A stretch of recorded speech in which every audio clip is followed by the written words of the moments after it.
play with the Sand King, at least they had to play it against Enchantress, and just watching the replay of like the what's that pine cone creep, it just ran at them and they couldn't do anything. They just had to leave. They're like, okay, back to the tower, I guess. Yeah. But if you don't have that solution against the creep, against an Enchantress, the game gets really, really hard. So maybe we will see, I think. Yeah, also extra information for people at home. I know we don't always have that information ready, but now we do. We'll talk about Invoker Leshrac in a little bit. That's exciting. We have got Gaimin Gladiators. They won the coin toss, so they chose second pick, and after that, Shopify chose Dire. Okay. And that kind of falls in line, Effie, with what you were saying, I believe, yesterday, where teams prefer second pick right now, and well, obviously they're still preferring Dire. Yeah, I mean, for the most part, second pick since the change has been the preferred choice for all teams up until Lima, where a lot of teams are opting for first pick just so they could snag the Furion or the Lina. Now it feels like there isn't a hero that's strong enough to solicit favoring first pick over Other second. than Brood. Other than Brood, that's always banned out. She's only made it through twice this entire league, I think. Yeah. So yeah, makes a lot of sense. And Gladiators go for their traditional ILS opening, whereas Shopify open with their Doom and their Invoker. I think Doom as an overall first is a pretty safe pick. It's just a really good hero on lane. It scales well. If you are afraid of the enemy next two picks coming out, I think this is one of the better heroes to go for. And in Shopify fashion, they open with Mikey's hero, just so it doesn't get banned out in the second phase. That'll be. Have we seen him play Invoker yet? I don't know if I caught any of those games from the group stage. He plays it a lot. He plays it really well, actually. It's a very active Questlock style Invoker. And this is a rare case where they pick his hero in first phase, and it's actually already appropriate for the game. Like having Invoker against IO Leshrac can be great. Drain the mana, separate him a little bit. You can opt for lots of different builds depending on what you want. Spirit Vessel could be great though. I like Invoker a lot versus IO because I think Tornado is a really good tool at canceling out Relocate. That's true. It's just very long range, and typically you don't use it at the start of fights unless you need to initiate from a long range, but it's kind of a grief when you're taking a team fight, but being able to have that spell in your arsenal to stop a hero from being relocated out is always nice. Do you like the Meteor Hammer build on Invoker right now? Kind of depends on the player, I guess, but... I think it's okay. I think in this kind of game, when you're playing against IO, you should usually just go for the Vessel. It's probably the best way to play, and Lush. Lush is just going to go for Bloodstone, so you are going to look for that heal reduction. You're also going to be looking for that heal reduction from your carry, most likely, some Scotty builder, like a Terrorblade or a Morphling. I would be surprised if TB doesn't get banned out by Gaimin. Yeah, Drow does get banned out. That's like the #1 counter to any of these like Bloodstone heroes. Do you guys think we'll see Quinn charade out a split Earth at some point during the broadcast? I think so. I think that's really important for his mental wellness to get that out. But we would have to catch that on camera. We do cycle through a lot of different cameras. I enjoyed when he said you had a 2 out of 10 impersonation. Yeah, but he said it was a bogey later on. Also, you did it with your hind. You were upside down. He was great on the chair. His chair one was great. I thought His chair one was was excellent. better. That was like a 9. Yeah, but it's because the human body does not have 4 legs is the problem. That's why the chair was so good, because you get to use the chairs as the legs. He told me to get on the ground to do it, so I did it. Yeah, that was a bad recommendation. He set you up for failure. And he's a bad guy. My bad guy radar goes off big time around Quinn. All right, so Shopify just cover their bases, right? They take out laners that Doom does not want to play against, like the Slark and the Ursa, and of course the Nature's Prophet, which you don't want to give to Ace under any circumstances, so that makes sense. Drow we already mentioned, but Ench is just a really solid laner and a really solid second phase if you're looking to secure lanes, because most likely Shopify are going to go for that RTZ hero, and you don't want to have something like an Enchantress or Undying enabling it on lane. I like Cluck with IO. This feels like the new age Bane, where you have a hero that's basically more than happy to run around totally on his own, and he doesn't really take creeps, so he's got more than enough time to do it. You find one hero isolated on the map, and then the IO relocates in. Leshrac does more than enough damage I actually really like Clockwork and Leshrac together. Like if you look at their win rate together, it's very high. I think the reason for it is because same with Death Prophet plus Clockwork. There are some hero combinations in Dota where they like complement each other so well, where basically everything that the one hero is lacking, the other hero does. And I think Lesh plus Clock is one of the best versions of these. Because Clock, he gives vision, he gives you, you know, he's a hero that's like sitting in trees, hunting people. He just needs somebody to do damage. He locks heroes down in one spot. Leshrac wants units to be in a single spot. Like they complement each other perfectly. Yeah, I mean, his laning's a little bit weaker than Bane's maybe, and defensively, Clock in some cases can be worse.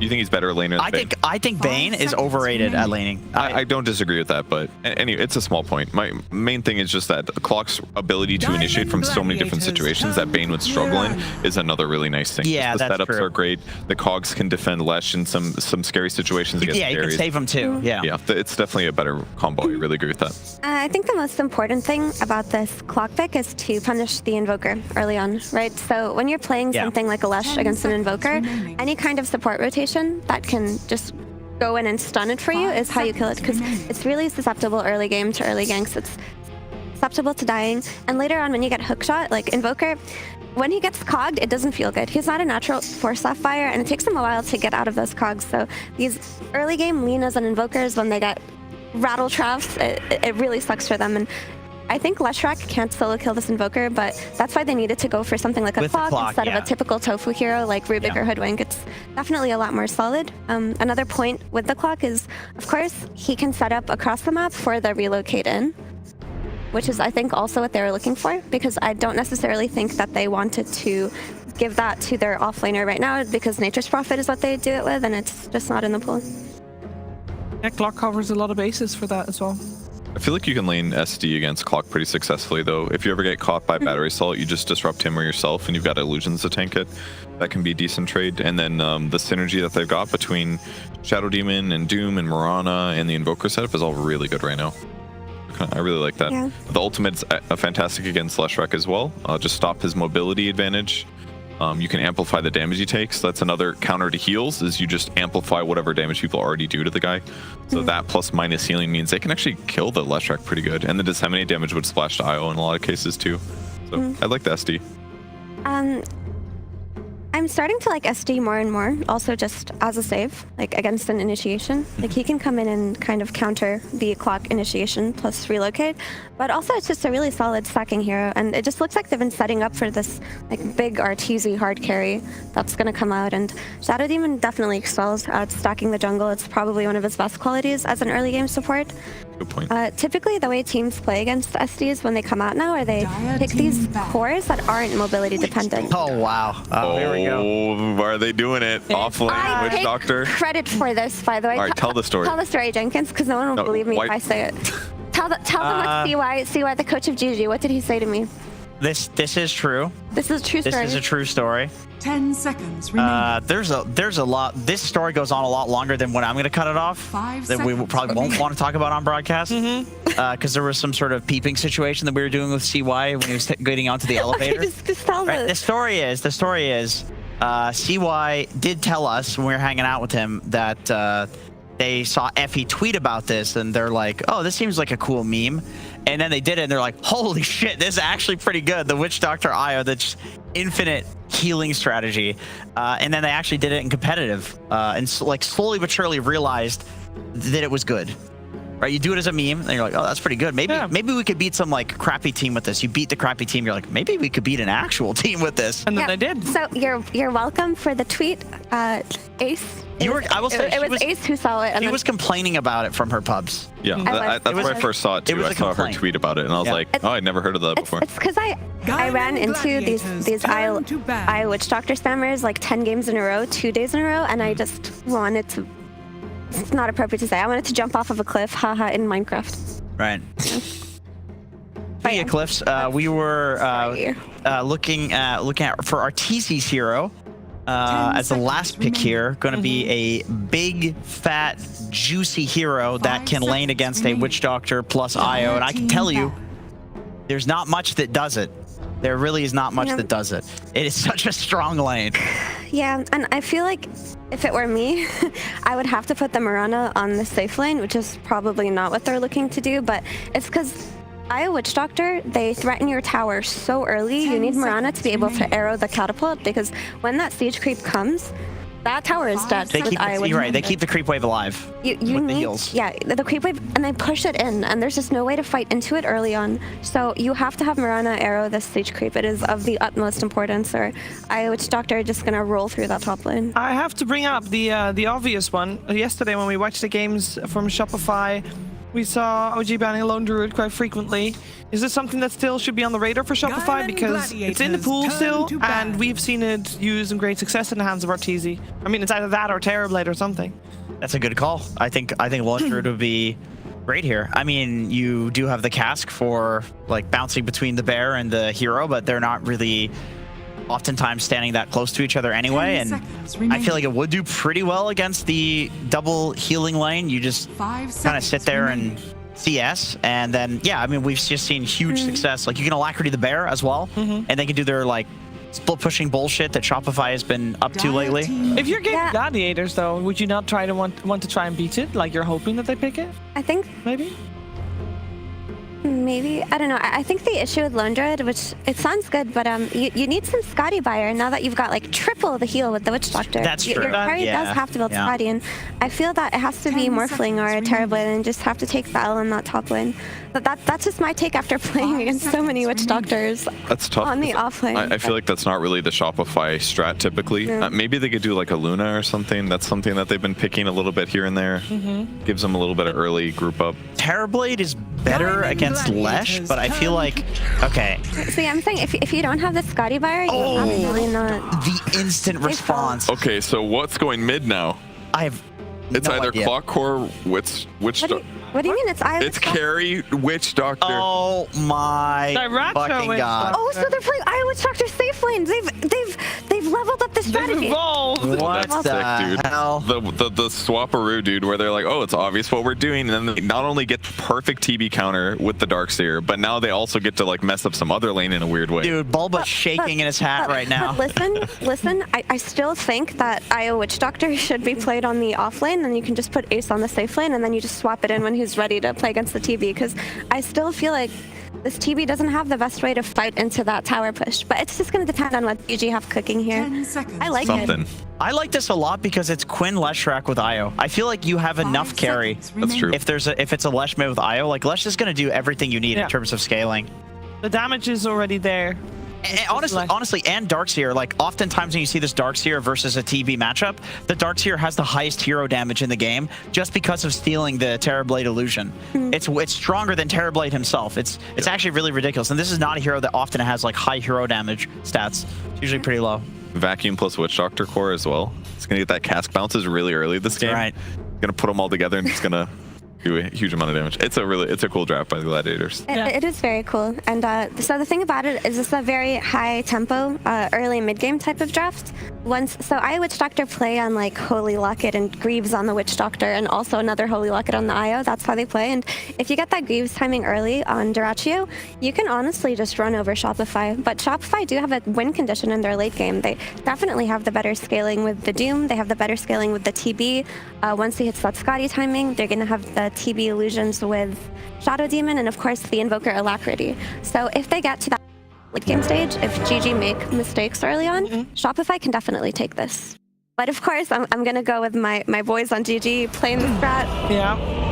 Let's In the safe lane, even, probably, maybe. We'll see if they still put it on the offlane. I'm very curious to see how they'll run. I am a little worried for Shopify because it's kind of the same as what they've been doing. So this is something that Gaimin Gladiators could have just predicted. And since I need to cough, I'm going to ask Jenkins to send it to our commentary team. Ladies and gentlemen, sending it off to our commentary team, Odie, Pixel, and the other guy. Thank you very much, Jenkins. Yes, cannot wait for this one. Folks, we're getting a Duraccio Witch Doctor. we saw him smiling in the draft. You know, they already knew clearly, like, the fourth pick in the Duraccio, he was going to be the one taking it in this game.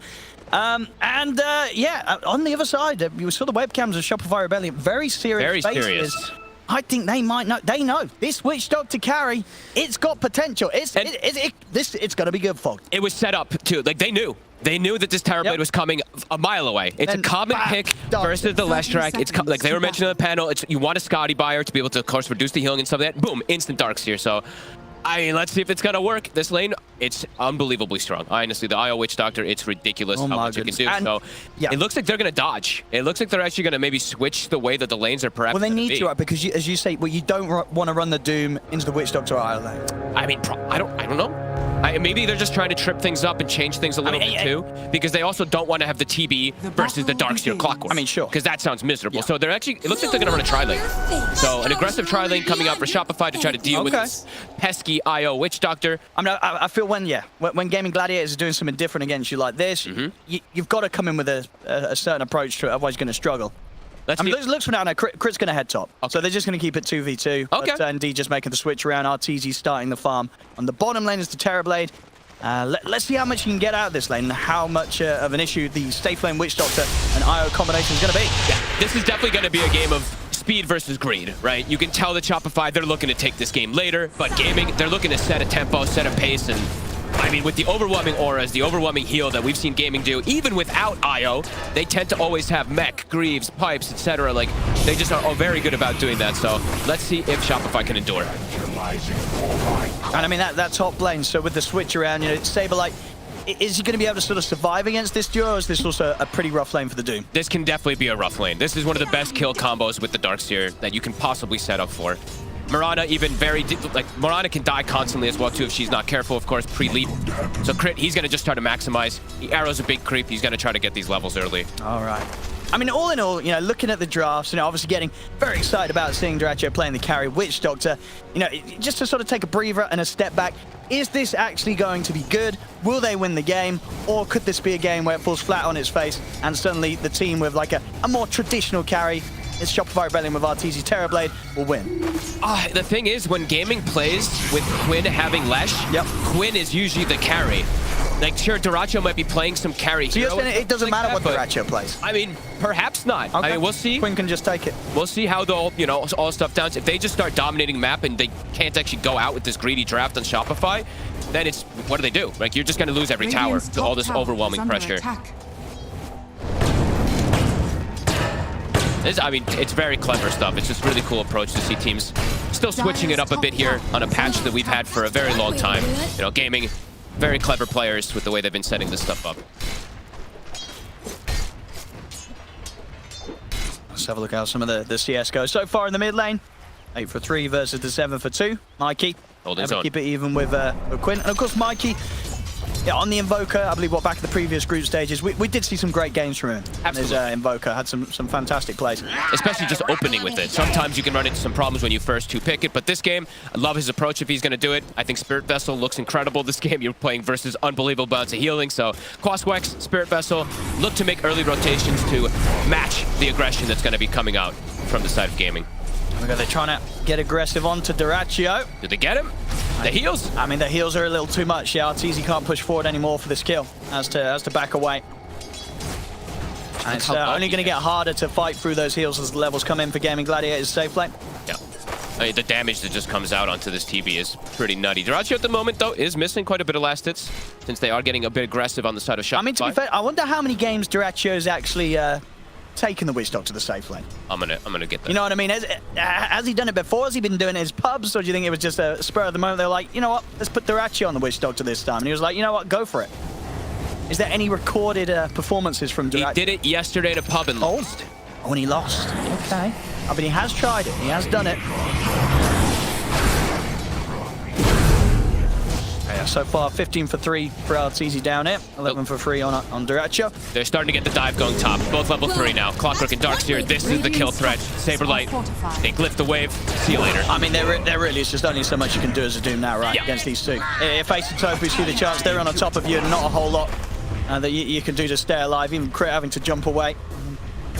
Get very low. Just the overwhelming damage of these two. A vacuum back as well. Ace going to be able to keep the damage coming in onto Crit. Just enough movement speed to keep out to the side. Good stuff. Starting with boots on the Mirana, actually very effective versus this lane, so good little approach. But yeah, I mean, this is what's going to happen. This lane, as we said, it's one of the more aggressive lanes you can play, if not the most aggressive lane you can play with Darks here. So it's a choice that they made. They'd rather have the Doom get slowed down a little bit. He's got easy recovery than have their TB get slowed down by any means. What are the items looking like down bottom?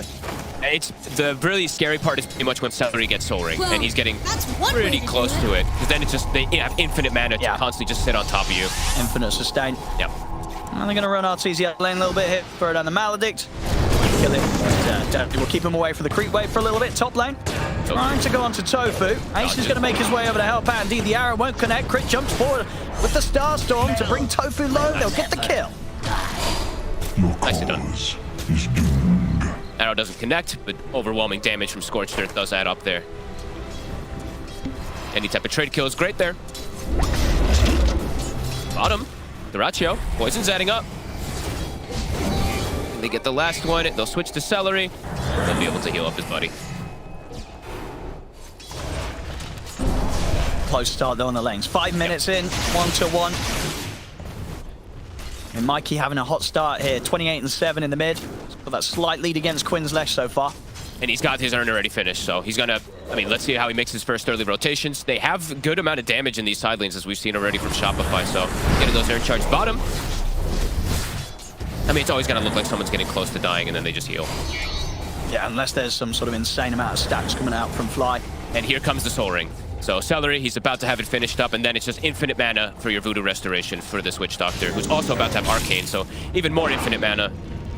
But so far, so good. Shopify, they're doing great jobs in their lanes right now. No, for sure. I mean, again, looking towards Tofu. They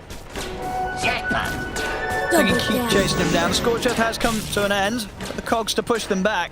He's being quite annoying. Yeah, I mean, pulling them far. You know, they've invested so much time chasing him now that they want to commit for the kill. They might not even get it. I don't know if they will. I think Saberlight's just going to opt to walk back to base and fuel up. He doesn't want to spend any more time chasing this clockwork. Arcane Boots, also on top of the sword. Now it's infinite mana bottom. Now they can even just pose kill threat constantly on RTZ. He might have to like kind of move around soon to be able to get out of this lane. Dyrachyo is not farming the best, but yeah, they're ready to go in. Kills. They've got the Malady, they're in on top. Tower! He's going to be able to put the stick. In fact, RTZ's able to turn. Dyrachyo? He's healing up. Backup comes in now from Crit. The Dyrachyo and Celery, they're pretty deep. Crit to do much more than just sort of force them away there. What with the heals pumping, they won't have the damage to battle through them. I mean, look, it did get close underneath that tower. He got hit like 4 times. I mean, some OS Frog healing. He's back to full, but almost gets brought down from that mistake. Yeah, back to full and nearly having the mana to be able to go for another aggressive attempt onto Arteezy. Denied. Curious to see what the itemization is going to be from Ace this game. Maybe just like a Lotus Orb, forget the dispels that'll come out from the inevitable the vessel that's going to be coming out. Because I see that Dyrachyo, he's just going the auras. He's got the Mech and Greaves queued up for his team. See? We'll be fine. Yeah, stepping back to be careful, not to get that chance of getting caught by the second bounce of the cask. Quinn is looking to dive top. Saberlight, I mean, a same lot of time, trouble. Shopify Rebellion, they're going to bring the numbers down bottom. Saberlight will fall, but down on the bottom lane. Shopify, they'll find Dyrachyo. Nicely done. We'll get the trade. One across the map here. And with that urn charge, he instantly throws it on Arteezy, so he can actually stay down here and perhaps get some tower pressure too. Really good moves. I mean, not even here. Definitely a good sign for the side of Shopify if they're keeping things even in the lanes. As we said, it's all about speed on the side of Gaimin Gladiators to shut things down. Yeah, I think Arteezy is going to be feeling pretty good about this start. For sure. It was a good way to address the lane situation, starting the Terrorblade down bottom, and he kept his cool, died down, and he's still getting decent farm. Tofu, Invis Rune, he's spotted though. Arrow off the mark. Got the Tornado. Trying to get some of the poison stacks in onto him, but with the Invis still persisting, Tofu will be able to walk away. It's one of those runes that does not get dispelled from the Tornado. Dire's top tower gets away. Yep. And top Saberlight, he's got his Midas online, so he's going to start pumping the numbers. I'll try and go on Fly.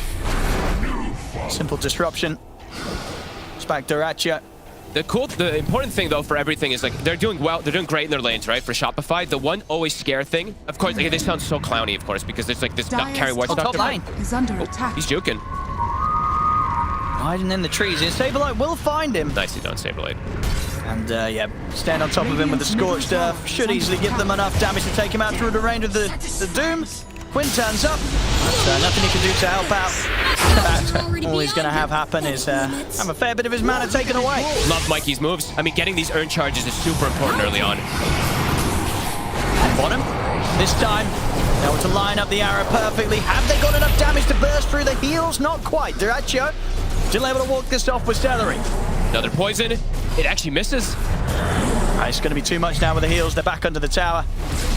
I mean, very much seeing the difficulty in killing these two heroes. If you're not able to 100 to 0 them, the heals are just too strong.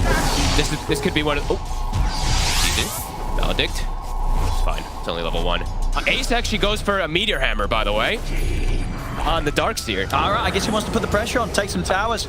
That is definitely pretty interesting stuff, I guess. First time this patch. I've never seen it before, but I guess because the Doom's like jungling and stuff, if he wants to be able to take towers. Cool.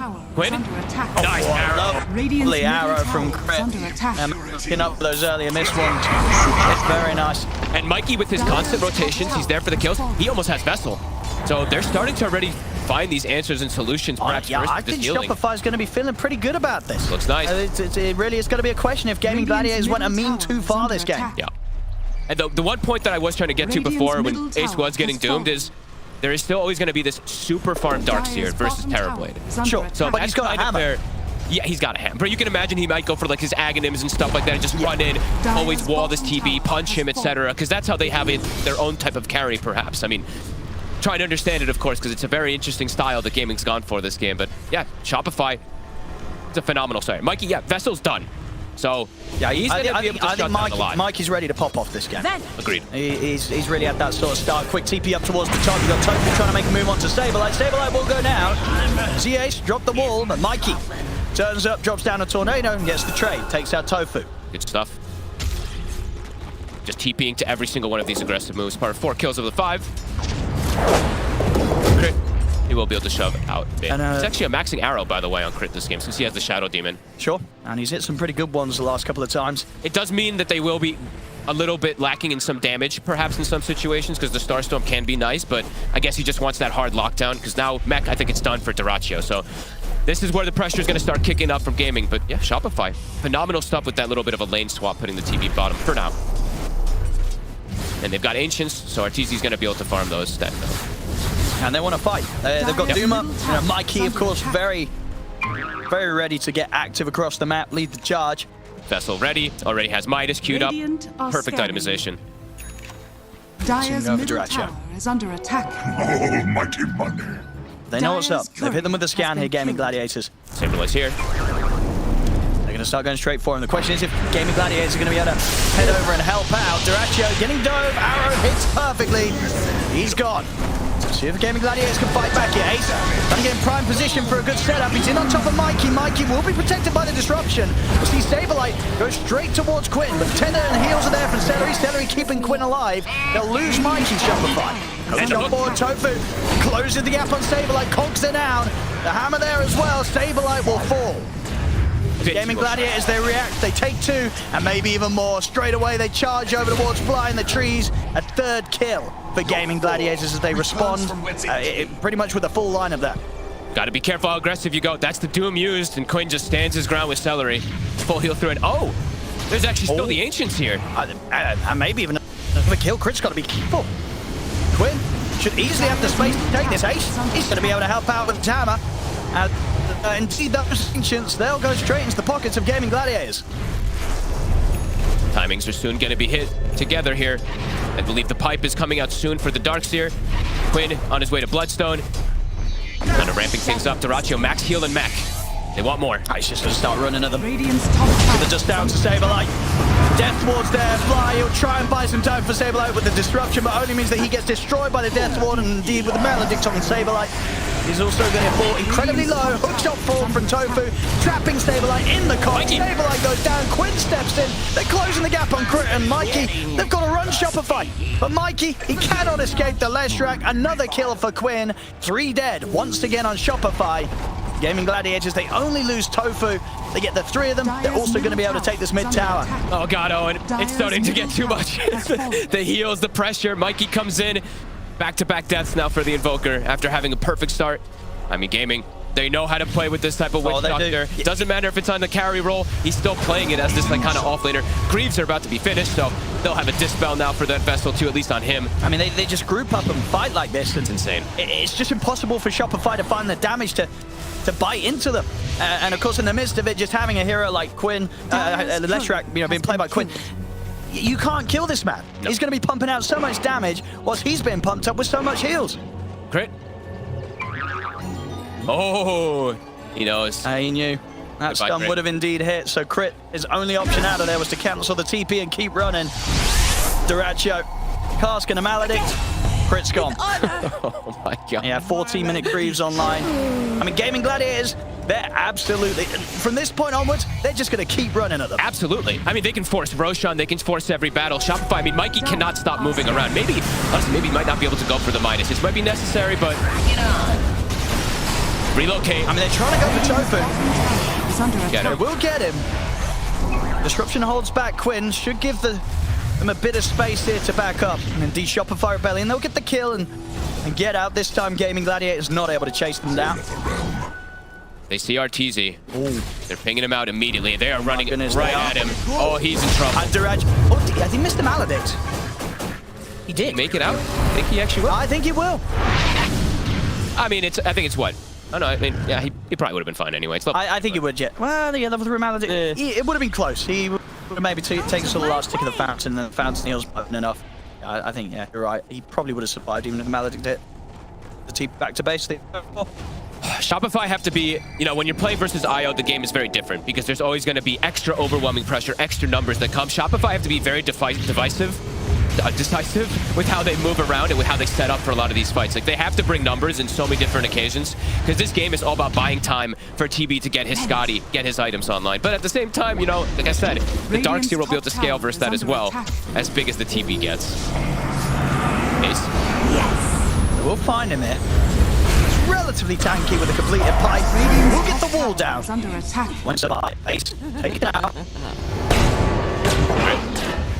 Tofu, he's got the hook shot up. See what he wants to go for here. He's going to go for Crit. Crit still has a leap available.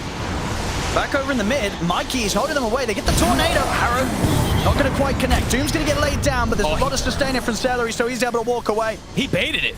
Did you see Quinn's movement? He walked back in like saying, please Doom me right here. I'm fine with eating this. Oh boy.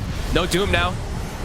Not the most important spell in this game. I mean, it really isn't, right? It feels like every time that the Doom's used, it's like, well, whatever, because they're going to heal up for it. Very, very, very tough for Saberlight to find situations where the ult's going to be of use. But they'll punish it either way. Roshan, next on the menu.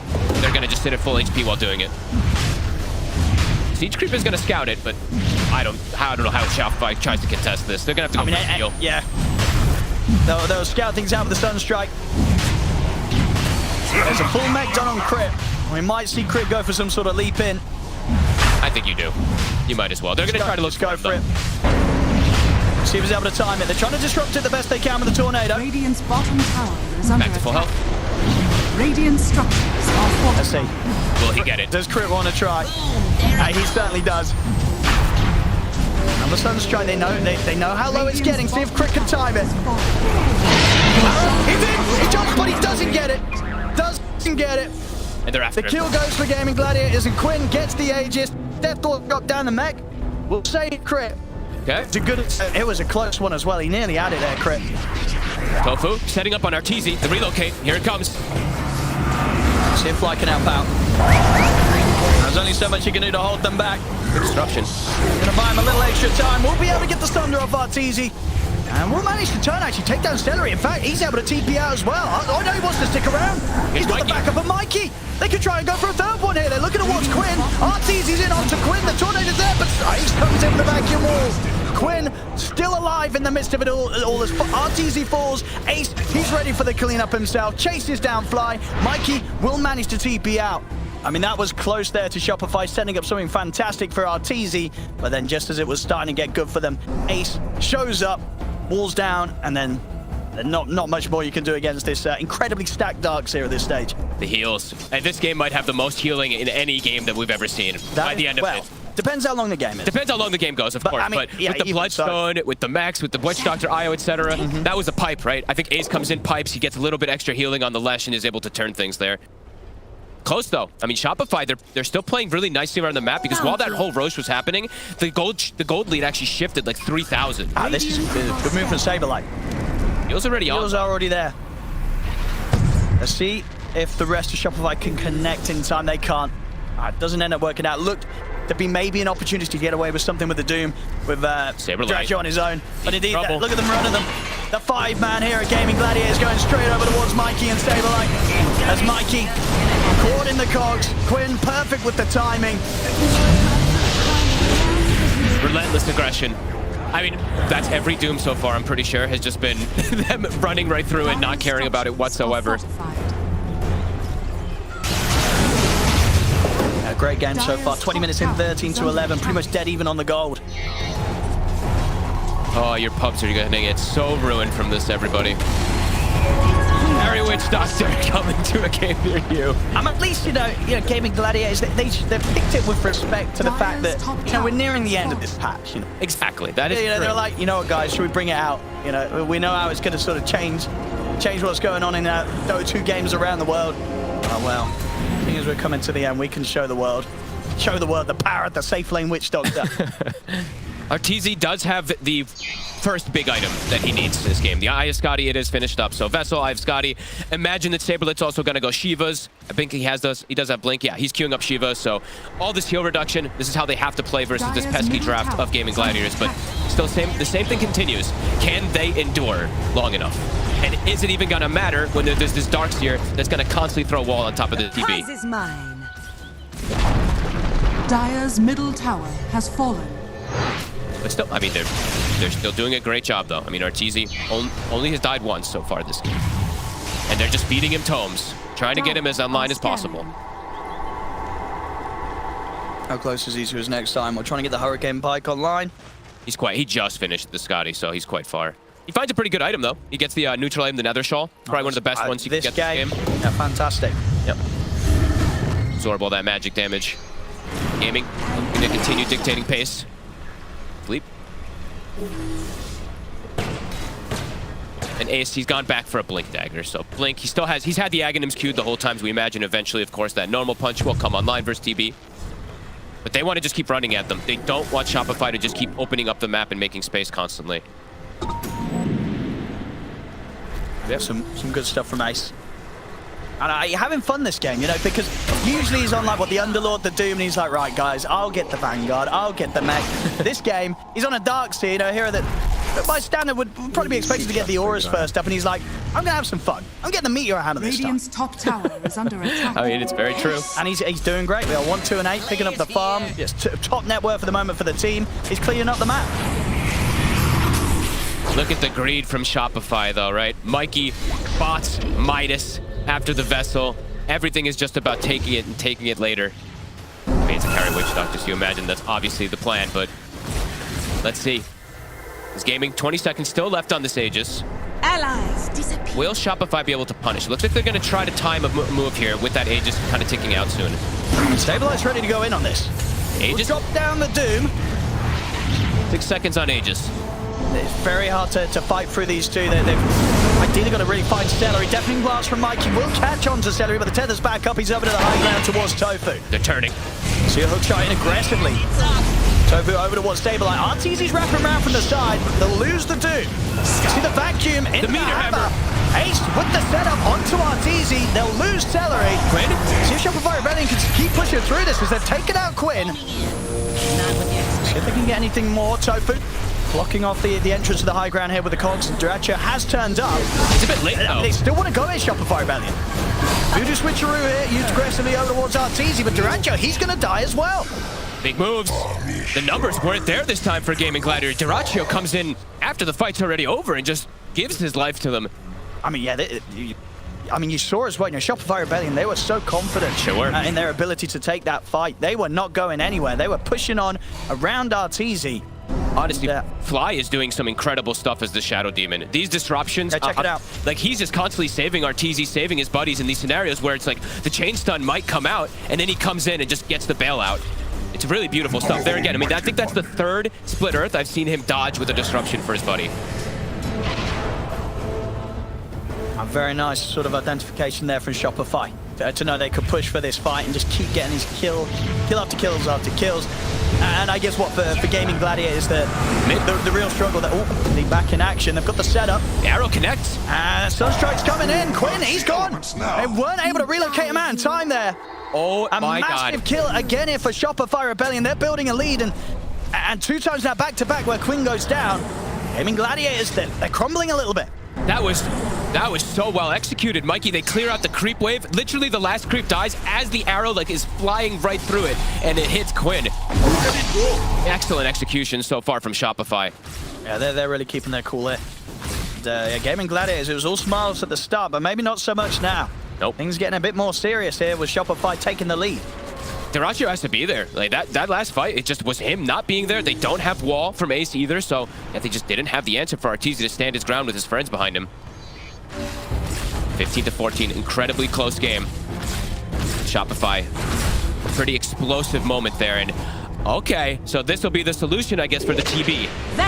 For the Darkseer versus the TB. The Dagon on crit to one-shot the illusion when Ace picks it up. Okay. Huge value pickup for crit if you can get that. Some big brain stuff going on here. I love it. Yep. An item that is totally dead besides just for killing illusions. So it seems like they're absolutely talking about it. Theory crafting all the answers in order to deal with this Gaimin Gladiators kind of cheese style draft. So far, definitely working for Shopify.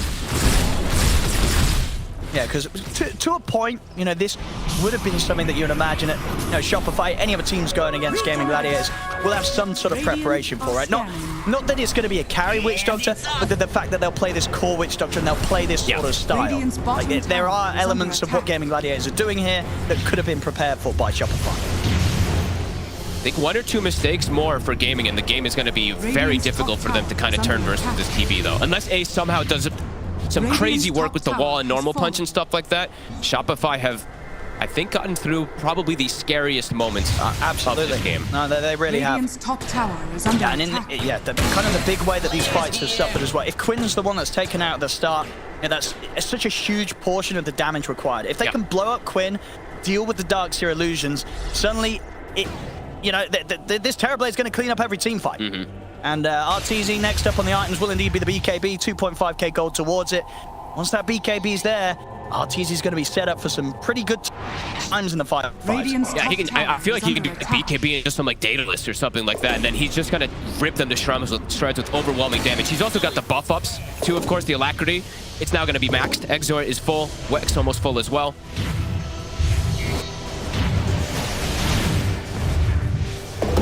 Gaming feels like they need to get this next Roshan, but they don't really take it that fast with their draft at this point. And Shopify, you can see everyone just farming. It's just like, guys, they missed their timing. We're just gonna farm it up, make them come to us, and then take the fights that way with numbers. And look at this, it's literally everybody split up in a different position of the lanes in the map, just looking for that farm.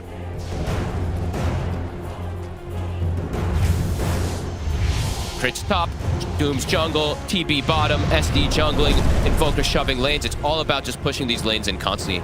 And Gaming, it's up to them to find these kills, to bring themselves into an advantageous position now. I mean, yeah, for Gaming, you know, what do they need to be doing? Like, how do you sort of break your way out of this position now where you've been knocked behind? You have to, I think maybe Quinn BKB, and then you just look to take some fights and catch these people who are off guard before they have Mikey with BKB, before they have the TB with BKB, and then immediately to Roche and try to just snowball and probably end the game after that. I think if the game continues for too much longer, it's very unlikely that they actually can win. Unless, like I said, Ace does something absolutely absurd with these illusions on the TB. How close are we to the Dagon? Just about a recipe away. The crit. Normal punch online. Yeah, he's getting there. He's getting there. BKB done for RTZ. Okay. KB also about to be coming up for Quinn. Okay, maybe they try the Roche without actually getting a pick off. take him a bit of time. Radiant's Actually bottom dies a little tower bit faster is than I under attack. anticipated. I mean, Quinn's got out of mana though. Shopify's gonna know. Quinn is pretty low mana. Shopify's absolutely gonna try and mess around with this. At least Crit's gonna throw out an arrow. As I said, it looks like Shopify, they're smoked up with the three of them, but they're not really heading towards the pit. Radiant's middle tower. You know, maybe just seeing if they could maybe find some sort of catch elsewhere on the map. I think Saberlight and Arteezy can go, and then Mikey can TP in it, but it is They probably dropping. go soon if they want to do something. And yeah, they're not going to be able to interrupt this. So, Gaimin Gladiators, they get the space to get that Aegis secure on Quinn. And it's up. Shopify looks pretty keen to fight anyway, though. All lingering together, Saberlight is in. He's going to make the jump. He's going to drop the Doom down onto Ace. Make sure this Darkseer does not get to play the fight at all as Ace goes down. See Quinn, he's just going to opt for a BKB TP out. They don't want to try and take this fight, Gaimin Gladiators. But Duracho will be left behind as Shopify Rebellion. They'll be able to find 3 from this. Tofu, dead as well. There we go. That's the impact Doom. And Saberlight drops the big ball because that's the perfect one he can catch. The Darkseer gets absolutely nothing off, and they'll get the IO. Alrighty. I mean, they're really just playing this fantastic here, Shopify Rebellion. They know how to exactly just put a stop to what Gaimin Gladiators is trying to do. And I think, I don't know if Gaimin Gladiators have a recovery plan with this style of draft. They're down 12k at 30 minutes. It hasn't gone to plan for them, Fox. No, they needed, I mean, they needed to have pretty much everything go in their favor, but Shopify played so clean, and now, yeah, Dagon's done. So even if Ace does get that wall, that illusion, etc., he's got an answer. Really cool stuff, Shopify. Perfect jump from Saberlight. Now, Gaming, when they're respawning, they're going to look to punish. Meta was used, Doom was used. They have to try to find something. Absolutely. They've got to force something with this 4 minutes of Aegis. It's their best chance of finding a fight whilst they're down this much. A.K.A also finished for Mikey. I mean, all the timings are hitting.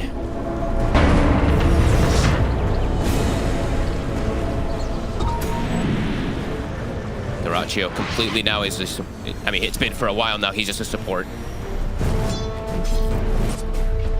All the pressure in the world on Ace, as well as Quinn.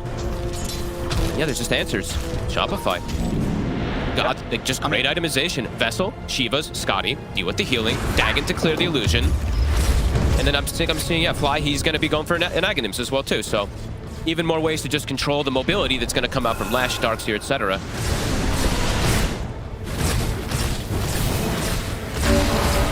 It really feels like Gaimin Gladiators to get back into this. They've got to find Shopify Rebellion in sort of a relaxed state that they just haven't been in this game. Shopify Rebellion not leaving any sort of openings to be punished here in this game 1.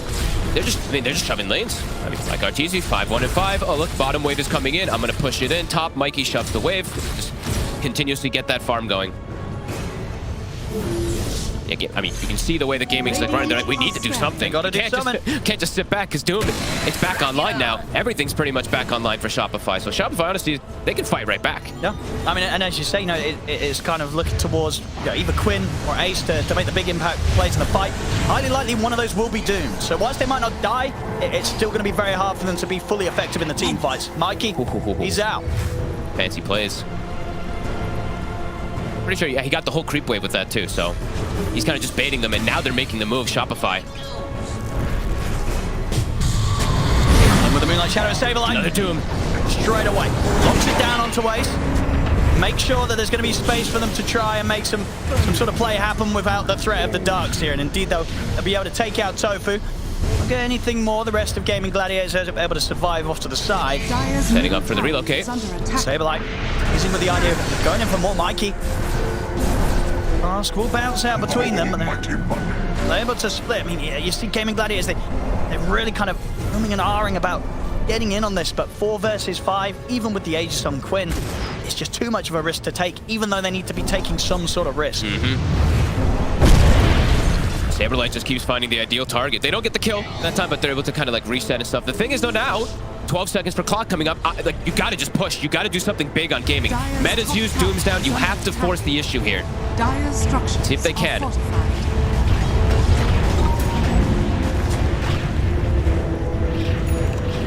Not going to get too much out of it, but they still have to look to play aggressive with any of these cooldowns. But lanes, they're all shoved in. Mikey, it's been the same thing. It's Forge Barrett shoving a lane, Illusion shoving a lane, just buying time. And now, looks like he's committed for the next item. Rather than having a crit, he's just going to go for a nullifier.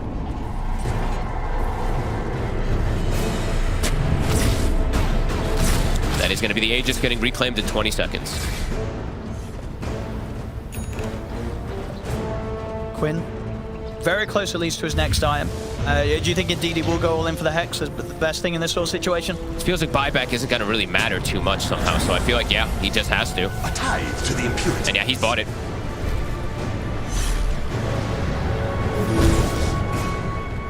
How long on the Doom? 20 seconds. How long on Meta? 45. GG, they're looking for something. But nothing to find. Lane's being shoved constantly. I'm so excited. I just want to see the fights happening where the crit Dagon actually pays off. He just Dagons the illusion instantly. I mean, yeah, exactly what he's going to be looking for. I don't think he won't be using that Dagon for anything else. There's no point throwing that damage out into a hero, right? No. Especially against all these heals. So, as long as he's alive and in range, that illusion is getting taken out. Dire's courier has been killed. Saberlight, he does show his face top. They're trying to set up for him. Can Quinn get the angle for the Hex? Saberlight, he's aware. Dire's bottom tower is under attack. And he's catching back to his team. Yeah, very nice as well. Blinked around the vision of that rocket flare. They're going to see Quinn and Tofu. Shopify can surround this and get the numbers. They've got him. He is super dead. Caught by the Doom. Mikey even sweeping the upper tree line just in case there was anyone else trying to back him up. They see Tofu. He's got no TP. But he is sneaking away with his jetpack. They might not want to spend too much time chasing him. They're like, you know what, whatever. We'll let you live, Clock. Yep, Arteezy just got to get the push going. Yeah, he's got the creep wave with him already up to the tier 2. Radiant's top tower is under attack. Down bottom, quick moves. Radiant's Shopify, save a life. Sunstruck the scout. He's actually right on top of him. Celery and Duraccio. Yeah, they're still in the area. And Duraccio getting a call by the setup of the Tornado. Definitely Blast is going to be off the mark. Saberlight commits him to the BKB over towards Celery. Celery will take the two of them out of there. Nicely done. Radiant's top He's TPing over to try to help him. Duraccio wants to give him a tether target, but I don't think Celery. Yeah, I don't think there's any help in this poor old Aya. As the arrow connects, Celery's gone. Shopify Rebellion claim another life. Dig that. Very crisp moves. Reading the map perfectly. 16,000 lead now at this point. They are huge. That's a lot of money. Ace. Not easy. Oh! They're gonna be... Yeah, they're dragging back into the combo a little bit. I mean, he should be fine with the Thunder. Jesus. I mean, they're still trying to force it. Heading towards Arteezy. They go forward, but there's Fly with the disruption. Every time. Saves him for the stun. Arteezy's able to put the BKB in now. Mikey is going to be ready to help turn around. He drops the meteor down. Quinn's gone. They pushed too hard there for a bit of an aggressive play. Gaimin Gladiators, they couldn't quite kill Arteezy. They'll drop the voodoo switcheroo. Back to as well. Arteezy's getting low. But the disruption again. Again and again. Why is bailing Arteezy out every single time? They cannot fight this Gaimin Gladiators. Arteezy getting low, but he will not die. They just don't have it in them anymore, this game, Gaimin Gladiators. They cannot take a team fight. Shopify Rebellion, they're too far ahead. Aggressive Sunder as well, bringing Tofu down low. Jump forward from Mikey. They're ready to finish off Tofu as well. Such good gameplay from Shopify. I mean, this. How many disruptions is this from Fly? Yeah, Fly's Pam. Played perfectly. 3-3 and 16. Yep. This Shadow Demon, the cleanse, of course, being put into the mix too, giving that extra healing. But yeah, dodged another splitter, saved him from a maledict tick. Beautiful stuff from these supports. And Fly, crit, the instant Dagon. Right, the wall, boom, it's gone. No more illusion. Illusion gone. Radiant's middle tower. Okay, cool answers. As yeah, now they've pretty much done it at this point. Gaming. I think they have. It feels like they've done it for the last 10 minutes here. Yeah. Gaimin Gladiators just running out of options to play this game out with their lineup.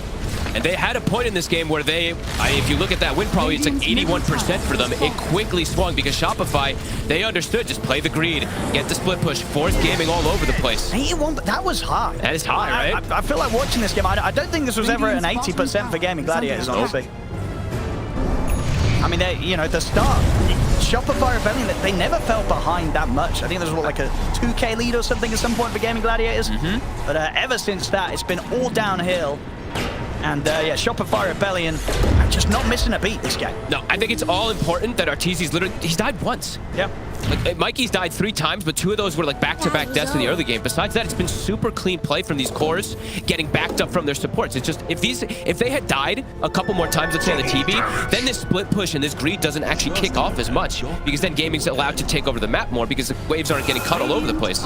But with the state of the game, like, look at these lanes. Every single time I've looked at the map, it's been 3 lanes shoving into Gaimin Gladiator's side. Yeah, I mean, look at this as well. Arteezy's just picked up a full MKB between last fight and now what will be the next one. He is, I mean, huge. DD as well. Meta's back up. Doom's back up. They're ready to fight. Gaimin Gladiators is going to need a miracle to try to take this next one. Yeah, Aghanim's done. Alpha Fly, so already been very flashy with the plays. Now he's going to have even more to throw around. I mean, yeah, he can just triple purge the 3 enemy cores. They can't get surged. They can't run away. To heal his buddies with the demonic cleanse as well. Very well played. So, yep, I think probably like the perfect itemization, the perfect ways to react to this cheese type of strat, of course, that gaming's kind of gone for. They have gone for this game, but I don't think they'll be going for it again this series. Not the Witch Doctor in the safe lane, probably.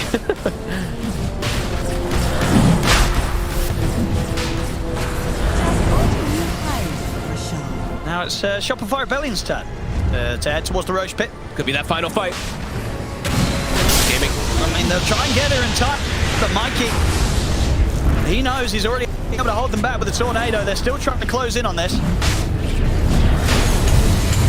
And Quinn, He's just in. he's going to go in with the BKB. He just died. But I mean, Arteezy just does so much damage. I don't know if they can keep Quinn alive. They can't. Quinn's gone. As Arteezy's too big right now. They cannot fight this terrible. Celery will be able to snatch the Aegis. It's cute, but it ain't going to turn this game around. As the Dooms drop down onto Ace, the Darkseer's out. Duracho also not a chance in this fight. Triple kill for Arteezy. I mean, this game's over. This game is over. Probably just discussing a couple things here, last moments there on Gaimin Gladiators, but that is totally it. Ultra kill for Arteezy. 12, 1 and 10. What a team performance. Just phenomenal stuff, really. And yeah, time to end it. Saberlight, the first, I mean, a bunch of these Dooms, they were just everybody running away, but the last 3 or 4, perfect. Literally just gets on Ace, he doesn't get a single spell off. And they even have the answer, of course, with the Dagon and itemization. Just, yeah. Notification this time for Shopify. Radiant's middle barracks. Looks like they want to give it one more chance here, Gaimin Gladiators. Radiant's middle One more barracks fight. are under attack. But very hard to sort of see it ending in any other way than them all dying and nobody dying on Shopify. Radiant's top barracks are under attack. Lincoln's on Mikey. Radiant's top barracks. Final effort, Duracho. Very well. Goodbye. Deleted. That's the carry. Radiant's top Very witch stuff. Doomed again. It's just too much damage with the Terrorblade. Quinn's gone. No buyback on Duracho, but there's no buyback available on Quinn.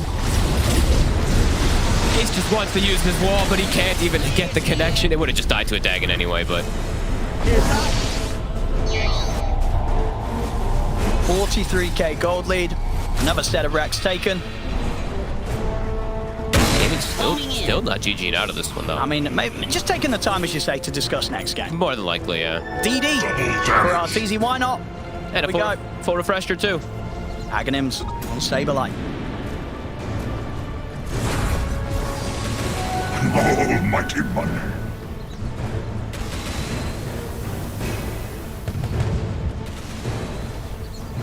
$30 seconds till Quinn.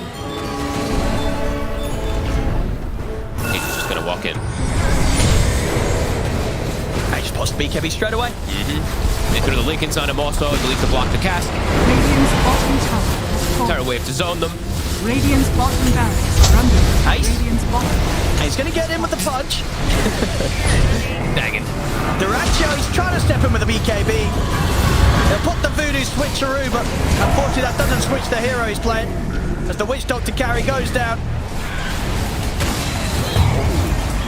And I'm sure we'll see the G soon. Yeah, there we go. GG, it's called Shopify Rebellion. This game won.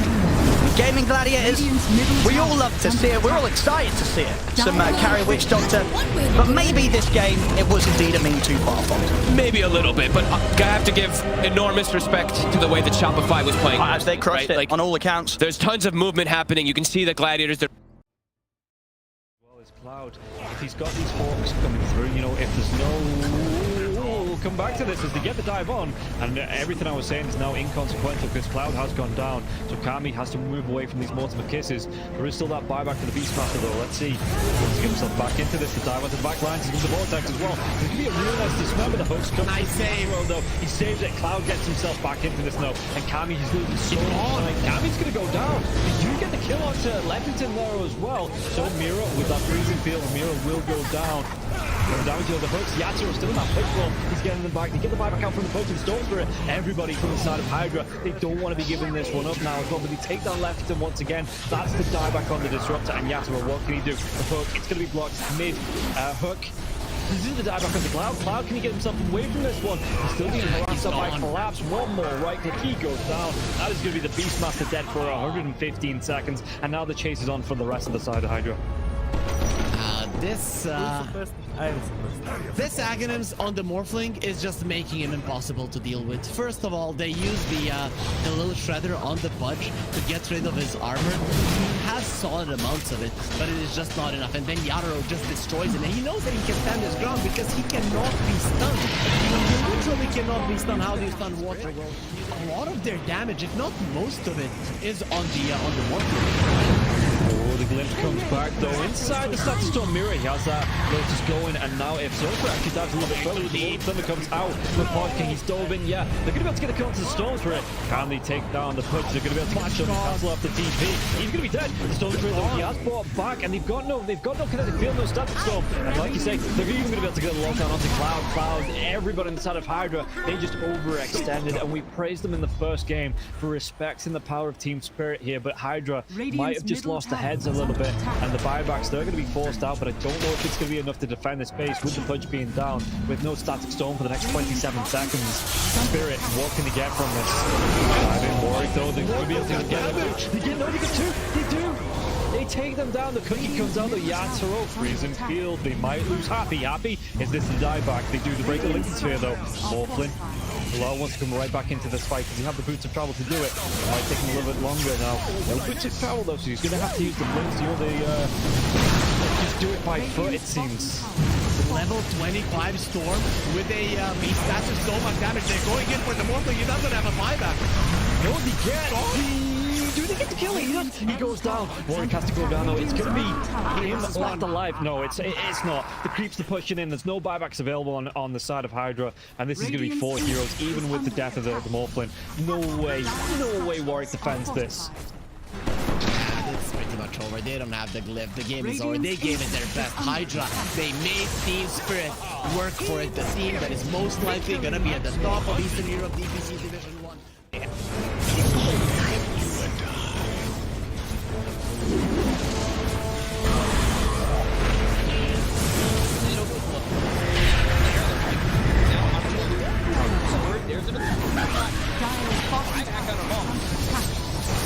Radiant's middle barracks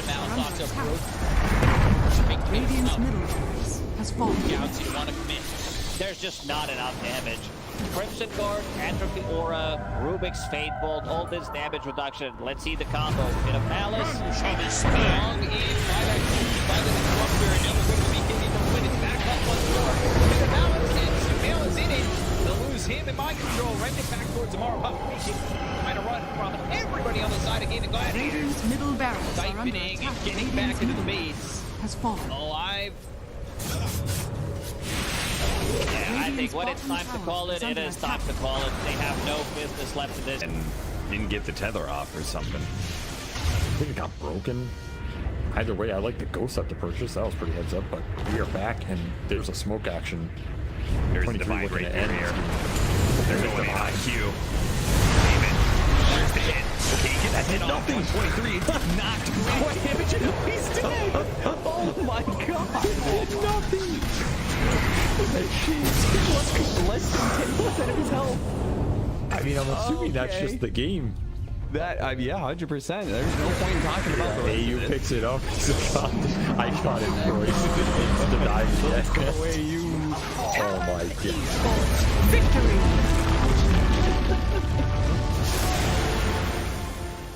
We finally get to see them have a little bit of lead. They need to have good vision, good entry to engage. We're down up on high ground. Or Bulbica, Red Panda, this would be huge if we can find it. Static Storm before the Tombstone. Not bad. Stun from Lulu. He's thrown now. There. Starting to drop down. I love TK control for the moment. He does manage to get that one away. And the Supernova down. TK barely surviving. And it's just going to be one down as oh, White Album. The dodge. It's a hideaway. The heal's coming in. They hoping for a save, but the PKB is out, and they're going to jump onto him. They have to back away. They have lost White Album again, and now Mango in trouble. Q is going to drop. Aster, these fight so well, and they couldn't take down that Undying. And remember, it's ages, so they didn't really care about giving away. That's the ball. Big finish, profits. Still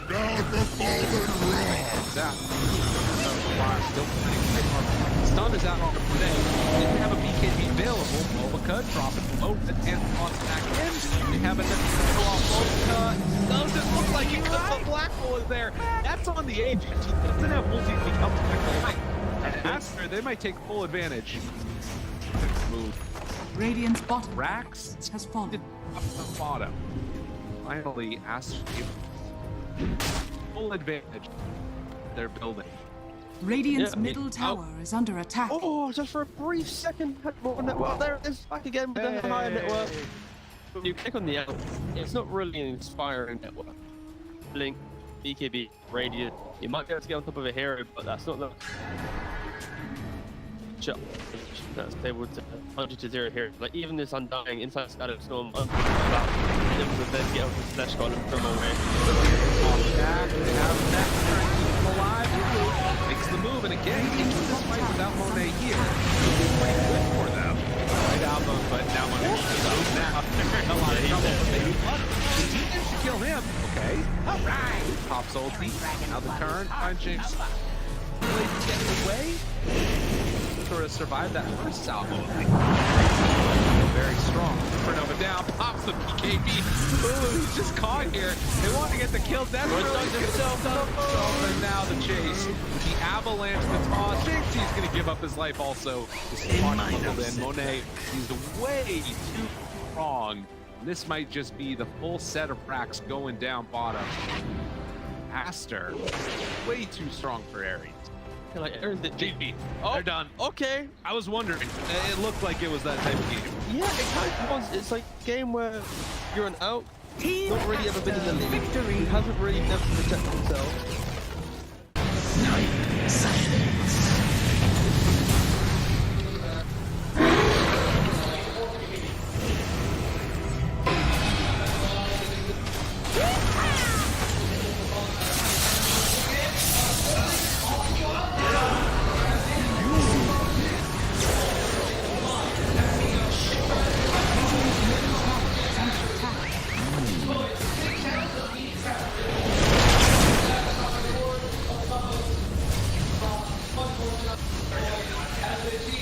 Radiant structures are fortified. Radiant's middle tower is under attack. Radiant's middle tower has fallen.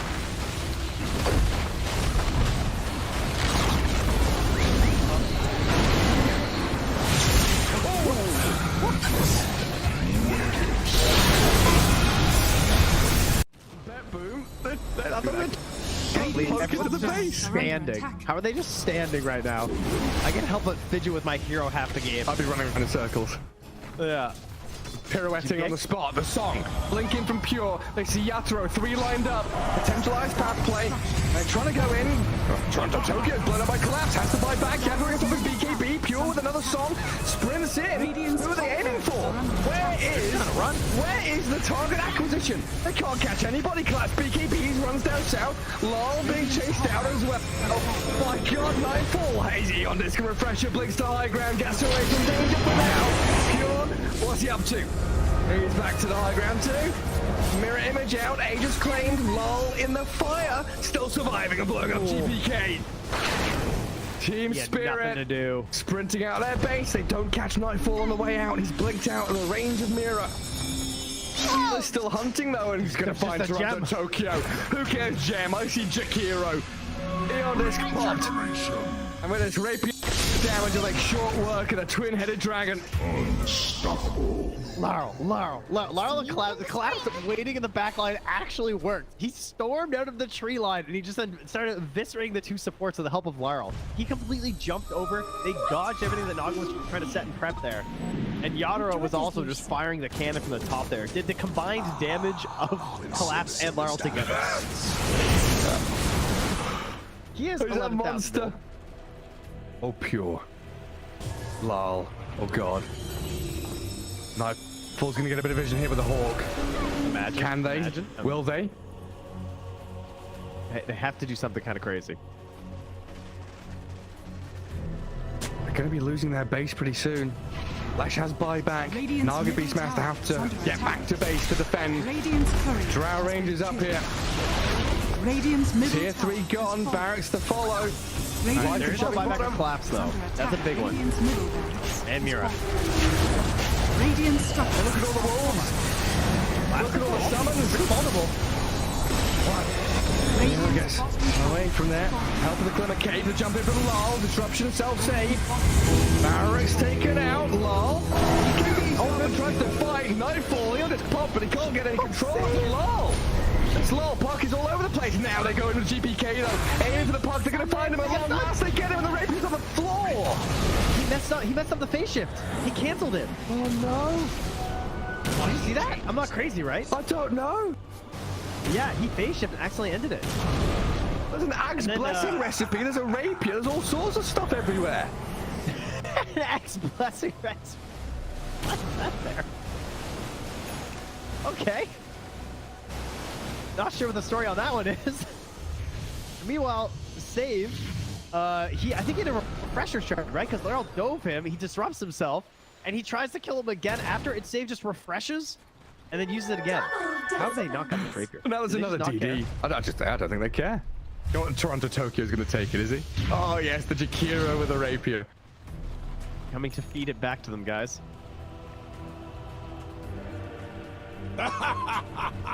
My goodness. There's Mega Creeps on one side. Top lane Barracks still standing on Team Spirits. Are we waiting for next Roshan, Trent? I don't know. I don't know. I feel like BetBoom have such a good chance of winning these fights right now. They just can't get like swarmed in the back line. They missed the stun on BK. He's trying to hold his ground, but look at the dodge.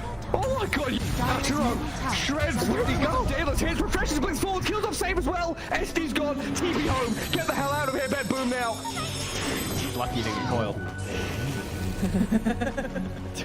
Dude. Leshrac vanished. He looked okay until he didn't. Until he got hit for 1,350 damage from a single right click? Yeah. Yeah. Right until that. Ow. Luckily, Toronto Tokyo was not there to feed the rapier back, so that's good. And now Team Spirit running down lanes, coming for the Radiant base. Balls are still there to hold on to.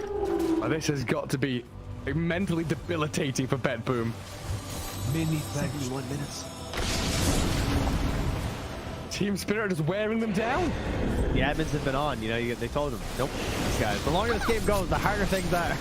Well, it's like Moomiander was saying in that Seb documentary. This isn't Dota you're playing. This is a slogfest. You're going to wait it out and play 60-minute games, long ass ones with the long line. Watch get very far forward. He unders from Mira, but the Undying will fall inside the Radiant base. He'll as Mira gets off one last finger of death, and the turns will get through.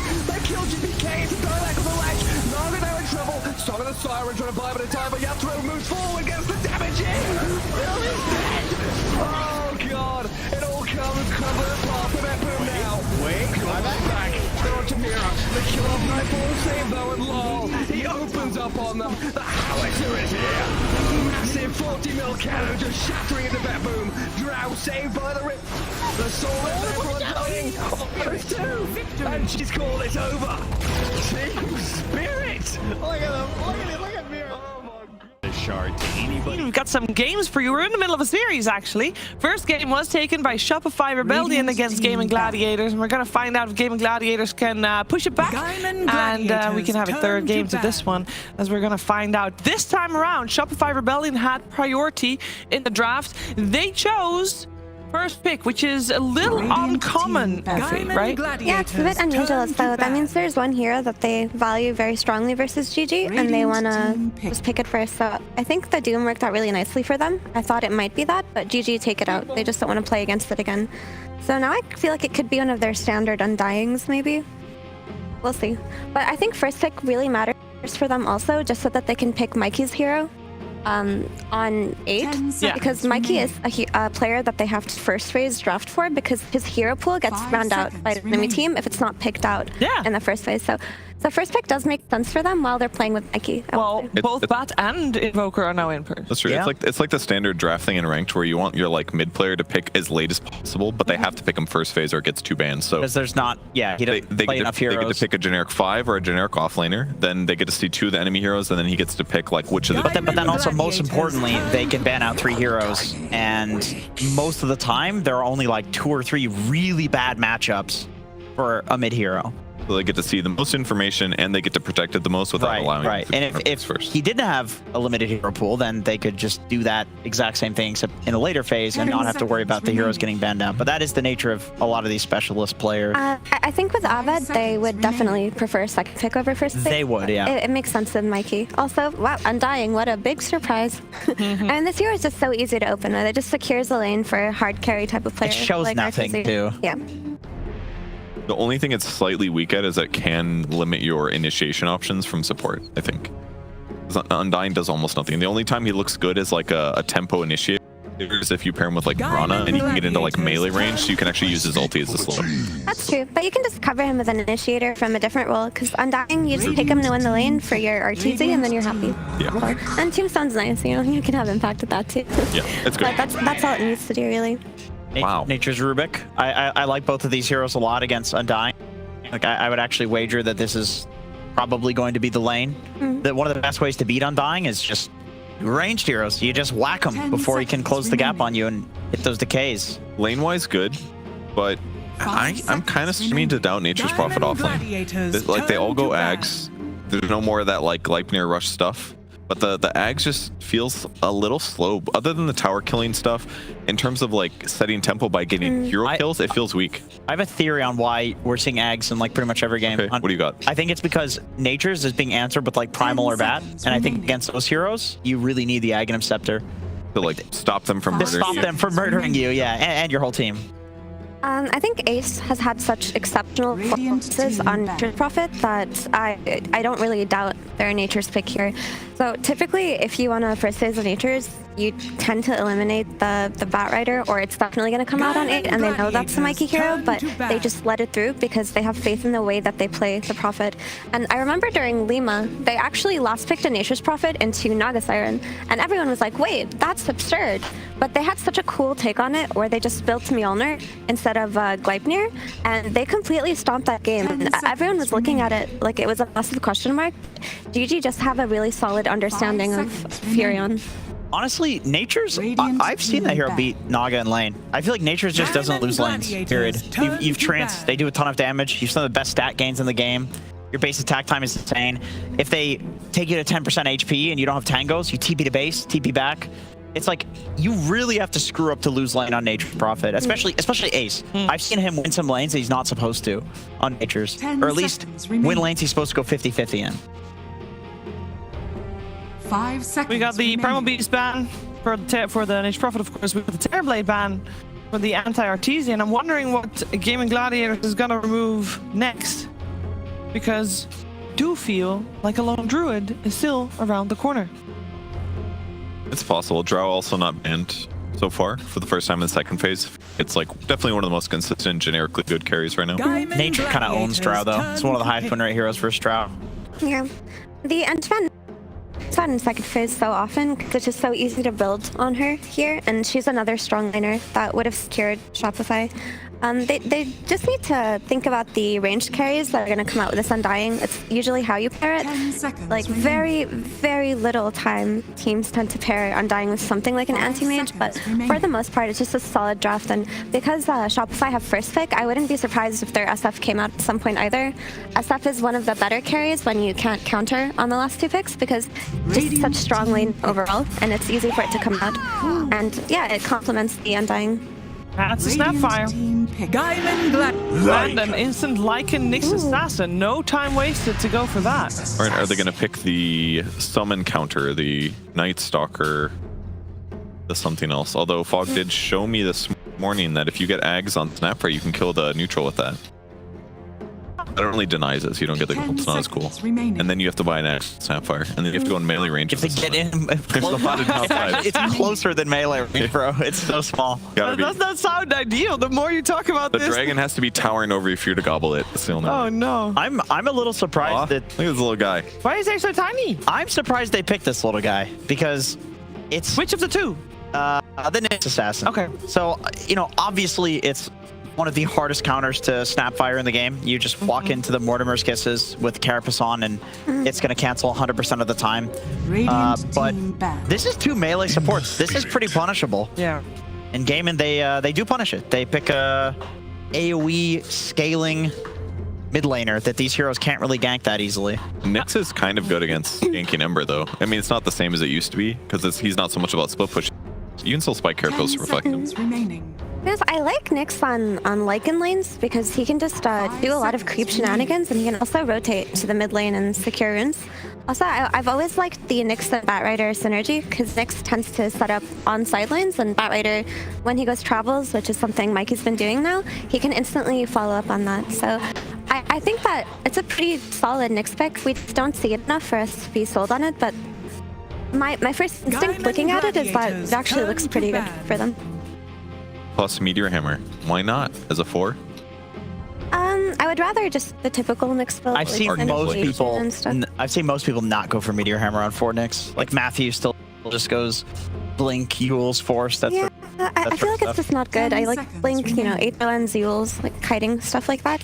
I still think Shopify are looking at their SF now because they definitely have Lockdown coming out of the Nyx. They have the Lycan Pressure coming out, and SF carry is just one of the cleanest 9th picks you can have because it's just a solid laner, like we mentioned.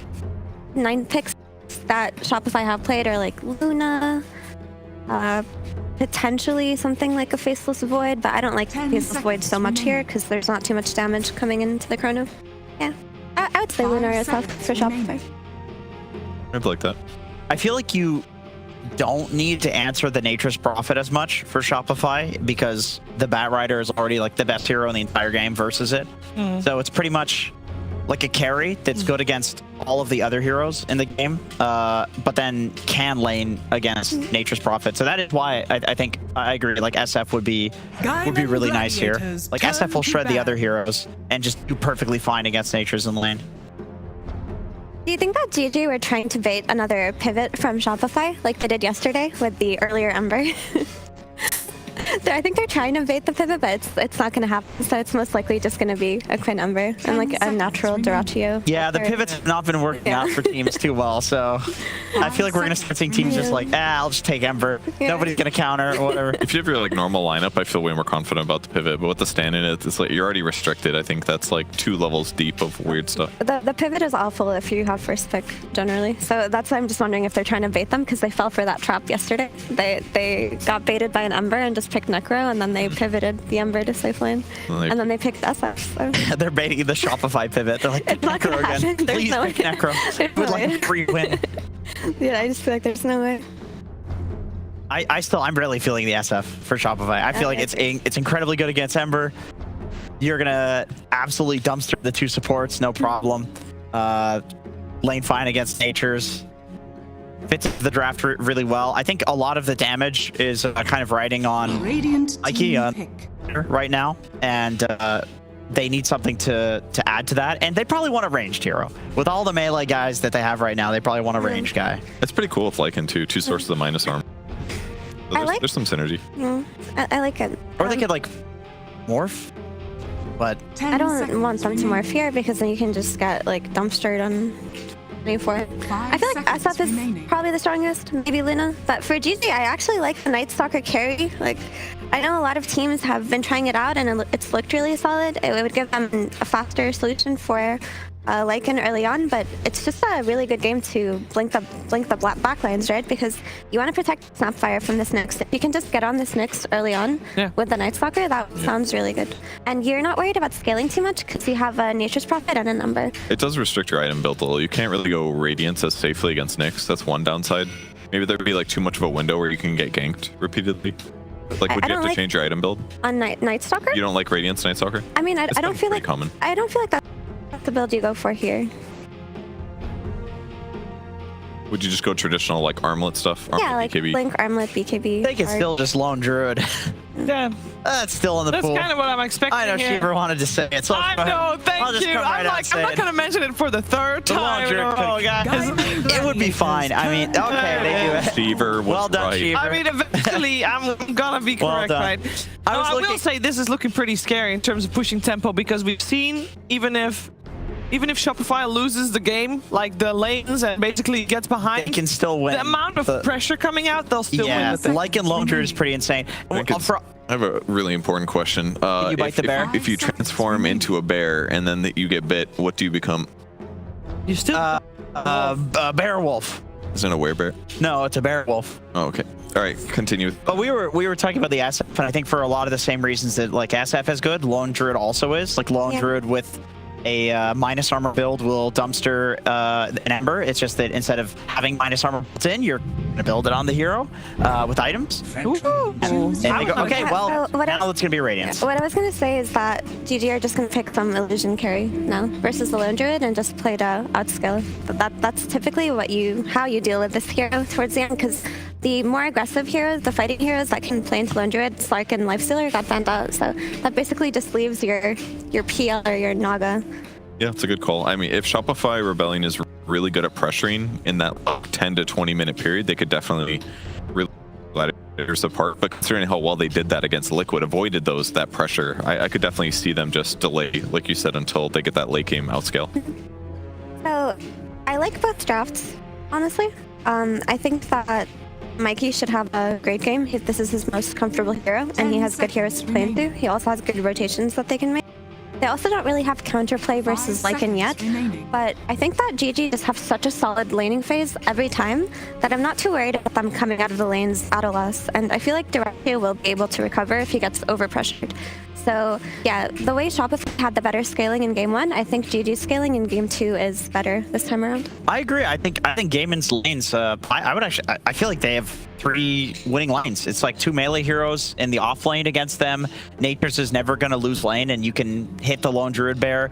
And I have seen Ember Spirits do very well versus Batrider mid. I guarantee you, when Quinn asks for this hero, it's because he knows how to beat it. He's one of these new age Embers that does the right build. And I still remember Mikoto solo killing Nisha mid the Ember Spirit versus Batrider matchup. You go max chains, right? People go well, max light obviously, but people go like couple points in chains early, and you play to just kite the Batrider. You bait them under a tower, like that's how Mikoto got the solo. I just remember it so well because it was so clean. I've seen literally get the chains under tower. You bait him to 2 a little bit. You get a TP in, boom. I've seen 4-0. I've actually seen that. I'm not entirely sure, but sometimes I know Embers still like to farm a bit, which of course you need the Flame Guard to do that to a degree. Against bad, like the high levels in chain, you just match his rotations, you kill him. Feels good. Purge? Slight chains, yeah, sounds good. Very good combo. Oh, my, the really game in general. Yeah.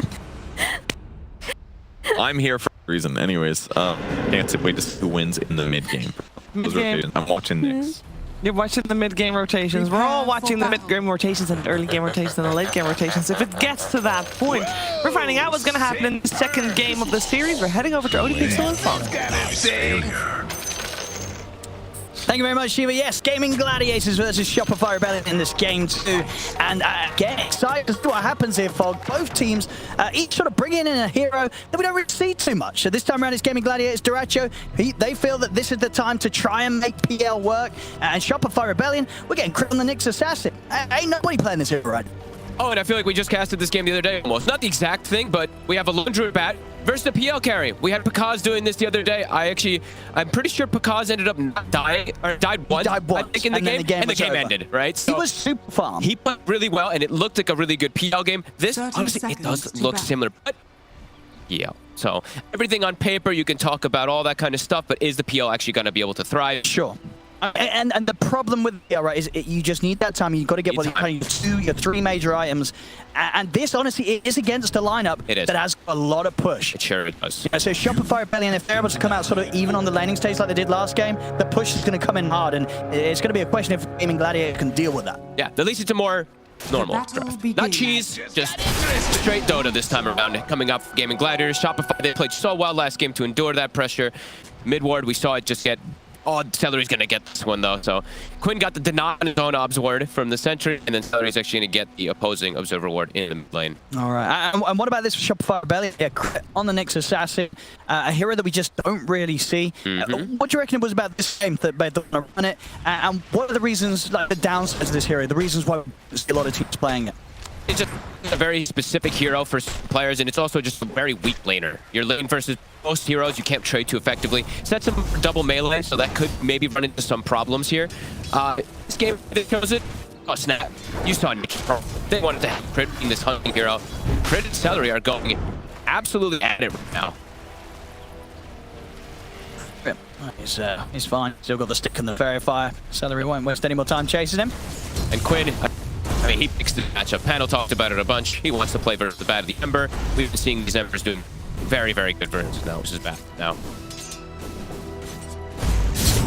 And as well with a situation in which, is I believe what Jenkins was saying, you tend to max the chains, or you take a few more points in chains when you're playing this? I've seen, there's 2 different, I mean, you can just go 2 points in Flame Guard also, and then you can't break it. But there's a couple different approaches that you can do.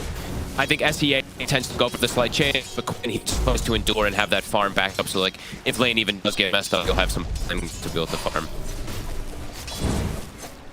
He's incredible right now. 7-2 first scoop up of waves. Let's see how safe holds his own up top. I'm pretty sure Crit, he wants to try to get some pulls going, but it's a small camp. Crit will get the melee creeps. Yeah, still be able to keep the majority of the creeps on him. And yes, so in overall, whose draft are you liking more here? I think it's a different type of timings things going on. I like the PL. I think it can absolutely work in this game, but I can also see the situations where Mikey still gets scaling like he did last time, and then the Lundra can just take buildings in seconds. I'm torn. I'm pretty 50-50 on this one, I've got to be honest. I don't like PL as a hero, but on paper in the draft, I can understand how it maybe has that edge here. Maybe a slight, for me, like a 55-45 or something like that for me.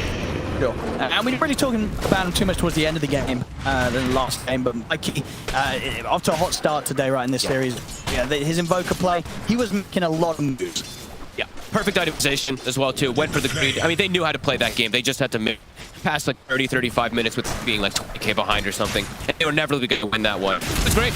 He played super well, and he's playing literally his other most comfortable hero, so you've seen him on his rotor multiple times. That we're going to see Duracho in a much more comfortable spot this game. Of course, not one of the carries that he's playing super frequently recently, but definitely the style of carry that you're going to feel really good in Duracho's hands. An actual carry. Yeah. Because he definitely looked a bit uncomfortable playing the Witch Doctor. Landing phase looked great, but then mid-game he's not at all those opportune team fights he needed to win decisively. So, I mean, we'll see. We'll see what this PL is going to be able to do. Yeah, his lane looks great. It's versus double melee with a Snapfire behind him. Should just get that free farm. Yeah. And for Arteezy, you get the Lone Druid this game. Did you like? I mean, there was sort of the question of whether it's going to be the Lone Druid or his SF. They go with the Lone Druid here. Yeah, I mean, it's probably the thing that he's just a little bit more comfortable with playing. So, be sure he's uncomfortable playing the SF, but in this type of matchup, wants to be able to match with his Lycan. So yeah, I can definitely. And then it gives opportunities in both lanes where you can do these fun, like, I think the big thing for Shopify is, I'll get to that after, is like the vision control this game. There's going to be a Nyx that's running around constantly, Wolves scouting, Tombstone for vision, and this Bear also that allows Mikey to play with his boot to travel progress. So he's in bots in on the Bear, bots in on the Wolves, bots in near to Nyx Assassin to go for pick. So it's a cool approach and something that all kind of synergizes together. But lanes at the moment looking very good for Gaimin Gladiators. They set themselves up for success with Nature's Prophet multiple times on Ace. And I think Ace, I don't see him going down the route of scale. This is going to be scaling. He's going to be the secondary carry, or as he has been sometimes, ends up kind of the primary carry of how much farm he gets. Yeah, he definitely, I definitely don't want to see Dragon build this game. There's no real reason to go for this route. Like sometimes playing versus these Mangos, that global route can be very effective. This game, you can transition. Top lane, Shopify Rebellion, getting some pretty good early pressure onto the Ratchet. That's a big wave, a massive one in fact. It's triple range creep. This is gonna sting! I mean, Duracho very likely to miss quite a bit of last hits under this here in Saberlay. He's looking for Celery. Nice lineup there from Crit with a stun onto two of them. And, Carapace. Very well timed there by Crit. I mean, you just don't expect, right? You go for the scatter blast and then it's like, oh, hang on, Nick's going on here, and Crit instantly with that reaction. And Duracho also taking a damage out of this. We'll be able to dodge the stun of Doppelgang. But some pressure from this like Nick's lane, a lane you just don't really see nowadays. Can't even kill here. He missed so many last hits, by the way. Looks like I'll be a bit too tanky in this helm. Two, it's gonna be close. The stun's back up. I mean, they're it's perfectly here. Crit and Stabilite. May go down instead. He's able to find him. And indeed he will with the scatter blast. Crit still able to reflect a fair bit of damage though with that spike carapace. But of course will not stop Saberlight from dying. So they're able to redeem themselves a little bit up top. But all in all, definitely been quite an here for Duracho. Hey, great plays from Crit. I mean, these carapace is excellent. Next Assassin. There's like two heroes that immediately when that fire got added to Dota, they were just instantly picked as the counters. Silencer and the Nyx Assassin. So all over the place throughout the game, you're going to see Crit being able to do some cool moves. And throughout the rest of the game, versus Ember, they'll have setup. Versus Nature's Prophet, he can sneak around. Doesn't get the timing this time on Carapace. Really important stuff, though, that somehow the Lycan, they super well played, like the way they dive with a triple range creep and everything onto Duracho. He misses, I want to say, like 8 last hits, and they end up killing him. So, big.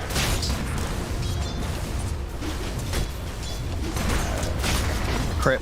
Maybe seeing if he could get another round of the spells off during this arcane. He's really trying to just bait something. Definitely having to be a little careful though. Huh? Scatter blast Cookie could have killed him, and he knows it. He'll step back a bit. Crit. Ace tried finished up. He's still farming super well. Yeah, panel talked about it, you know, this double ranged versus the Undying. It works very effectively, and Gaming, they've played time and time again, so far it's looking really good for him and Quinn. But yeah, Duracho is significantly slowed down already, and they're actually putting quite a bit of pressure onto him here. Really good stuff from Shopify again in this top lane. Yeah. Similar sort of slow up for RTZ down bottom. Sure. Both carries at the moment on 28 CS. We're seeing Ace, of course, full control, 38, 20. Is under attack. Of course, some experience, but still very much worth being noted there. How easily Ace is able to sit and hit the creeps in this bottom half of the map. Quinn, look at the rotation. TP will be there from Mikey. Fly heals up with a Star Rip. Another Slider Fist won't have to quite finish off Fly. Fly's going to be fine. In fact, be Tofu that gets taken down by this response from Mikey, joining the fight down bottom. Super quick TP. And Mikey, yeah, this is the skill build he goes for every time. Just the 404 doesn't even go for the lasso, and he will be able to get the kill anyway. Radiant's middle tower is under attack. This Lycan is huge. I mean, he's 5, he's got Dominator, he's near 6. He's going to be able to continue applying pressure up here. Duracho, he's gone for the Vanguard just to be able to sit up here. Yeah, I mean, absolutely needs it to be able to stay in lane against this Lycan. Yeah, and Quinn, he's trying to make moves around the map because, you know, they're probably saying, like, hey. It's kind of difficult, though. Yep. Especially onto a Nyx Assassin as well. And Quinn knows it. He won't waste his time there any longer. And it was just the max, like, only 1 point in the Flame Guard, I guess, for the laning phase, so. Ace, we see his build. I mean, we expected it. He's just going straight Maelstrom Treads. As we said, he's going to transition into a big fight clear of this game, not the Aghanims build by any means. Wrath of Nature online.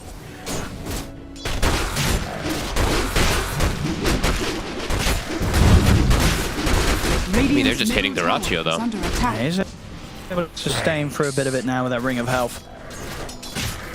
And catching back up on the CS 41 last hits now. Doing just a bit better than Artesius at the moment.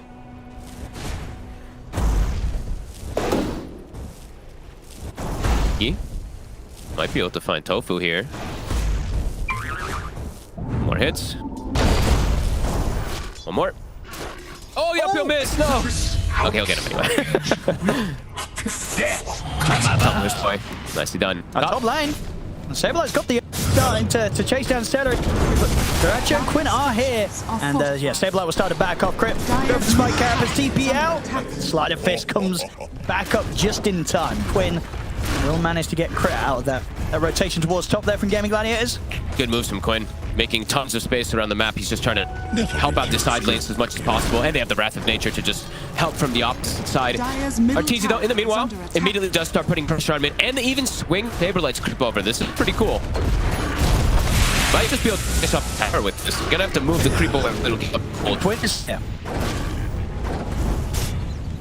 So able to farm the creeps. A nice bit of bonus score there for Quinn. Even Duracho himself getting some pressure onto the tier 1 on this top lane. Tougher and tougher to put the out of the lane now, of course, with Vanguard done. He has a Midas queued up. That's the correct build. He knows. Vanguard into Midas. First item to survive, that second item to pick up the farm, pick up the levels, pick up the gold. That's a bit of a curious one for sure. It's attack speed. I guess just they are looking at going for triple scaling then, right? That's super late game kind of scaling for himself as he thinks, you know, it's, as we look at it on paper, it's a good PL game. So, okay. Yeah, I mean, that's the way you're going to win a PL game, right? Yeah, you're going to win it by scaling, and you're going to win it by hitting that sort of 3 major item timing. Bottom, Quinn. We'll be able to force a TP from Mikey. Quinn. Ooh. Should have been fun. Anyway. Yeah, and in theory, he knows as well he's going to get a lot of space made for him. You know, one sort of ace and Quinn of their first item, they're going to be playing super aggressive on the map. And it's just like, for like Saberlight, until he gets the Overlord, he has to be a bit careful how he shows his creep, because Duracho can just walk up and Midas it in a lot of situations. Big damage. I'll try and go in for Arteezy, and with the kisses coming in, we'll get him. Oh, they almost got the bear too. That would have been huge. I was trying to pick up some action in that mid lane, keep the pressure onto the tier 1 tower, but on his own, didn't end up being the safest of places to be. Crit. Can't win. Nope. Tries to get the extra, the damage in before just going for the blind stun. The invis, so Quinn gets a chance to react. Arun will spawn. Gonna be able to take down away from Mikey. Radiant's middle tower though is under attack. Very soon. Crit is he's just going in. He wants to go on him because they've got Mikey by their side. Shopify Rebellion, they want to play very aggressively here. They'll catch Celery. I love it. I mean, this is the way they're going to play. Charging in there saying, hey, we want to fight. Let's go. They're definitely like they're probably going to see Duracho's itemization. Are they going to get the courier? The Midas? Radiant's it's flying right over them. They don't kill it though. Oh, they want Ace? That means TPs are coming in. They should. I mean, Ace is going to stick down pretty low into the flame break. Going to try and TP out. He makes it away. Mikey, he'll TP out in return. Indeed, that was close to high. Just not quite getting there, but it does. Duracho's picked it up and has been able to use it straight away. He TP'd to it. He's like, my Midas. Oh no. We'll be able to use it immediately. Oh my, that was scary for a second there. I mean, that would have been pretty brutal. Delaying it even for like that, almost 2 minutes or so, it does hurt. Yep. It's all about playing for greed here this time around for Gaimin Gladiators in comparison to Shopify, who definitely feels like they want to be playing the ones who are dictating the pace. It's kind of like a role reversal. Not to say that Shopify can't scale. No, because I mean, Arteezy, he's still going to go probably just the same build that we saw him do the other day, right? Against the PL. Yep, Radiance, for sure. Looks very good. And Mikey, he is going to do his build, you know, that we saw the other day also. He's got the Witchblade already queued up. Already 2 components purchased of it as well. He's playing versus pretty, I mean, significant physical damage as the game progresses, so even the armor is going to be beneficial. Radiant are scanning. Saberlight close to Helm of the Overlord. They're going to be able to force quite a bit there with that. They know that the PL is not going to really be able to fight for quite some time if he's going to be going for the Midas. Tofu tries to poke a bit at Crit there, but Crit, he's got backup. Both Fly and Mikey were ready to help out bottom lane. They're on Arteezy again. Arteezy a little bit on his own here. I'll push back. Ace with the air, but no way out of that spot of the map there. Immediately they're looking to punish. Top, Mikey. Yeah. Lasso. See if Duracho can play his way out of this one. They're in on top of it. He's got the doppelganger, and he has backup of Celery. Ace already as well, ready to jump over with the TP if required. Mikey wants blood. He's going straight for him. Into the trees, he looks for Duracho. We'll find him with the lasso. Ace TP's in to try and help out. See him bring down Celery. Duracho still alive for now. Mikey trying to stay on top of him here, building the sticky napalm stacks up. Duracho is able to phantom rush over towards the creeps, but he still goes down. Mikey gets the kill. Might be able to get more. Ace is incredibly low here. The stun from Crit will catch him. It's 3 dead on Gaimin Gladiators. Mikey will die for his effort. It's a 3 for 2. See if they can make it a 3 for 3 for Crit. Spike happens out. Oh, Crit. He's got the stick charges. He can look to turn Crit. He's going to make it a 4 for 2. What a play. Can Quinn finish him? I mean, Crit's probably going to have a spell back up in a second, isn't he? 5 seconds on 5 Vendetta. seconds on Vendetta. There's a chance he can sneak out of this. He just needs a little bit longer. Gets the stun off. See you later. And he's away. He is away there. Crit, he'll survive. 2, 1, and 5. Having a fantastic start so far on this Nyx Assassin. But they want to go back. Oh, they mango him up. I mean, just in case maybe someone was sticking around here. Duracho, he's the one in the neighborhood. It's tough for them to really commit out to Duracho. Quinn is relatively low on mana. And they have a +1. I mean, if they get one, it's hard number Celery around. And they've got a sentry down Crit. He's not going to be able to catch Quinn by surprise. They're trying their best to make as much space as possible because Arteezy's struggling, right? So they're trying to really force the issue here. As Arteezy, by the way, he did go back. He went Midas, so he's also looking to match. They, as we said, I feel like both lineups have their potential of these kind of scale. That is going to be going on. Really, just continuing to pile on the pressure on this top lane. Trying to make Duracho not feel safe in this area. And he wants to try and farm it around the top tower. We'll see again some great moves from Crit, where Quinn just wasn't quite able to find him in time. Even the Wolf micro, like constantly being annoying here. Saberlight doing an excellent job here as he now has Helm of Overlord finished. So Shopify definitely have a window here where they can start pressuring and perhaps make space for Arteezy. But Arteezy has to be more careful. He's deep again. He's in the same spot again. Not the fear to push back Quinn for now. They want the bear. Yeah, they'll go for the big money instead. He's out of the sprout, but bear's away. Dyer's top would have been fine. Mikey under attack. setting up with Crit again. They get Quinn. It might be this time. Lasso into the damage of the Firefly. Now, same time up top, Saberlight and Fly. They're looking to chest down Tofu. See Duracho turn up and try and help out. Tofu able to turn with the Fade Bolt, but the summons finish him off. If Duracho can do anything in return, yeah, at this moment he can't quite rise. Minus the van. He's up to kill, and he's making it. He's not really got anything. I feel like he needs to just not show up to fights on this PL. I think him showing up is actually really hurting the side of Gaimin Gladiators because he tickles. He doesn't really do much of anything when you have Treads Midas. You need Diffusal first before you want to be showing up. And shots, honestly, Shopify, they're absolutely killing this early game. Crit already has Blink Dagger, so he's going to be able to make these moves consistently. Find Quinn. This is looking really good for them right now. Okay, 12-7. You know, PL on paper, as we keep saying, can look good in the game, but Shopify, they have the concept and they have a way to scale, a way to pressure as well, too. This is looking, honestly, very good, because soon, a couple more mistakes, one more fight or something, they can just get a Roche. They have a Dying and Lycan. Oh, Crit. It's going to be off the mark this time. Not quite able to find the opening stun on the Celery.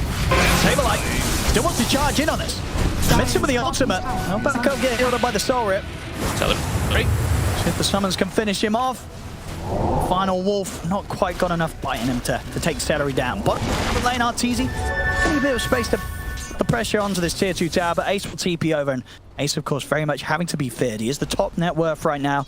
This Nature's Prophet, a pretty terrifying looking hero at this point of the game. It feels like he's got a lot of work to be able to make sure that his PL can get space to farm. And it's not the easiest game. There's a Batrunner to Nyx that's got to be prowling for this MP all the time. Over in the mid. I'll get another catch here, Shopify. On Tofu, TP's coming in. Duracho, he's trying to run in at them, but at this point, it doesn't do the damage. RTZ able to TP out in time. Nothing to catch him. That was close. The chains were used, but didn't quite catch him. All right, Shopify, I feel like they're probably feeling like they're in a very good state of the game at the moment. They probably keep clicking Duracho, and they're just like, okay, well, he can't show up. And when he does show up, there's going to be a radiance there.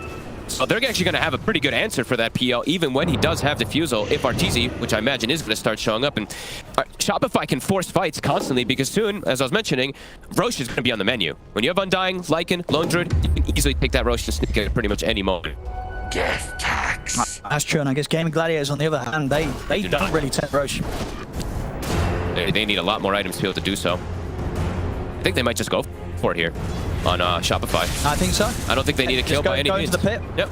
And see what Gaimin Gladiators do about it, because as you say, for Gaimin Gladiators, it already feels kind of rough getting the PL involved right now. So with this going on, you don't want to bring the PL over, right? You've got to let Duracho farm. I mean, Duracho needs to farm, like, he needs to get this item and the next one, and even when he shows up, as I said, there's an answer. There's an enemy. The Radiant's pretty much done on RTZ, so I'm concerned really for Gladiators. Unless Ace can really pull some magic up with the supports, this PL might just not be able to do anything in the game. He might not be able to get online, and even if he does get online, there's going to be more and more answers. Yeah. I imagine they'll itemize for him. I mean, it's just interesting to see just how much kind of adding the Midas into your build as a PL affects kind of the timings that you want to be hitting when you pick this hero. Yeah, I mean, nobody really picks it. It's very rare to still see this. We've seen it now twice or 3 times, if I'm not mistaken, maybe twice. And it hasn't really been working out. And this one, on paper, looked good, but so far, game stage, Shopify is doing a great job of just not letting it really get online. And they're ready to fight. They've got everything ready. Radiance is done. He's got a Philosopher's Stone on the bear too, so he's got Midas and Philosopher's Stone. He's going to constantly get farming. Yeah, Blink on crit level 12. They can hunt very easy versus Quinn and versus Ace. And as we mentioned before too, it's the vision aspect. They've got Wolves constantly scouting. They've got Nyx Assassin constantly scouting, so it's difficult for Gang to really look for this type of split push that they want to get going a bit to get space. Scary next few moments for Gaimin Gladiators. Yeah, they're ready to head into the jungle. Sure. See if they can catch any of these supports here. Crit, he's already been able to close the gap on Tofu. As Tofu, he'll attempt to pickpocket his way out of that. And with the Sprout holding them back, A will be able to keep Tofu safe. Nice character. Actually ends up saving him. Mikey.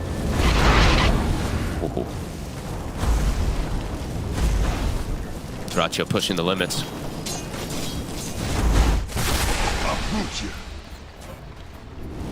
Ace has life near. So, I mean, he still, as I said, he is top net worth. He is pretty much the carry himself. He's done it many times before, been able to carry them from sort of a solid profit performance. He's just got to be quick on his fingers with this BKB versus this Nyx Blink and versus this Rider. But going in aggressive, looking for Saberlight. The kiss is out as well, but Saberlight pretty much dodging every single hit. We'll get hit a couple of times, but won't be enough. Gets caught by Crit. Dies out. And now they can just chase down for more. Tofu. They'll look at the Tofu, they'll find the Rubik. Sailor's got to keep running. Oh, they're rolling with it now, Owen. Try and turn with the Scatter Blast, but again, Crit. The timing's there with the Carapace. Finding these Dream pickoffs, and it transitions into a tier 2 somehow. Quinn, still no BKB on him. He's easily punished. Absolutely. You know, feeling sort of how difficult it can be to play sometime against these heroes like the Nyx Assassin. And look at bottom. I mean, they have a ward here. They need Duracho. He's coming. He'll start to move off. That's up there to follow up, and Mikey, of course, has more than enough damage to burn through the PL. And Mikey's build, I mean, like I said, he's one of the few ones that does this, but this Witchblade plus the Shard. So much damage. You don't need Firefly in a lot of situations. You just kill them with right clicks. They're really, I mean, they're completely controlling the pace of the game now. 17 to 7. Scaling beautifully, finding every pickoff. Saberlight almost has AC. Is this PL even going to be able to do anything this game, Owen? It's starting to feel unlikely. Game. It's a tough game, and he's dead, and his Midas, it's off cooldown. The real pain, as we like to say there. So he has to sit there on the sidelines, knowing that the efficiency has been lost. Yeah, Ace just has to carry at this point now. Quinn He's constantly a third of dying without BKB, and he's still about 500 gold off. Shopify, they're looking to punish it every time Vendetta's up. It's just so hard to fight without that BKB. And look, the Wolf.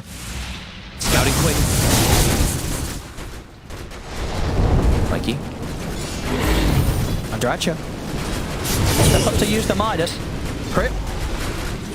Waiting for the chance to jump in on this. If they want to still go, it's a bit trickier now. They know that Gaimin Gladiators are aware of what's happening. And Crit won't quite be able to connect with the... And the tombstone, RTG's coming outside. He's able to get on to Duracho with a fear and into the root. Duracho, he's going to die to RTZ. He's gone. Ace has to BKB TP out. Quinn's got to run. We'll turn towards Mikey in mid, but that's the Aegis. Mikey's going to be back. Crit jumps forward with a stun. Catches his toe. He's just going to head back to the safety of his base. There's no fight to be had here anymore for Gaimin Gladiators. They're losing. I mean, look at bottom too. They take the tower and also top. They're even Quinn. He's trying to get back in on this. Maybe they can get some of the supports. He'll get Fly. Arteezy's taking tier 3. Quinn very low on mana, so won't have the tools to be able to chase down Crit. And it's just going to be a support kill at the end of it all that Gaimin Gladiators pick up, but indeed so much to be found here by Shopify. And Mikey, he's able to catch Ace. Heads back in with the lasso. Ace, nothing to protect himself at this point with the BKB on cooldown, and even if it was, probably would have still died. Just too much damage coming in too fast here from Mikey. Mikey is owning 9, 1, and 4. He is literally just ripping them. There's no space at this moment for Gaimin Gladiators. He's ready to go for more. Sure is. Mikey, okay. He's running into 4 of them. BKB. See if he can get out of it. Chase him. He's going to go for the TP out. If they got anything to come in to the end of the BKB, he's actually away from it. Oh, he gets out. I mean, that's got to hurt there. Mikey with the taunt, he just jumps into 4 heroes and he says, you can't kill me. Bye. Oh my. Oh, and the last pick, the PL, it's 0 and 4. This Midas is most definitely not paying off at the moment by any means. Yeah, it's been tough. It really has been tough. And Shopify, look at this. He's got BKB now, so a bit safer. Okay. Yeah, look at the goals here this game. RTZ. Oh, Quinn, he doesn't get it off. He's dead. Oh my God, Crit and Mikey, honestly playing so well. Last game it was Fly, but these two now, they're just doing everything. I mean, yeah, Mikey, of course, impressive as always, turning up this tournament as a stand-in and giving us performances like this. And then for Crit, doing it on a Nyx Assassin. Now, this is not sort of the era you expect to see, but as you said, there were reasons why it could be good this game. Crit, he's making it look more than good. And making it look straight broken. They're fighting mid and Arteezy's taking bottom. There's no clip. Well, what do you do to deal with this sort of pressure as Gaimin Gladiators? Radiant structure. I mean, the starting to get threatened to Arteezy. Duracho's turned up. Duracho? Oh, that's game. He died even quicker than when he was on the wing. Doctor! Oh my God. Shopify turned up, ready to play today. What a series this has been for Shopify Rebellion. Honestly, this is... If they can be consistent with this level of play, they're looking better than ever. Absolutely. This is some crazy stuff. At Lone Druid, they made magic work the other day versus the Pekaz PL. This PL literally hasn't even done anything, hasn't been able to play. He's just been Midas and creeps. It's been rough. Arteezy, 2 top to kill, also 5 rate band. And in they go. Mikey, another catch there. They're trying to kill Arteezy. Maybe they'll get him. He's getting low, but he's healing up with the bear. Arteezy still finally gets stabbed down. But it's costing them so much in return. Both supports will die. That Ace has to buy back. Quinn is caught by the campus. He gets his mana burn. Mikey finishes him off. Doesn't get it off. Now Crit. Maybe he does.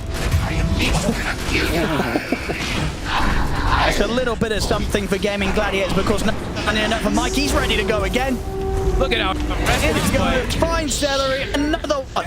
But Mikey still has BKB also to disengage. I mean, Duracho's trying to go on this, but can he?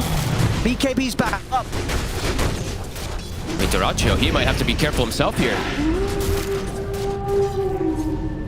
Oh, and they have... I mean, this is crazy. And it feels like a while as well. We've not seen teams be able to do this really back-to-back against Gaimin Gladiators. Nope. 2 games in a row where Shopify Rebellion, they're just looking on another level today. They're playing so clean. They're understanding how to play with the vision, with the advantage that they have. They saw the Midas. They've punished it time and time again. there's like no hope for this PL. He literally does nothing to the draft right now of Shopify. And Mikey just, yeah, what a performance. Yeah, not holding anything back here today, Mikey. 12-1 at 6. Yeah, honestly, his Invoker plays and back plays, they're absolutely up there. Yeah, totally we've seen level. it, through the previous group stage as well. These two heroes, I think they're kind of the best. Did you say the best two that we've seen them on? What else have we seen Mikey on that you've liked? These are the best two. These are the best two. Yep. The Bat and Invoker. Yep. And that's the thing as well, they'll pick it early. Yep. They pick it early, they say good luck to the enemy, and the enemy normally needs it, because Mikey, he has some incredible performances. As I say, emphasizing on the fact that his heroes, they'll be picked early. Enemy teams, they're not really able to do much against it. And the timings are just, they're so slow for Duracho. The 29 minutes, you usually want to have like your heart, your Manta, your Diffusal. Yep. He only has the Diffusal and Manta and this minus. So the answers are there. The Bear is constantly cutting waves and split pushing. I mean, they're trying to look for a fight. Gaimin Gladiators, they're out with the smoke. Head-on fight looks very difficult at this point. Nearly impossible. Trying to go on the there. Too tanky. They're even buffing it up now. Fly's got a medallion.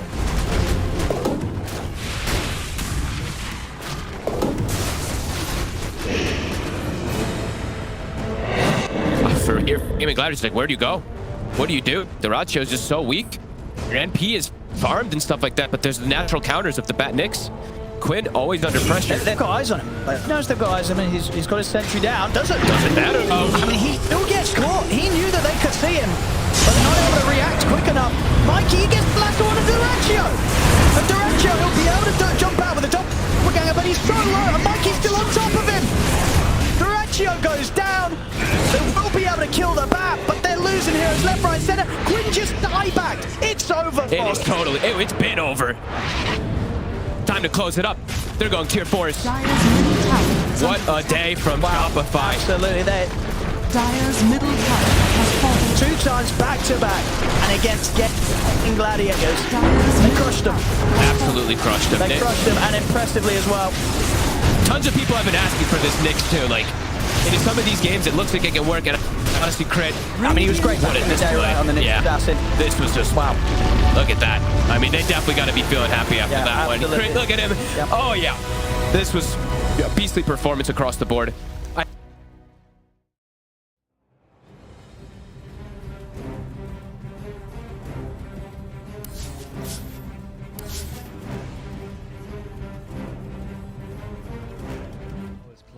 If he's got these hawks coming through, you know, if there's no... We'll come back to this as they get the dive on, and everything I was saying is now inconsequential because Cloud has gone down, so Kami has to move away from these multiple kisses. There is still that buyback to the Beastmaster though. Let's see. He wants to get himself back into this. The dive onto the back lines into the vortex as well. There's going to be a real nice dismember. The hooks come. Nice save. Though he saves it. Cloud gets himself back into this now, and Kami is losing so much time. Kami's going to go down. They do get the kill onto Leffington there as well. So Mira with that freezing field, Mira will go down. Going down to the hooks. Yatsuro's still in that push roll. He's getting them back. They get the buyback out from the potent storm spirit. Everybody from the side of Hydra. They don't want to be giving this one up now as well, but they take down Leffington once again. That's the dieback on the Disruptor, and Yaturo, what can he do? The hook, it's going to be blocked mid hook. This is the dieback on the Cloud. Cloud, can he get himself away from this one? He's still being harassed up by Collapse. One more right click, he goes down. That is going to be the Beastmaster dead for 115 seconds, and now the chase is on for the rest of the side of Hydra. This Aghanims on the Morphling is just making him impossible to deal with. First of all, they use the little shredder on the Budge to get rid of his armor. He has solid amounts of it, but it is just not enough. And then Yatoro just destroys him, and he knows that he can stand his ground because he cannot be stunned. He literally cannot be stunned. How do you stun water? Well, a lot of their damage, if not most of it, is on the Morphling. Oh, the glimpse comes back though. Inside the Static Storm Mirror, he has that Lotus going, and now if Zofra actually dives a little bit further, the Thunder comes out with Podking. He's dove in, yeah. They're going to be able to get the kill onto the Storm Spirit. Can they take down the push? They're going to be able to catch up and cancel off the TP. He's going to be dead. The Storm Spirit though, he has brought back, and they've got no kinetic field, no Static Storm. And like you say, they're even going to be able to get a lockdown onto Cloud, everybody inside of Hydra. They just overextended, and we praised them in the first game for respecting the power of Team Spirit here, but Hydra might have just lost the heads a little little bit, and the buybacks, they're going to be forced out, but I don't know if it's going to be enough to defend this base with the punch being down, with no static storm for the next 27 seconds. Spirit, what can they get from this? I'm in worry though, they're going to be able to get them. They get, no, they get two, they do! They take them down, the cookie comes out, the Yatoro freezing field, they might lose. Happy is this the dieback? They do the break the Lincoln Sphere though. Morphlin, Lau wants to come right back into this fight because he have the boots of travel to do it. It might take him a little bit longer now. No boots of travel though, so he's going to have to use the blinks, you know, they just do it by foot it seems. Level 25 Storm with a beast. That's just so much damage. They're going in for the Morphling. He doesn't have a buyback. No, they get do they get the kill? He goes down. Warwick has to go down now. It's going to be him left alive. No, it's not. The creeps are pushing in. There's no buybacks available on the side of Hydra, and this is going to be 4 heroes, even with the death of the Morphlin. No way Warwick defends this. It's pretty much over. They don't have the glyph. The game is over. They gave it their best. Hydra, they made Team Spirit work for it. The team that is most likely going to be at the top of Eastern Europe DPC Division 1.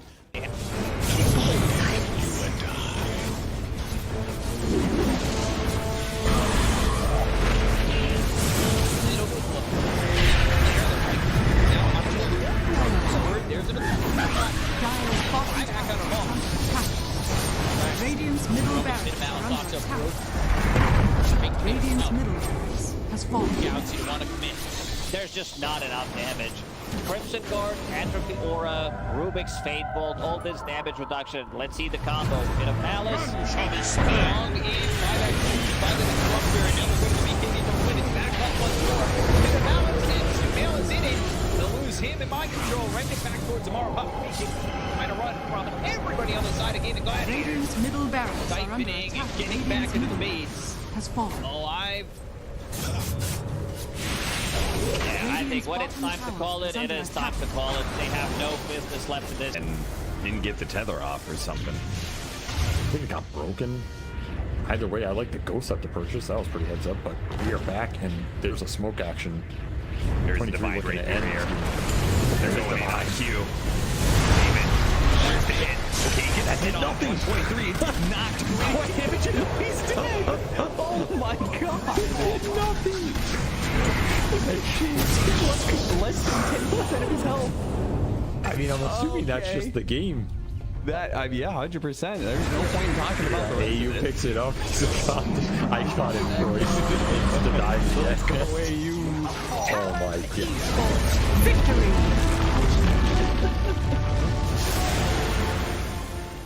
We finally get to see them have a little bit of lead, but they need to have good vision, good execution to engage.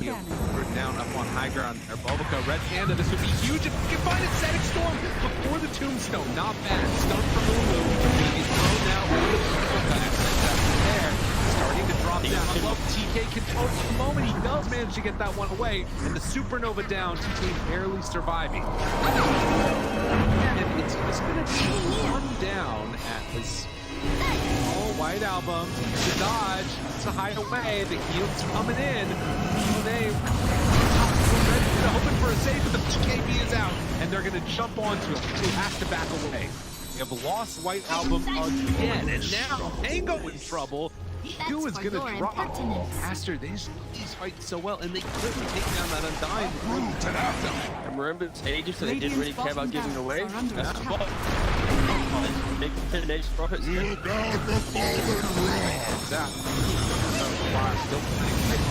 Stun is out today. Didn't have a BKB available. Bulbaca dropping low. The 10th on back in. They have a off Bulbaca. Doesn't look like it because the Black Hole is there. That's on the agent. He doesn't have multi to become back. And after, they might take full advantage. Move. Radiant's bottom Rax has fallen. Up the bottom. Finally, Aster full advantage. They're building. Radiant's middle tower is under attack. Oh, just for a brief second, had more network. There it is, back again with the higher network. When you click on the L, it's not really an inspiring network. Blink, BKB, Radiant. You might be able to get on top of a hero, but that's not the shot.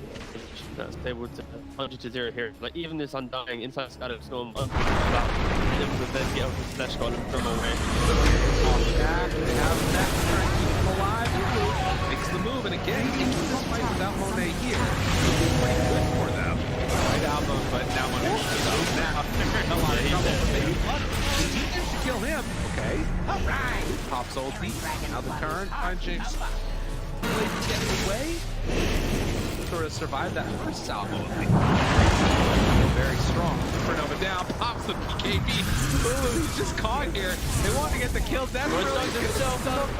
And now the chase. The avalanche, the toss. Thinks he's going to give up his life also. And Monet, he's way too strong. This might just be the full set of racks going down bottom. Aster, way too strong for Ares. Like earned the JP. Oh, they're done. Okay. I was wondering. It looked like it was that type of game. Yeah, it kind of was. It's like a game where you're an out, not really ever been in the league, he hasn't really never protected himself.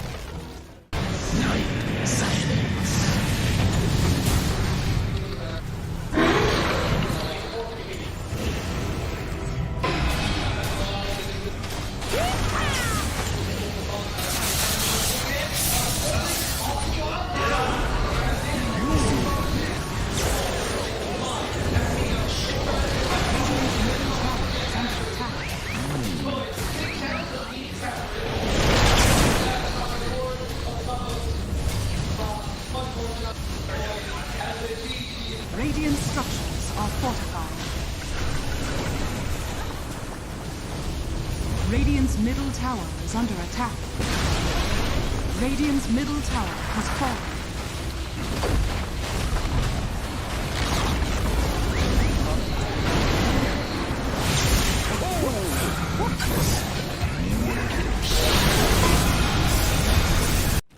Boom. Everyone's standing. How are they just standing right now? I can't help but fidget with my hero half the game. I'll be running around in circles. Yeah. Pirouetting on the spot, the song, blinking from Pure, they see Yatoro, 3 lined up, potentialized path play, they're trying to go in, Toronto Tokyo, blown up by Collapse, has to fight back, Yatoro gets up with BKB, Pure with another song, sprints in, who are they aiming for? Where is the target acquisition? They can't catch anybody, Collapse, BKB runs down south, Lol being chased out as well, oh my god, Nightfall, Hazy on disc refresher, blinks to high ground, gets away from danger for now, Pure, what's he up to? He's back to the high ground too. Mirror image out, Aegis claimed, Lol in the fire, still surviving and blowing up GPK. Team Spirit, nothing to do. Sprinting out their base, they don't catch Nightfall on the way out, he's blinked out of the range of Mirror. They're still hunting though, and he's going to find Toronto Tokyo. Who cares, Gem? I see Jakiro. Eon disc popped. And with his rapier damage will make short work of a twin-headed dragon. Unstoppable. Laurel, the collapse waiting in the back line actually worked. He stormed out of the tree line and he just then started eviscerating the 2 supports with the help of Laurel. He completely jumped over. They dodged everything that Naga was trying to set and prep there. And Yatoro was also just firing the cannon from the top there. Did the combined damage of Collapse and Laurel together. He is a monster. Oh, Pure. Lol. Oh, God. Nightfall's going to get a bit of vision here with the Hawk. Imagine. Can they? Imagine. Will they? They have to do something kind of crazy. They're going to be losing their base pretty soon. Lash has buyback. Naga Beastmaster have to get back to base to defend. Drow Rangers up here. Tier 3 gone. Barracks to follow. There is no buyback of Collapse though. That's a big one. And Mira. Radiant structure. Look at all the wolves. Look at all the summons. Multiple. Mira gets away from there. Help of the Glimmer Cave to jump in from Lol. Disruption self-save. Barracks taken out. Lol. Oh, tries to fight. Nightfall. He'll just pop, but he can't get any control of Lol. It's Lol. Puck is all over the place. Now they go into the GPK though. Aiming for the puck. They're going to find him at long last. They get him and the rapier's on the floor. He messed up the phase shift. He canceled it. Oh no. Oh, you see that? I'm not crazy, right? I don't know. Yeah, he phase shift and accidentally ended it. There's an Axe Blessing recipe. There's a rapier. There's all sorts of stuff everywhere. An Axe Blessing recipe. What's that there? Okay. Not sure what the story on that one is. Meanwhile, Save, I think he had a refresher shard, right? Because Laryl dove him, he disrupts himself, and he tries to kill him again after it. Save just refreshes and then uses it again. How did they not got the rapier? That was another DD. I don't think they care. Toronto Tokyo's going to take it, is he? Oh, yes, the Jakiro with the rapier. Coming to feed it back to them, guys.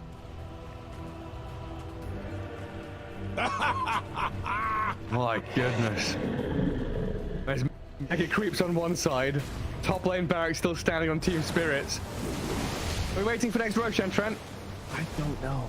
I don't know. I feel like BetBoom have such a good chance of winning these fights right now. They can't get, like, swarmed in the backline. They missed the stun on BK. He's trying to hold his ground, but look at my dodge!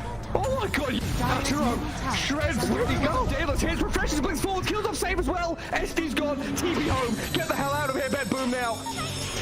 Lucky he didn't get coiled. Dude. Leshrac vanished. He looked okay until he didn't. Until he got hit for 1,350 damage from a single right click? Yeah. Oof. Yeah. Right until that. Ow. Luckily, Toronto Tokyo was not there to feed the rapier back, so that's good. And now Team Spirit running down lanes, coming for the Radiant base. Balls are still there to hold on to. Oh, this has got to be mentally debilitating for BetBoom. Mini 71 minutes. Team Spirit is wearing them down. The admins have been on, they told them, nope, these guys. The longer this game goes, the harder things are.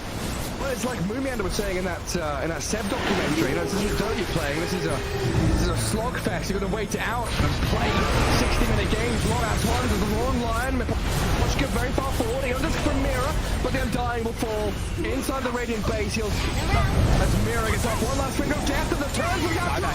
They kill GPK. It's a direct on the ledge. Naga now in trouble. Song of the Siren trying to buy a bit of time, but Yatro moves forward, gets the damage in. Will is dead.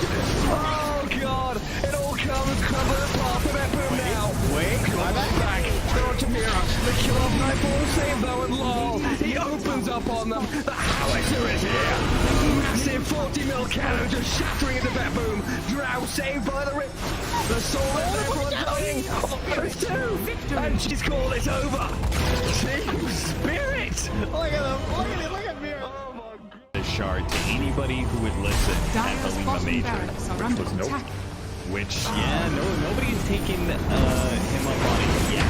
But if you see a shard being picked up by any team that was at the Lima Major that speaks English, then you could probably sort of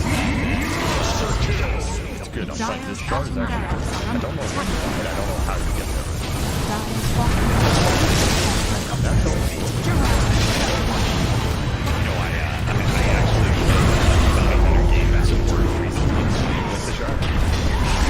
Pretty good. I think that's Slark for sure. Oh, yeah. Slark with that shard is crazy. It's actually a broken strat. If Galileo is still on top, he'd be taking that.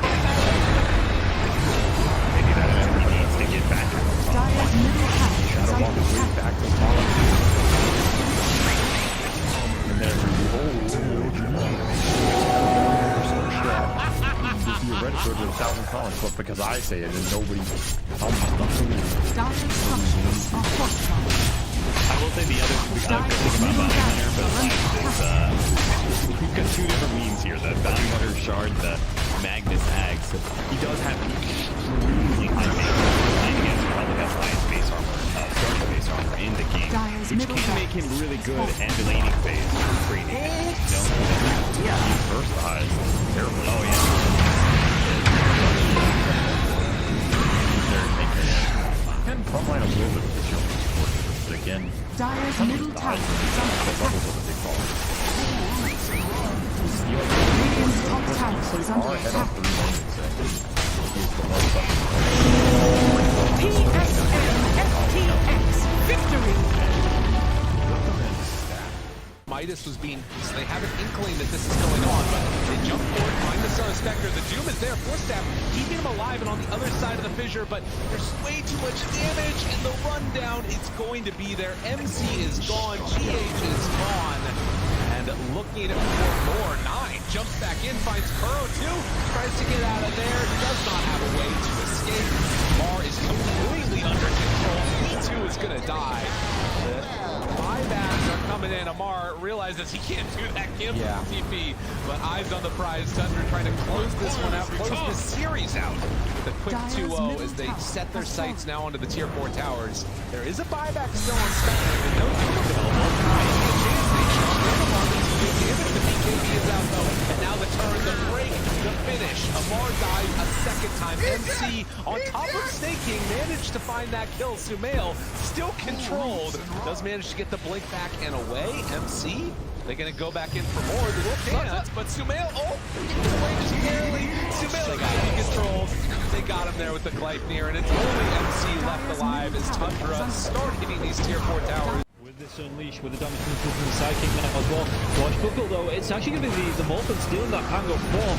And he's doing anything about this because it's going to be hexed out. Could he have the damage to kill him off? It looks like this one's going to get loaded. Right back now as well, but he's not going to be able to get the kill. In fact, he just drag him closer to him. Be able to clean up the side of one move. They have no cores now. Aintrad, the only one left alive in terms of cores. 3 heroes dead for the next at least 70 seconds. And this is going to be it. Yeah, Bedroom just come in. They're going to start to go up the base. Not even needing to go for Baggers here. As you can see, they just want to end it here and now. In fact, even diving into the bounce now as well, where the hook comes out. Morblin is going to be a good. He's got a Satanic. He's going to force that away to tell him to save coming out from space. He's then really cocky on this Morblin, but it's paying off, and yeah, they're just going to be able to dive into the fountain once again. And the bouncing farm, these heroes cleaning it up. GG is going to be called after 45 minutes here. One move. They look great in game number 1. They look pretty good in game number 3 here as well, but Bedroom, they just had enough out of them in game number 2.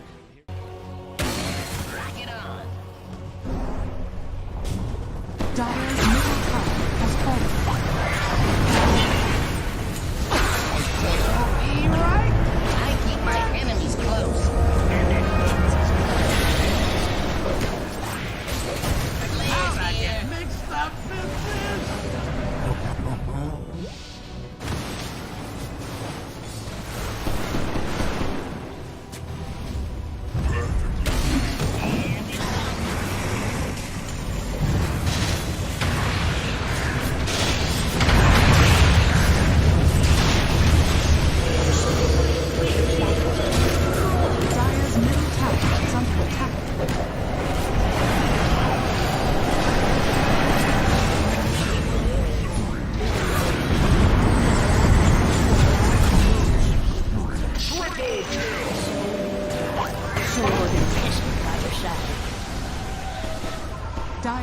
Mixed up Dire's bottom tower has fallen.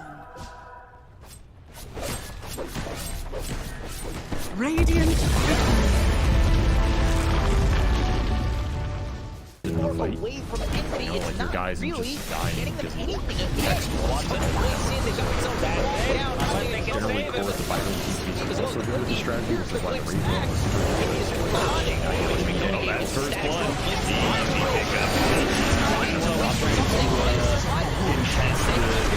Behind tower, but he's got to be careful. His alchemist is actually pretty dangerous because literally rocks the early blade stone. And then you get more minus armor out of Athens Ray for a physical damage nuke of an unstable concoction. It's a deadly mixture. You're ready for an answer for King Six.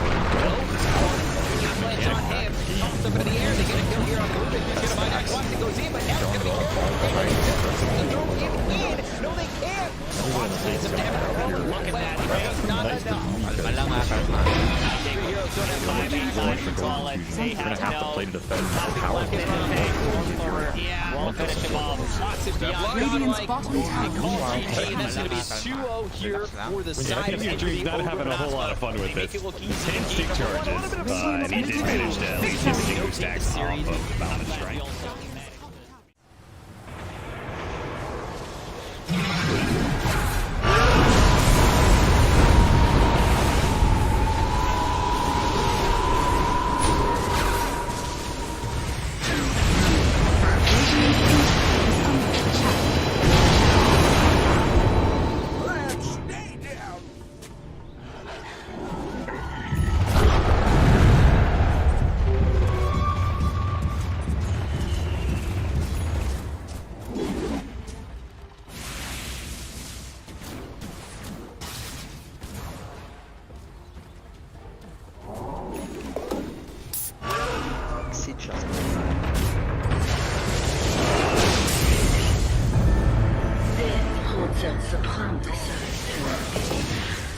refuses to commit.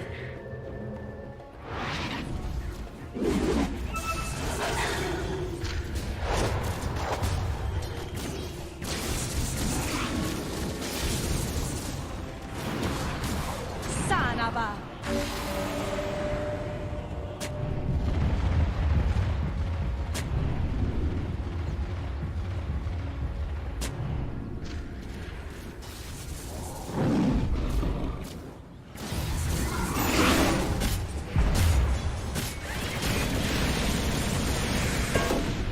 Bounty.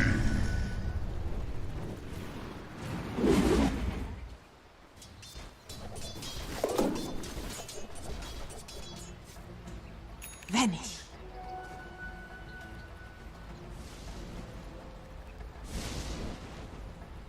Radiant are scanning.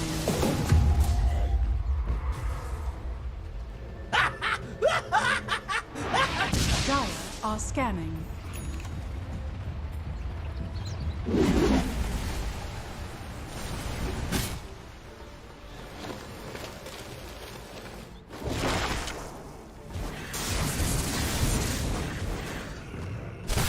Warriors of the wood. Radiant's courier has been killed.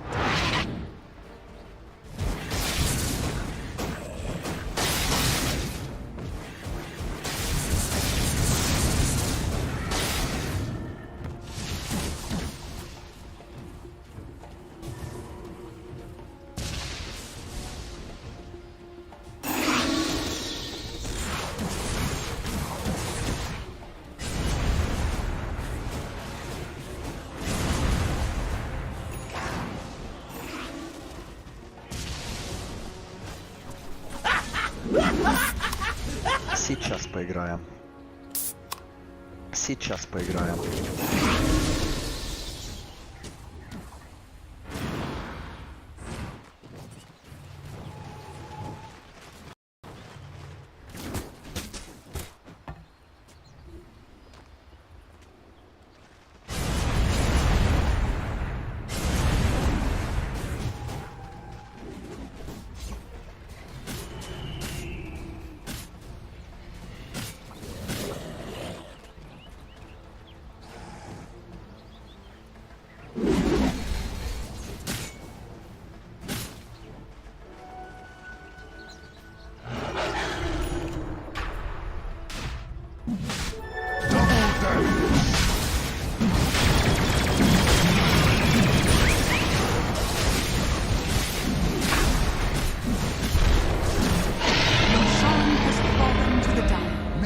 Never ends.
Radiant's Ancient is under attack.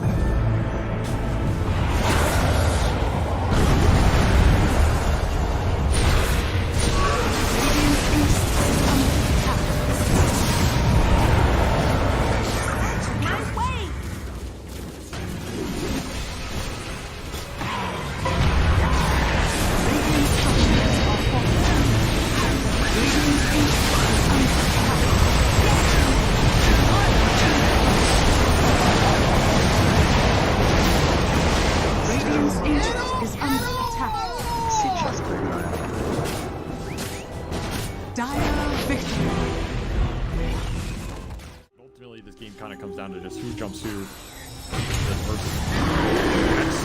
There he goes. Save him. Damn it, save. Nothing. They've got the coil locking him down. They kick away the bear, but it's not good enough. Meanwhile, that 5 talent with the back lines getting demolished. John Well is going to be able to get away. The Snapfire couldn't quite finish him off.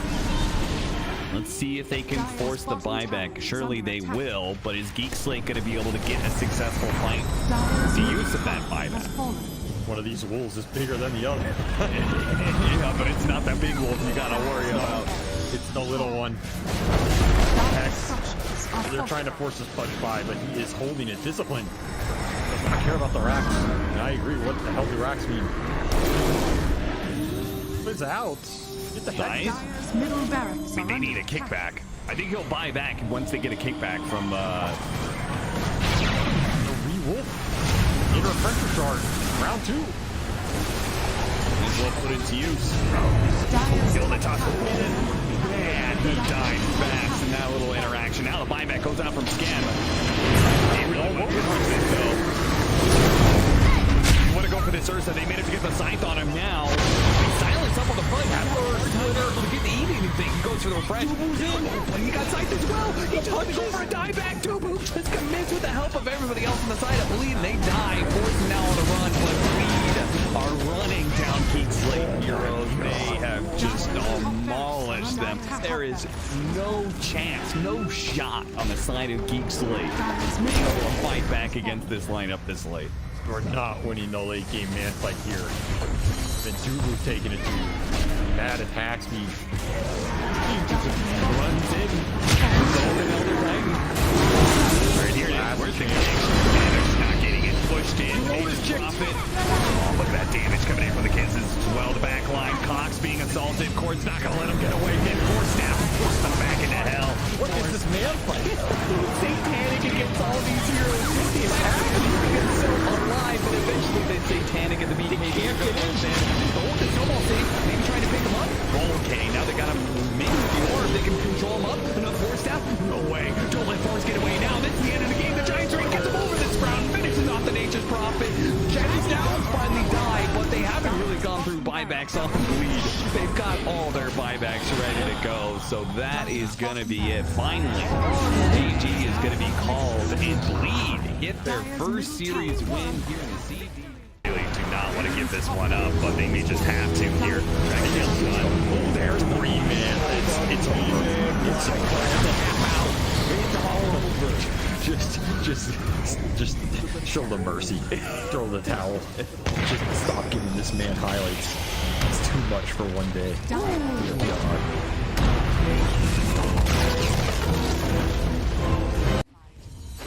Just stun the AM. Stop hitting my tower. They see Kiyotaka. They do. Yeah, they've got the roar on the coil. Who comes is out? The hand of God and the Greed. Trying to buy some time. Kiyotaka surviving. He pulls away. AM now in trouble and Aegis is claimed up. Ironcrad trapped in the Sprout.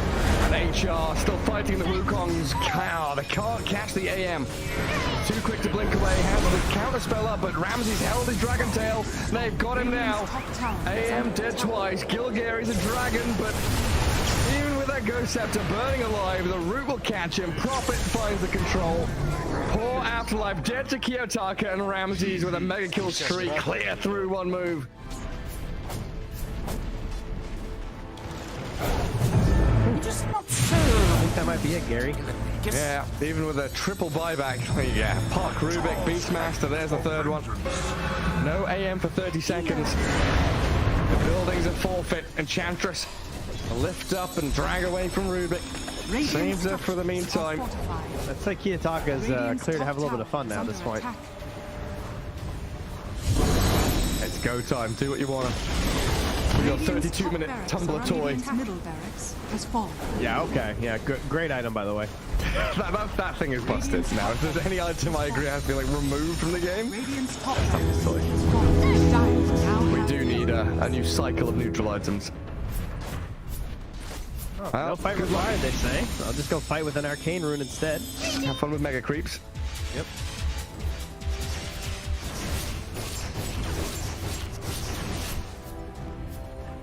Arcane Storm bottled up.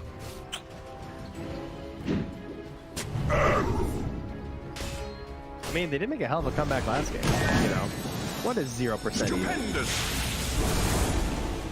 But is that what it is? Oh, yeah, you're right. It is a 0 currently. Well, in the arrow. Try 1v5. Okay, Ramses has arrived. Bring everybody in. Jump on the side. There's Kiyotaka finding Rubik dead. Puck gone. No buybacks available. That's the end of game 3 in this series. Anti-Mage pummeled down and GG is called. Hellraisers will take things in the end. A very close one though. Series overall. I think one move. Very going to be proud of themselves the past couple of series. Because he's doing so much damage. But yeah, overwhelming makes more sense because you have a ton of strength. Yeah, and coming through here now as well. I mean, Kami, he's going to be coming forwards. You see Happy in the river as well. Shigetsu throws himself in the self-clip easy. Really away from this fight and just he needs to wait for them to come back and pull that. He gets 2 kills. He takes down both supports. Trying to go for even more Melduel. He's got that BKB going, but they're looking for the fight. And Malik trying to get himself away from this one. The Chain Frost bounces around, but Malik, can he get himself out? He's going to be polarized. Manaboy comes through. Lefington, he's surviving through all this. Shigetsu, he's losing all his teammates. He gets dragged back in. He's going to get killed off. High ground miss, you're not gonna be all that lucky. There was one high ground miss there from Happy, and the second one does get on top of Melodul. Yeah, at this point in the game, you just can't do anything. That was an Aghanim Scepter reveal from the Disruptor. The thing is, you just get it on the CK, and you can literally see what Hydra are doing in this one. They are running in with heroes. They don't care about the Mana Void, and then once the Mana Void is used, War can do whatever the hell he wants. And Anti-Mage, you don't really want to commit wholeheartedly, but at some point you see that your teammates are dying, and you have to, and then at that point it's just game over. So the way that Hydra are approaching these fights, you can see that Na'Vi at this point, at least in a straight up 5 vs 5, they've got no shot. No, and it was kind of rough that the Anti-Mage, he was clicking himself to try and get a D-ward, or see where the dive vision was, and for about 2 or 3 seconds he just had to watch his teammates die. By the time he gets into this fight, both of the supports were already dead. Well, let's see, Daniel, he does get his ulti onto the storm. He's dead. He might be able to kill off the Storm Spirit though. He will go down. That's going to be a big one. The buyback comes down now. He's going to try and chip the targets onto Lefington. Lefington, can he get himself away with the tether? In fact, they want to fight back into this. They take down the Primal Beast. Primal Beast has to buy back. Big dive in from Warwick now as well. Trying to get on top of Melduel. Melduel, does he lose his life? He absolutely does. He's dead for 105 seconds. No buyback. Daniel, he might be the next one to go down. And this is just going to be Hydra. After having such a slow start, and Na'Vi looking so good coming into this game, Hydra are just absolutely cleaning up in these fights. They take down the Anti-Mage low. Can he get the kill into the Primal Beast once again? Malik, he's caught out. He's not going to be able to get himself up to the fountain. It's 3 heroes dead on the side of Na'Vi, and it's just looking like Hydra looking to take over the base. GG's a call, and this is going to be a 2-0 series here for Hydra. 2 games in a row, Hydra played the same way. I think from start to finish, they never felt. Camera, he's having too good of a time. Don't level for BKB, that's a bit of the good clips with Ubi and Rage. This is the last stage ever trying to get the shield. Pull back one status for the cover. He's got nowhere to go. Get the go to TK, the final war is on the Emperor. He's already called GG in the trade. He's about 1 smiles damage out now. And this is the LG takes the 2 over Aster. Very 3 minutes on the team wipe. And it's a clear the 2 open. You gotta send TSL to keep their loot lead. I know that they're playing.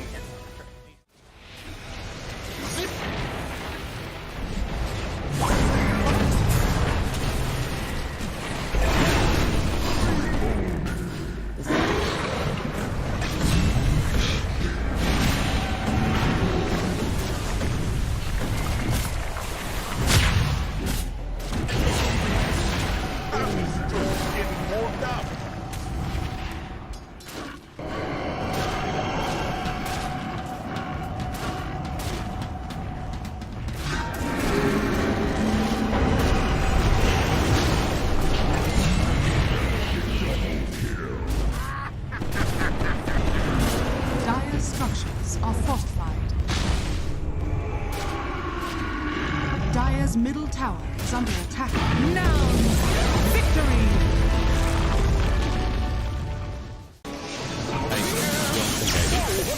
It's all about the money. Bling, bling. Dire's bottom tower is under attack. Are you? Oh, okay. They have a bottom, they have a man. It's literally just as simple as just like skewer, isolate somebody so you can get Radiant's back top kills. tower is under attack. They want to have more buyer. Dire's bottom barracks are under attack. They kind of as well. So fair rate to play Dire's bottom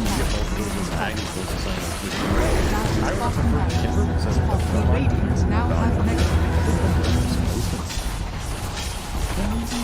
It's like okay when you force Roshan stuff. Dire's structures are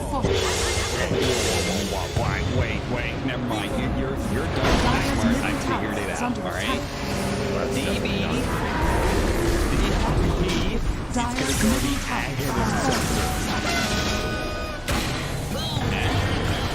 the Aghanim Scepter is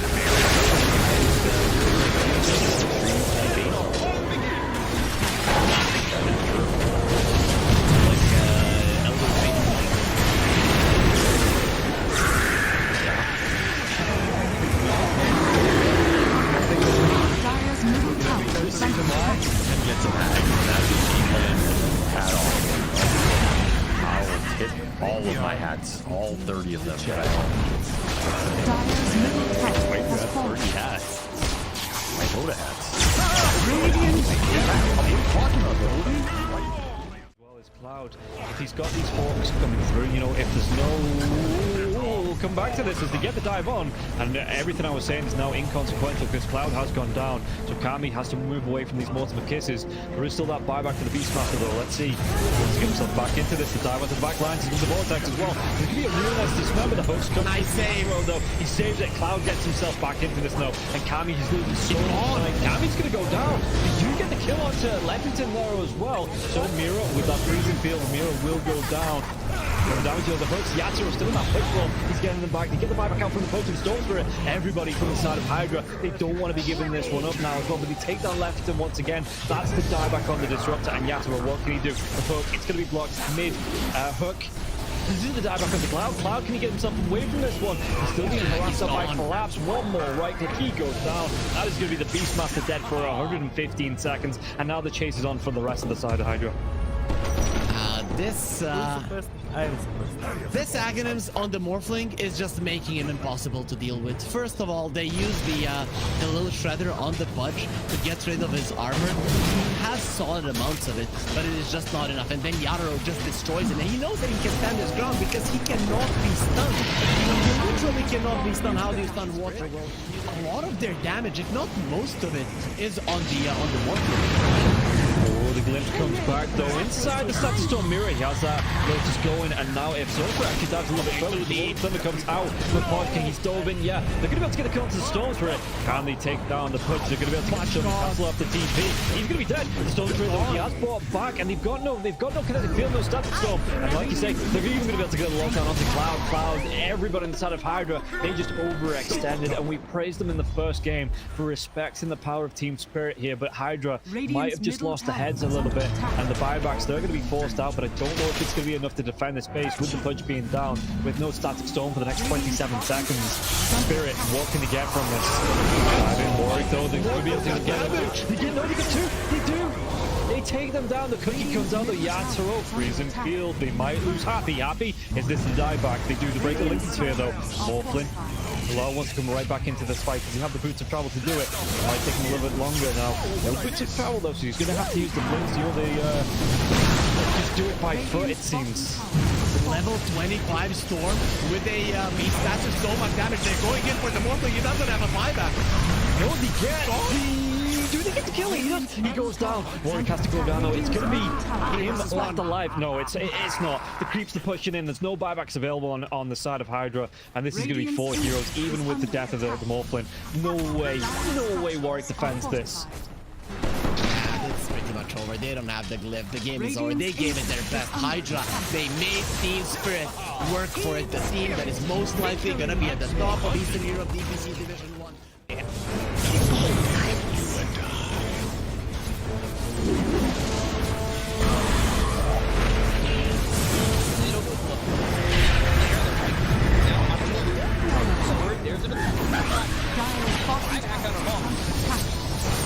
Radiant's middle barracks are under attack. Radiant's middle barracks has fallen. Counts you want to commit. There's just not enough damage.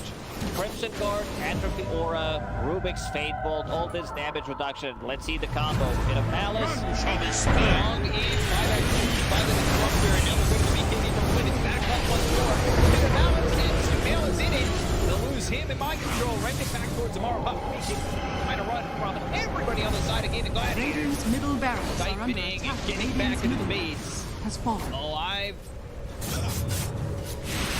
Yeah, I think when it's time to call it, it is time to call it. They have no business left in this. And didn't get the tether off or something. I think it got broken.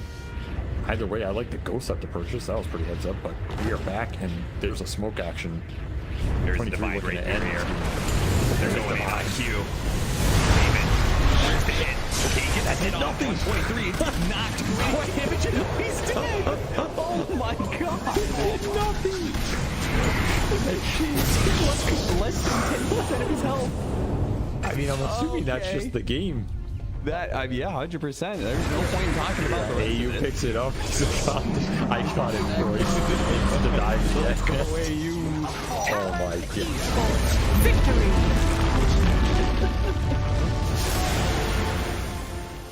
We finally get to see them have a little bit of lead, but they need to have good vision, good execution to engage. We're down up on high ground. Our Bulbaca, Red Panda, this would be huge if we can find Ascetic Storm before the Tombstone. Not bad. Stun from Lulu. He's thrown now.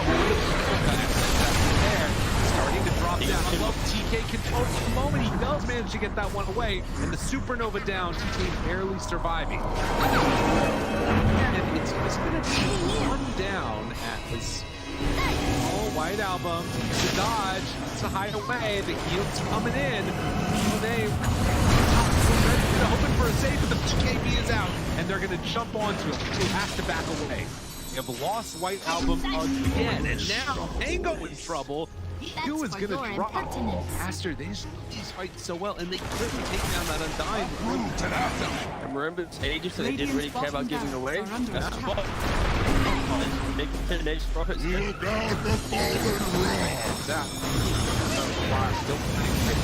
Stun is out on the today. They have a BKB available. Bulbaca dropping low, the hand toss back in. They have another kill off Bulbaca. Doesn't look like it because the Black Hole is there. That's on the agent. He doesn't have multi to come back to life. And Aster, they might take full advantage. Move. Radiant's bottom Rax has fallen. Up the bottom. Finally, Aster full advantage. They're building. Radiant's middle tower is under attack. Oh, just for a brief second, had more network. There it is, back again with the higher network. When you click on the L, it's not really an inspiring network. Blink, BKB, Radiant. You might be able to get on top of a hero, but that's not the shot. That's able to 100-0 here. Like even this Undying inside Static Storm, able to then get off the Slash God and throw away. Back, they have that turn, keep him alive.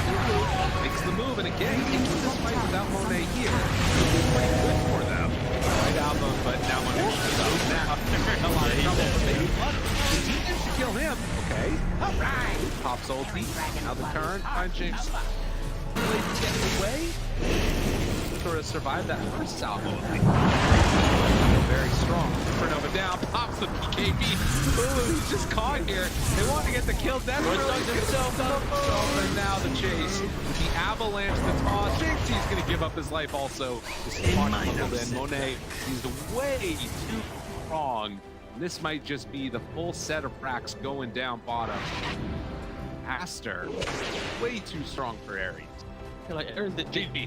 Oh, they're done. Okay. I was wondering. It looked like it was that type of game. Yeah, it kind of was. It's like a game where you're an out, not really ever been in the league, he hasn't really never protected himself.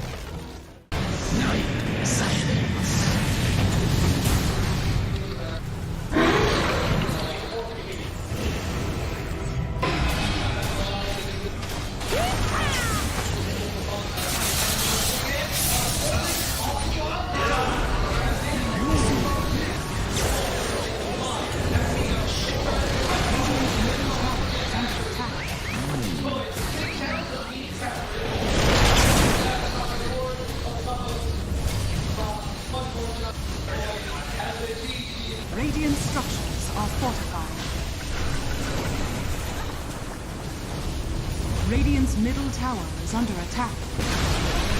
Radiant's middle tower has fallen.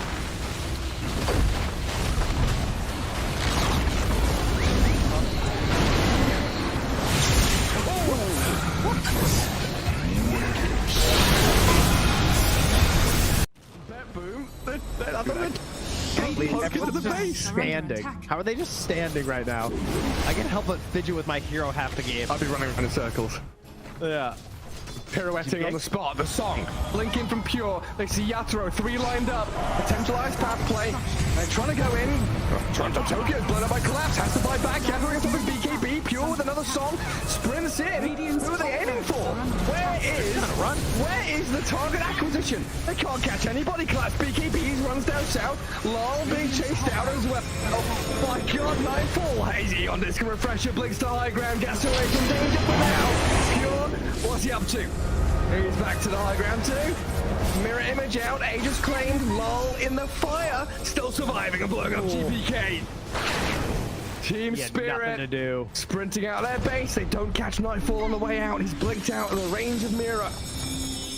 They're still hunting though, and he's gonna find Toronto Tokyo. Who cares, Gem? Line, and he just then started eviscerating the 2 supports with the help of Laurel. He completely jumped over. They dodged everything that Naga was trying to set and prep there. And Yatoro was also just firing the cannon from the top there. Did the combined damage of Collapse and Laurel together.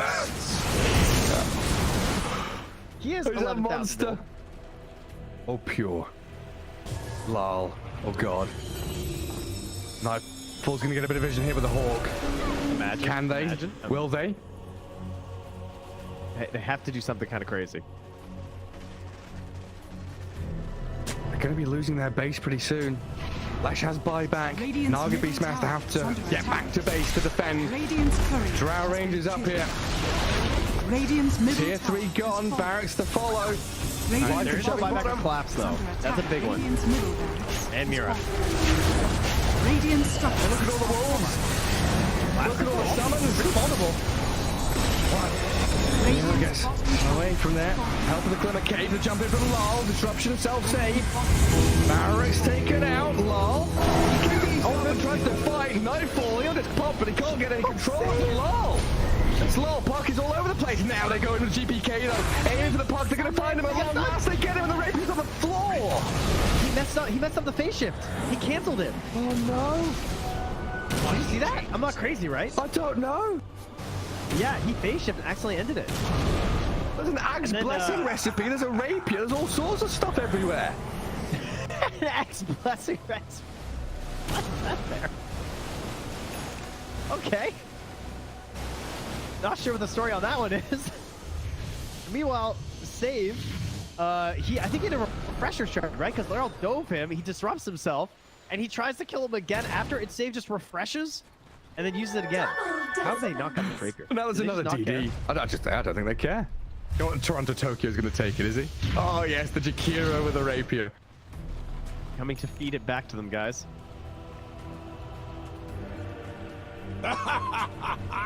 My goodness. There's Mega Creeps on one side. Top lane Barracks still standing on Team Spirits. Are we waiting for next Roshan, Trent? I don't know. I don't know. I feel like BetBoom have such a good chance of winning these fights right now. They can't get, like, swarmed in the back line. They missed the stun on GPK.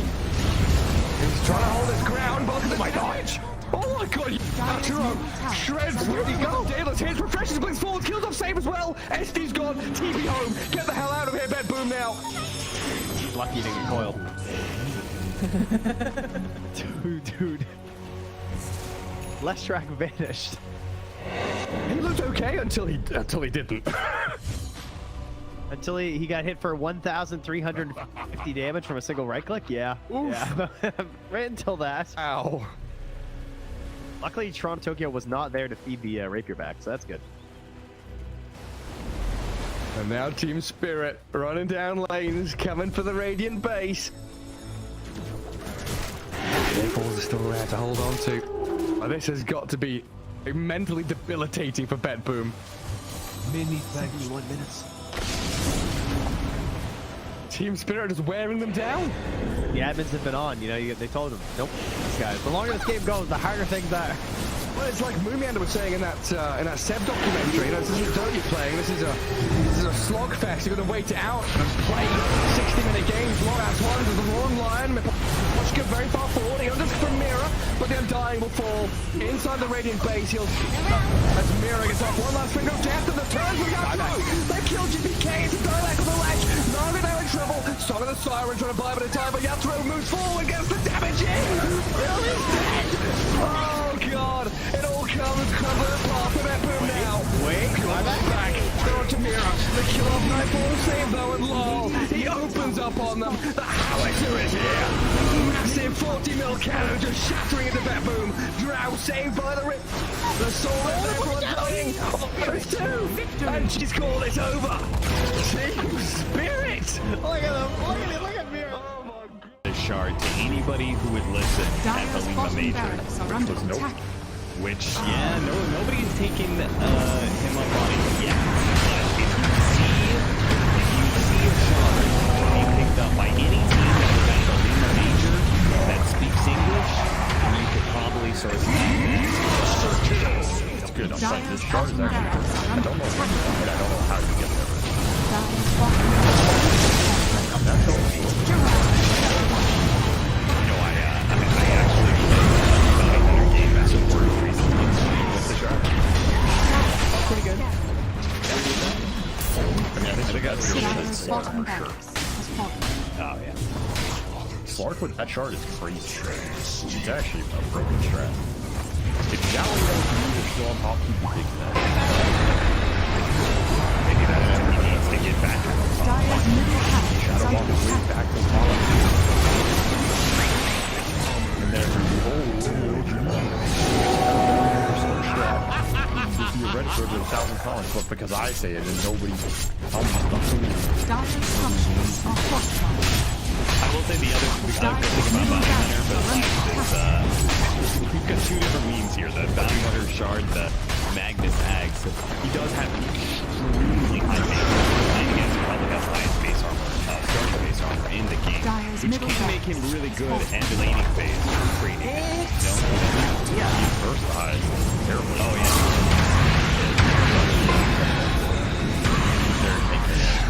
And frontline a little bit of this year, but again, Dire's middle tower is under attack. Radiant's top tower is under attack. TSM FTX victory. Midas was being, so they have an inkling that this is going on, but they jump forward, find the Son of Spectre. The Doom is there, Force Staff, keeping him alive and on the other side of the fissure, but there's way too much damage, and the rundown is going to be there. MC is gone, GH is gone, and looking for more. 9 jumps back in, finds Kuro too, tries to get out of there, does not have a way to escape.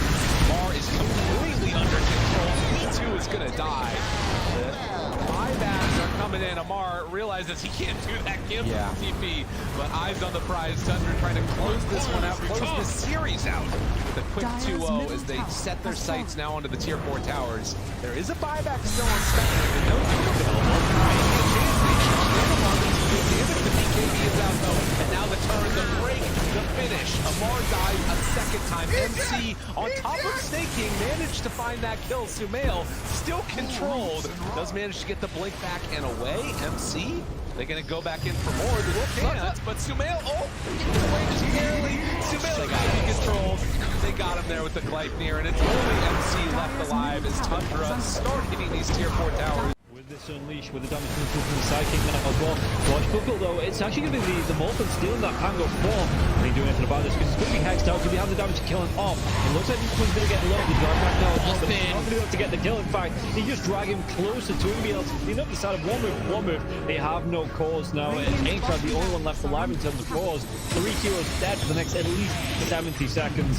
And this is going to be it. Yeah, Pepper just come in. They're going to start to kill up the base. Not even needing to go for Baggers here. As you can see, they just will end it here and now. In fact, even diving into the bounce now as well, when the hook comes out, Morblin is this going to be a good, he's got out Satanic, we're going to force that away to tell him to save from that from Dave.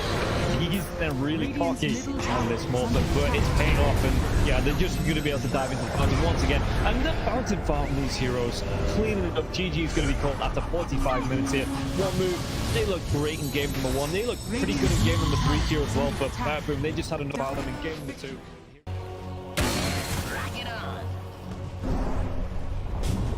Dire's middle tower has fallen.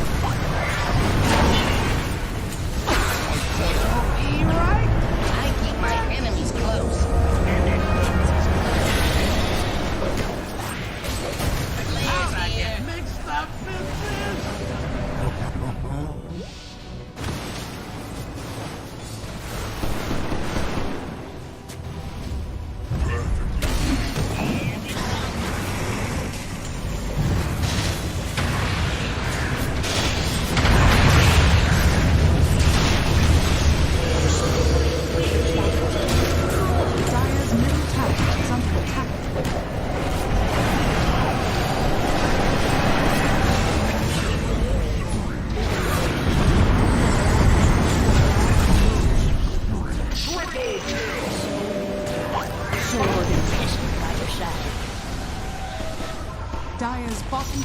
Dire's bottom tower has fallen.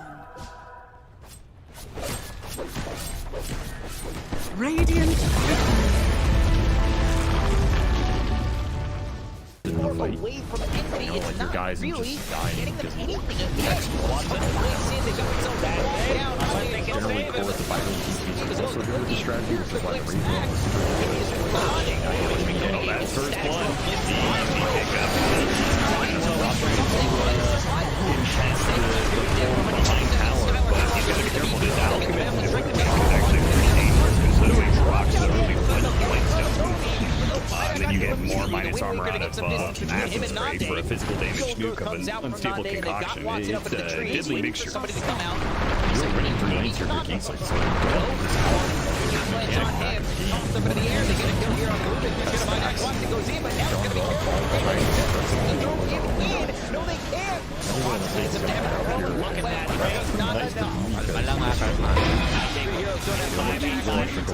They have to play to defend power.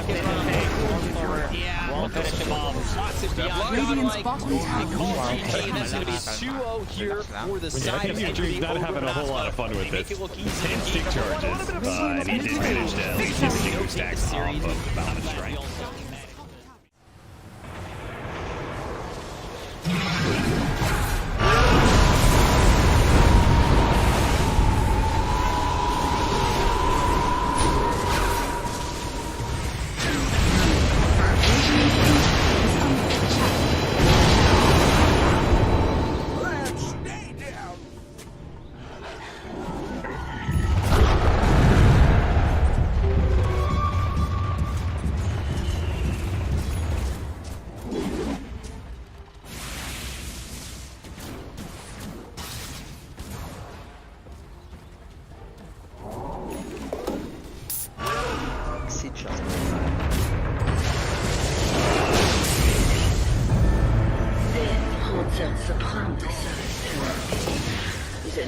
refuses to commit.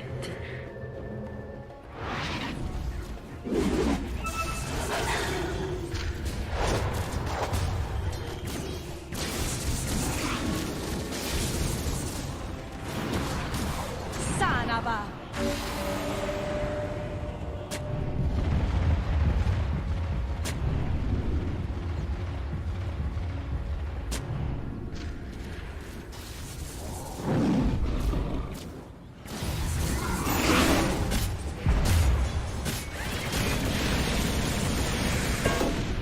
Bounty.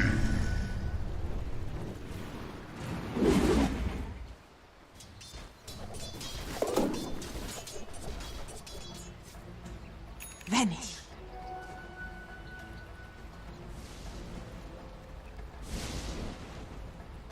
Radiant are scanning.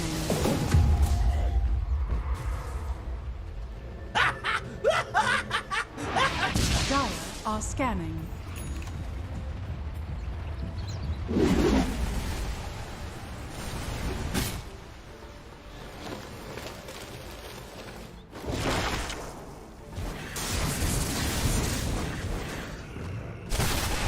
Slayers of the wood. Radiant's courier has been killed.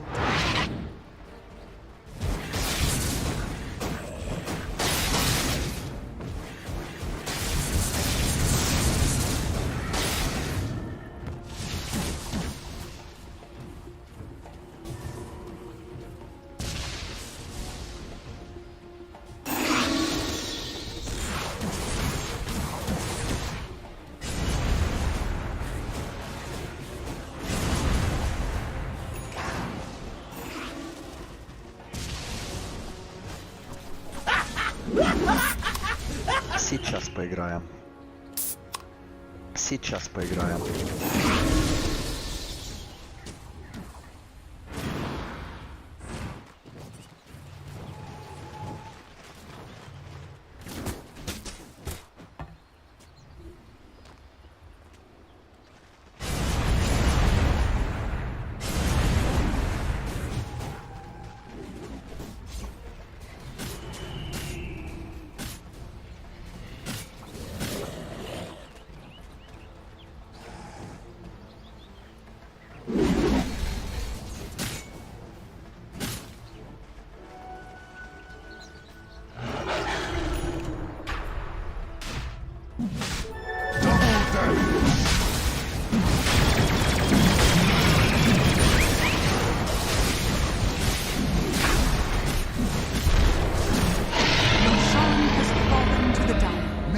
Never ends.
Radiant's Ancient is under attack.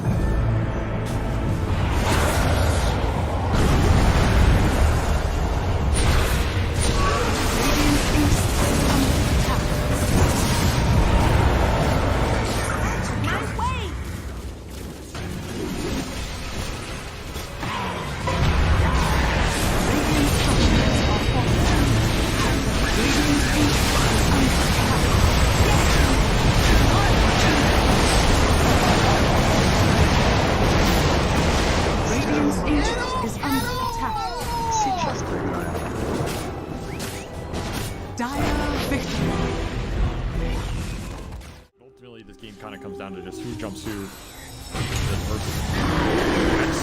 There he goes. Save him. They haven't saved nothing. They've got the coil locking him down. They kick away the bear, but it's not good enough. Meanwhile, that 5 talent with the back lines getting demolished. John Well is going to be able to get away. The Sapphire couldn't quite finish him off. Let's see if they can force the buyback. Surely they will, but is Geek Slate going to be able to get a successful fight? The use of that buyback. One of these wolves is bigger than the other. Yeah, but it's not that big wolf you gotta worry about. It's the little one. Hex. They're trying to force this punch by, but he is holding it. Discipline. Doesn't care about the racks. And I agree. What the hell do racks mean? It's out. Get the heck out. I mean, they need a kickback. I think he'll buy back once they get a kickback from the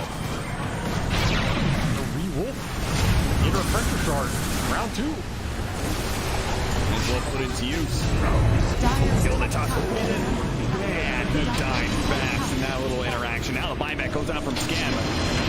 They really want to punch this though.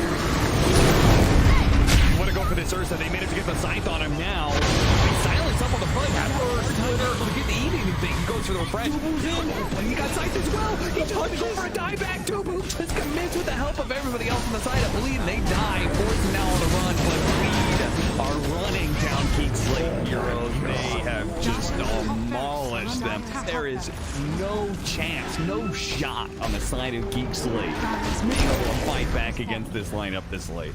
We're not winning the late game man fight here. Then Tubu's taking it to bad attack speed. He just runs in. Golden Elder Titan. Right here, where's the Managed not getting it pushed in. Profit. Oh, look at that damage coming in from the kids as well. The back line, Cox being assaulted. Cord's not going to let him get away. Get Cord snap. Forced them back into hell. What is this man fight? Satanic against all these heroes.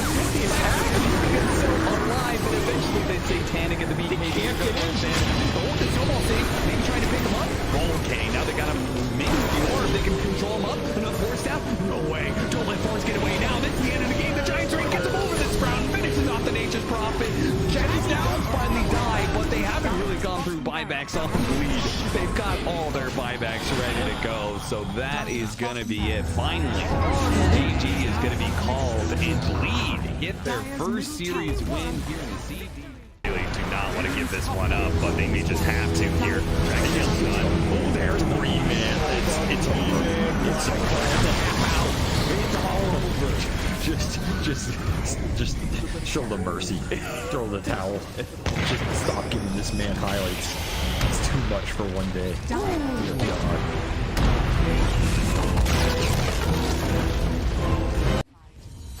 Just stun the AM.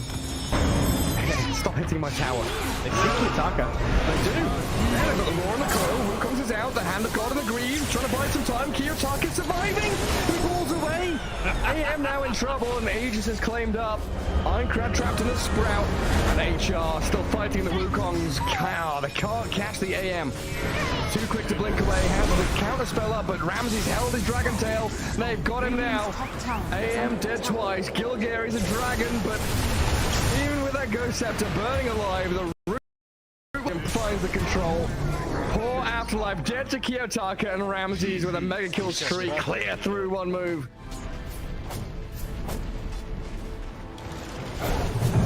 Just not sure. I think that might be it, Gary. Yeah, even with a triple buyback. Yeah, Puck, Rubik, Beastmaster, there's the third one. No AM for 30 seconds. The building's a forfeit. Enchantress lift up and drag away from Rubik in time. Let's say Kiyotaka is clear to have a little bit of fun now at this point. It's go time. Do what you want. We got 32-minute tumbler toy. Yeah, okay. Yeah, good, great item, by the way. that thing is busted now. If there's any item I agree has to be like removed from the game, we do need a new cycle of neutral items. Oh, no fight required, they say. I'll just go fight with an arcane rune instead. Have fun with mega creeps. Yep.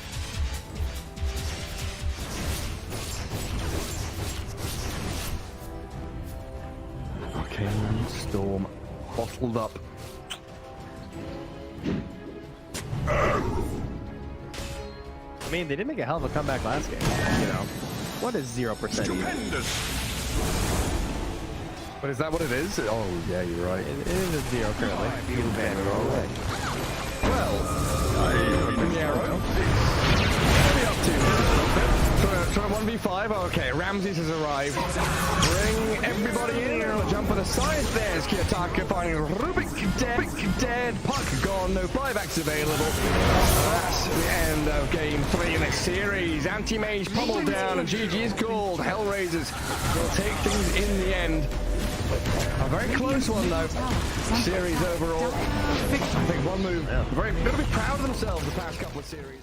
Because he's doing so much damage, but yeah, overwhelming makes more sense because you have a ton of strength.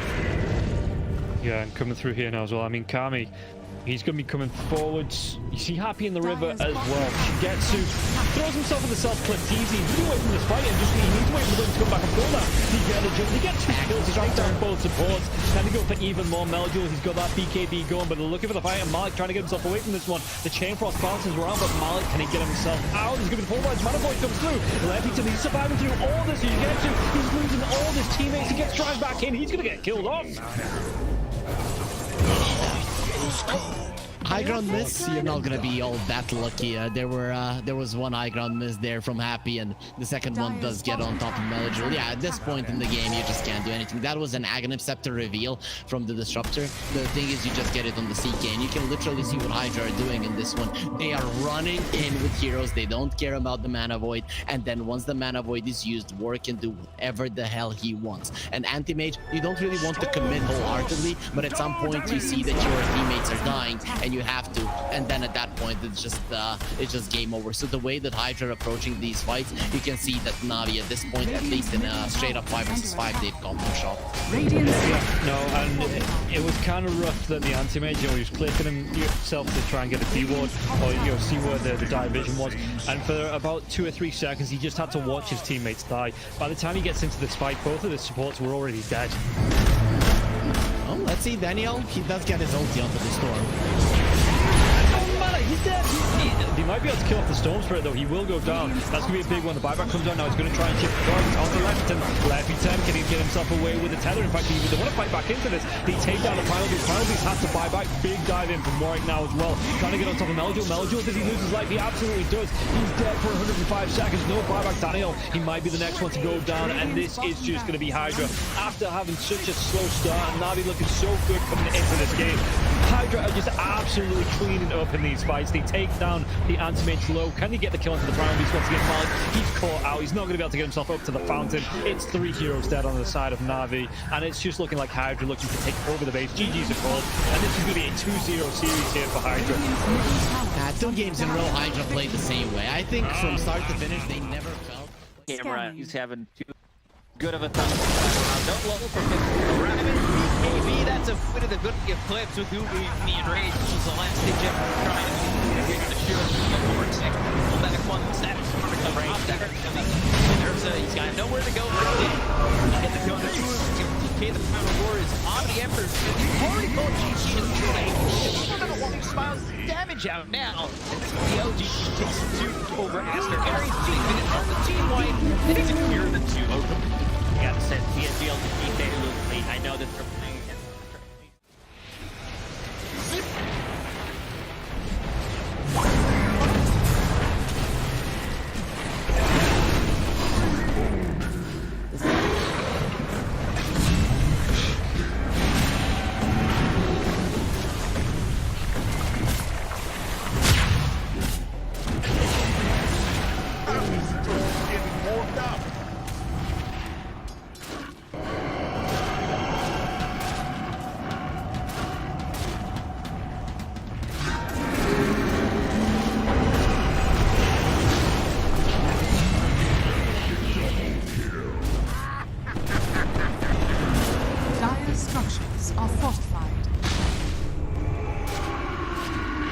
Dire's middle tower is under attack. Now, victory!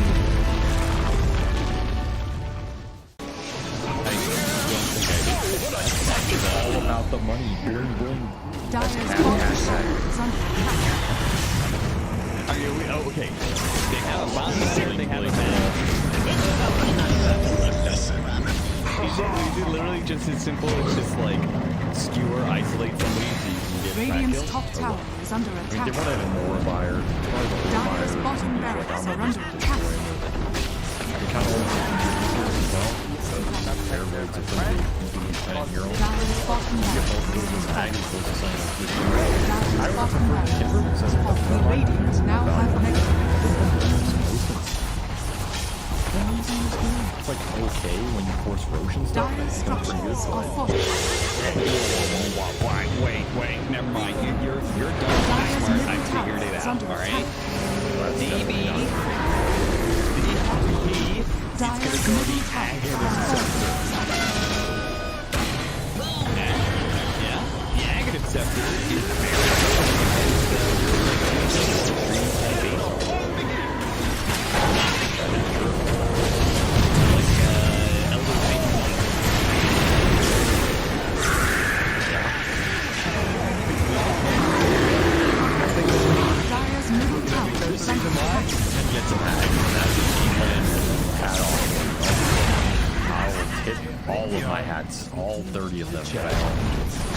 Dyer's middle tower Wait, has that's fallen. 30 hats. My Dota hats. Well as Cloud, if he's got these hawks coming through, you know, if there's no... We'll come back to this as they get the dive on, and everything I was saying is now inconsequential because Cloud has gone down, so Kami has to move away from these multiple kisses. There is still that buyback to the Beastmaster though. Let's see. Wants to get himself back into this. The dive onto the back lines. He's into the vortex as well. There's going to be a real nice dismember. The hooks come. Nice save. Though. He saves it. Cloud gets himself back into this now, and Kami is losing so much time. Kami's going to go down. They do get the kill onto Leppington there as well. So Mira with that freezing field, Mira will go down. Going down to the hooks. Yatsu still in that push ball. He's getting them back. They get the buyback out from the poach and Storm Spirit. Everybody from the side of Hydra. They don't want to be giving this one up now as well, but they take down Leppington once again. That's the dieback on the Disruptor, and Yatsu, what can he do? The hook, it's going to be blocked mid. Hook. This is the dieback on the Cloud. Cloud, can he get himself away from this one? He's still being harassed up by Collapse. One more right click. He goes down. That is going to be the Beastmaster dead for 115 seconds, and now the chase is on for the rest of the side of Hydra. This Aghanims on the Morphling is just making him impossible to deal with. First of all, they use the little shredder on the Budge to get rid of his armor. He has solid amounts of it, but it is just not enough. And then Yatoro just destroys him. And he knows that he can stand his ground because he cannot be stunned. He literally cannot be stunned. How do you stun Water? A lot of their damage, if not most of it, is on the Morphling. Oh, the glimpse comes back though. Inside the Static Storm Mirror, he has that Lotus going, and now if Zofra actually dives a little bit further, the Thunder comes out with Podking. He's dove in, yeah. They're going to be able to get a counter to the Storm Spirit. Can they take down the punch? They're going to be able to catch him, cancel off the TP. He's going to be dead. The Storm Spirit though, he has brought back, and they've got no kinetic field, no Static Storm. And like you say, they're even going to be able to get a lockdown onto Cloud. Everybody on the side of Hydra, they just overextended, and we praised them in the first game for respecting the power of team spirit here, but Hydra might have just lost the heads a little bit, and the buybacks, they're going to be forced out, but I don't know if it's going to be enough to defend this base with the Pudge being down, with no Static Storm for the next 27 seconds. Spirit, what can they get from this? I've been worried though, they're going to be able to get it. They get two, they do!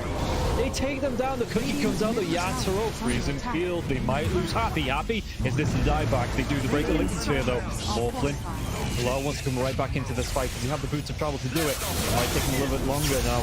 No boots of travel though, so he's going to have to use the blinks. You know, just do it by foot, it seems. Level 25 Storm with a beast stats with so much damage. They're going in for the Morphling. He doesn't have a buyback. No, they get.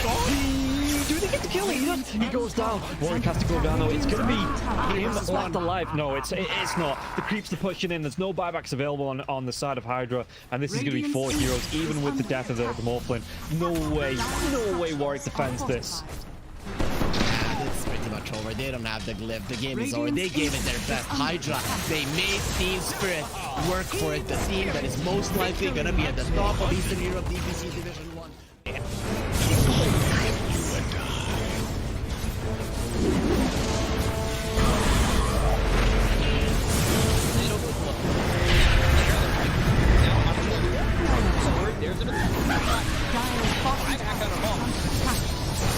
Radiant's middle barracks are under attack.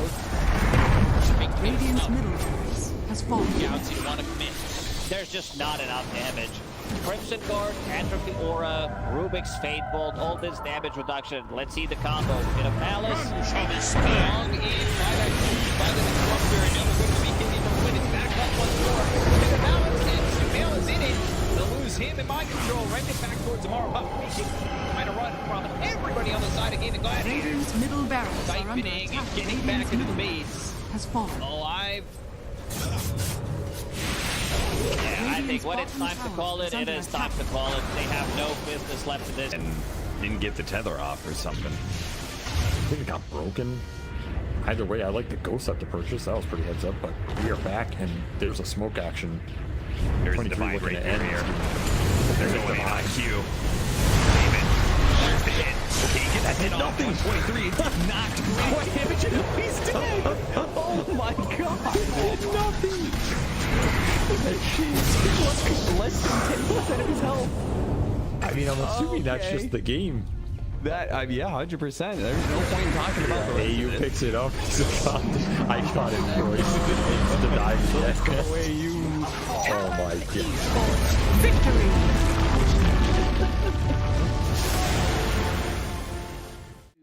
get to see them have a little bit of lead. They need to have good vision, good entry to Radiant engage. We're down up on high ground. Or Bulbaca, Red Panda, this would be huge if we can find it. Static Storm before the Tombstone. Not bad. Stun from Lulu. He's thrown now over the Bulbaca. There. Starting to drop down. I love TK control for the moment. He does manage to get that one away. And the Supernova down. TK barely surviving. And it's going to run down as White Album to dodge, to hide away. The heal's coming in. They hoping for a save, but the PKB is out, and they're going to jump onto him. Who has to back away. They have lost White Album again, and now Tango in trouble. Who is going to drop faster? These fight so well, and they couldn't take down that Undying. And remember, it's ages, so they didn't really care about giving away. That's the ball.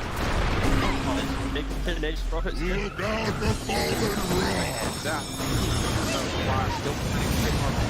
is out on the play. Didn't have a BKB available. Bulbaca dropping low. The 10 toss back in. They have another off Bulbaca. Doesn't look like he could. The Black Hole is there. That's on the edge. He doesn't have multi to come back. And after, they might take full advantage. Move. Radiant's bottom Rax has fallen. Up the bottom. Finally, asked full advantage. They're building. Radiant's middle tower is under attack. Oh, just for a brief second, had more network. There it is, back again with the higher network. When you click on the L, it's not really an inspiring network. Blink, BKB, Radiant. You might be able to get on top of a hero, but that's not the shot. That's able to 100-0 here. Like even this Undying inside Static Storm, about able to then get up the slash column from away. Back, they have that trying to keep him alive. Makes the move, and again, into this fight without Monet here. It's pretty good for them. Right album, but now Monet is up. Now they're in a lot of trouble, but they he managed to kill him. Okay. Alright. Pops ulti. Now the turn. Punching. Getting away. Sort of survived that first salvo. Very strong. Supernova down, pops the PKB. Ooh, he's just caught here. They want to get the kill. That's really himself up. And now the chase. The avalanche, the toss. Thinks he's going to give up his life also. Monet is way too strong. This might just be the full set of racks going down bottom. Aster, way too strong for Ares. Like earned the GP. Oh, they're done. Okay. I was wondering. It looked like it was that type of game. Yeah, it kind of was. It's like a game where you're an out, not really ever been in the league. Victory. He hasn't really never protected himself.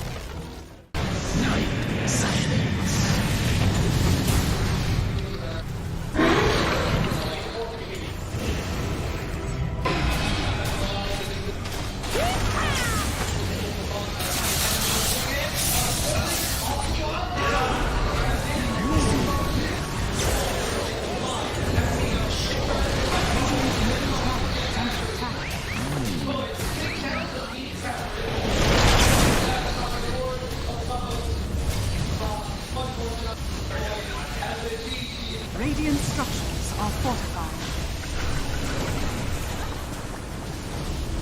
Radiant's middle tower is under attack. Radiant's middle tower has fallen.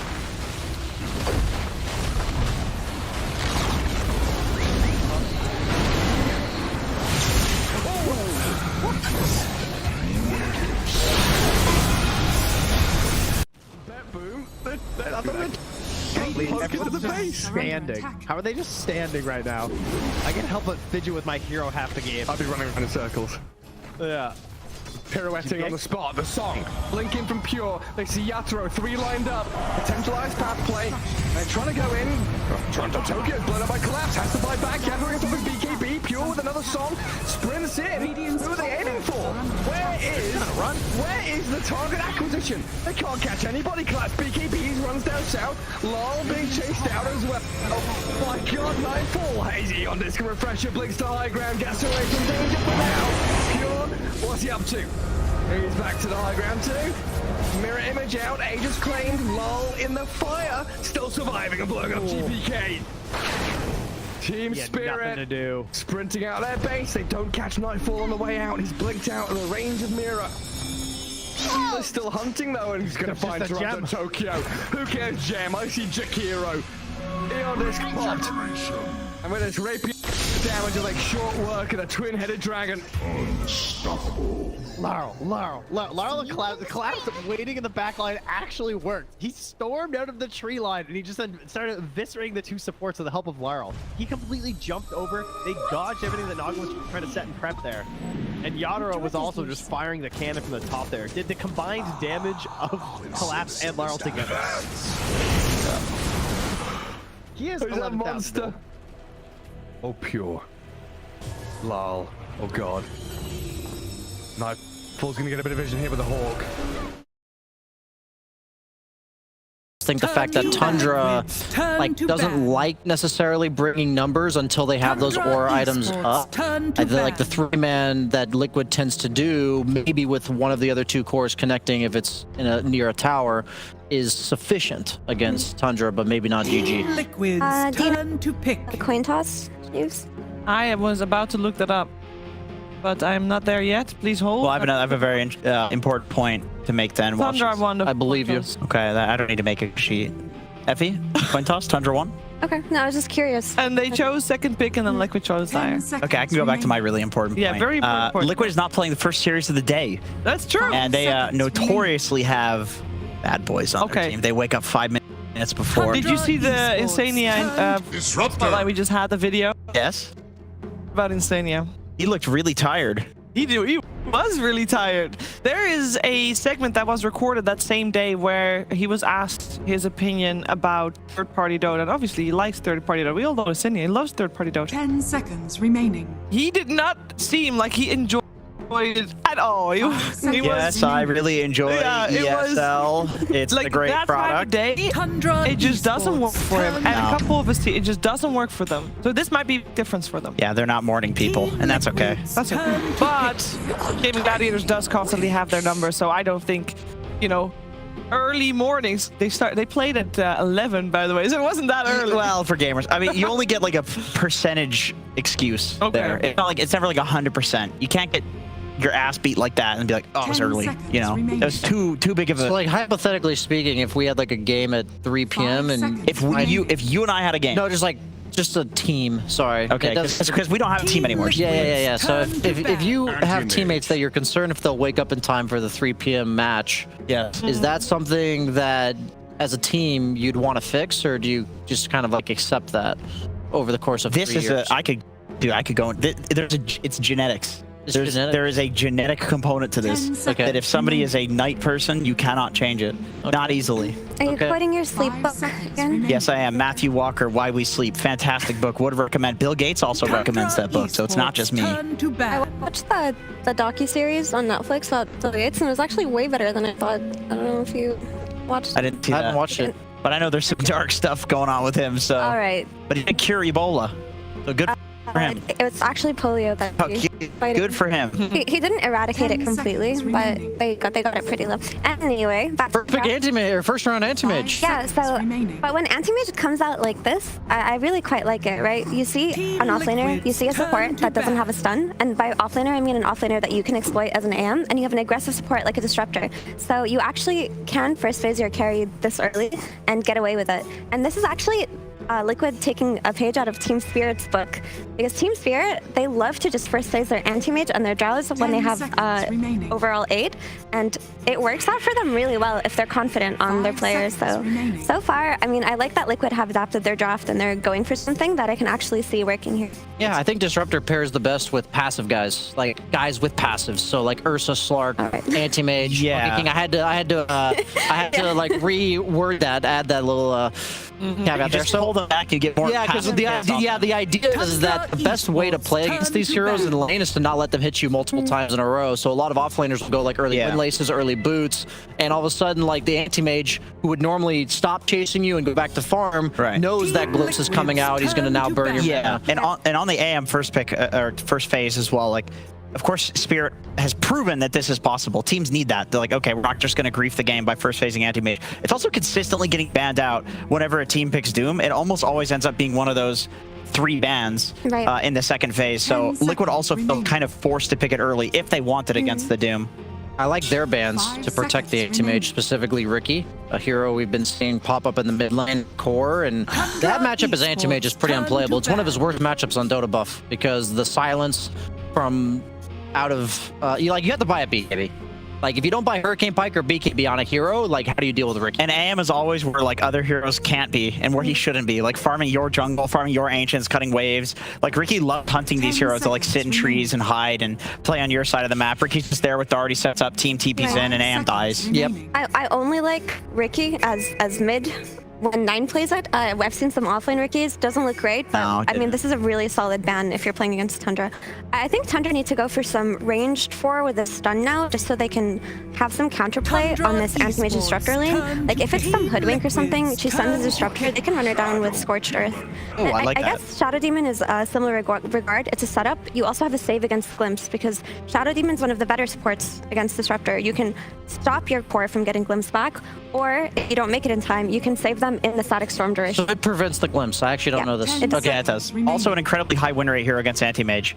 It's very easy to disrupt him. You get 2 powerful illusions. They Drain his mana, yeah. they mana drain the AM, burn his mana, and he can't blink away. Yeah.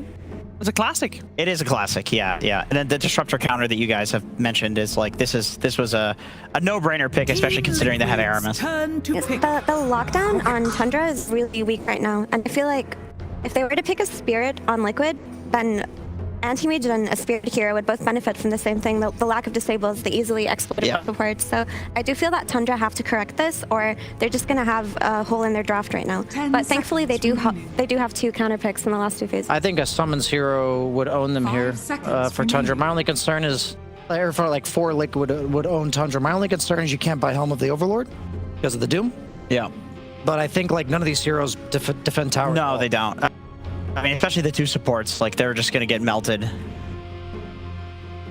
But we will see. Rubik plus pretty much any of the summons heroes is gonna be a very strong lane. Beastmaster still available. I know. I still like Storm here. I also do. I like Storm for Liquid. Even if he goes like the Greaves build on Doom, I just feel like Storm might run into damage issues. Is my only concern, because like I think against like the Midas Doom, it's good. Pango does a similar thing to Storm Spirit, but is a lot tankier and a lot more sustainable in the early game. But you have this initiating type hero who's gonna go in and just amp up that early game pressure. Also, it's just a really solid hero to defend against any kind of tombstone dive. Yeah. It's really easy for Pango to just TP in and counterplay that. It's way better versus the Doom, of course. Brian, Doom never wants to Doom a rolling Pango. That would a guy that's already casted right. spells. That would be pure idiocy to do such a thing. Yeah, who would ever do that? Yeah. He's calling me out for doing He actually double doomed a Pango. He got doomed though. He did. Lincoln's got popped. He did continue rolling after that. you need to learn to forgive. No, we have a rule. It's the 1 year rule has been a year, yeah, for sure. Otherwise, I would say about the time Brian fed as an anti-mage, level 6 to that was level more 8 than a year ago. Level 8 to a level 6 Darkseer. Well, I died to the mana burn illusion, which is relevant here. He said, we may be seeing the illusion mana burns me. Oh my god! And he died. We might be seeing a Bloodseeker for Tundra as I'm trying to deflect from. Yes, of course. Oh, the Spirit Breaker. Just like you said, the Spirit Breaker comes out. 9 mid Spirit Breaker. It's back. I kind of dig it. I do too. It's back. It's made a comeback. It's been a while since we've seen it. It has. Unfortunately. You know what Tundra played this with when they were innovating this? They had a lot of carry Lifestealer, and they just did the Infest Bomb charging Spirit Breaker combo. Do you guys remember that? That would own anti-mage if he goes Deso. And it would own Disruptor and Ruvik. Yeah. And Pango. Yep. Now the question is how much do people value the Deso build? Because I know everybody and their mothers are going Radiant. Yeah, Lifestealer, he just struggles to continue scaling past like the armlet. Yeah. That's kind of his issue, is that transitional period from the item after armlet to his next item, like that 2nd to 3rd item area. So that's why I think a lot of people have been leaning towards Radiance. But 10 seconds remaining. I'm a little bit concerned with their wave clear on Tundra, because like you have all these options to like make defensive plays, and you have the Spearbreaker, who I don't see his follow-up, and for his plays to be good, if they don't have natural follow-up, would be somebody pushing the lane, setting him up to charge somebody who's like pressured. But I don't really see that happening either. So I like the Spearbreaker like 1-to-1 matchups against Liquid's lineup. Concerned about like how the map play is going to enable it to do on who he sees play. How do you feel about something like a carry Luna for Tundra then? To pair up with the Shadow Demon, strong lane with Undying, and then maybe you can kind of push Liquid out of their comfort zone by playing on tempo and yeah, like it's a map sweeper too, right? I like that because it gives the rest of his team tempo, but it's also going to consume the lanes and all the jungle because they have like no jungle hitters, no lane hitters. So I think Luna TB, as you like, same idea. Like those two heroes kind of stand out to me. Good matchups. They ban the morph. Mage. Might be Lunar TB coming out. I think it's one of those two heroes. Almost certainly, probably knows it too. They've got the Zai 9th pick here. The pair with the Rubik. Is there anything they can pick to pre-counter that?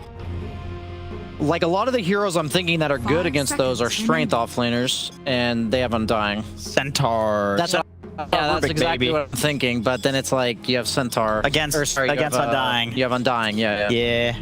Maybe Primal Beast, one of the few strength heroes that doesn't really mind laning against that. Could they rotate the Pango off lane and pick something else for Shadow Demon? Wait, sorry. Excuse me, Shiva? Could they rotate the Pango off lane and pick something else for Nisha? I think Nisha should be super happy laning against Spearbreaker. Like that's a lane that's going to pressure him very hard. Oh, no, there's the Underlord. Okay.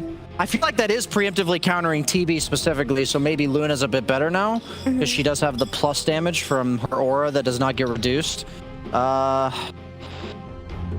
It has to be a hero that flash farms because otherwise I don't know how they like do the Tundra thing. I'm feeling the Luna or the Lifestealer still. The issue is the lack of stuns on Tundra. Like if they don't accomplish what they want in their early game Undying Spiritbreaker pressure, then Anti-Mage is just gonna go ham in the late game. Unless they get some great charge setups on him and then they get the Doom, the AoE Doom and grab him, it might be really difficult for them.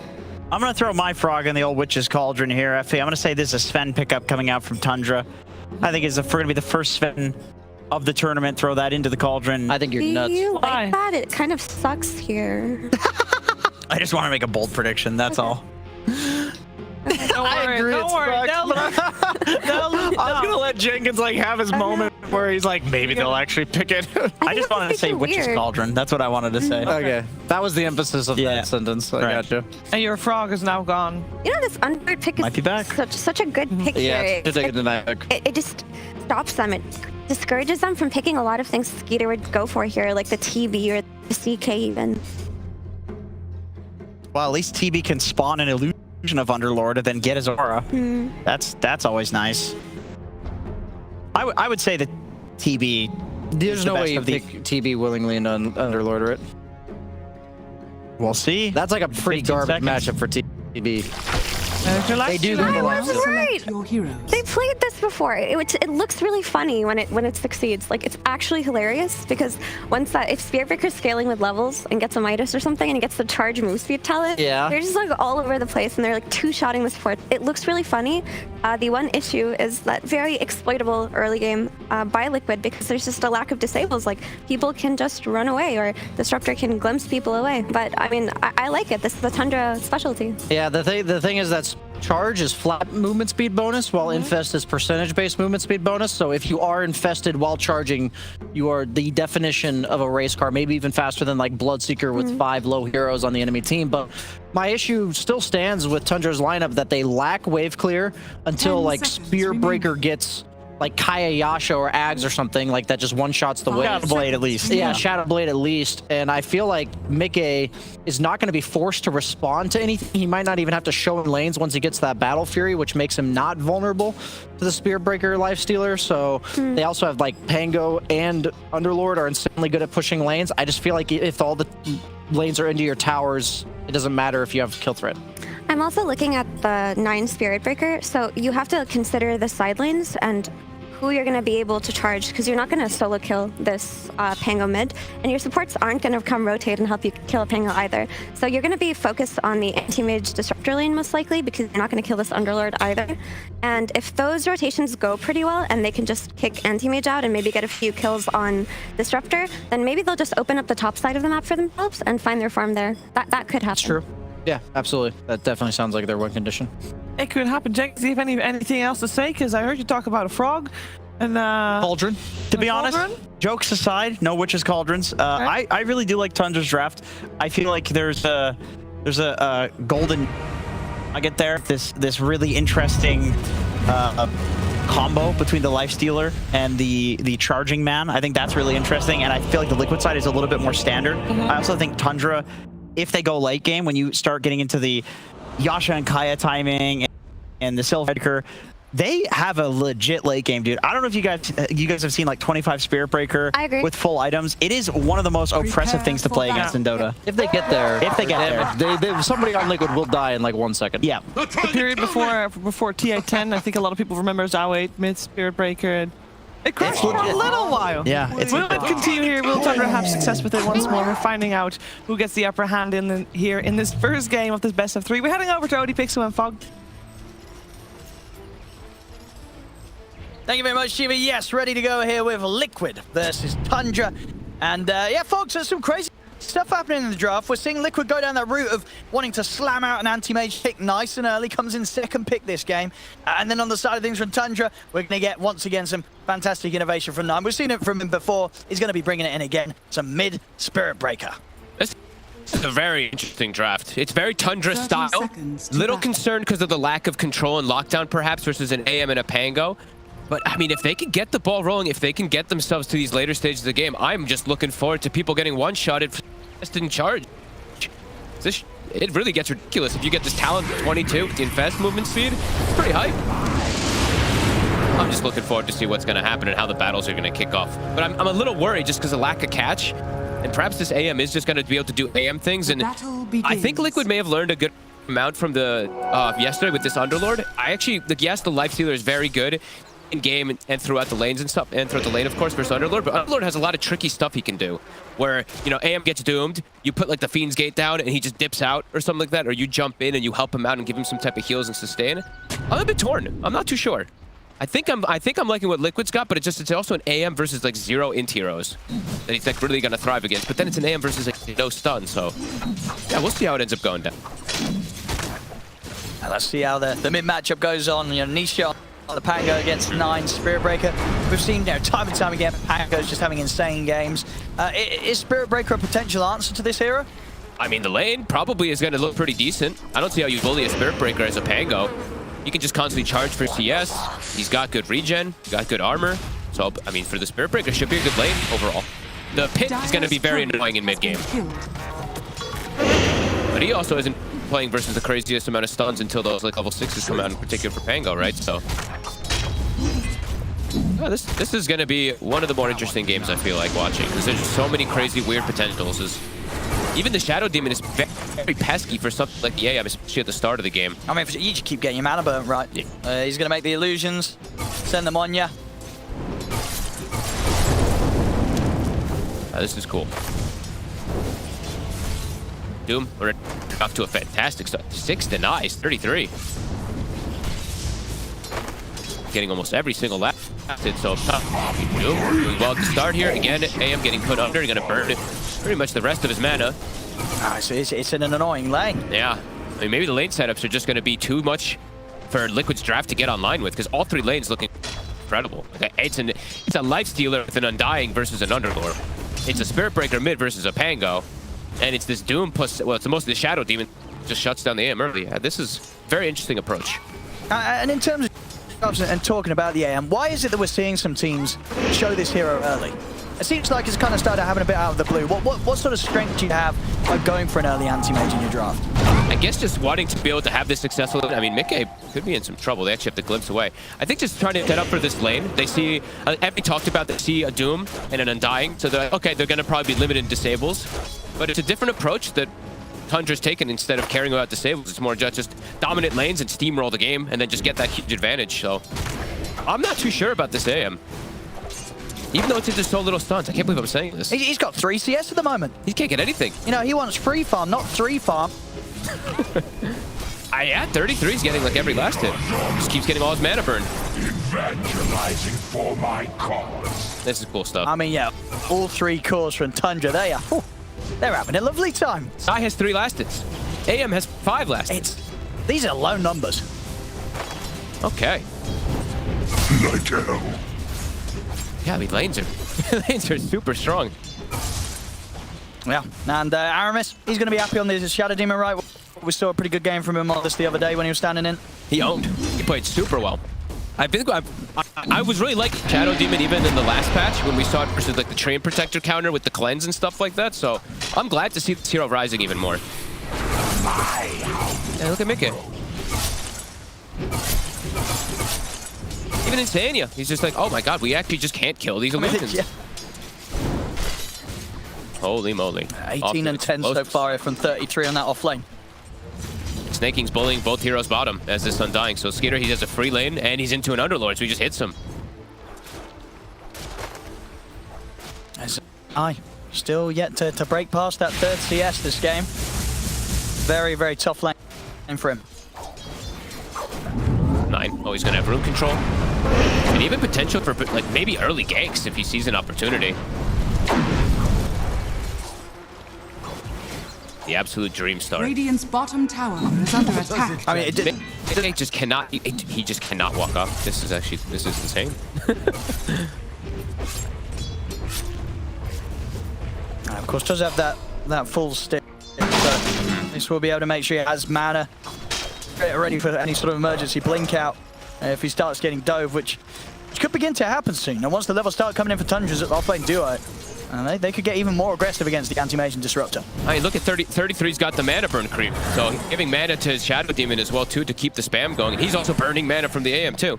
Mickey though, Ring of Health is done, so things are going to get a little bit better for him up there. But I don't like Zai.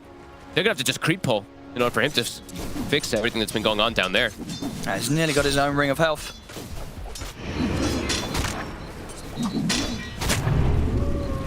Aramis even getting a side pull off up top, so they're going to deny an entire wave from this AM2 and putting him under. Aramis honestly fitting right in. And just these illusions come running at them, they just have to spend time running away from them. So he doesn't even want to look insane. He's like, I don't even know what to skill. You see, he's just holding the skill point. He's got Glimpse too, but he doesn't know if he wants to have Thunderstrike or Kinetic Field in this lane. Both. He doesn't have the mana for him, so. Yeah, these lanes are devastating. Yeah, very difficult to play lane here for Liquid. Full Vanguard. Both side lanes. Yeah. 33, if he's able to get these early auras and stuff too, they're just going to be able to tank through. The only damage that's going to come out is Nisha. And if they're able to just like build a couple of these auras, they probably would just withstand all the damage. I mean, Nisha, he really has his work cut out for him after the way these lanes are going already. Precious bounty. And how does sort of the head-to-head go between the two carries when you've got a game like this where the Lifestealer's having free farm and the anti-mage having there's a sort of slower entry into the match?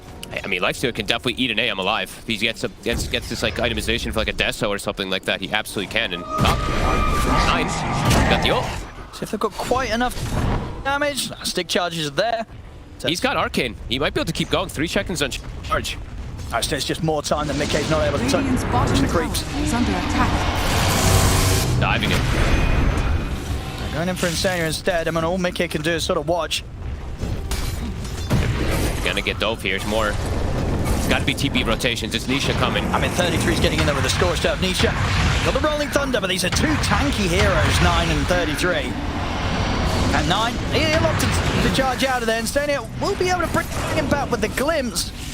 They're so tanky. I mean, they may get 33, but it's going to take a lot of time. To be able to get him. First blood. Nisha will take the first blood. First blood runs from my blade. Pretty ideal to get first blood, though. Since he has so much that he's going to have to do around the map to fix all of this, maybe he just goes really active around and they give Zai mid lane. That's what it looked like is going to be the approach to try to catch this Underlord back up because he's got nothing bottom. I mean, they could go on Zai. They're going to have ult up again in second on 9 if they want to.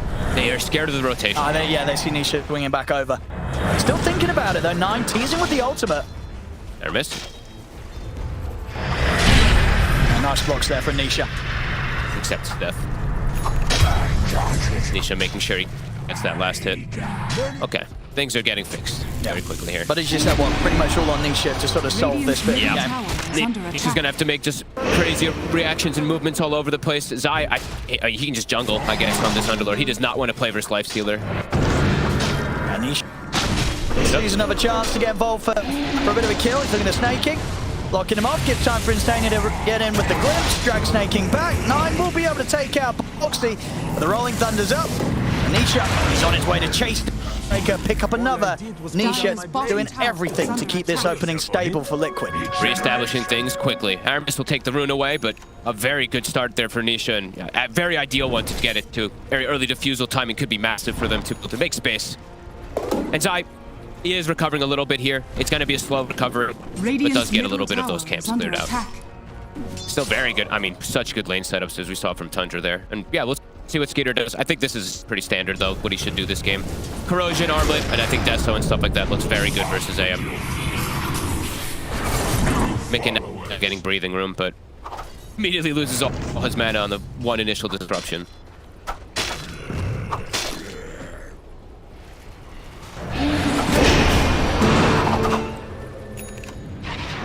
Connection?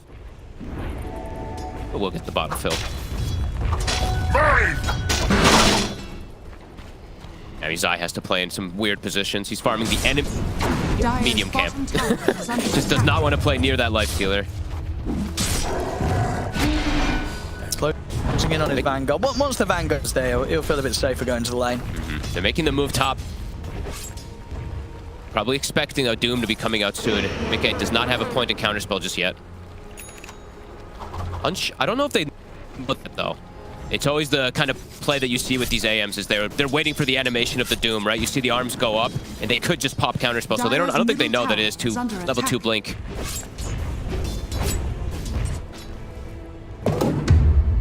And 9, just waiting for the 10-minute power runes.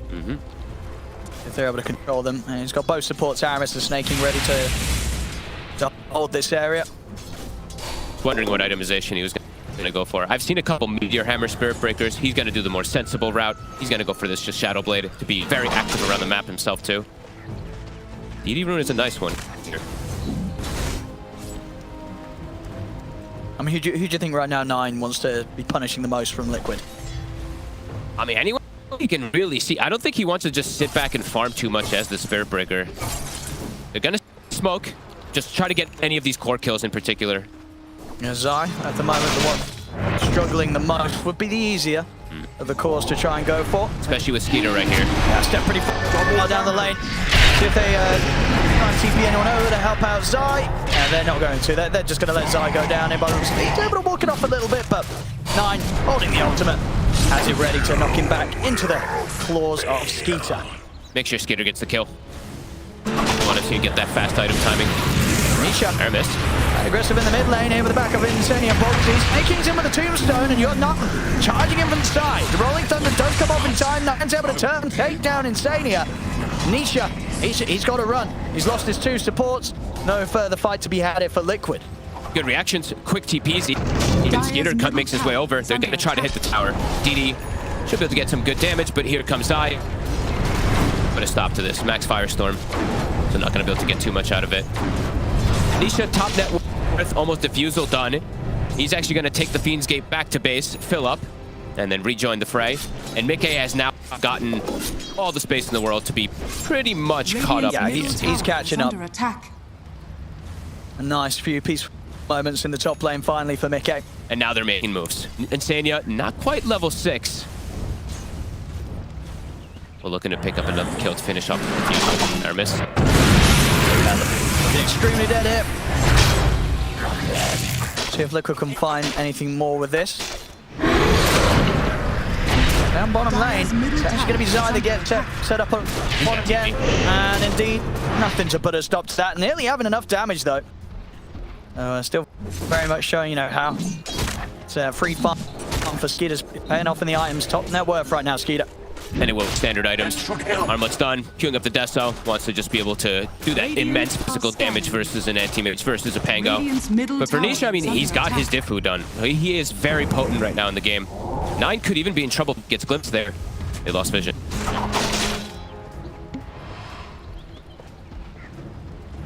Dire's bottom tower is under attack. He's got backup as well. Aramis by his side. Is under attack. Zai trying to draw the attention off the tier 1 tower bottom. Okay, 33, he's just going to go his, standard Tundra build. He's just going to go Arcane Boot Midas Vanguard. Right, going for any of those auras. Aramis got the disruption. They're going to keep chasing. I mean, TPs are going to be coming in. Nine. Nisha. Charging over towards Nisha. He's still got the swash. Look at the ready. On the play around with the idea of the Rolling Thunder. Doesn't initially need to use it. In fact, Foxy, he's going to be able to get up. Stolen charge. Swashbuckle comes across, but 43. Instania back in the middle of the action. They get the ultimate onto Nisha. All up with the charge. Nisha once again able to break away. Rolling Thunder. It's there. Nisha. Oh, he's just out of range of Skinner being able to get the hit in, and he bounces back. No perfect time as the rage comes to the end. Nisha there. You broke my Excellently turning it around in a situation that could have been his death, but he knew that in that moment, Rage was finishing and the stun would connect, leaving Skinner no chance to get that one final hit that he would have needed in to kill Nisha. Played that perfectly, and now 9 could be in trouble as well. Blips, got another charge. Radiant's bottom He's going to turn over towards the disruptor here, and Instania, the stick charge is in, still alive. Give him for a bit, getting it. The Roshan pit, he gets the deny. Taking it down by Roadman Roche. He's on a double kill. He's looking for more. He's stepping out here into the river, ready to join the fight with Liquid. They'll take out Aramis. They'll take down Snaking as well. Mid-game turning up and picking up the kills. Nisha, he's one more. up for more. Losing aggressive on the 33 under the Tier 1 tower. Triple kill for Mid-game. The laning stage, it is nothing more than a distant memory right now. Holy, these moves from Nisha. My God, literally perfectly played in every possible situation there. That was insane. Survives, Rolling Thunder control. Holy moly. Roshan even joining the fray. Now Skeeter. Going to be a lot up to him for these timings, and too for him to kind of now bail 9 out of a bad scenario. The Spirit Breaker has fallen quickly behind. I mean, Skeeter, he's going to be able to push on and take down Zai. Charge, heading over the way of Nisha. Skeeter goes over towards Instania. They'll see if they can get Nisha as well here. They'll drop down the dude. Okay. This time, it's Tundra's carry's turn to get the triple kill. Skeeter with the clean. Beautiful. Radiant's top tower is Back under and forth attack. we go. Pretty worthwhile. I mean, the Doom, it looks funny, but honestly pretty worthwhile. Get Nisha out of there. Yeah, you've got to kill Nisha. Throw everything in that Pango. You need to. But Mick, I mean, his timing is looking really good. After, like, one of the hardest lanes I feel like we've seen for an anti-mage in some time, he's got Tread's Battle Fear and a Vitality Booster. So he is definitely set up for success. Yeah, huge recovery. They're actually making the move onto 9. Nice use of the Mana Void there. Stop 9 from being able to sneak. Leave the portal that Zai laid down. Might even be able to get tower here. Yeah, more money for Mick. Okay.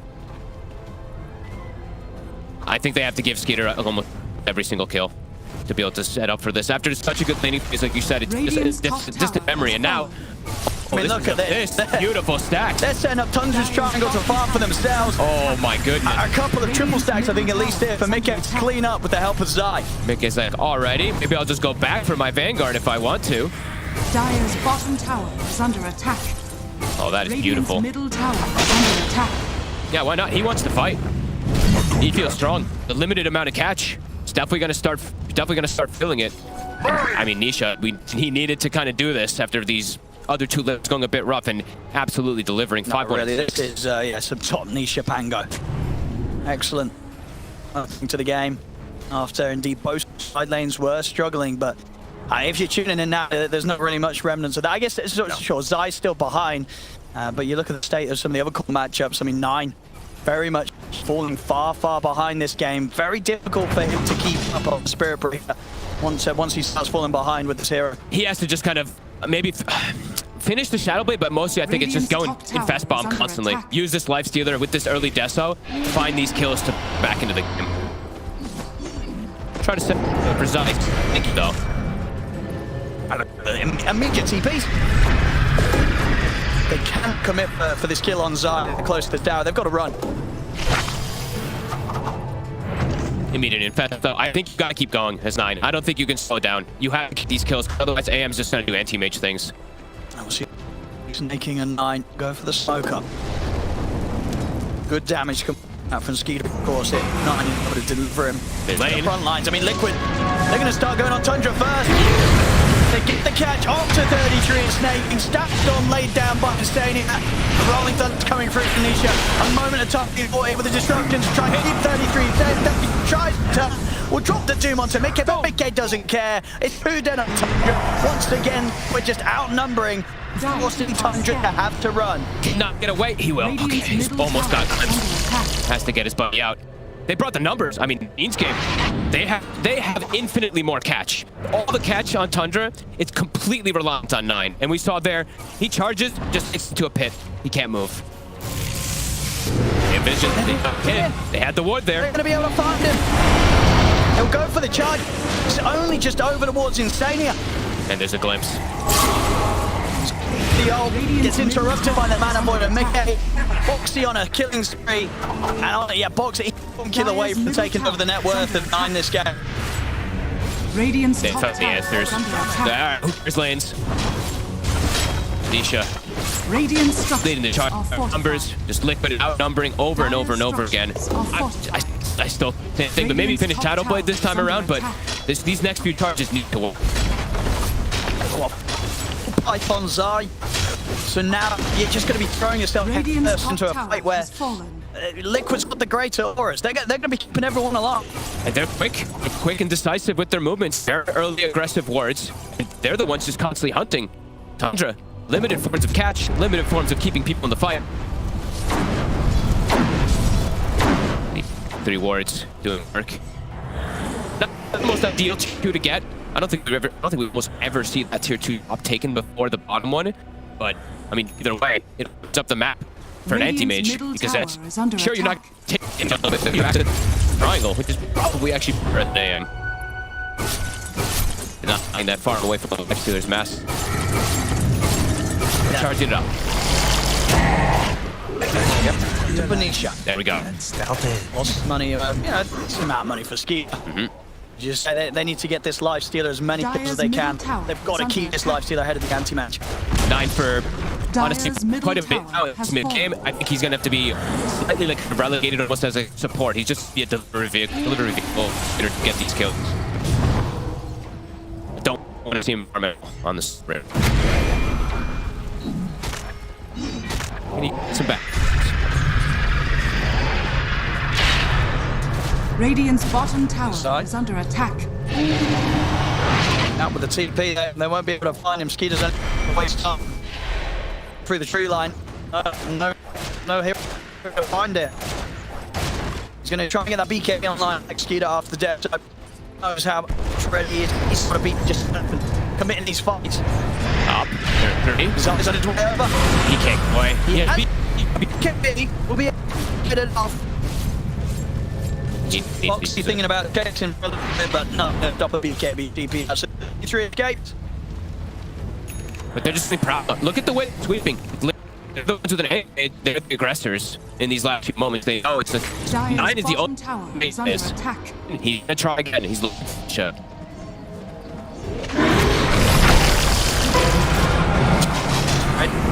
A lot of but this time to Nisha. Dropping on Armin. The bullets and the fast and into the swashbuckle. Needed it now. As trying to lose him off and taking little beast around.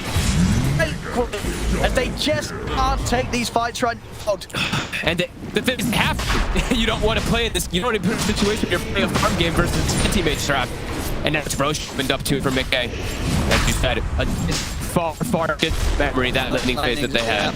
Absolutely. I mean, we're seeing here last time we're ever getting this sort of charge combo burst through Nisha, but he didn't quite have enough damage this time round. The turnaround comes in. Next thing you know, Skeeter's caught in the static storm with no way out. Just permanently controlled, really.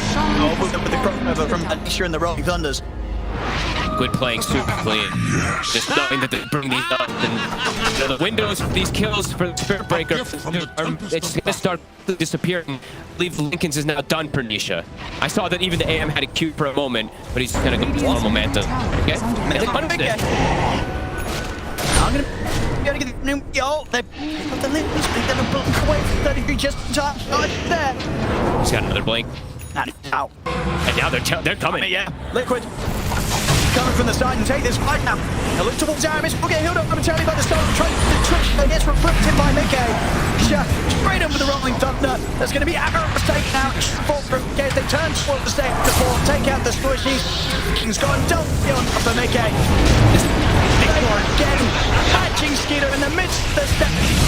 He's getting his mana burn. He's dead. As A.K.A. is ready to clean it up. Triple kill for him. 33, the only one to get out of there. There's a dieback as well from Aramis. Effectively 5 heroes lost in that from Tundra. They just can't fight them. They just cannot fight. Mickey just ran, and he did actually end up going Lincoln. So now they're going to have double Lincolns. Good luck dooming, good luck charging. It's to be seen before it happens. Could completely have blown this game wide open. Radiant's bottom tower. David, like you said, look at this man's out. Look how much money he's got. He's high. He wants more. He's having a grab. He's got both lethal use here, 20 minutes in. Turning the scorched earth on the Doom. Hey, it's a bit there. Pretty hilarious. Radiant's bottom tower is under attack. What a strong series of like 10-12 minutes from the side of Liquid. 9K lead now. 'Tis mine. And I feel like still can't even deviate from the game plan of we need to try to hunt, we need to try to make, but now how do you do it? There's also, like we said, Yule's done on the Rubik too, so this is charged. They see it coming, which they will with the gem. They'll stop it versus the Shadow Blade, double Lincolns, up on 2 of the cores. Devastating stuff. That lack of control definitely coming into play, even though those lanes were so successful. And yeah, Liquid. Just keep going. So hard to find any space on the map to get farm. So difficult to start fights without Liquid being prepared and just turning out themselves. Yeah, their team fight's lackluster. Their pickoff is good, but their team fight, it's pretty much reliant on like Tombstone. And when you look at Liquid's team, they have everything. They have an Underlord, they have a Disruptor, they have different elements, and now a full Manta. Yeah, I mean, good luck. I think he's gonna die again this game. Here we go. Into the portal they go. They'll catch up on this top lane. He's already out with the Shadow Blade. He'll be fine. He's lucky the Boxy didn't go through there. Blink dagger on. Just so even easier to set up and jump in after rolling thunder.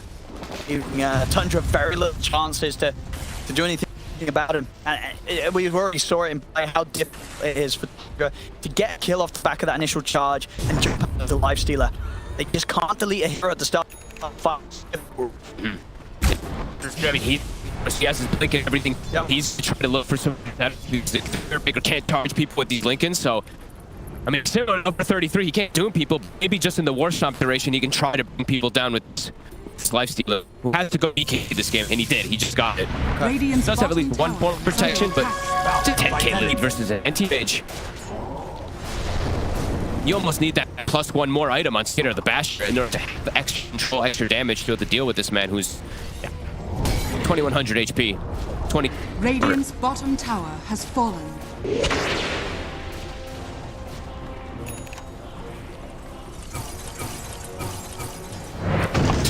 Just absolutely massive. Full lens now.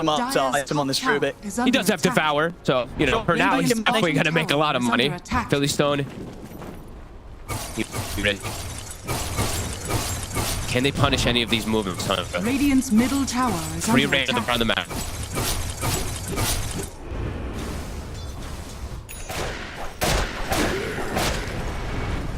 It's tough, because if you're difficult situations too, is like if you're able, let's say, to get like a Lincoln break and go charge Zai, he's ready with these feats. It's, you know, all these forests coming into play.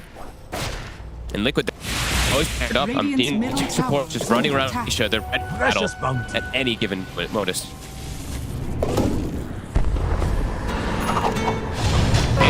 He's thinking. Making even the smaller kills now. They know even the way one member of Tundra leaves them in a position where Tundra they can barely find a move when there's 5 of them. If they don't have the full team in the game, very unlikely Tundra's going to be able to catch them. Battle for any kill. We're going to see Nisha in a run of Thunder 33. So Rage TP for Skeeter and to be TP for 33 to get out. I mean, get the gem covered. The big pickup. Gem taken away. Some good items for 33. Snaking's gonna take the gem. Need to find the bigger kills though, but they'll take anything at this point. It's a Deso stat, right? So they'll help a little bit there. 9. Okay, almost has. Okay, but the same issue. The big issue is just gonna be Lincoln's. Like, how did she set up some of these big kills? The kills on the 2 heroes that really do matter. That Pango, that anti-mage.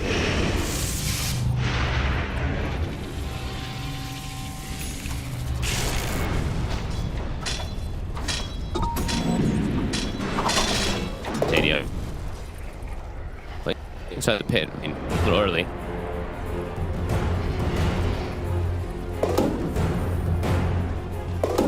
Playing buddy system now, Liquid. All having multiple people on each other. Nisha very. I mean, Nisha, of course, like absolute beast in this game. 6-2 and 16. 20 of the 24 kills they've got.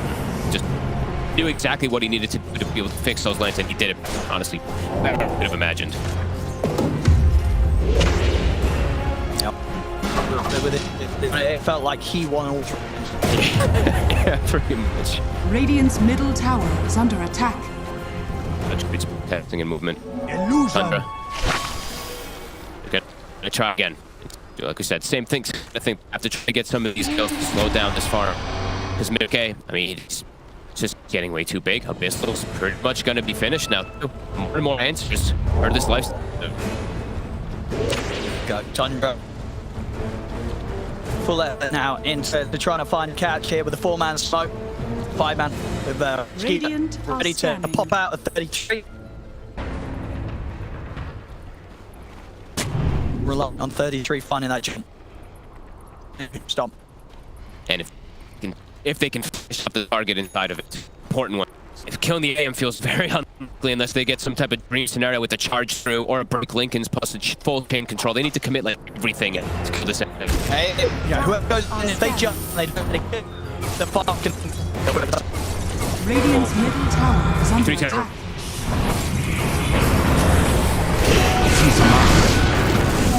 Take me, sneak.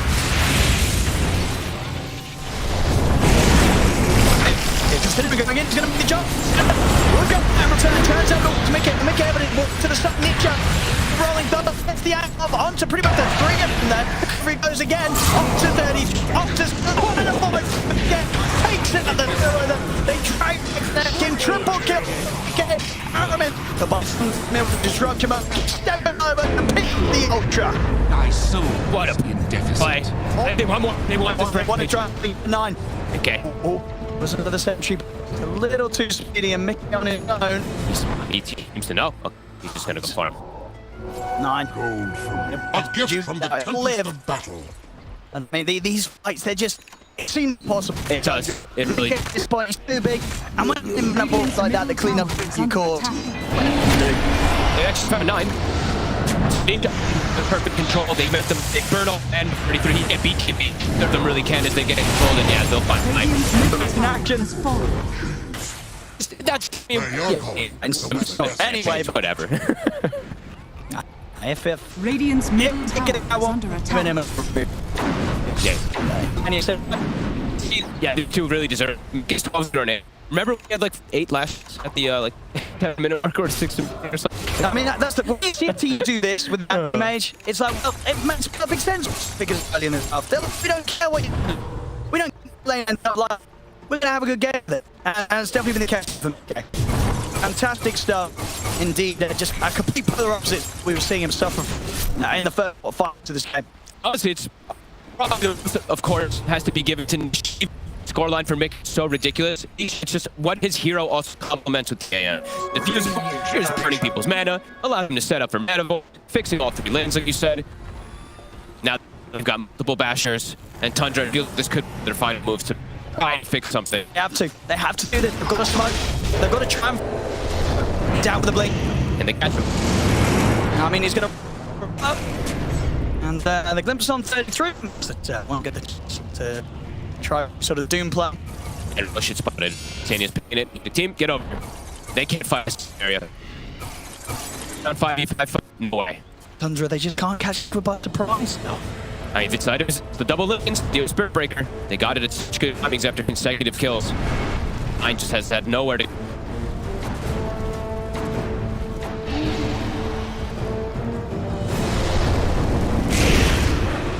They're gonna start. They bring it down fast to the Pango. Radiant And over it, Tundra. They're not going to be able to make a jump. I mean, and I feel no one's needed to, but they just can't fight in that area. Can they get her in time? They're passing the triangle. They get him though here. Catch up with the openings. Sure, bro, done. Skinner him. The range on top of him. Won't be getting make it down the safety. The heel will fly. Pretty much gives him his life to get in and the stab down. Got Mickey back in. 33. Skinner. But he's so low.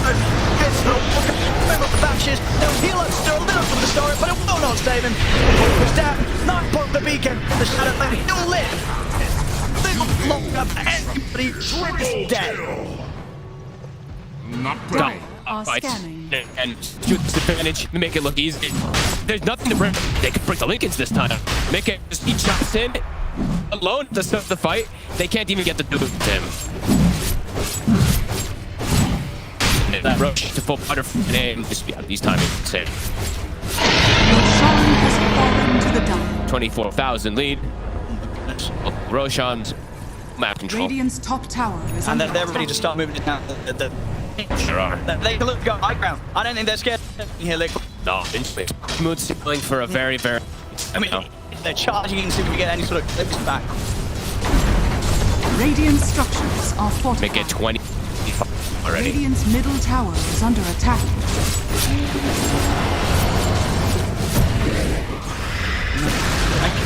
Radiant's middle tower has fallen. Dangerous. Radiant's middle Not barracks beat are under attack. He's gonna dance at them. I think they're... No. I think he knows. Wants to get the see. That's not from it. Still play. Distance there. To walk away there. Just pushing Liquid off the barracks. Radiant's middle barracks. Walk the go out. Damn thing I like. Will survive, but tracks will not. Business. I hope I was just making this 1,000 net worth.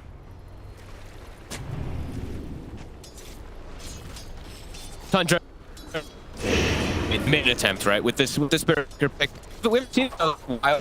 So you said, but just so many answers, ways this Underlord because even though everyone struggled so much, yeah, another is picked up. They know how to optimize and answer it. I mean, they're just this quick. Yep, skater. You step too far, MK's going to be instantly on top of you with the Abyssal Blade. Rolling 15. He looks like... Yeah, he's stepping to the hot ground. Sort of burst, I'm going to tell you, if he's got just enough to be on top of him. 33. The other momentarily, but Mickey's ready to go in. Punch forward with the mana boy. Finish them. They're ready to drive him up to the tier 4's Liquid. Tundra. Their goal to fight with. It looks like completely nothing. Double kill for Mickey. No. We'll get it. BK with a 3-step out of the BK comes to 9 in maroon over. GG is old. Liquid 36 is it 31k lead. What a game. Absolute MVP. Of course, they did do really good team movements around the board. After those first like 2 minutes, Liquid, they never left this game. They should have completely blew up the game. That he did on like he lives for a second with his the Rolling Thunder.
Cloud.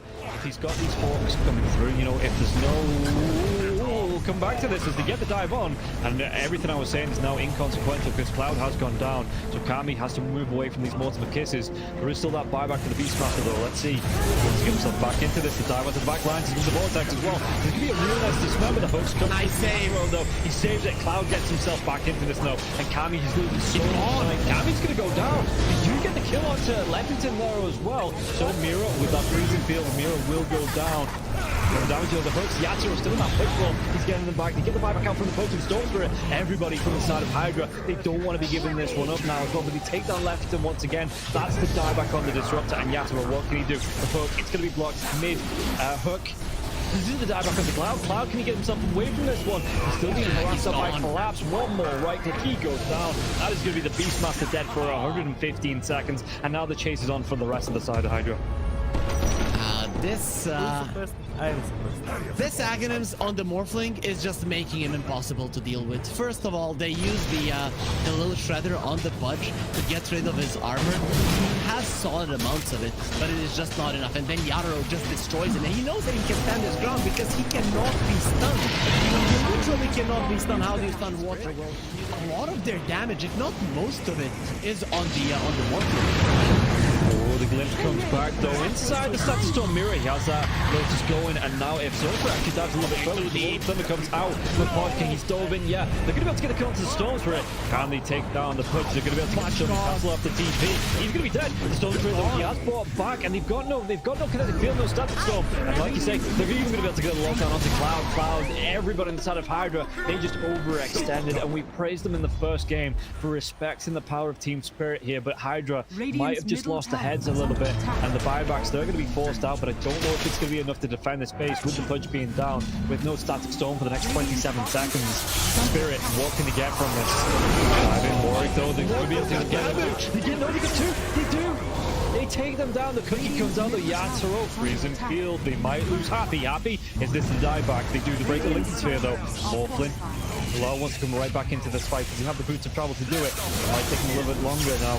No boots of travel though, so he's going to have to use the blinks, you know, just do it by foot, it seems. Level 25 Storm with a Beast. That's just so much damage. They're going in for the Morphling. He doesn't have a buyback. No, they get do they get the kill? He goes down. Warwick has to go down though. It's going to be him left alive. No, it's not. The creeps are pushing in. There's no buybacks available on the side of Hydra, and this is going to be 4 heroes, even with the death of the Morphling. No way Warwick defends this. It's pretty much over. They don't have the glyph. The game is over. They gave it their best. Hydra, they made Team Spirit work for it. The team that is most likely going to be at the top of Eastern Europe DPC Division 1.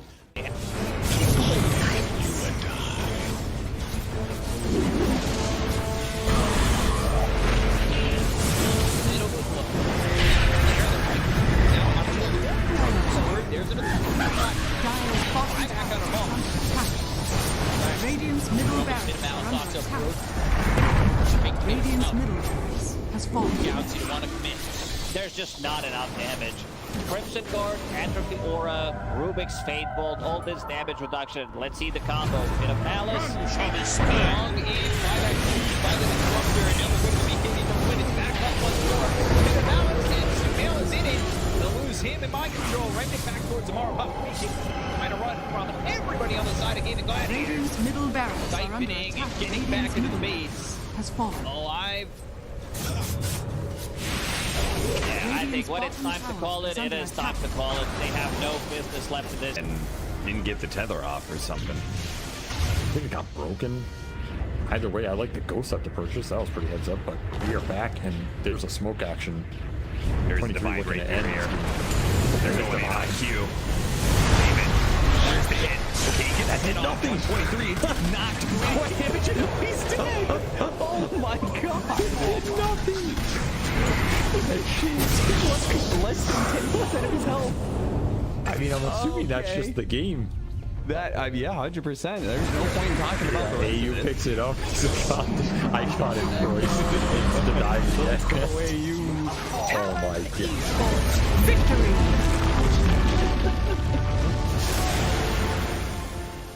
We finally get to see them have a little bit of lead. They need to have good vision Good entry to engage. We're down up on high ground. Bulbica, red panda. This would be huge if we can find it. Setting storm before the tombstone. Not bad. Stone from Lulu. He's thrown now over the Bulbica. There. Starting to drop down. Love TK controls for the moment. He does manage to get that one away. And the supernova down. TK barely surviving. And it's going to be one down as all White Album to dodge, to hide away. The heal's coming in.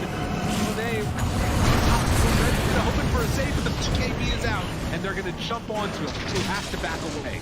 They have lost White Album again, and now Tango in trouble. Who is going to drop faster? These fight so well, and they couldn't take down that Undying. And remember, it's ages, so they didn't really care about giving away. Big finish for it.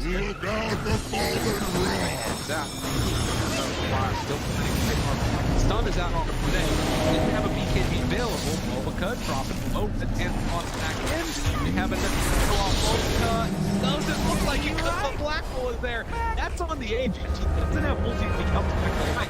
And after, they might take full advantage. Move. Radiant's bottom Rax has fallen. Up the bottom. Finally, asked full advantage. They're building. Radiant's middle tower is under attack. Oh, just for a brief second, had more network. There it is, back again with the higher network. When you click on the out, it's not really an inspiring network. Blink, BKB, Radiant. You might be able to get on top of a hero, but that's not the that's able to 100-0 here. Like even this Undying inside Scatter Storm, about able to then get over the Slash Golem from away. They have that trying to keep him alive. Makes the move, and again, into this fight without Monet here. It's pretty good for them. Right album, but now Monet is out. Now they're in a lot of trouble, but they the team should kill him. Okay. Alright. Pops ulti. Now the turn. Punching. Getting away. Sort of survived that first salvo. Very strong. Supernova down, pops the BKB. Ooh, he's just caught here. They want to get the kill. That's really good.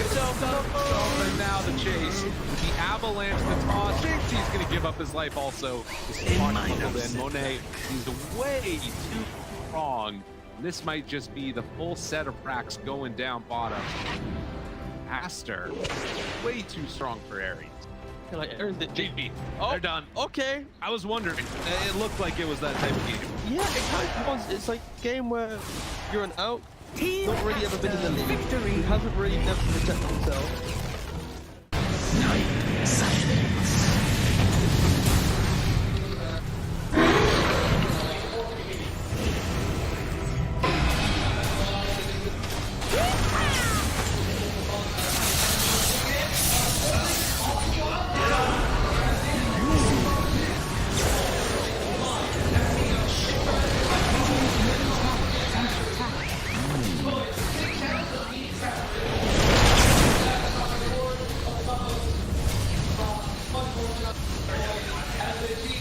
Radiant structures are fortified. Radiant's middle tower is under attack. Radiant's middle tower has fallen.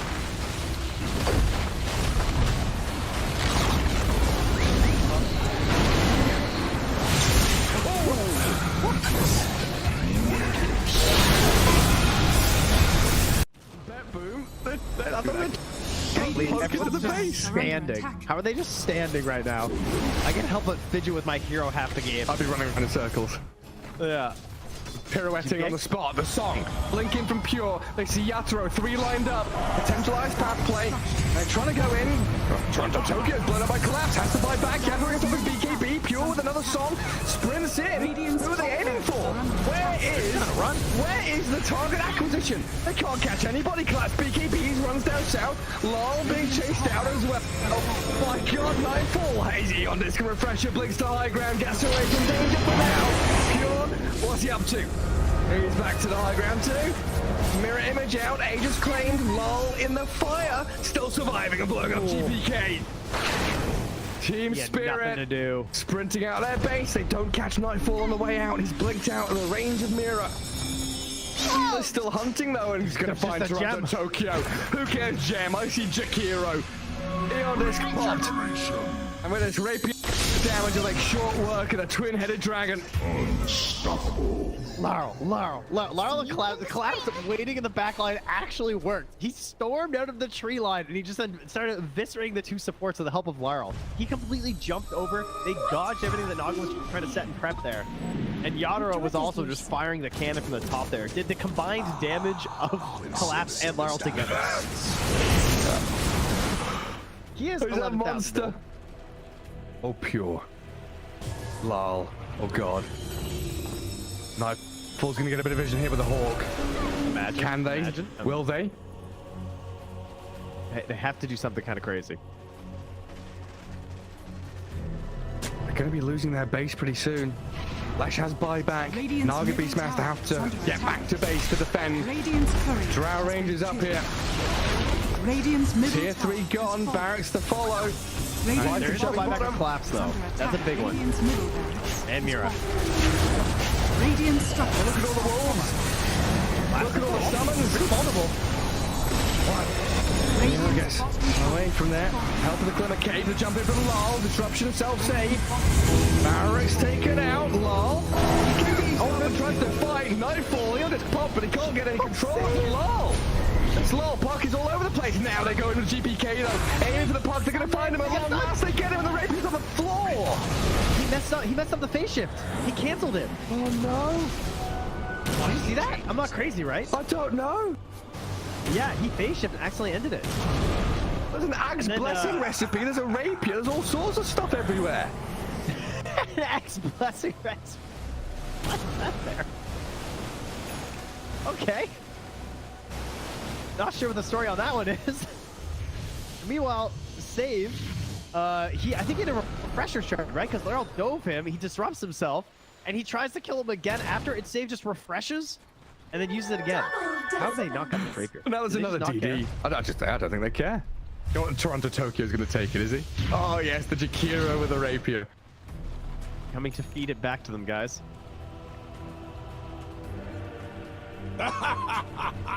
My goodness. There's Mega Creeps on one side. Top lane Barracks still standing on Team Spirits. We're waiting for next Roshan, Trent. I don't know. I don't know. I feel like BetBoom have such a good chance of winning these fights right now. They can't get like swarmed in the back line. They missed the stun on BK. He's trying to hold his ground, but look at the damage. Oh my god, Yaturo shreds. Where'd he go? Daedalus hits, refreshes, blinks forward, kills off Save as well. SD's gone, TP home. Get the hell out of here, BetBoom now.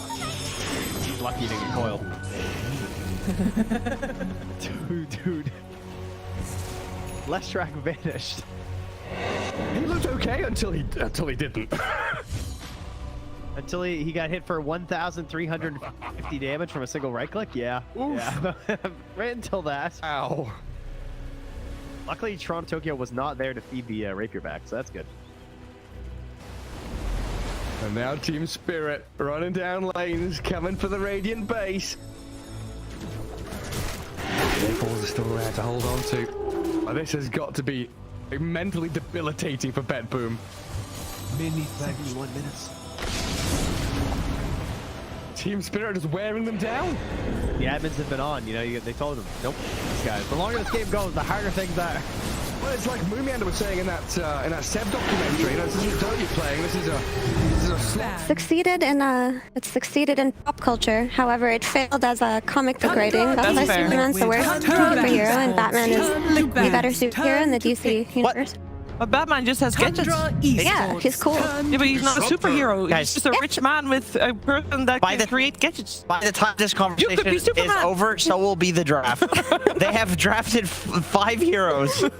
Van doesn't even know to start because it's so quick. The draft has started, and we're gonna find out what's gonna happen. Now, Team Liquid, unusual. They had priority in this draft, and they chose Dire. Afterwards, Tundra chose second pick. So that's why we see this combination, even though normally you would also see this combination because people generally pick second pick first with Dire after.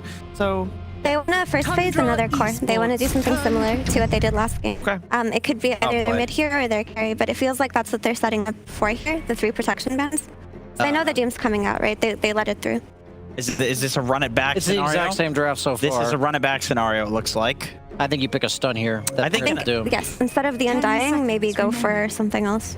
I would much rather see the Hoodwink that you mentioned last game. I don't think you focus nearly as much on. I think they got caught up in counter picking Liquid, and their draft cohesion sucked. Yeah. So I want to see like their heroes naturally complement each other to focus this game. I agree with you. I think the issue was with the SD Undying dual supports, because starting with Undying makes sense. You want to secure the lane for somebody, but they ended up using the Shadow Demon as a counter to Disruptor. But there was no stun play to play on the lane and actually get kills with, especially when they have a core mid who's dependent on Sep to get killed. They did the same thing. Instead of Shadow Demon, we'll most likely see a Hoodwink or something of that nature. It has to be. You know, normally I'd say something along the lines that if they can create this, oh my gosh, we're playing Liquid, we have to first phase ban anti-mage meta around themselves, they'll do great at the major, but none of what they're doing right now will matter because there is going to be the biggest patch ever, apparently. In the end, it doesn't even matter. That's true, but maybe this is one of the strats they've been saving for the Berlin major just in case there would not be a patch. I also agree with what Effie was saying. I think if a Hoodwink came out instead of Undying, this anti-mage would be different. You pick anti-mage because Undying doesn't do a single thing to you in the entire game. And it's a good lane matchup against Doom, so it's like... And it's a counter. Arguably game counter, based on how people are playing Doom right now. So it would have changed. So they're not running back the same bans on Liquid. On second phase, they banned the Riki, the Slark, and the Drow, but this time instead they banned the Naga, which could indicate that maybe they want to go for Furion this time. That's true. Liquid. Yeah, Illusion Heroes. That I think they realize on Tundra their lane problems they had last game. Team Liquid might be thinking the same thing. Naga would fix that with one hero because she does all the lane pushing for an entire lineup. But Catherine! Oh my gosh. Catherine. She's getting featured. Team Liquid's Your girl's famous. Oh, he's hitting her a little too hard. Tundra. He's doing the thing that doctors do where they check your reaction and if you can still feel the nervous reaction. Yeah, she's I was gonna say she's paralyzed because her leg's not flipping. No, she's just nervous because she's on stream for the first time. Oh, and you can't help flipping your leg if you get hit with the little thing in your knee like that. If your leg works properly. 10 seconds remaining. No, that was just rude. She plays beautifully. If Tundra don't ban Pango here, I'm pretty sure Liquid just take it again. On their second phase. I mean, they ban out the Bloodseeker. They ban the Bloodseeker, yeah, why not? And that protects the anti-mage also, but the Pango had such a good performance, and it's the same phase too. I feel like we might see another Ruvik Pango. It's so interesting that they're... Wait, why did Tundra ban Terrorblade and Monkey? What? Wait, what? They banned Monkey last time. Yeah, but why did they ban Terrorblade if you Terrorblade? already have an anti-mage? Wait, what? Is there something that we... Because obviously we don't know what's going on in scrims. In the past, there was Enigma Galaxy that played offline and off-lane anti-mage. Yeah, the mind control anti-mage? But look what happened to them. I mean, it didn't go so hard. It did not go so hard. That was Downhill from there. That was about the start of the...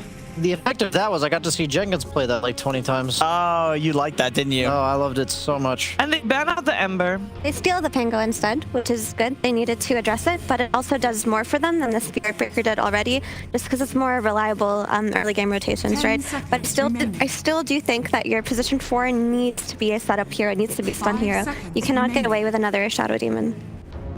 Unless you're going to go for a stun carry, like Skeeter style, like his CK, but you gotta take care for that Underlord in the last phase if you're gonna do that.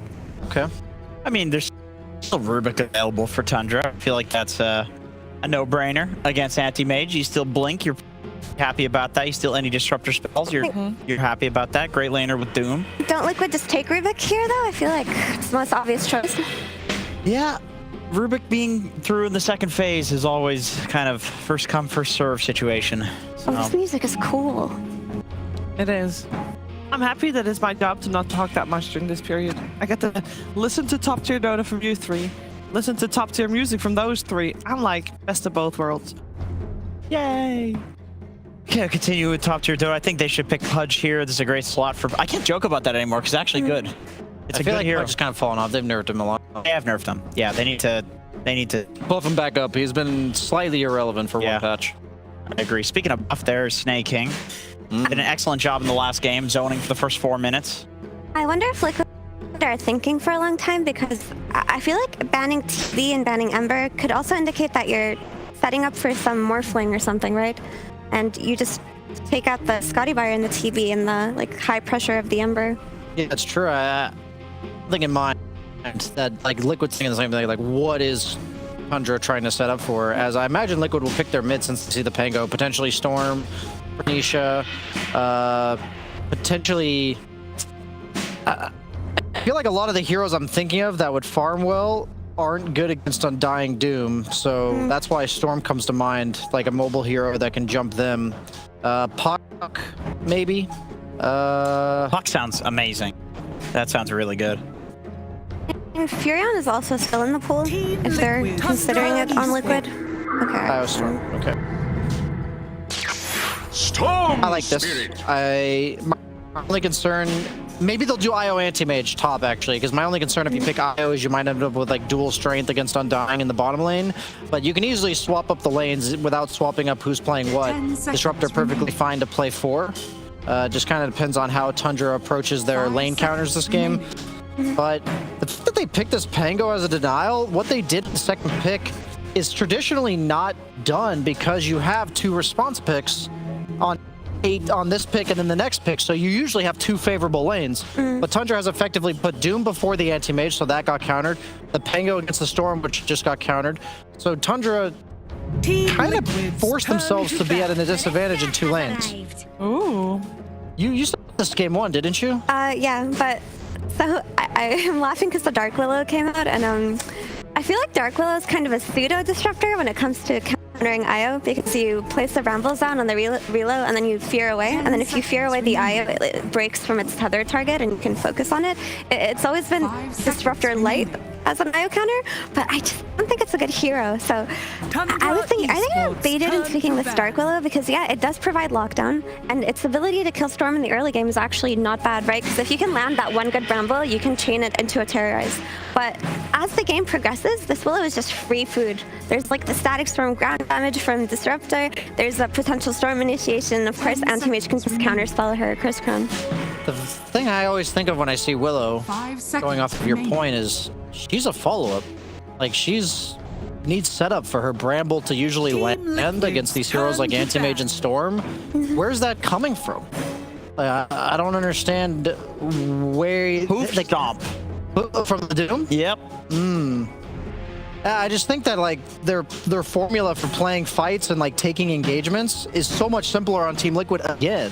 You're gonna have a Storm pull into a reload, into a Disruptor Static Storm. It's just that simple. Like that's what it's like. Point and click stuns, abilities being cast on the ground to follow them up. Like I mean, I guess once they get Blink Puff Stomp on Doom, it's possible. Oh yes, Nisha, take it off. But I'm hoping Skeeter's heroes, like, the problem is you don't want to pick the carries that stun because they're all single targets. Like, apart from the one hero Jenkins suggests a previous game. Remaining. Jenkins? I don't remember. The Sven. No, that's single target. I'm saying like cleave. I'm saying it can get reflected by anti-mage. Yeah, I get what he's saying. Most of them are not good. Oh, you mean the stun itself? Oh, of course. It's Troll Warlord. Underlord again? That's the pick for Tundra. It's Troll. I'd be down for Troll. That's the only one left. They have very little hard lockdown on Team Liquid. They have a lot of control with like the kinetic field and control. So that's why Tundra needs the troll, so that way they have more. Yes, control. They would. Very good. Great analysis. Keep it up. Brian, do you not feel like Liquid can just run back the Underlord as a 9 pick to whatever carry Tundra on, or do you like it less in this situation? Tundra Esports. I don't think Underlord was as good this game because I think Tundra's last pick is more open. They needed a lane clear last game, which was all these agility stat-based heroes. In this case, they wanted to go for auras, it looks like. They wanted to amp up their team fight because right now, I think Liquid's going to have no problem getting the fights they want, but the 5-man, they were a bit lacking with Storm Anti-Mage cores. So I think I wouldn't have necessarily predicted Enigma, but I can absolutely see, like, against the Undying, we're just going to get our free denies with this lane. We're going to be playing into a counter. Enigma's game is kind of, like, consistent across the board. Yeah, I mean, the thing about Enigma is you can't really depend on his black hole early on in this game because there are a lot of ways to cancel it. Just the Willow Terrorize is a really effective tool up until Enigma gets items, and it's really easy because their cast range is significantly good, right? You can also drop the Tombstone outside of the black hole. It kind of takes away from that, but as the game progresses, it'll definitely be better. But then you have to also look at the Basher that's going to come out of Pango later. But I've always liked Enigma as a concept. When you have these heroes that go in, like Doom and Pango, any of these frontline heroes, it kind of, the enemy team just sets themselves up for a good black hole, right? If the supports aren't the heroes who are going in first, then you're just getting priority black holes in the late game, so that's pretty cool. I like the PA. I like it too, actually. I think it's a good PA pick. It destroys Enigma in lane. It's a hero that's going to get Abyssal Blade, and you can jump and kill the Enigma to start the fight. It destroys Anti-Mage in the game. 2 shots IO, 2 shots It 2-shots both the supports, and really good against Anti-Mage. It's really good against Anti-Mage. The only question mark is Nisha Storm, I think, is fairly okay against the PA because the Witchblade goes through evasion, but late game, I've seen Storm Spirits get literally one-shot by PAs. It happens. You're like a little not careful with the zips. She jumps you. You take 2,000 damage. You die before you can zip. I think bottom lane might be a serious issue for Team Liquid. I really like this PA pick because it's going to punish these position-based ranged heroes that their best play was to just deny creeps and run away from the Undying. Like, if you're pulling the lane back into you, PA is one of the best carries in the game for Undying to plop the Tombstone underneath your tower and just kill you. And then you miss like an entire wave of XP. But also what I like about this is when you have an active mid hero, ideally you want 2 side lanes instead of just 1, like in the last game when he could only play on Liquid's safe lane. But now he can rotate bottom, get kills, rotate top, get kills, and his team can set it up for him. I mean, Tundra's side lanes look strong, their mid lane looks solid. I'm really feeling their draft. I think they'll take this one. I'm liking it too. I think the lane's going to be, other than mid, I think mid's going to be good for Nisha, but then I'm concerned that like 10 to 15 minutes in, the momentum is just too much in Tundra's favor. All right, looks like the PA swayed everybody to side with Tundra for the second game of the best of 3. Will they be able to force out a new game here in this series? We're finding out. It's Odie Pixel and Fogged for the game. Thank you very much, Steve. Yes, well, we've heard from the panel there, Fogged. Okay. Very much pumped up about what Tundra's turned up this game too with. They managed to kind of switch it around in the sense they themselves grabbed that Pango, and Nisha this time not able to have that hero, which has such an explosive game 1 on, and ending things up with the PA, a hero that should have a bit of a better matchup really against the cause of Liquid in this game too. I would say so. I still have some concerns about control. There's 2 heroes that are very mobile, and there's really not that much CC. The initiation has to come from the Pango to let the Willow get the follow-up. And I don't know. I'm just a bit worried, especially after the way that last game. Like I like the panel's talking about the PA. This PA looks hot. This PA looks great. But I'm worried that Nine's not going to have too much of a game. Like this matchup versus Storm, it's not easy. Like Storm just absolutely free farms in this one, and he's going to be boosted up from an IO, from early auras and stuff like that. Liquid lanes didn't matter last time. They were just able to decimate stuff, even though the lanes went literally disastrous. So I don't know. I'm a bit worried for Tundra, I gotta be real. See if he can walk away from this. He's going down. First blood for Zai. Other cool thing to point out, Liquid has had Tundra's number in their last... Yeah, how many games? If you wanted just a straight stat, the last 4 series, it was a 2-0. 2 from Liquid. The next one, 2-0 from Liquid. The one before that, a 2-0 from Liquid. The one before that, a 2-1 from Liquid. Another one, a 2-1 from Liquid. And about a year ago was when Tundra was finally able to break away and get a win versus Liquid. So that's crazy. I mean, what do you think it is about Liquid's style that Tundra struggle with? I mean, this is a bit of a different Liquid, of course. So this is with Nisha. Yeah, so in some of those times, lineups, it was different. But I think they just, they must have this clear understanding of how to play versus these guys. Like, Tundra would be a bit of a slower team to get off the ball, and Liquid is one of the faster-paced teams of applying pressure and dominating map. So, yeah, they just always seem to have this very good matchup versus them. So, sure. Let's see. And what do you make of this? Aramis, one of the heroes we know that he loves to play, getting the Dark Willow this game. Where is this hero right now? Because, again, it's another one of these heroes that not a lot of people want to play right now. It's literally only Taiga, right? I think he's the actual only player that is playing it at the moment. It's good in a way versus the IO and stuff like that, like Effie was mentioning, in order to counter these relocates and stuff like that. However, when it's your main source of control, it can be a bit problematic. You need someone else who wants to ideally set you up for a Bramble, and he doesn't really have the best hero to do it. The Pango is going to be the one to do it, but this Pango is going to have a very rough lane. I'm going to be looking mostly at Skitter to be the X factor in this game for Tundra. He's going to have a remarkable game, for me at least, to be able to make sure that they can keep control of this game. Yeah. And would you make sort of the decision to go with Zai on the Enigma? He kind of had his options open with the last pick. Certainly for this hero, he's going to take a lot of damage with this Glimpse Pack and all these Eidolons upon him. And he will live, but huge amounts of harassment here from Liquid in the lane. I think it just is it's just going to be able to get all these auras online very quickly and just deny that carry away. So I think they're like, okay, we solved the other lanes. You know, mid, it's a great lane for Storm Spirit. Top, AM is going to be able to do pretty fine versus the Doom. So they're just like, okay, let's slow down their carry, build auras, and then we should just be able to win in the later stages of the game. So, yeah, I mean, that's the thing as well. Would you imagine okay, happier this game to go against a Doom and a Willow rather than the SD that was thrown into the combo last time? I mean, he kind of griefed himself a little bit last game, taking Mana Break level 1. But yeah, I mean, much happier. He's able to get actual last hits up here this time around. Willow can't actually touch AM in the early game by any means. But we'll see. Let's see if what ends up going down here.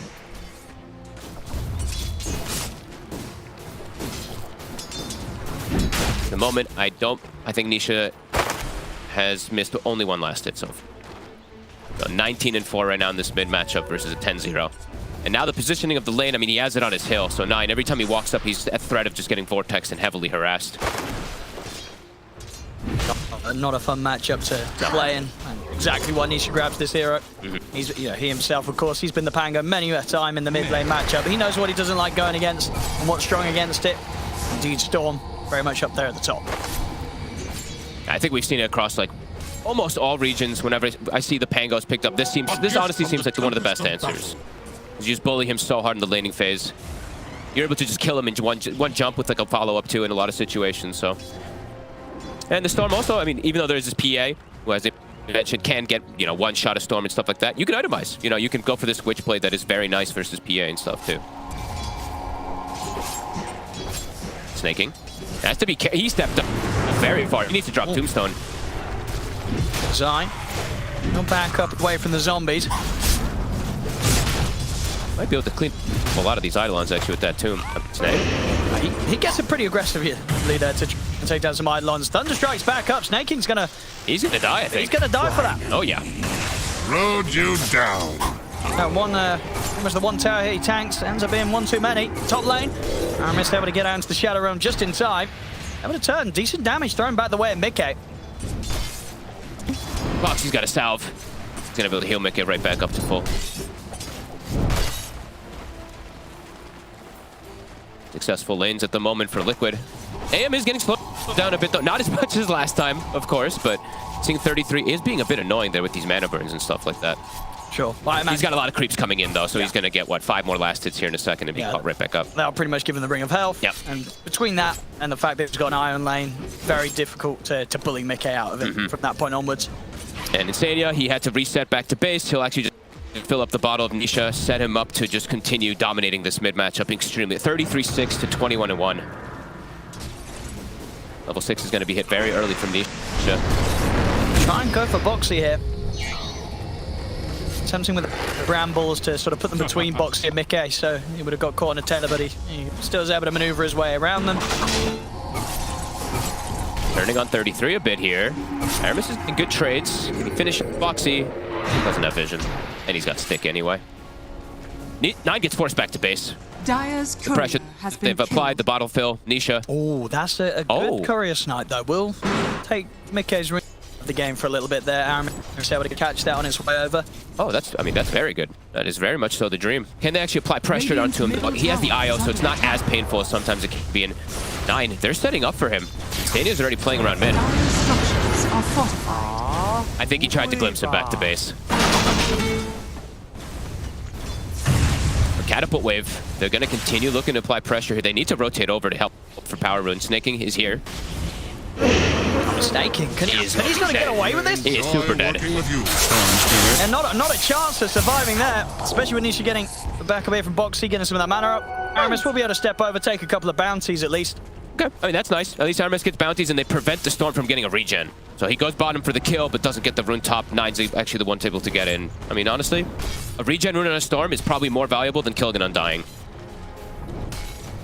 but still free farming across the board, all 3 lanes. Skeeter is getting slowed down, and they're even pressuring him. Snake just has to continuously drop Tombstone to deal with these annoying Eidolons. Insania will go down.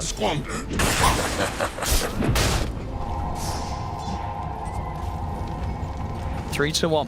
1K lead right now. Skeeter, oh goodness. Still dropping very low. He's got to respect these Eidolons. Of course, I have said at 1 point in the evasion right now, so still Zai able to get a fair few hits in. A pretty cool thing that Zai did this game, it's not something you see too often anymore from the Enigmas. He started very early with a buckler. So, of course, it gives him armor, but it also gives his Eidolons that armor to deal with these zombies, deal with these annoyances that the PA can actually do. Like, PA usually does very well versus Enigma. Right now, Zai's actually doing a great job of shutting him down and getting free farm in this lane. I really like this. It's very clever, this little buckler thing. I used to see it a lot more, and then I think people just kind of stopped doing it.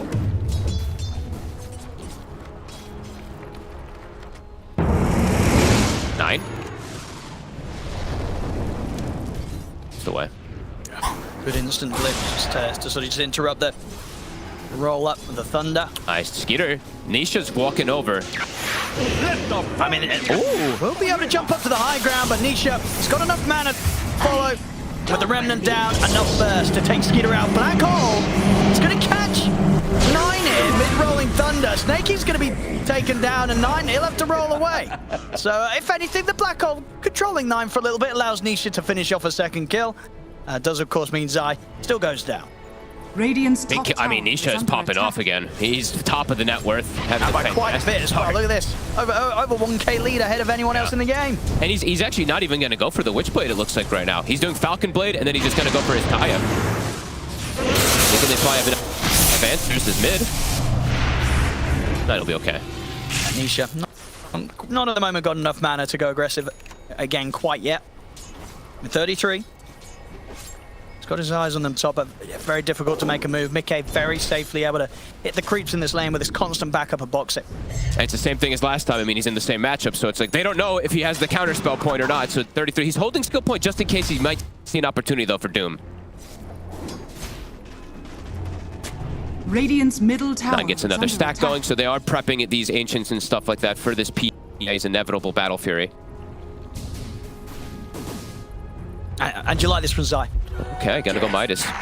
I mean, he's gotten an excellent start already in bottom lane. I like it. I mean, yeah, he's had such a good start. I think he's like, you know what? I'm gonna go for the greed this game. Yeah. Snaking it, we dead. 4 deaths already now gonna be for Snake.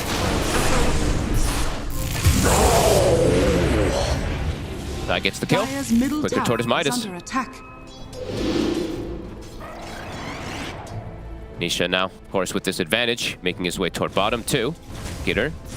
Be careful how he shows himself. This tower. I mean, he will show. Okay, that's a bit bold.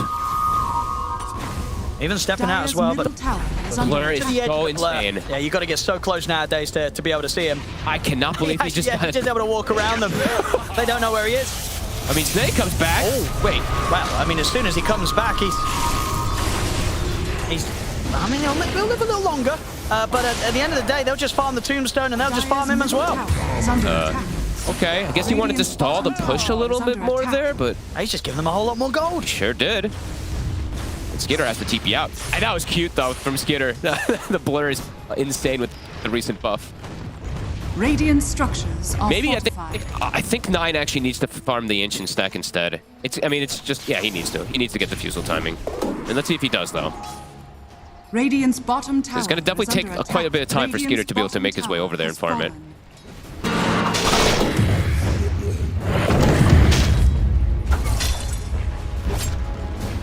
Top 3 net worth right now, Liquid. I mean, they're bringing the numbers top to maybe see if they can go for Mickey. Can they get the Doom from the sidelines? It needs to be from tree line. I mean, Mickey seems pretty aware as well. 33 shows in the lane, knows that there's likely to be backup. Mickey's not going to mess around near the tower.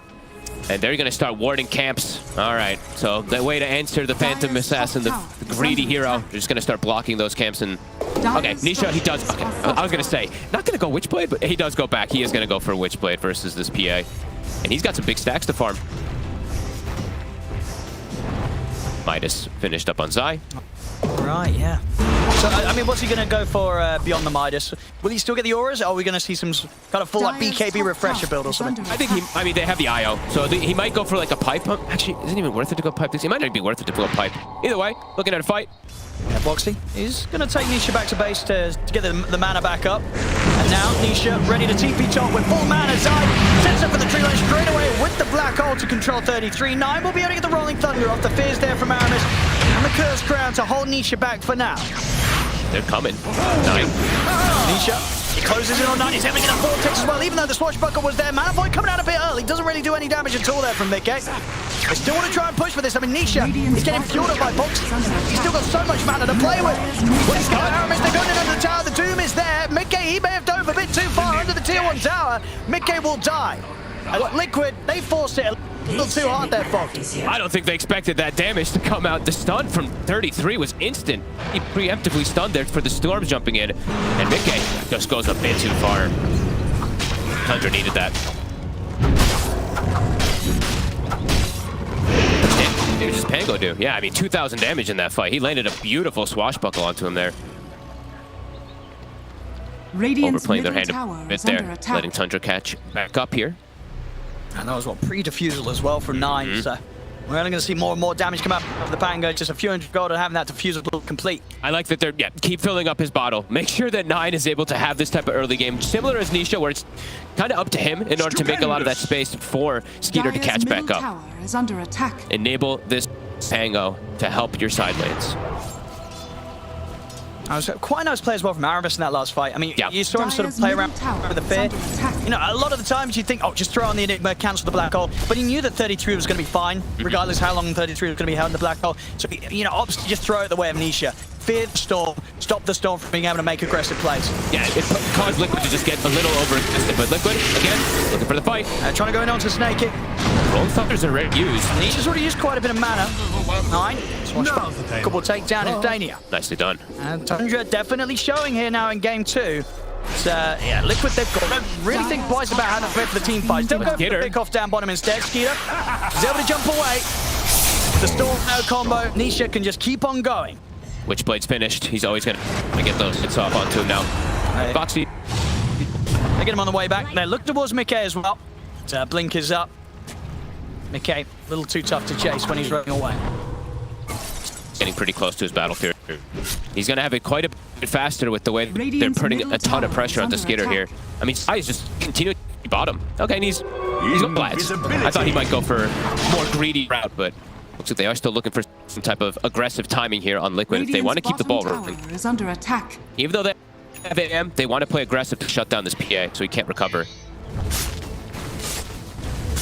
Boxy, this time around, I mean, he did the same thing last time. He had the Storm. This time I think I don't think he got an Arcane Ring last time. Arcane Ring is these little things are a big deal when you're playing with Nisha. 9. He's going to be able to walk up with this. They found him. Straight in on top of the Pango. 9 was not expecting that to happen at all. And Nisha is going to look over towards Snake King. Look into the gap, gets the vision for the Limbs back from Instania. Quick couple of kills picked up in the mid as Liquid catch them by surprise. Nisha turned up today. He's saying, I want blood. Last game played an impeccable game, bring things back for this one. Top net worth by significant margin still. The Doom is behind the Storm and everyone else is way behind. They're really setting up Nisha for absolute success. He's almost level 12.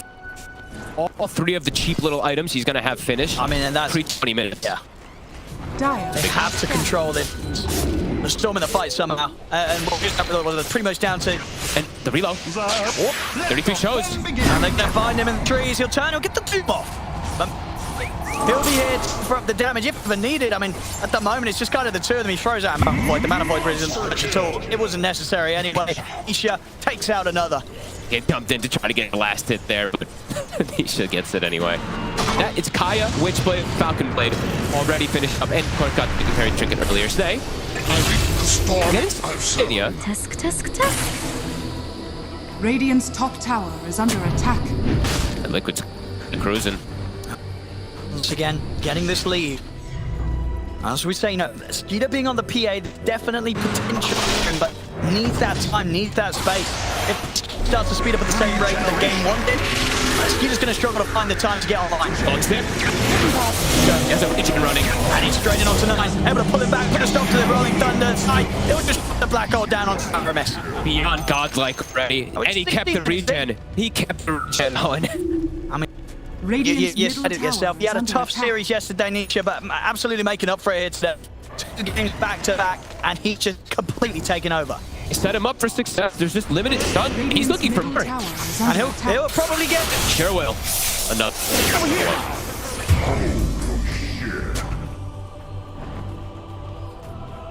My God. 11-0-2. Nearly 10K net worth at 17. This is one of the higher net worths on a Storm. 10K at these type of moments. Like 10K at 20 is usually ideal for some of these carries. As a mid, as a Storm, this is crazy. Assange is going to be done. So limited disables versus him already, and now he's even going to have potential more answers for like a Doom. If he gets Doom, he's going to have this big status resist. He's got the heals as well too. Tundra, they need to find a way to set up and maybe bait some of these moves, but they're so fast with the movements, and they're already, look at these warders placed. It's super aggressive too. They have that cheeky one top that we've seen a couple times before, and then they have this very deep one around the tier 2. So they see the setup before Tundra's, like if Tundra's trying to set up a gank, Luka's gonna see it coming, and they can outnumber when they have IO. All right, well, Skeeter, he's finally got his Battle Fury. We'll see how quickly he can build up the items now. I feel like tons of the, most of this game, like I was saying from earlier, it feels like it's kind of all on him. He's been very slowed down. We've been looking hunt for him already. Jump straight in. Another one. 1 in 8 on Snay. 12-0-2. These kills, they just don't stop from Nisha. Full control of every rune too when they're playing this aggressive. And look at, I mean, I think they just saw Skitter. I think he popped the blur after they did see him for a quick second there, so they're hunting him. He's mine. Radiant's middle tower is under attack. Dania, he breaks it. Get close enough. Instant static storm leaves no chance to jump across if there was any backup to be had. That was pretty damn amazing. It's these wards, these super deep aggressive wards they play. They see him and he's like, how the hell did they know I was going to be going there? Radiant's bottom tower is under attack. Tier 2 bottom. Dire's top like tower fall is already. under attack. Radiant's bottom tower has fallen. Tundra they just really do lack a form of being able to start fights themselves. You know, the lack of stun, lack of being able to control heroes is definitely a problem. It feels like they need these blinks on 33 and 9 in order to try to recover things. But the way Liquid, they're just not giving them space. He should find Popo. Incredible farm on him.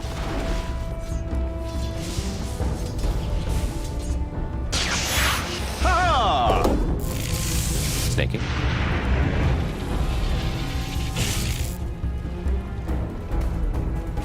And Mickey is just able to play now the freest ever. He's like, am I even gonna have to do anything? He's just doing everything for me. They know that they're up here. 9. They'll clear out the wave. This deep ward, this dog ward I was talking about that they had around the ancient, or around the secret shop, it bots things. And they have got their ultimates.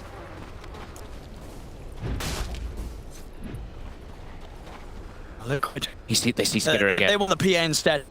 Skitter's just having a hide in the high ground. He's knocking his base. This ward is breaking him. Here I am. They're just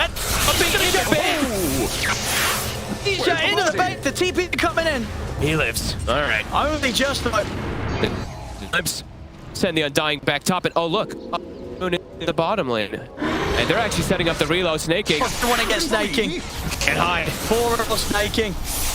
Just getting focused time and time again by Liquid, I mean by Nisha in particular. Many a kill has been added against the Undying by this Storm.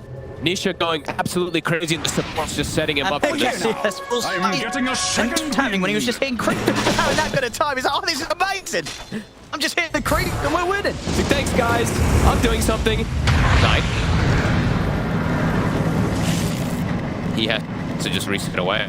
And Anisha's already on the prowl again with this regen. I'm over here. My goodness, he nearly gets the angle on 9 there. I think going down the tree line as well. He won't quite do it. Can they get boxed? He actually maneuvers around the bramble. Okay, blink on the Doom. All right. So they got to get some type of stuff here to slow down this pacing that's being set from Liquid. But it's going to be like the biggest kills possible. They need to honestly need to find the Storm. Catch the AM would be great. AM is not like a beyond godlike kill. I mean, they need to get that is trick. I mean, if they kill Nisha, this is already kind of like an above 1k gold bounty if they kill the storm. Yeah, definitely. A lot of money. But just not easy either, because if you don't do it cleanly, he can just relocate it out. He can get healed up. And the way he's been. Everywhere. It's like last game on the Pango, even more so this time. Honestly, even for the PA now at this point, because of how slowed down Skitter is, it's like, even when he gets online, they're gonna have answers. You know, AM, when he starts being able to get this type of farm and stuff, he's gonna be able to itemize, you know, his Manta, his MKB and stuff like that. They are just cruising. Going for the setup. I think Boxy. Jump the eye, but the static storm's down. Boxy will die.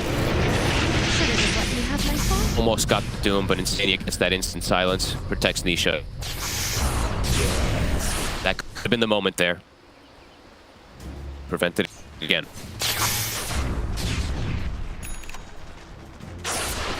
Radiant's top tower is under attack. Still making moves for Nisha, but they have to get highly unlikely he hangs around on that creep wave. Radiant They're are scanning. trying to get him, but not. Or 33, he just can't find Nisha. Now Nisha has BKB. I just go for Lincoln's after that.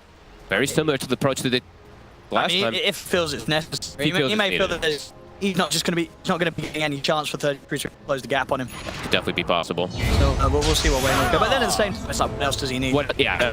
Damage is killing them all. There's the safest bet probably to pick up that Lincoln. It depends if he wants to get the Lincolns or he wants to get that axe. That's exactly what I was going to say too. And now he's ready to join. He's like, I got my Manta. I can push you guys. He's going to get back part of the ground ball. Nisha straight in with the BKB onto 9. He's able to break away with the sword bow. A lot of mana used. This BKB for Nisha used aggressively and no kill to be found with it. Okay, Tundra able to get away here. I think it was some split calls being made from Liquid there. I think this is the time. Yeah, they got to punish the no BKB. You gotta go. BKB's been used. You've got your Blink Doom. You have to try and look for this fight if you're Tundra. They're gonna be aware that Tundra's gonna try for this aggressive move. I mean, Tundra, they can't really do Roche. Right? No. The only thing they can hope for is to look for kills. Yeah, it'd be a bold decision for him just going to the right. Can't kill it though. Yes, we'll go down. He does use the stun, so maybe not the option to be able to go for that rush now. They need to. They need the Tomb and they need Flesh Golem for the most part to do it. Otherwise, it could just be a little bit of a risk. Pretty big of one.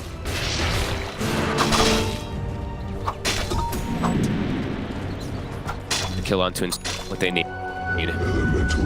Running a support here and there, Tundra, but that really is it. And in terms of the kills they were to pick up in the last, what feels like sort of 10 minutes or so. Yeah, actually check really quickly. Yeah, what we got? I don't know if they have any smoke left on Tundra either. Yeah, they have none left. So using these blinks to try to catch this storm, catch this anti-mage, they don't have it. And the vision that Liquid's been able to place has been excellent. Right now, Liquid is lacking vision though. They got their wards completely dewarded instead of that top. And just in terms of kills, again, to reiterate, games where, you know, out of the 8 kills, 6 of them just been the supports. Like that, just one on each of the cores. Well, one on Zai and one on Mickey.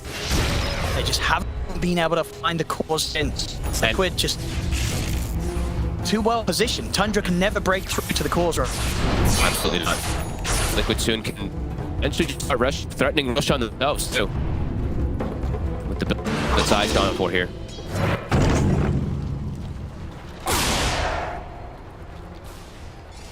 Liquid trying to reclaim this triangle here.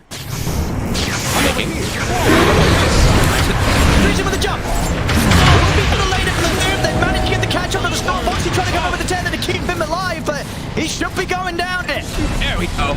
Stop really. Boxy was trying to bail him out. They're going to be able to catch him as well. One kill for 33. Okay, he's going to jump in that decent mana void here to burst them low. It's enough to help him finish off 9. He doesn't chase anymore. Looks by the cursed ground Skeeter. Coming again with the BKB at this moment in time just doesn't really do the damage to fight, Mickey.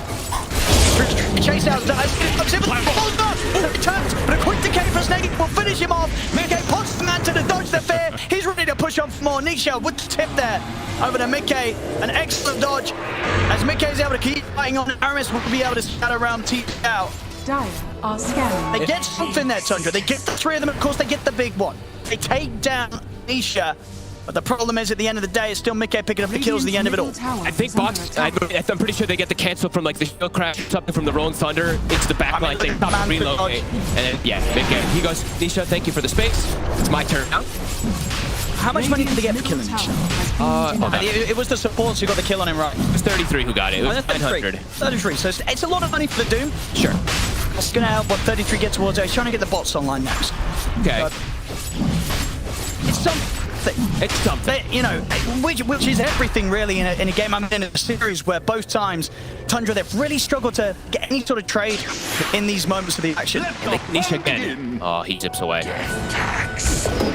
And yeah, he's killing the Lincolns. It's gonna. Mickey, now that he's been given all this space, he is that real carry, obviously. Level 20 on the anti-mage. He is very far. Nisha only 16 perspective. Nisha who had 14 kills. It's 4 kills or 4 behind that anti-mage. Being set up for success. How close is Skeeter to his next item? Is it going for the shard next? Yeah, shard bash. It's got to be the next items.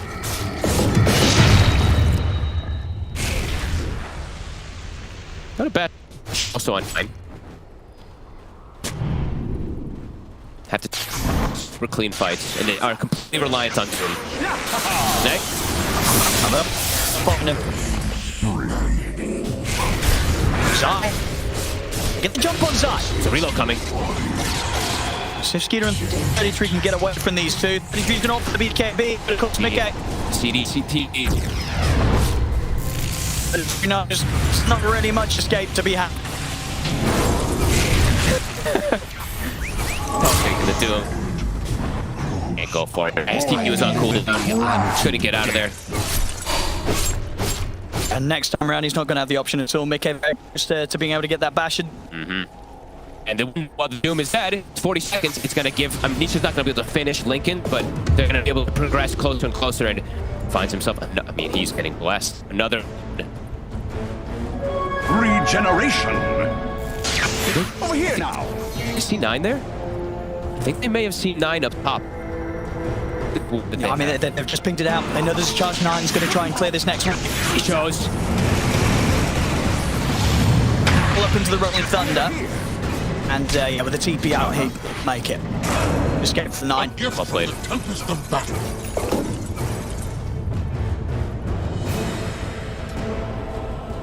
Check now from Insania, getting grabbed. Once we get rid of any of the sin at the moment that Tundra does have, keep looking to control the map. Asher on Mickey, finished. They catch Nisha here. Got it just though. He's catch that. Jump forward 33. Mounting down the Doom. Once again, getting the Doom down on Tanisha. I mean, there's nothing else to help him out. Mickey can just watch from the side. That's the agent gone.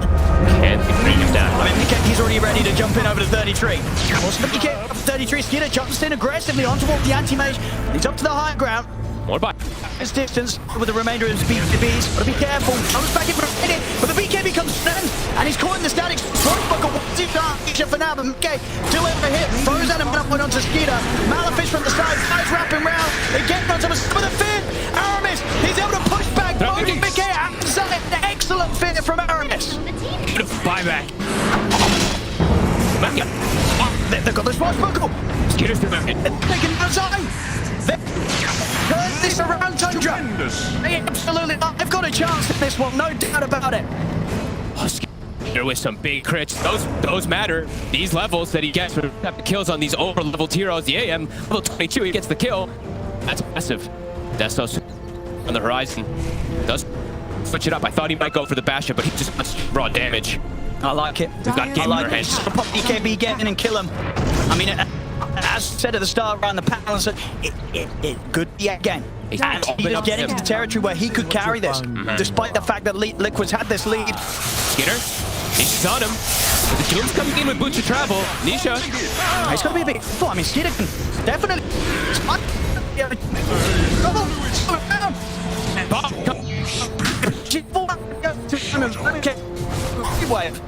Oh, there's Skeeter's in on top of him.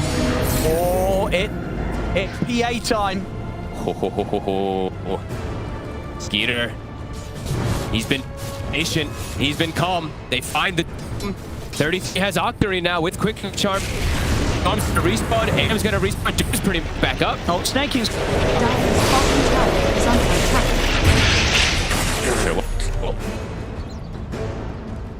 Massive opening now for Tundra.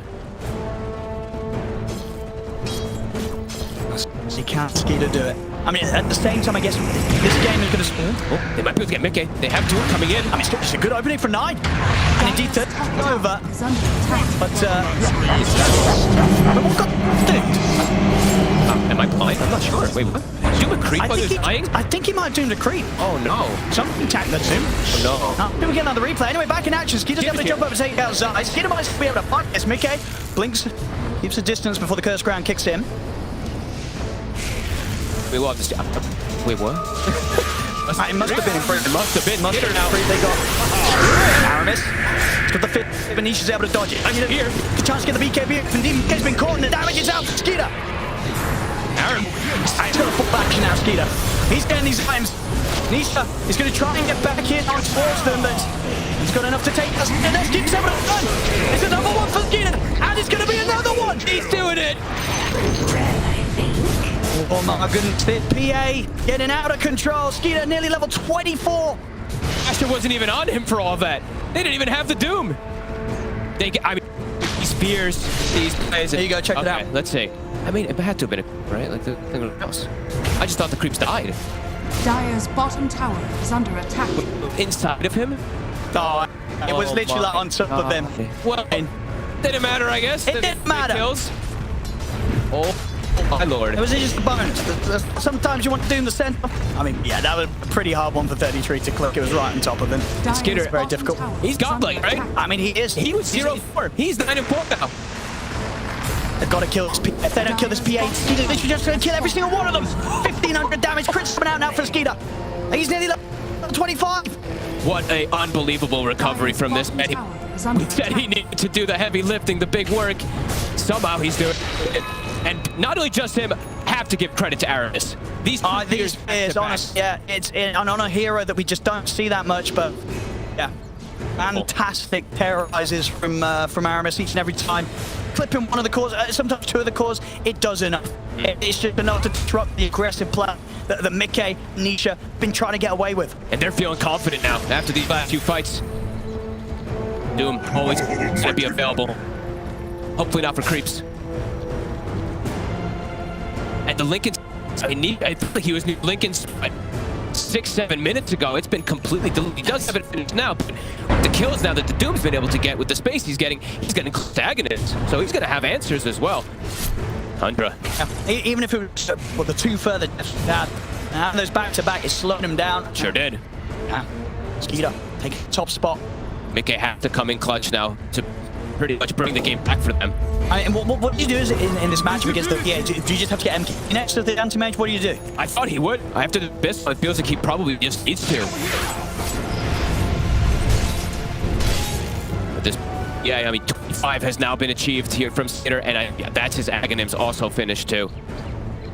Takes the damage, he just takes the 7%. I talked about Aghanims, third reason he got his done as well. Yeah, you'll have the answer for those Lincolns soon. Yeah. 400 gold short he's popped Midas now. Yeah, he's going to have it. Next fight, Aghanims is going to be online for Doom. They're trying to go with a bit of a timing here themselves still. They have that Lincoln's finished. Mickey, I believe, Bissell. They've committed their gold. It's an ever important fight for them in Tundra. They're ready to fight. Aghanims is stunned for Doom. I mean, they are, yeah. Skeeter's so strong. As long as Skeeter can get caught pretty much in the black hole, yeah, he's going to clean up every single fight. Tense moments. I mean, and that's the thing as well, right? This problem with this doesn't have a KB. They've got many ways to stop it. They have Basher 9 and stuff too anyway, but yeah, of course. And the Doom now with the Ag. I mean, they just have a lot of answers. That's what went for these type of, the Baron Glads and stuff like that. Under attack. The clear advantage now. Radiant's bottom tower is under attack. Skeeter's just gonna mount these targets. What can Liquid find? Radiant's bottom tower Push. 1 is minute. under attack. Playing very patient here around this ward.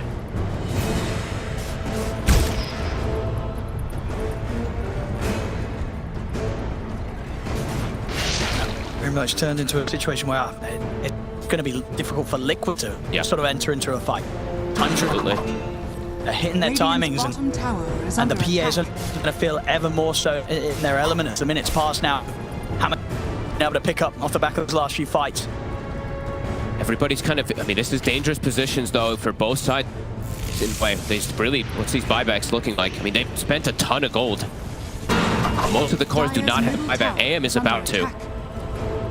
Radiant's top tower is under attack. Super intense Tundra, they're just waiting and waiting. 30 seconds until Roche.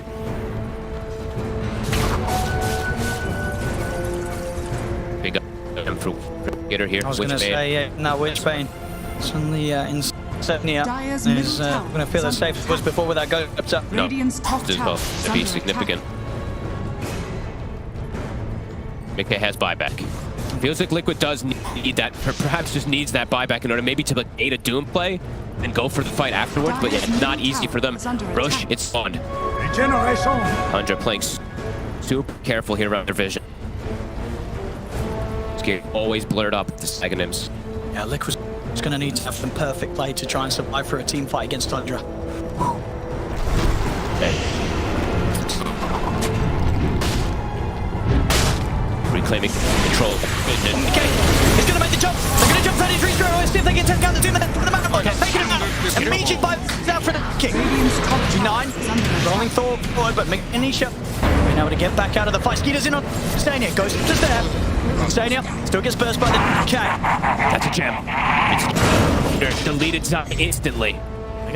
The 2 for 2, and with the buyback the Tundra come into play with, they have got the numbers to walk back into the Roche if they want to. They can start forcing it. It dies fast. Take it down to very quickly, very safely. Nisha. Yes. Good steer. Getting vision. Yeah, you're sending the illusions. Careful for the terrorize. Aramis could time it. Back's coming in. I mean, they are a bit scared here, Tundra. Don't want to come to Roche, and they rather look for kills first. The bash, catching up to okay, Skeeter's gonna jump in, he's off to lead the anti-mage! Not the back hole on the Skeeter, but the fear is there from Aramis. Skeeter, the BKB jumps off with the crit and the bashes.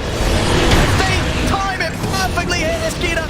With the backup of Aramis, they just go for the kill on Mickey. Mickey pulled back for this. He's got chase 9. As long as the high grab the blinking. Walk for the root there, Mickey. He'll turn with the manifold to take out 9. One body, now 2 seconds. Skeeter, probably back into the pit with this Doom respawning. I mean, Aramis is just destroying them with these terrorizers. I mean, hey, honestly, like Skeeter may be doing heavy lifting, but he really has this man holding him up from the side. And Mickey, he's gonna go for the jump. But the Doom, the AoE Doom, there, they will kill on Roshan, but he's able to snatch the Aegis. Mickey's out for 2 minutes, no playback. Holy crap, Tundra. It feels like they've done it now. The I think they might have. This is such a long time. Middle tower is under attack. Skeeter just out of control. He's got the money to buy it for the Abyssal Blood as well if he wants to. He will indeed get that sent out to him. Level 27 on the PA. It's insane to see these type of games where the recovery is unreal. Like Skeeter, he was hunted, stalked, slaughtered all game. He was 0-4. The man's 14-4. Back up from his teammates. Of course, as well as we keep saying, Aramis coming super clutch, but what an unbelievable recovery. 80 seconds, no AM. They've got full reign, full control. Full Abyssal now. He didn't even need it to two-shot the AM before. This PA is too much right now. It's far too much. Tundra. Yeah, just sort of one more fight away from stealing this game, it feels like. Yep.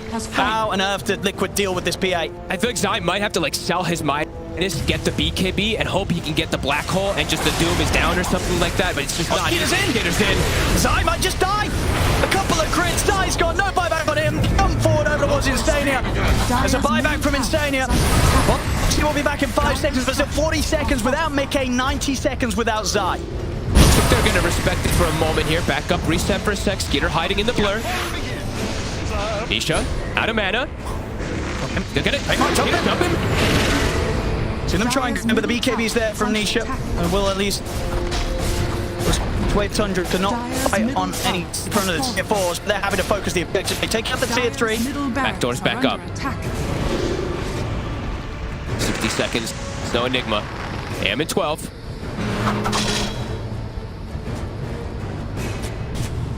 What an unreal It has to be one of the more incredible recoveries we've seen from a carry player. Now Liquid, where do they go from here? Anti-Mage, like Mika is feeling forced to go like an AC or something like that. He's no longer able to really bring down any targets and focus them. Nisha, who was an absolute monster, has died now 4 times in a row. Yeah, I think he pretty much was like, what, 14 and 2? Yep. And then those 2 deaths. This is remarkable stuff. Picking and choosing their battles perfectly, Tundra. 33 now. Yeah, absolute monster with the farm too. He can just box 2 onto his teammates. Skeeter's already picked up 5k gold on top of the completed Abyss, so he's got his options open. Of course, can top tower is under the Ag's blessing, open up another slot.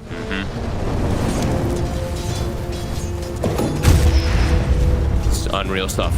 There's the firm grasp of the game now at this point. It's so hard for Liquid to try to come back. Nisha, okay, he's going for his own mini black hole kind of play, but do they even have the damage at this point? As we've seen over and over again, Skeeter just survives and just turns and kills everybody. It's got to be like some sort of 5-man black hole into 5-man vortex. Into Mickey sort of deleting the mana of one of the higher mana heroes to get some big mana void off. And it really has to be perfect for Liquid to turn this around. And they're probably like, it has to all be hopeful that 33 it doesn't have an active Doom on himself when it all happens, because it'll all just stop instantly. He's just in. Goodbye, Boxy. Cooldown is so low. Why not? Level 25 now for the Doom. Skeeter. Got his own boots of travel. Bots 2 onto him. They want to set up traps.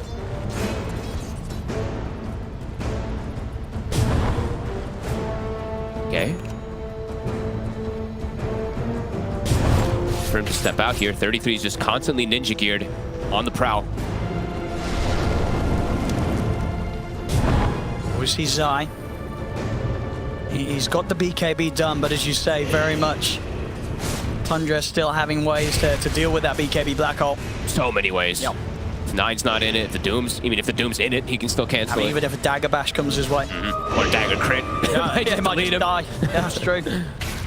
Not an easy game to find the black holes anymore here. Nope. A.K.A. almost has AC, so a little bit more way to protect himself, but still likely to die in a couple of seconds, couple hits. Yeah, it's just so much overwhelming damage from the PA.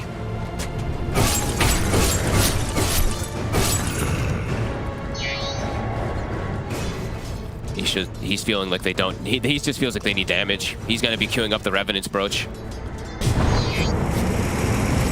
He needs that first 9. He's going to set up on this. Reload. He's just going to look to take Mickey out. Okay, close. Tundra, or 9 almost got the cancel on it. I mean, Nisha's hanging around. Can Liquid take this fight? Nisha. He's just taking up on the Doom, but he's able to keep his distance. Will allow him to put the BKB. But Skeeter jumps in onto him. The big crit at 1700 takes him down. Gonna buy back. Liquid, they want to try and keep this fight going. See the Doom now closing the gap in on towards Zai. Zai trying to get away desperately. The Terrorize catches Nisha as well as the Abyssal Blade. Skeeter takes him down. Zai, he'll use the black hole, trying to give some sort of opportunity for Mickey to pick up kills. They will get 2 of them, but Skeeter, he's cleaning up. Triple kill for him, ultra kill for him. Alright, Liquid, they picked that fight.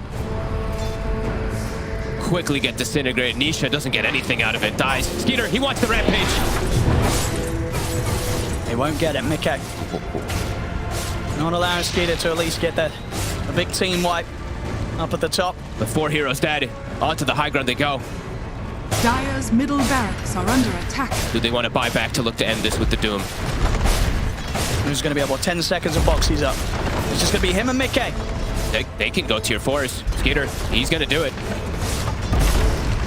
I mean, can these 2 do anything to slow this down? They can just die. They're going to try. They jump in.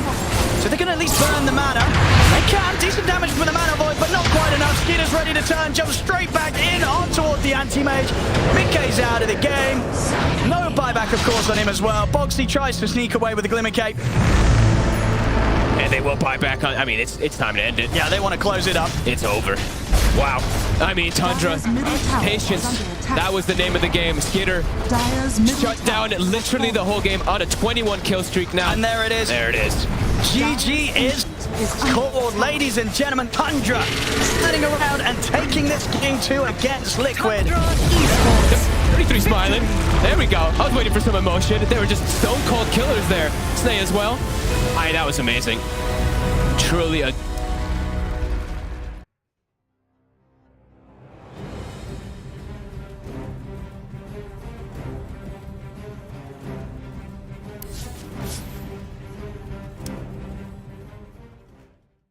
Cloud, if he's got these hawks coming through, you know, if there's no... We'll come back to this as they get the dive on, and everything I was saying is now inconsequential because Cloud has gone down, so Kami has to move away from these multiple kisses. There is still that buyback to the Beastmaster though. Let's see. He wants to get himself back into this, the dive onto the back lines, he's in the vortex as well. There's going to be a real nice dismember. The hooks come. Nice save. Well, though. He saves it. Cloud gets himself back into this now, and Kami, he's losing so much time. Kami's going to go down. They do get the kill onto Leffington there as well. So Mira with that freezing field, Mira will go down. Going down to the hooks. Yatsura still in that push roll. He's getting them back. They get the buyback out from the potion stone for it. Everybody from the side of Hydra, they don't want to be giving this one up now as well, but they take down Leffington once again. That's the dieback on the Disruptor, and Yatsura, what can he do? The hook, it's going to be blocked mid hook. This is the dieback on the Cloud. Cloud, can he get himself away from this one? He's still being harassed up by Collapse. One more right click, he goes down. That is going to be the Beastmaster dead for 115 seconds, and now the chase is on for the rest of the side of Hydra. This Aghanims on the Morphling is just making him impossible to deal with. First of all, they use the little shredder on the Budge to get rid of his armor. He has solid amounts of it, but it is just not enough. And then Yatoro just destroys it, and he knows that he can stand his ground because he cannot be stunned. He literally cannot be stunned. How do you stun water? Well, a lot of their damage, if not most of it, is on the Morphling. Oh, the glimpse comes back though. Inside the Static Storm Mirror, he has that Lotus going, and now if Zofra actually dives a little bit further, the Thunder comes out from Podking. He's dove in, yeah. They're going to be able to get the counter to the Storms for it. Can they take down the push? They're going to be able to catch him and cancel off the TP. He's going to be dead. The Storm Trader, he has brought back, and they've got no kinetic field, no Static Storm. And like you say, they're even going to be able to get a lockdown onto Cloud. Everybody inside of Hydra, they just overextended, and we praised them in the first game for respecting the power of team spirit here, but Hydra might have just lost the heads a little bit, and the buybacks, they're going to be forced out, but I don't know if it's going to be enough to defend the space with the Pudge being down, with no Static Storm for the next 27 seconds. Spirit, what can they get from this? Diving Warwick though, they're going to be able to get it. They get two, they do! They take them down, the cookie comes out, the Yatoro, freezing field, they might lose Happy. Is this the dieback? They do, the break the Lincoln Sphere though. Morphling. Law wants to come right back into this fight because he have the boots of travel to do it. It might take him a little bit longer now. No boots of travel though, so he's going to have to use the blinks, you know, just do it by foot, it seems. Level 25 Storm with a beast. That's just so much damage. They're going in for the Morphling. He doesn't have a buyback. No, they get. Do they get the kill? He goes down. Warwick has to go down though. It's going to be him left alive. No, it's not. The creeps are pushing in. There's no buybacks available on the side of Hydra, and this is going to be 4 heroes, even with the death of the Morphling. No way Warwick defends this. It's pretty much over. They don't have the glyph. The game is over. They gave it their best. Hydra, they made Team Spirit work for it. The team that is most likely going to be at the top of Eastern Europe DPC Division 1.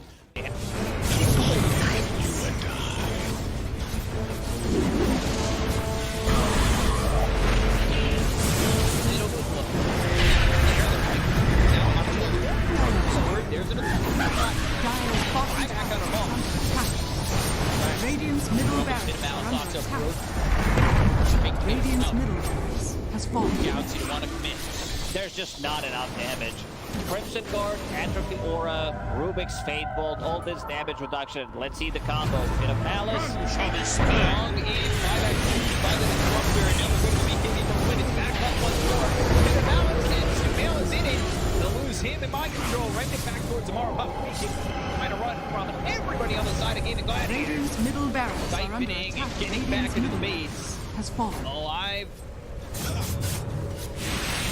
Yeah, I think when it's time to call it, it is time to call it. They have no business left in this. And didn't get the tether off or something. I think it got broken. Either way, I like the ghost up to purchase. That was pretty heads up, but we are back and there's a smoke action. There's the 23 divide looking right to end. here. They're going in on Q. There's the hit. Okay, get that hit off. 123. Knocked great damage and he's dead. Oh my god. Nothing. Less than 10% of his health. I mean, I'm assuming that's just the game. That, yeah, 100%. There's no point in talking about the rest AU of it. picks it up. I got it, boys. It's the dive. Let's go away, you. Oh my god. Victory!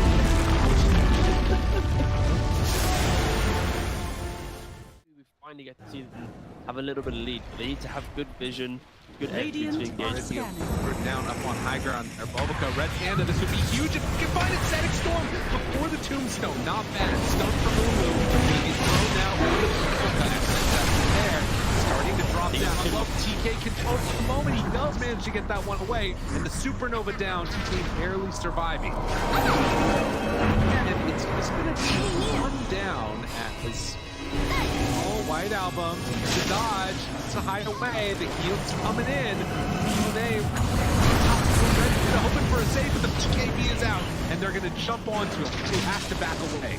We have lost White Album again, and now Tango in trouble. Q is going to drop. Aster, these fight so well, and they couldn't take down that Undying before the Toronto. And remember, it's ages so they didn't really care about giving away. That's the ball. Big finish for it.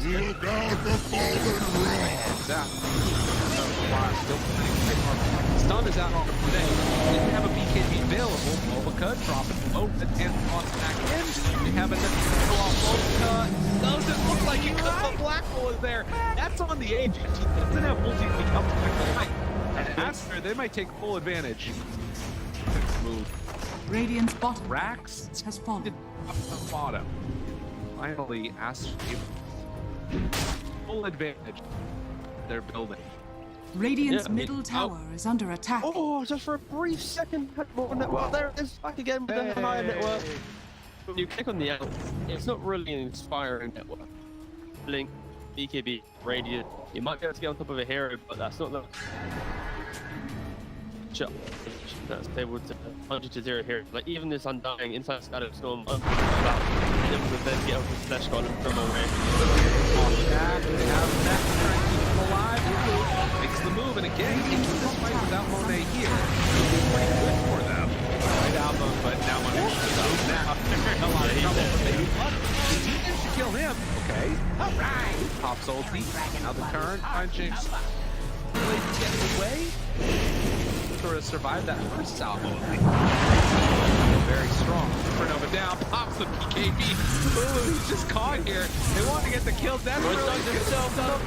And now the chase. With the avalanche, the toss. Thinks he's going to give up his life also. Monet, he's way too strong. This might just be the full set of racks going down bottom. Aster, way too strong for Ares. Like Ares did JP. Oh, they're done. Okay. I was wondering. It looked like it was that type of game. Yeah, it kind of was. It's like a game where you're an out, not really ever been in the league. Victory. He hasn't really never protected himself.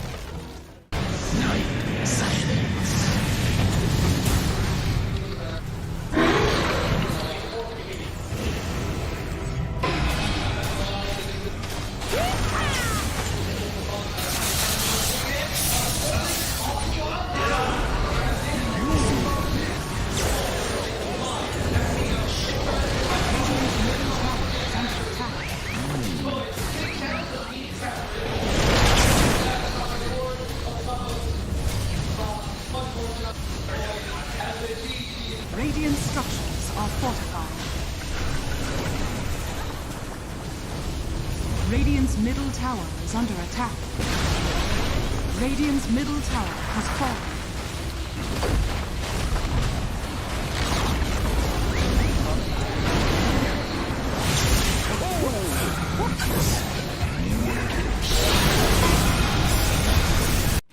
Boom.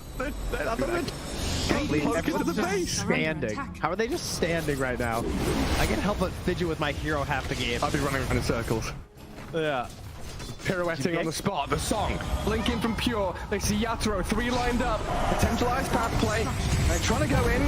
Toronto Tokyo's blown up by Collapse. Has to buy back. Yatoro gets up with BKB. Pure with another song. Sprints in. Who are they aiming for? Where is the target acquisition? They can't catch anybody. Collapse BKB runs down south. Lol being chased out as well. Oh my god, Nightfall. Hazy on disc refresher. Blinks to high ground. Gets away from danger for now. Pure, what's he up to? He's back to the high ground too. Mirror image out. Aegis claimed. Lull in the fire. Still surviving and blowing up GPK. Team Spirit nothing to do. Sprinting out their base. They don't catch Nightfall on the way out. He's blinked out of the range of Mirror. They're still hunting though, and he's going to find Toronto Tokyo. Who cares, Gem? I see Jakiro. Eon disc popped. And with his rapier damage is like short work and a twin-headed dragon. Unstoppable. Laurel, the collapse waiting in the back line actually worked. He stormed out of the tree line and he just then started eviscerating the 2 supports with the help of Laurel. He completely jumped over. They dodged everything that Naga was trying to set and prep there. And Yatoro was also just firing the cannon from the top there. Did the combined damage of Collapse and Laurel together. He is a monster. Oh, Pure. Lol. Oh, God. Nightfall's going to get a bit of vision here with the Hawk. Imagine. Can they? Imagine. Will they? They have to do something kind of crazy. They're going to be losing their base pretty soon. Lash has buyback.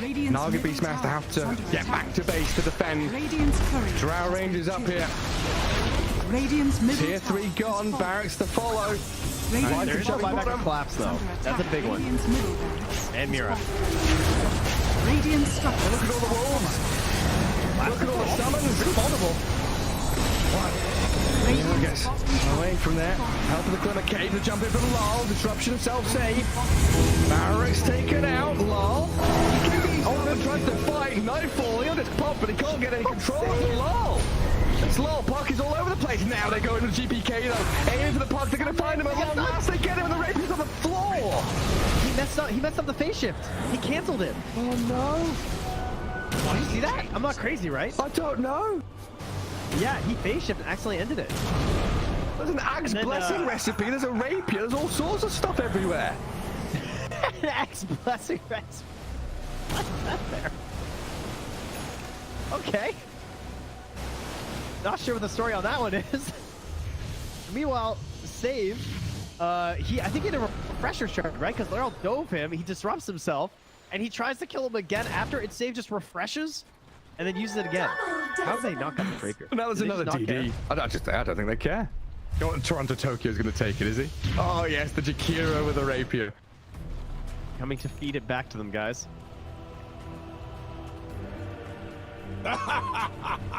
My goodness. There's Mega Creeps on one side. Top lane Barracks still standing on Team Spirits. Are we waiting for next Roshan, Trent? I don't know. I don't know. I feel like BetBoom have such a good chance of winning these fights right now.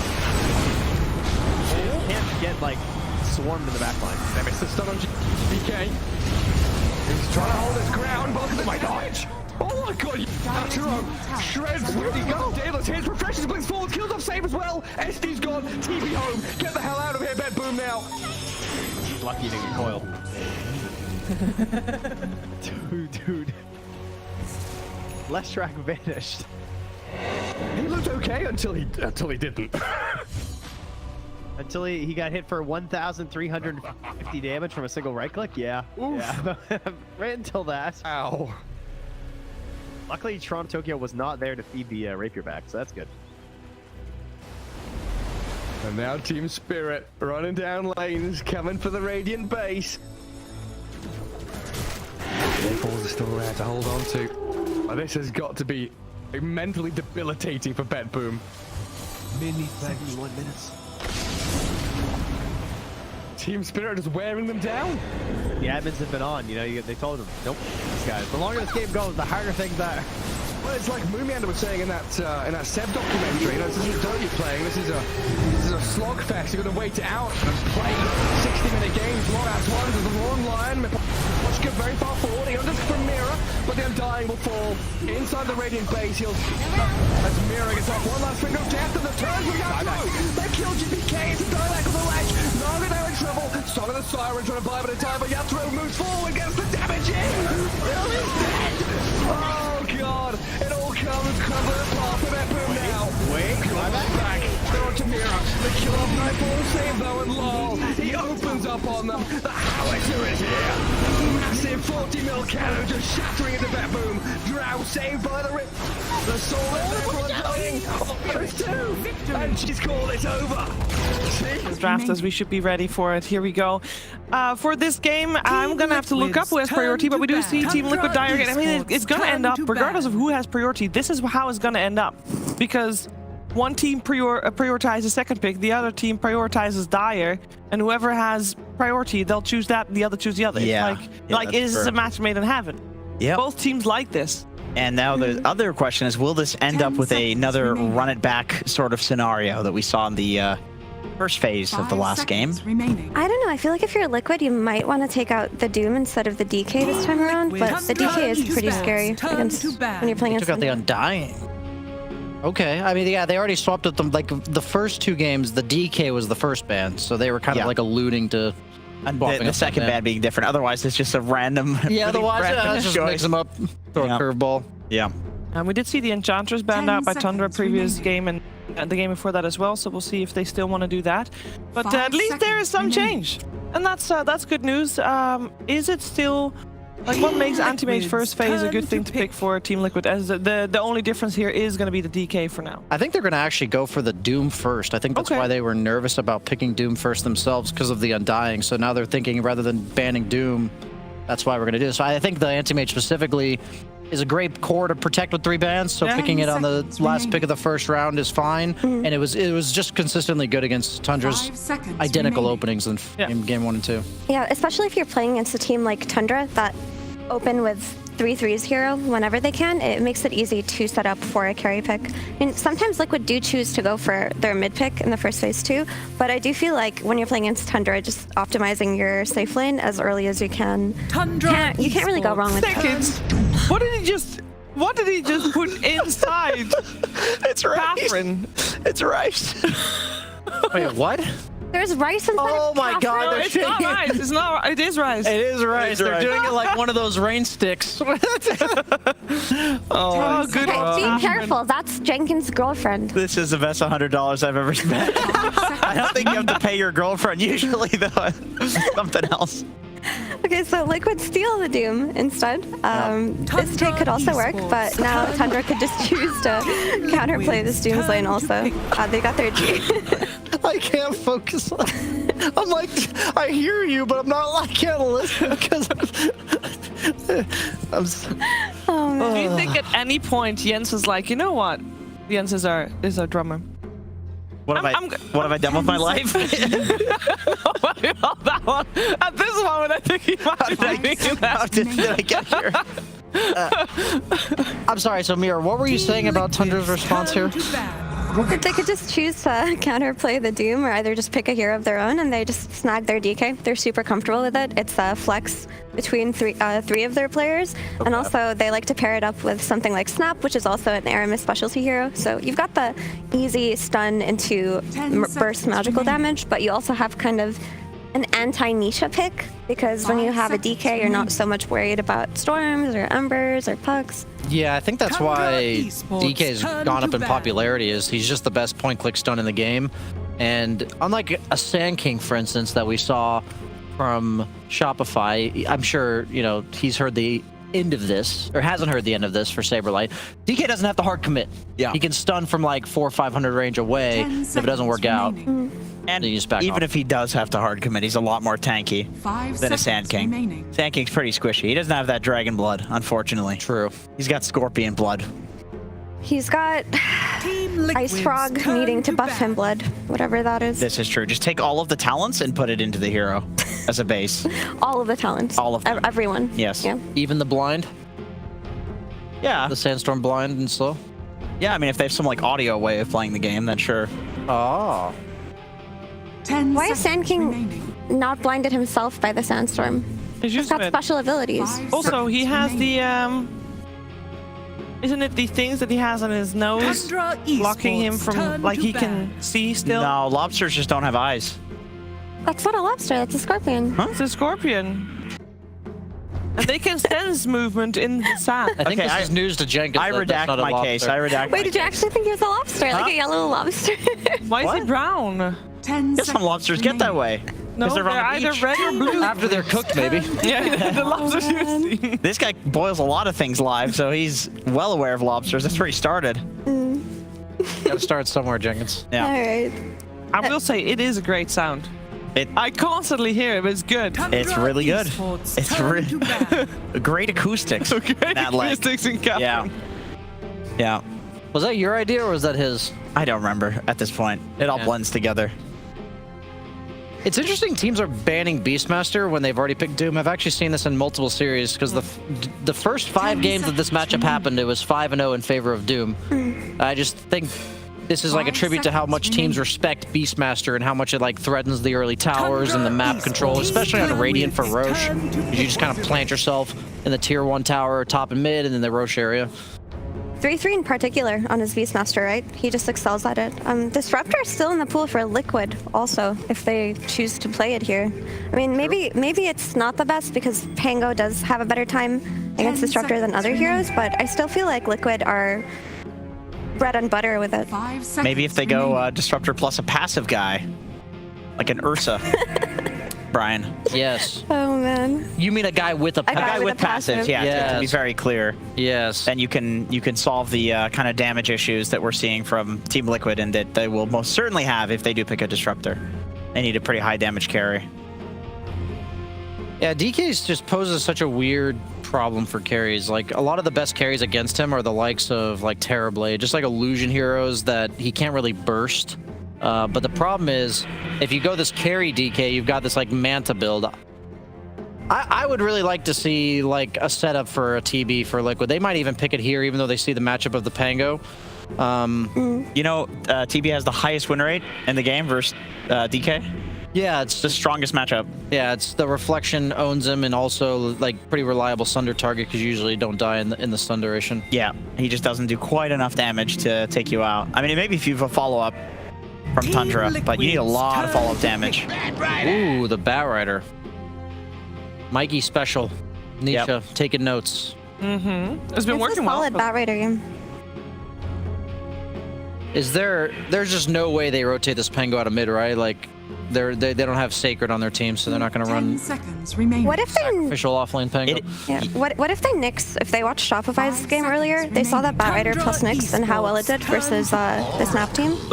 Ooh, the Insania Oracle. I was considering a save as like a decent option for them. I didn't think they would go Oracle because it's just been kind of out of the meta, but like if somebody gets stunned by DK, all the follow-up so far is like 80 to 90% magical damage. So you can just push Fate's Edict on that guy and they won't die. The thing about Oracle, though, is he's so susceptible to dying by these jump heroes, and there are already 2 jump heroes on the side of Tundra, and I wouldn't be surprised if they go for a 3rd one here, some mobility-based hero to play around this Batrider. Are we going to see like the Etherlens Blink Dagger on Oracle? You know, just sit in the trees as far back as humanly possible so you don't get gone on? I think we'll see the Etherlens for sure. I'm not sure if he'll get to a Blink. He's going to be pretty poor, won't he? Well, yeah, I don't know. Fate's Edict, or not Fate's Edict, Purifying Flames, pretty solid last-hitting spell. That's true. And also 2 of the best KSing supports in the entire game. That is true. That's true. Also, if you're level 3 on Oracle, you can kind of play like a pseudo Enigma and deny the range creep every wave if your carry helps you. Oh yeah. Did you take it below half? How much does it do? Oh my god, I've never seen that actual competitive play though. You've never seen it? It's really funny. Dude, it's so hard because you have to be laning when the Oracle's level 5. Like, it's level 2's good enough. No, if you have 2 levels in it, you and your carry can deny it together. You can't do it by yourself because you don't have the DPS too. But if your carry is with you, yeah, I will say at that point, I feel like you should be more than happy to just pull the easy cap. What about just carry Treant for the extra damage to kill the creep off with? That is so smart. Yeah, you need any carry. It's actually a nice way to get your lane back if like you're having difficulties pulling the lane back. or if your small camp is walked, it works pretty well, but people don't do it enough. I'm sure Aiden knows all the tricks. He's like Grandmaster Oracle. Yeah, he's one of the signature Oracle players out there. He's a freak. You're not a freak if you play Oracle. Yes, you are. I feel like Oracle, you're like a masochist, because... I feel like you're a freak if you know what Oracle's abilities even do. I feel like I'm freaky enough for knowing their names. I feel like his abilities are one of the ones I always... Name his Aghanim Scepter ability. Rain of fire, rain of purity, rain of cleansing rain, rain purifying of rain. No. Rain of. It is a rain. No. Blessed rain. Rain No. Of, he only knows this because of his custom game. Because of Ability Arena available on the Steam app. It is a rain. It's Rain of Destiny. Rain of Destiny. It's very... That makes sense because he's like an Oracle. It's extremely powerful. It's just that Oracle getting to a 4,200 gold item is literally impossible. The gold gets deleted from your inventory when you pass 4,000. Oh. What if he buys in components though? Like he buys like the 1,000 gold? No, for him it doesn't. There's no build up. It's just a whole item you have to buy. Okay, that's great. How they nerf. I didn't know that's how they balanced Oracle. I was wondering why we didn't see this hero more. Yeah. Shadow Demon, the ultimate, pretty annoying for Oracle. And Batrider. And Batrider. And Disruption annoying versus Doom because you can stall the Doom target for a little bit, make the fight a little bit more chaotic. Very true. What do we think Liquid's gonna pick in the safe lane? I'm kind of down for Alchemist or TB here. It looks like you're looking directly into the camera on that shot. It's just like you're looking into my soul. Which one's that one? Yes. Maybe an Alchemist or a TB here. This is kind of weird. Oh, Morphling. Yeah, that makes That was a lot my of third sense. guess. Yeah. Yeah. Good call, Brian. I think the Morphling is really good here. Tell us why it's good, Jenkins. Well, you know, it's actually not that great of a Morphling game. I feel like they've got instant disable. The only disable for them, really, this instant is going to be the DK. But we have seen on the flip side, when 9 plays this DK mid, he gets the Heaven's Halberd very early. He breaks through the Lincoln Sphere. He catches Morphlings. We saw Tomato feeding to that. It's not DK mid. It's going to be Pango. Okay, well, Skeeter, I'm sure he's also got quick cast turned on. Okay. True. So, same thing. How do you feel about like Tundra going for the Enigma themselves here and just playing the safe lane DK?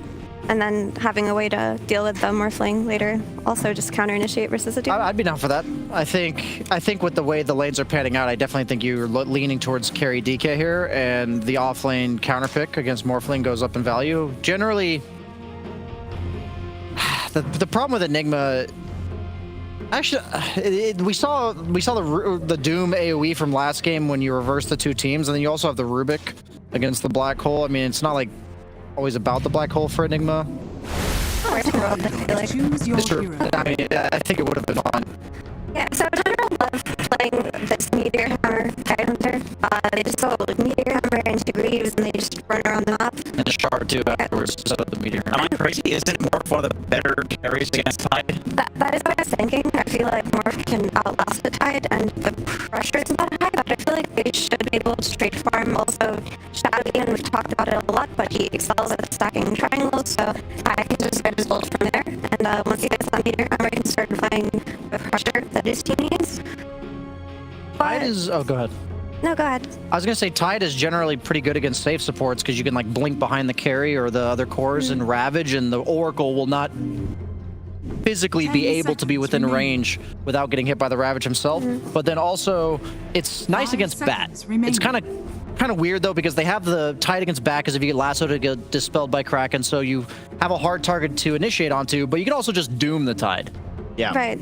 I mean, Doom is the traditional Tide counter, so I don't really feel like you're worried about this bot having to prioritize Lasso on the Tide. I feel like the most important Lasso target should actually be the Shadow Demon, right? You need to get rid of this hero first at the start of the fights. But I like the idea of this Blink Ravage on the backline, and then you have this Snapfire Burst. And if you can take out this Oracle early on, it's similar to why they want to take out the Shadow Demon. You get these safe supports out, and Morphling can pop off for Liquid. I mean, I don't really feel like the Morphling is addressed outside of maybe getting caught off guard by some stuns early game, but as the game scales, I don't feel like Tide was enough of a solution in the last pick. So both of you feel like Team Liquid has the upper hand in this third game? I'm in agreement there, but I do think that the team fight for Tundra is going to be quite hard to fight directly into. I mean, Tundra has a solid draft, but I just feel like Liquid are out for revenge in this game 3. I mean, both teams could take it, but I'm slightly leaning towards Liquid. Jenkins? I think I agree with both. I think Tundra's team fight could look extremely devastating if it gets to the point where Tundra has like a 5k gold lead. It's almost impossible to beat this lineup by just fighting them, and there's not enough split push. But with that being said, Liquid, I think the Tide counters. This was the last pick Tide, so probably slight edge to Liquid. We're gonna find out. Maybe Tundra can, you know, break that the lose streak that they've got going against Team Liquid series-wise, or maybe Team Liquid is gonna continue being Tundra's kryptonite. We're finding out together with OD Pixel and Fog. Thank you very much, Shiva. Yes, the deciding game 3 now between Tundra and Liquid. Fogged, from what we've seen so far and what we're seeing now with this draft, who's gonna take it? I don't know. They're neck and neck right now. This is some incredible stuff. I mean, Tundra, they may have done some mental damage in the ending of that last game. Like Liquid, they're probably like, oh, we're cruising. We already know we've got like a 90%. Well, I mean, they don't know exactly the 90% win rate, obviously, but they're probably feeling that they had this immense advantage, and Tundra turns the game massively. So could be enough for Tundra to just take it away with this one. I think this Morphling is definitely set up for success, but definitely a bit of a riskier draft that comes out from Liquid with very limited team fight. Tundra has like 5 different layers of team fight being built in here too, so let's see how it's going to go down. They also have this Shadow Demon, who I really like versus Oracle. The ult just removes all the healing. It pulls off the Fate's Edict, it pulls off any of the Purifying Flames, it just keeps purging constantly to be able to address that, so eyes on how Snaking is going to be able to be there to address it, and all the massive team fight. I mean, well, once again, sort of a game where we're getting one of these heroes that just don't see a lot of being played, but as you say, definite difficulties for Insania to get the job done this game. We'll see what he can do. We'll see how the lanes end up going down in particular here. His top lane, this Morph, he could just absolutely, I mean, he's very likely to just absolutely free farm up here versus this Tide and Snapfire. Oh my god, they're gonna actually, they're looking for what, like an instant first blood onto 33. Let's get a good anchor smash onto A.K.A. They're body block. I mean, they're going to get him, right? I would think so. I don't think there's any way for to maneuver his way. Yeah, he should go out down. of this. Shut him down even more. It's already like a very good lane for the Morph, and you give him the first blood. All right, well, A.K.A. will be very happy with that, and as you say, on top of being in a lane situation that looks pretty good for the Morph, unless you kind of get caught by surprise with some sort of scatterblast combo across the trees. A.K.A. he's going to free farm up it. He definitely should. So it looks like that mental damage, it's not quite there, Liquid. They are definitely ready to play this one, even though they did make a couple mistakes that one, and Tundra just capitalized heavily with their big plays. And Nisha, I mean, this should be a pretty good lane for him. Yes, the Pango. Those tanking tower hits. Yes, the Pango, we've seen them do better and better, actually, but... Oh, I mean, he's got a fair few stacks on him now. He's got squash. All right. Should be fine.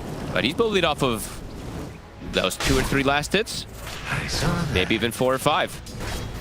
So we've seen the Pango doing a bit better overall. I've been hearing more and more from the players too. They feel it is that more even matchup. Maybe the back comes out slightly ahead, but Pango, he can hold his own if he's careful. Bottom Skitter, he should free farm. So free farm DK, a free farm Morphling. See which one's going to reign supreme. This is a Tundra specialty. And how does sort of these two carries scale up against each other? I mean, Morph is, for the most part, a just overall better one versus him, because if he does get to that timing with Link and Scotty, etc., he's able to run down and do consistent damage versus DK. But DK has his merits, because he's just different as Snake can get the block. That was a decent amount of block indeed off the back of the Destruction with the illusions out. Boxy, let me get the fade bar off. Snaking himself getting low, but it will be Boxy the first to fall. Skeeter takes the kill. The Morph is more pesky in like a 1v1, but the DK, he is so annoying versus everyone else. That's the big power of him. Just pops Manta Aghanim's and just hits people and they can't move. Zai, I mean, Snake, he might die. Incredibly annoying there. He was able to sort of step around Zai on very low HP, knowing that he could get the stacks on him. And I just didn't have the tools to kill him. Zai. He'll be fine. Snaking has to go for suicide. He used his entire mana pool. Goodbye, Snaking. Farewell, my friend. Just, yeah, I mean, DK free farm. He's going to have even more free farm than the Morphling, perhaps. A.K.A. might get slowed down a little bit, just because, as you said, has to be a slight caution versus just that big burst damage. If he's not paying attention, just gets cookied, blasted. And there's a bit of annoyance, of course, from Anchor Smash that can make you miss some last hits with damage reduction. So that, I mean, looking at that too, that is something that can also affect a Morphling a lot. We saw the other day from TSM, they had the Rubik and the Lycan for damage reduction. And this time there's a Tide and there's a DK. So Tide Anchor Smash, DK Breathe Fire. You know, there could perhaps be some good solutions that could catch this Morph off guard. See bottom again, trying to get the setup on Boxy. It's a bit tougher now. It's got the telekinesis, will be able to hold them back. Unless they do get some sort of crazy amount of stacks with the poison. It's kind of difficult for Tundra to get kills down here. Now the levels are in for Liquid. At 3, when the Shadow Demon has 3, that's when you know those odd numbers, 3, 5. That's when the damage really does kick up, but definitely difficult. They are playing careful. Nisha right now pulling a little bit ahead, but 9 doing pretty decent himself.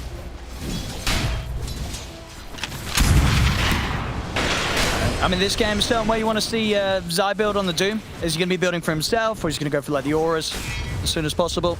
I think I'd like auras this game. Yeah, I mean, he's playing with a Morph, playing with Oracle. The mech just becomes 10 times more valuable every time they do go for the save, so I think I would prefer that. Of course, still maybe we'll want like a Blink Dagger and stuff like that into the mix, but maybe just Arcane Boot Midas into auras, something like that, if he wants to go a little greedier, since they can go greedy with a Morphling. Rotation early. I mean, Boxy.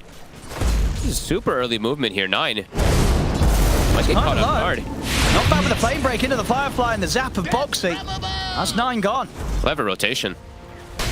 Zai feeling pretty safe down bottom. Like you said, you know, it's very difficult for them to get all those poison stacks, so Boxy makes the quick heads-up move. Good stuff. Radiant's middle tower is under attack. He's trying to protect the bounty rune. That should help. Snaking. He might even pay with his life. I don't think there's any way out of this one. He's got a disruption to offer up, but only going to be able to hold back the one of them. This feels like, oh, and they're actually going to use the Arcane Boots from Zai to give Nisha the mana. He runs over and gives it to him since that bounty rune was taken. Well, you know, his ally had to take it, so Snay didn't deny it.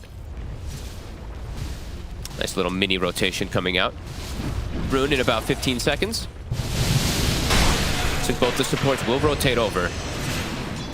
Nisha is 6 already, though, so 9 does have to be a bit careful. There is a lasso coming into play. Whoop. He'll get them. Okay, he gets the illusion. Maybe he can turn it himself now. He's got the backup of Aramis. They hit the Scatter Blast with the Cookie combo. Nisha's just in. Knock him back a little bit with a Flame Break. Get a bit of damage done with the Firefly. TP over from Insania. Insania's going to be ready to help out. There's 9. He's dying in the Firefly. The final Swashbuckle will allow him to get the kill. Insania will clean him up in return. And they actually do get side bottom. Okay, the poison stacks must have added up there from Snay. Yeah, he got 4 of them onto him, so 472 damage from Snay. Enough time to chase him out. Nisha trying to dance, play around that Swashbuckle. Does get picked off.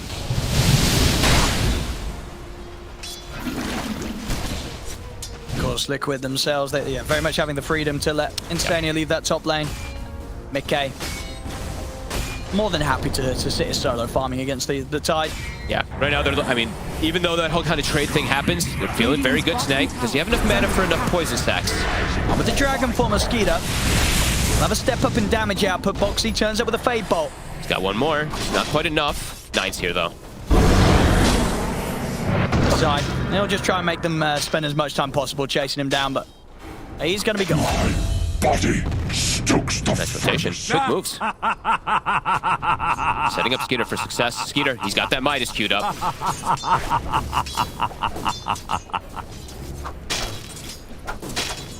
And looking like Nisha go to jungle for a second there, giving Insania a little bit XP. But yeah, like you said, Mick, he's left alone up top, so Liquid gotta look to punish things around the map with their support rotations early. They're even getting a lot of stacks prepped. Seeing Boxy, I think it's going to be a quad Ancient stack and a quad Hard Camp stack already out.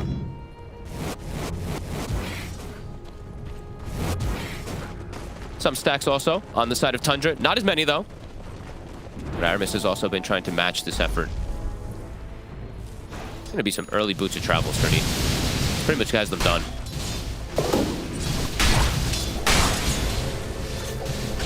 See top lane. Boxy. He's going to join with Mickey. Still very difficult to kill this Tide. Okay. Yeah, Mickey with a bit of interesting skill, but 3 points in the attribute shift, none in the adaptive. Usually you see like a 3-1-2 or something like that. Will they have enough damage? With Insania they should. They've got the 3 of them here. So 33 gets another anchor smash off with the extra bit of burst from the 2 supports. Oh, Snake. Oh, this could be cool if they're able to steal these. He's like, well, I'll take this stack. He's going to have 9 as well around to try and clean it up. I mean, Liquid, they've got to protect this. Got Lasso. We'll catch on to him, but 9 should still have the chance to get a Rolling Thunder off if necessary. Just away to the side. Skitters in with a stun. They'll jump forward with a cookie. Onto Zai. He's gone. And they're going to take a bunch of the stack here. I mean, yeah, Liquid, they've got to get over in their numbers. They've got to push Tundra away from this triangle. Not easy versus this dragon. Another swashbuckle. I mean, Insania getting very low. Starts to back off. Turns with another round of spells over to Skeeter. He's not bad by the flame break. That's a disruption. Buying some time here for Snaking. I mean, 9. He's picked up another kill. They can look over to Boxy as well. They're going to get a 3rd. And 33's here to clear the stack. Nisha also might go down. Looking forward. They'll pop the Ravage for this. Take him out of the game. I mean, the stack. This is massive. Tundra. A fantastic fight here in Liquid's triangle, and they're absolutely getting the entirety of this stack as well. Oh, baby. And they have their own... Oh, actually, they've cleared some of their stacks, but they have stacks to go back to as well. Snaking, giving the information for his team. They bring literally everybody to contest this. I mean, and they needed to. That was absolutely awesome. Doing the right thing there. Tundra turning up in full force to take away that area of the map. Even like this, I mean, the little plays, the spellcasting is excellent there from Tundra. Well, he's going to show in the mid. They'll run straight towards him. Nisha's back in action. Foxy start to back off. The kisses are online. Nisha, he's got to be careful, trying to do his best to dodge them. Insania will give him some protection against the magical damage of the kisses. Allows him to take down 9, and Nisha will try and chase down 33 as well. But the cookie's back up from Aramis. He's able to get 33 bounce back to safety. Giga's here. What? 33 will get the anchor smash off. He's going to continue to want to chase this. Aramis surrounded by the rest of Liquid. Can't finish him. 33, he's actually able to survive there. Thought Mickey had him for sure. Yeah, I think he just saw limiting the damage with the anchor smash was enough. 33 able to keep him range. Bottom lane.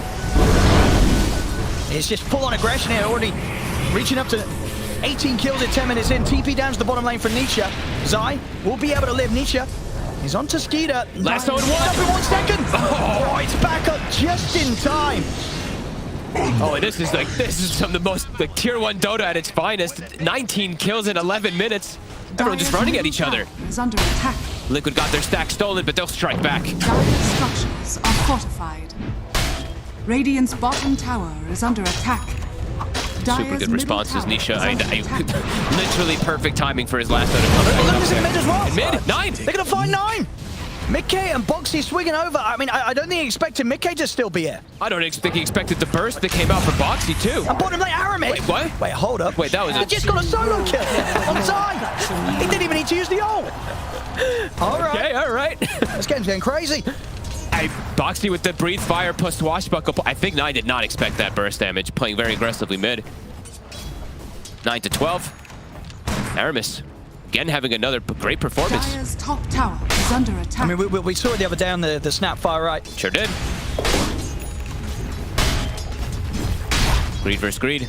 33. He's not going to go down his greedy route this game. He's feeling like he's got to be more of those auras. Doesn't go for this meteor hammer, it looks like.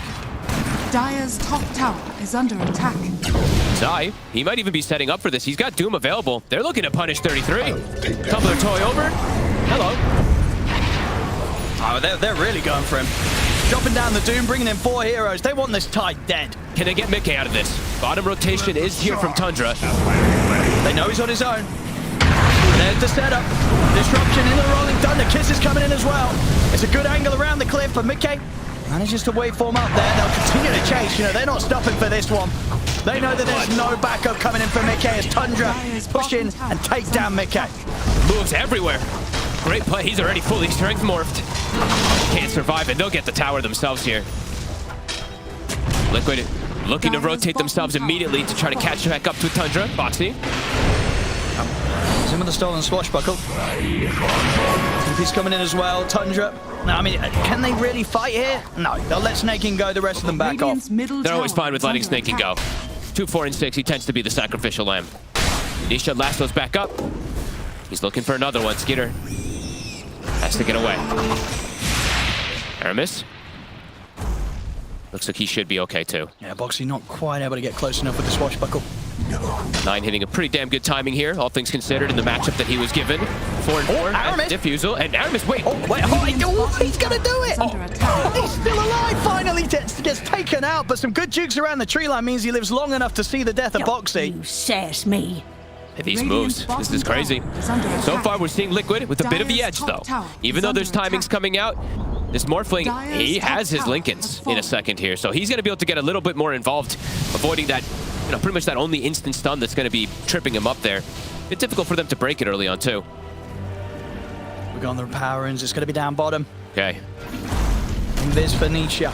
And Nisha, he's got the, I mean, it's the BZM and the Mikey build, I call it, right? The Witchblade queued up next afterwards. Solo kill potential from it is ridiculous. Definitely seems the way to go nowadays on back, especially if you're having a decent start, and certainly the case for Nisha. Second highest net worth right now. It keeps you scaling. That's the biggest thing for me. It's like, yeah, the BKB blink sometimes is very necessary in some games, but you want to be able to scale a lot too on this map. Mid. Snay boldly pushing the tower. Nisha does spot 33 also. Can they stop this Liquid? Poison versus poison. Or do you just let this go? I mean, it's hard, right? Fighting into the Ravage at 33 here. Probably just let this tower fall. They want a battle. I mean, they're keeping in. Doom is up. 33. They're straight away, they'll drop it on the tide. They'll start to run him out of the fight, but off to the side, they've caught Nisha. 9. He's in with the Rolling Thunder, keeping Nisha controlled. The rest of Liquid desperately trying to kill off 33 during the false promise.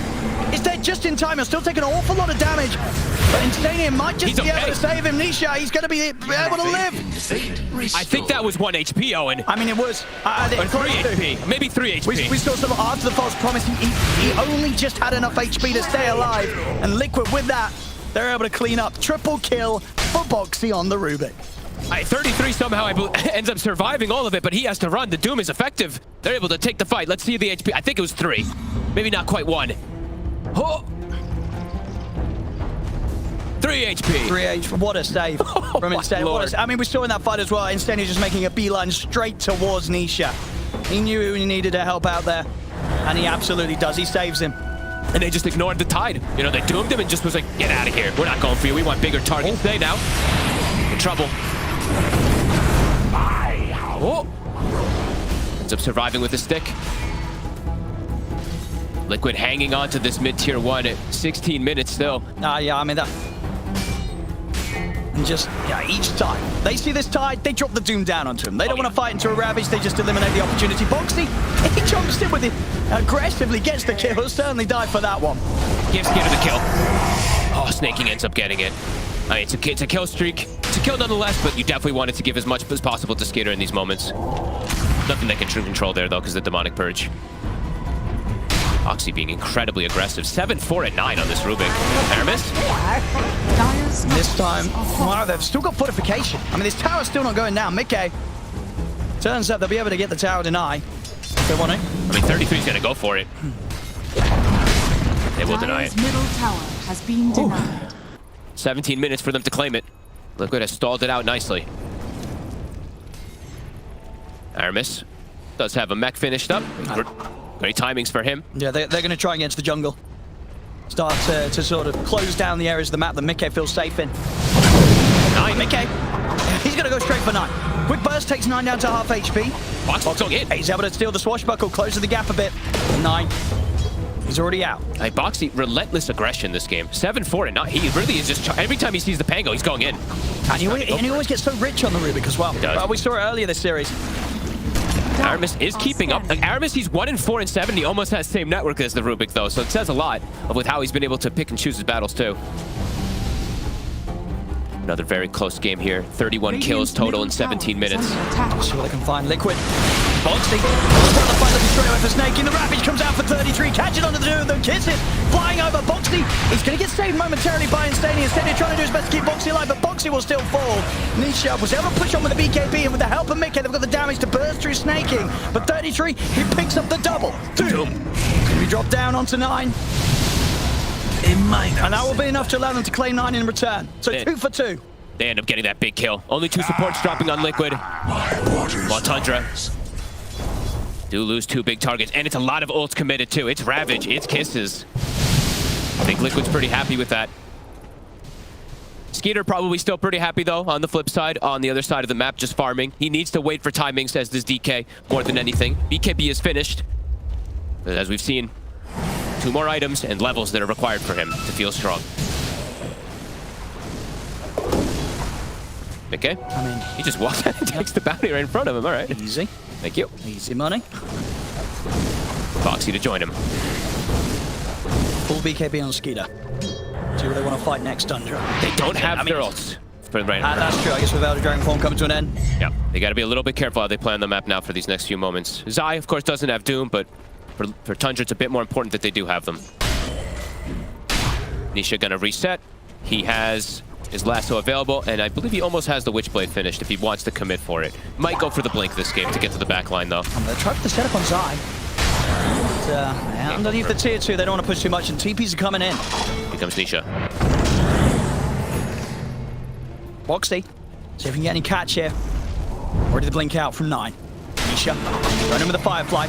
Courage. I mean, they know that Tundra's got the numbers here. So a bit difficult for Liquid to fight in and to head on there. Full 5 mana Tundra, we're ready to fight. I think Snake covers his spell there nicely. I was going to say, you got to be careful when you use the Demonic Purge sometimes versus these Rubiks. You will cover it with the poison. Dire's courier. And okay, Nisha.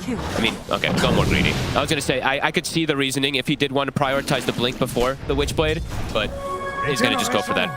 Because he wants to jump backlines, right? Like, that's the ideal. He wants to get in, but he also wants to kill him quickly. Yeah. They're gonna sneak a Roche here. It has been at the cost of Skeeter's Midas. It's been a fair few moments now that he's not managed to use it. This is really clever stuff. I don't think Liquid's gonna expect this. No Doom available. Ravage is back up. So Tundra, yeah, they can force this. Auras and Auras for 33. I mean, the smoke's coming out for Liquid, but indeed just a little bit too late. Tundra already got it. That was quick. I don't think they expected this by any means. And okay, Zai, he's not going for the Auras for his team. So he is playing more for himself. You were asking before. Played BKB on him. I mean, I guess they sort of feel that maybe Insania on his own is enough to keep Mickey alive, so less necessity to get those auras to kind of protect them off. Yeah, I guess so. Middle tower I guess they want multiple forms of initiation also, so they can catch this pesky backline versus this SD, and he wants to be able to probably just get the Blink Doom on the Tidehunter multiple times. And needs BKB this game, of course, since there's so much team fight, but... I mean, the best fights that they've had Liquid have been the ones where Zai has shut down 33. Yeah. Just got in and dropped the Doom, even if they don't kill him. Stopping him from being able to get the Ravage off in the 5v5s. So Roche secured for Tundra. Liquid still in a very comfortable position, of course. But this is a Tundra. This is more of an Aegis to kind of like farm for Skeeter, of course. There will be that Wraith Pact. I mean, this is a lot of damage reduction on. Wraith Pact, Anchor Smash, Breathe Fire damage reduction. Radiant's bottom. A high chance that Tundra's going to be able to survive through just some of these jumps that Liquid wants to get away with. They might be down 6k, but absolutely in it with the chance here to take these team fights, Tundra. Damage reduction in Auras, like Pipe, Mech. Bottom tower these things will add up in a lot of these battles. Radiant's bottom tower. This is how they sort of used to smash games in the past, right? Mm-hmm. That was literally the TI strategy. Dire's top tower is under attack. They continue the push. Liquid, they want to try to mount a defense here. I mean, they still know that they're strong. They know that they've got this lead at the moment, Liquid, but it is into an Aegis. They're going to try it. Okay, gonna jump forward. Look at the Lincoln Sphere pop to 9. He's just gonna sweep straight for the trees here with the Rolling Thunder. He's gonna drop down on the 33. Tundra, back off. 9, can he get away? I mean, Liquid, can they still chase? The Doom is running out. I don't think they can. I think it's getting a bit tricky now for Liquid. They gotta give respect. Ravage is up. Aegis is still on Skeeter. They've got to back away. They're gonna just deny the tower also. They don't want to give any extra gold. Will they get the deny though? Oh! They'll get the kill, and they'll get the last hit on the tower here, Tundra. Yeah, Boxy tried. has fallen.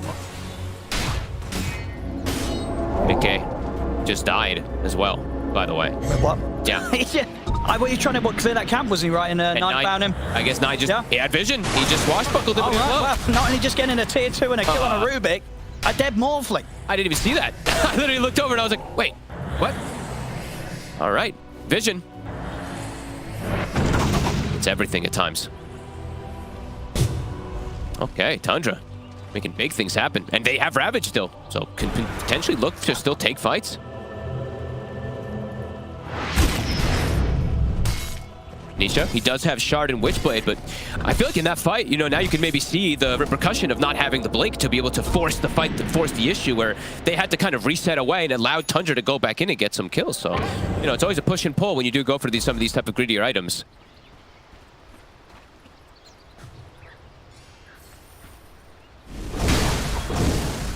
Big stuff from Tundra. 4K lead for Liquid, but Tundra feeling like they're a bit more in the driver's seat of how they're able to take and execute these fights. I mean, it really is sort of just around getting that sneaky Roshan. It sort of put the game in a bit of an awkward spot for Liquid. You know, getting that Rosh, getting that Aegis was absolutely part of their game plan to keep growing the lead. But Tundra, they take that away from them. And it's just giving Skeeter this safety to be able to finish up these huge items. You know, his Manta, his Aghanims and stuff like that. Eventually, it gives him a good window to be able to scale towards it. Liquid, they want to stop that though. 15 seconds for Doom. Nisha. Aramis has got a lot of backup. Nisha dropping the lasso for this, but the disruption comes out to Snaking. They're going to be able to find a bit of extra time to live. 33 pops the Ravage. They just blow up Zai. Aramis is alive. I mean, Mid-game is trying to finish him off, but a cookie to the low ground. Aramis is going to live. They lose Instania as well. They finally get something out of this. They take down Snaking, but they lose 2 for that. And yeah, against all the aggression, Aramis is able to get away into the tree. Skeeter, he finds Nisha on the escape. Aramis comes back in. The tips are thrown out, and it's another fight for Tundra. Oh my! I mean, Aramis, he gets initiated on. I mean, I'll give the credit to Snaking. This time though, the demonic cleanse dispels everything. All the sticky stacks immediately just get removed. He's able to survive because of it. Look at this, like demonic cleanse, no damage coming out from the Batrider without those sticky stacks, and he's able to disengage. Tundra, these big team fights continue going in their favor. The auras, I mean, it really is all these auras, all this damage reduction, the team fight, it's really adding up for Liquid. Yeah, and it hurts big time if Zai's the one that gets taken out at the start of the fight. Oh yeah. That's a huge amount of their gold, their net worth that's just not getting put into play. That's beautiful stuff. I love, this is one of the other reasons why we've seen the SD so much. Sure, it's like you're going to use the offensive demonic purge in a lot of ways, but the cleanse, especially versus Batrider, super effective. Liquid, strike back here 9. Boxy's got a dragon tail. Can they punish? See if this is enough. Should be. Yeah. Dragon tail into lasso, and he's just got the damage. They might lose something out of it. So they can find a return. He gets the dragon tail off there in the last moments of the dragon form. The dream. Literal last second of dragon form. You're dead. And downtime, it's like this. Downtime, yep. Ravage is going to be back up in 40 seconds when the Rubik respawns. Tundra still able to take these effective fights. And Skeeter again. He is 18. 18 in Manta. He is keeping neck and neck with this Morphling. I mean, they're losing the lead here, Liquid. That's sort of why we're in the bother with that 4K, 5K lead is down to a 2K lead. I mean, sure, Mickey, he's still at the top, but Tundra, they're so close behind him. Does he have, what's he gonna be? I mean, he probably just has to go Scotty next. You have to imagine that for Mickey. Still a bit away. Big deal that the DK is able to keep up with him, though. And yeah, Ravage back on cooldown. Game very neck and neck. It really is. Yeah, it's been a fantastic series so far. And yeah, this game, it could be anybody's. Yep, 20-23 also. This is a more exciting one. We've got a crap ton of kills in 27 minutes. Zai does commit for the Aghanims this game early. Much earlier than we usually see.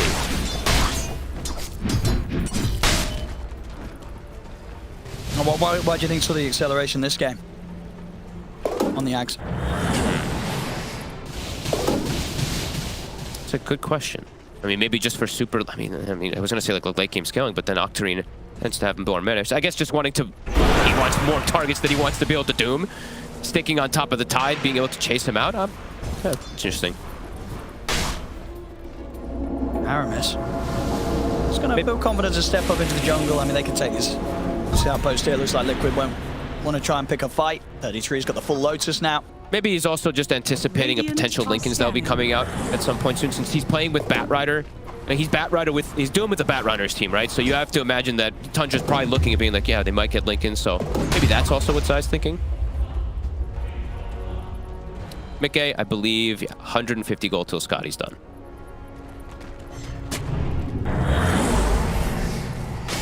See if Tundra can try and force a fight before that next pickup's there from Mickey for Liquid. He's got it done. About to hit level 20 also. Now we're doing on the Roshan time. It's going to still be a two minute timer on the Rosh. A long one.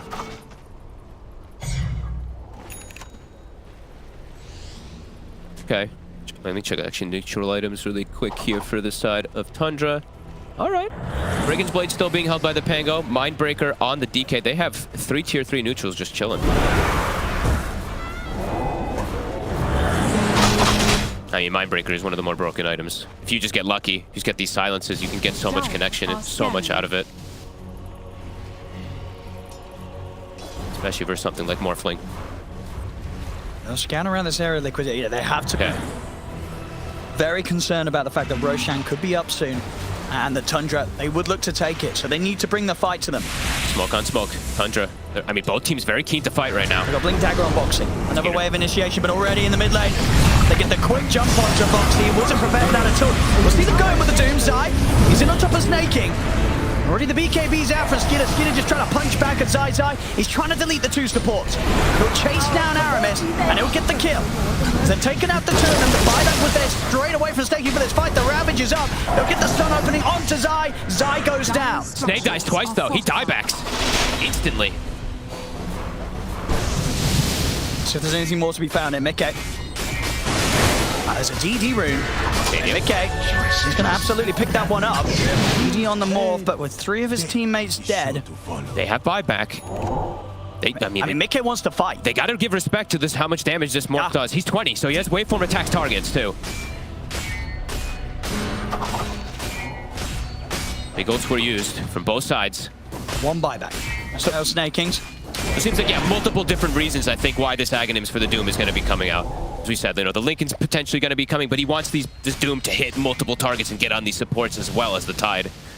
Yeah, I mean, Zai did his job in that fight. He definitely got in, and he basically made it so that neither support of Tundra was able to play their game. There was literally like 3 fights going on in that one. There was 9 versus the Batrider and the Oracle on one side. There's the Morphling versus the Shadow Demon and stuff, and then there's the Tidehunter versus that Doom. Interesting stuff the way it is going down. Just very good targets 9 being prioritized from both sides. I mean, what's still? Okay, Nisha. He's going to get Glimmered. Skeeter. He's going to jump in onto Boxy. See if they can find more from this. It's a dead Rubik. Waveform away from Mickey will escape from the Rolling Thunder. Another Glimmer thrown away at Nisha. I mean, Skeeter's got his big item timing. Ags Manta, it's online. Roshan's up. Skeeter jumping for more.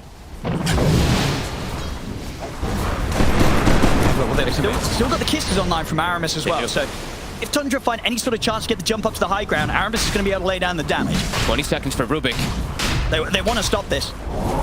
Mickey. He's going to stand right up at the entrance of the pit here. Feels very safe. Already able to take out 33.5 health. He's going to jump in aggressively, but Aramis is able to get 33 back up to the high ground with the cookie. 33 stuck. He's stuck.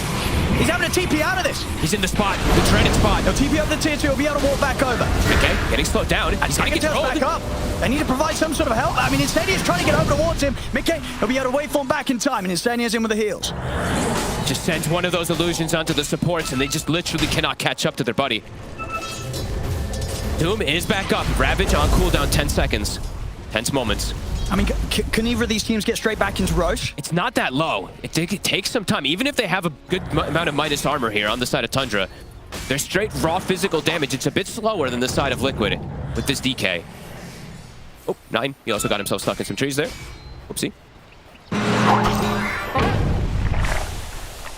I can't believe that spot still exists right there. 33 just got stuck, and he's like, oh my god, I got a TP. They're going to start it. DK4 is back up. I mean, they take it pretty quick with the DK, and with the Manta illusions being sent out, it's hard for Liquid to kind of sneak up on them. Liquid's got everything ready. Can they get in? I mean, they really need to. They can't let Tundra take this. Nisha scouts it. It's starting to get low.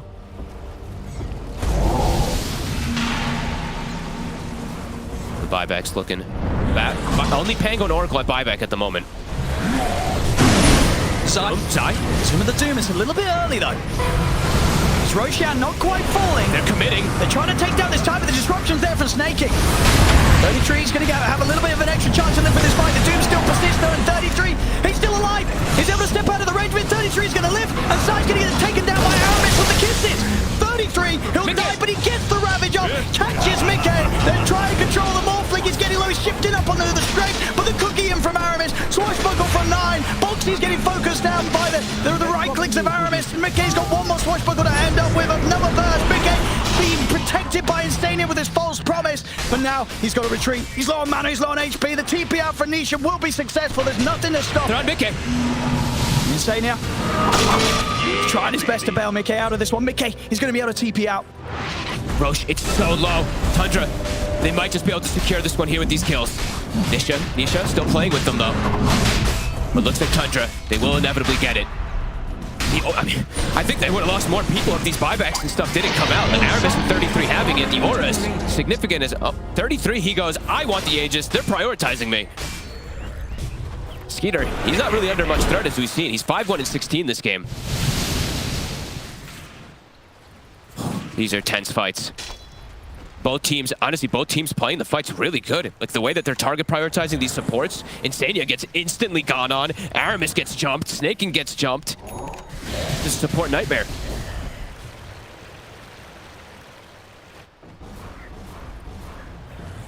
That was, of course, Hust. 2 buybacks from the side of Tundra, but well worth it there. Now in the next... You're good, don't worry, buddy. Next few moments, they have a lot. They have a blanket now for Ravage to come up. It's 50 seconds. They're actually the ones getting aggressive. Seeing the next item choice here from Mickey, he needs a break. I mean, Skeeter, he's unkillable.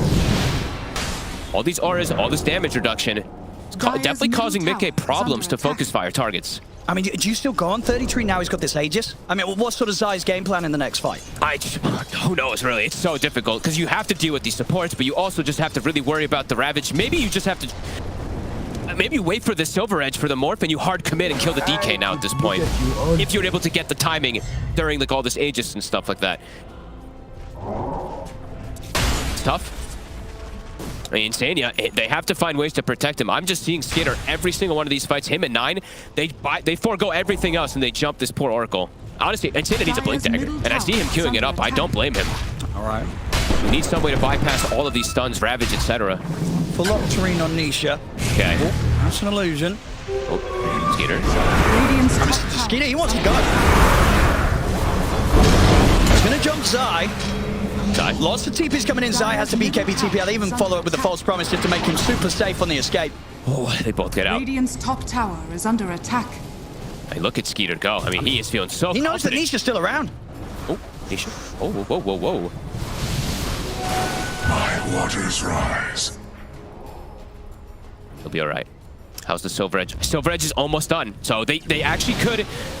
Now at this point, if they want to try, they can do some type of risky plays where they commit for the DK. Break him, full focus him, just try to kill him. It could be a risk. Well, everything's up for Tundra. I mean, yeah, that's definitely going to be the play. You can't go for 33 whilst he's got this Aegis. No. You've got to go for one of these quick kills on the other 2 cores. But it's just not easy anyway, because they're safe, right? The snaking is a priority target as well. Oh my goodness, Boxy. Glimmer Cape. We'll get out. We need the lens now on its way for Skeeter. I mean, it was in fact the completed Octarine. The full thing. So now the uptime, these stuns, the readiness to fight with the Dragon Form, and of course the frequent Manta illusions just coming out, being sent on supports, pushing lanes. It's going to be a lot for Liquid to have to deal with. And Liquid, for the longest of time this game, they've held this lead. But you don't feel it. It feels dead even this game. And if anything, maybe Tundra with the lead. Yeah, I mean, honestly, it feels dead even. This is just execution. Okay. It really does feel like that. I mean, the buybacks are going to be significant as well, too, since the Tide and the Snapfire were forced to use it earlier. Oracle also.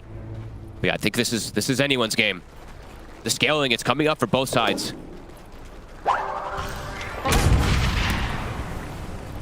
Lincoln's, of course, done from 9. I mean, this is a while ago. He also has a BKB and Basher. Dire's bottom tower is under 1 attack. minute until Aegis does disappear. So it looks like Liquid, they're just doing some split push and just waiting until that Aegis goes down to look for that next big fight.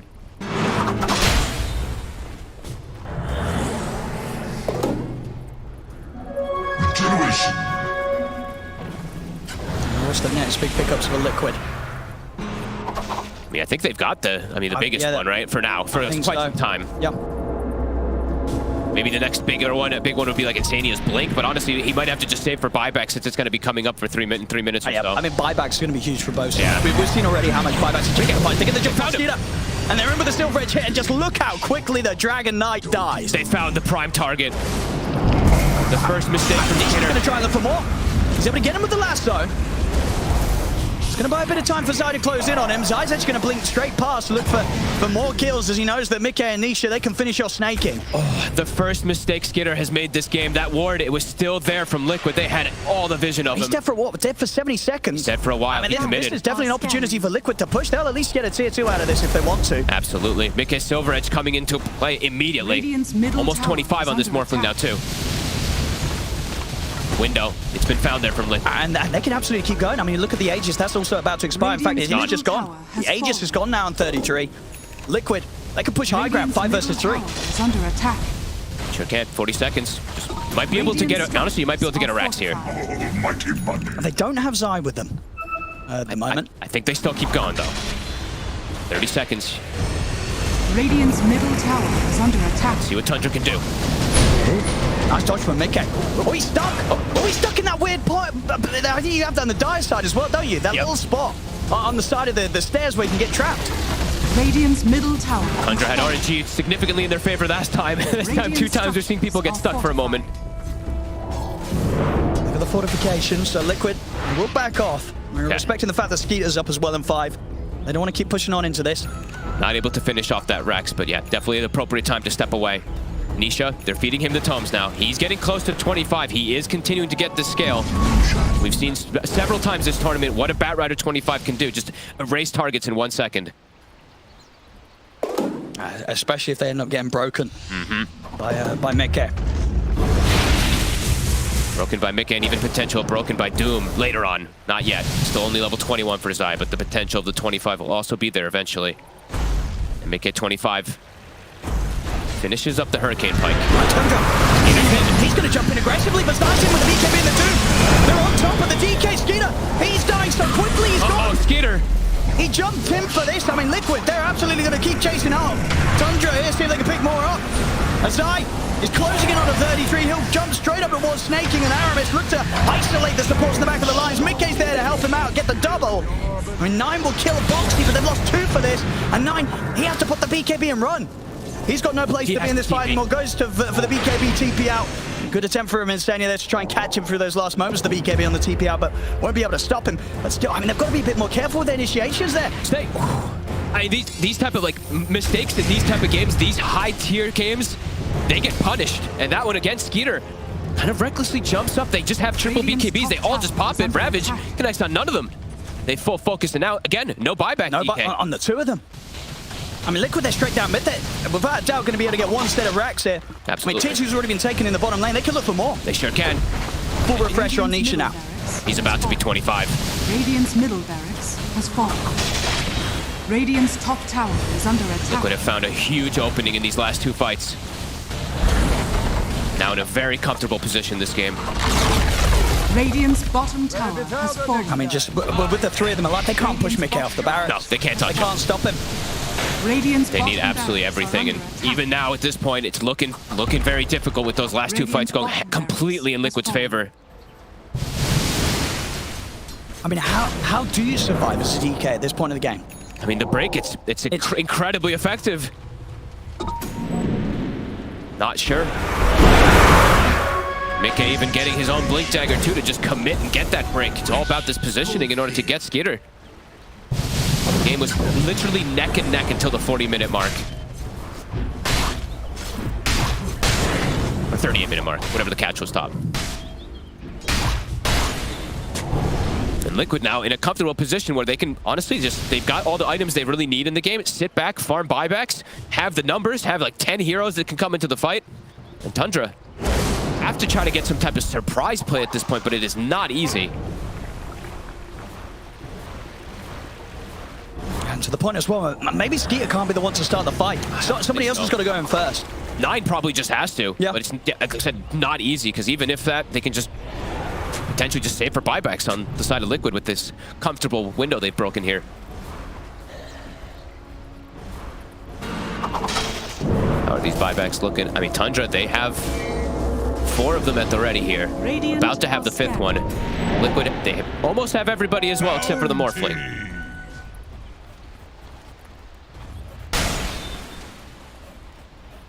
Oh boy.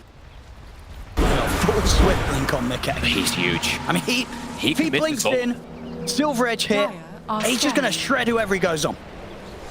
Mosquito. They're going to see him, he's still looking at the jump on. He got the last jumps in with the opening stone on the side, but then False Promise comes out straight away. Nisha able to put the BKB with the last on Mosquito and Zai. He's able to get the Doom off. They're in on top of the DK. I mean, Mickey get caught by the Ravage, but he's got so much HP to play with. 9. He's taken out the 2 supports. Question is if they can do anything more now, because Mickey waveforms in over towards Aramis. Aramis goes down. The turn, look at the stun out to both Nisha and Mickey. 9. He gets the triple. He has to bail out. Mickey, he knows this is no longer a fight for Liquid. He waveform TPs. The Lotus Aghanims. Like, Nisha doesn't have an Aghanims, but Skeeter does, and he's Lotus. Nisha actually lassos him, and it reflects and catches, I believe, the Morphling and the Batrider, if I'm not mistaken. I don't know what an interaction. Well, they're buying back, but I mean, can they force them away from the pit? Look how many buybacks they use. These 4 buybacks here, Liquid. I mean, if Mickey dies all in on this. If Mickey had died there, the game could have just been over. If they get the jump onto 33, but it's a hard target to go on. Mickey trying to step forward with the buybacks there from Aramis. Roshan currently at half HP. I cannot believe what just happened there. I mean, Nisha thinks that he should double lasso, but it literally completely turns against them. Radiant's middle tower has Liquid had to be so careful. If they die, they're going to be dead for good. Skinner. He's going to get in on top of the DK. Mickey turns. They're trying to bring the DK down. He's able to do it. Oh no, there's disruption. It buys a bit of time. Skinner, he got the BKB off. Skinner's still alive. He didn't die. He's able to live. Gets away. And now it's Liquid in shambles. Oh my God. Both support's dead. No buyback. Zai. He'll get the Doom off. Can hear Mickey turn this one around. They're looking to bring down 9. The lasso from Nisha. It's there for the cookie over from Aramis. Straight on towards the Batrider. Great fall from Mickey. But he can't get him. 9. Able to blink away. Zai with the Doom. Finally takes down the DK. But Zai is being focused down by 33. His own Doom coming to an end. Aramis in with the cookie onto the 2 of them. There's no DK. They need him for the damage. 9. He's too low. He has to get out of here. They're not letting him though. Nisha looking for more. He's gone in. Mickey. The pressure there from Nisha. 9. Holy crap. Oh my goodness. I cannot believe this. This is insane. I mean, Liquid, it looks like they should be able to clean this one up. 33 trying to hold his own. 9 buys back. Snaking also coming in. But Liquid, they somehow are able to win that one. I cannot believe they almost threw the fight with that Lotus Orb Aghanim's reflection kind of play here. They're the ones touching the Roche, but Liquid, they're going to have the numbers back up soon. It was crazy back and forth. What, 38 to 34. This is absolutely 15k lead now for Liquid. How's Mickey's buyback? Mickey's still 1,200 gold away. He needs this Roche. Things are looking even scary for him, even though they get that good fight. I mean, this Roche is theirs. They should be able to. Roche is theirs now. Oh my God. We don't even get to go look at that cool replay because they were so close to losing the game there. What was it, 4 buybacks? Literally not, I think, what, 8 heroes bought back or something, like 7 heroes. I mean, they'll get the Roche. Aegis is going to be there on Mickey. He's got a full Aghanims now, and he does almost have his full buyback. I mean, they actually almost lose the game because of that Lotus interaction with Aghanims, like lasso stuff. But now, back into a comfortable position. Get a breather. They need to calm themselves. They're in a good spot here. Mickey, with this Aegis, he's got good coverage. 900 gold till buyback. I mean, look how much, I mean, of course, amped up by the fact that he's got the Aghanims board. 42k net worth on the Morphling. For sure.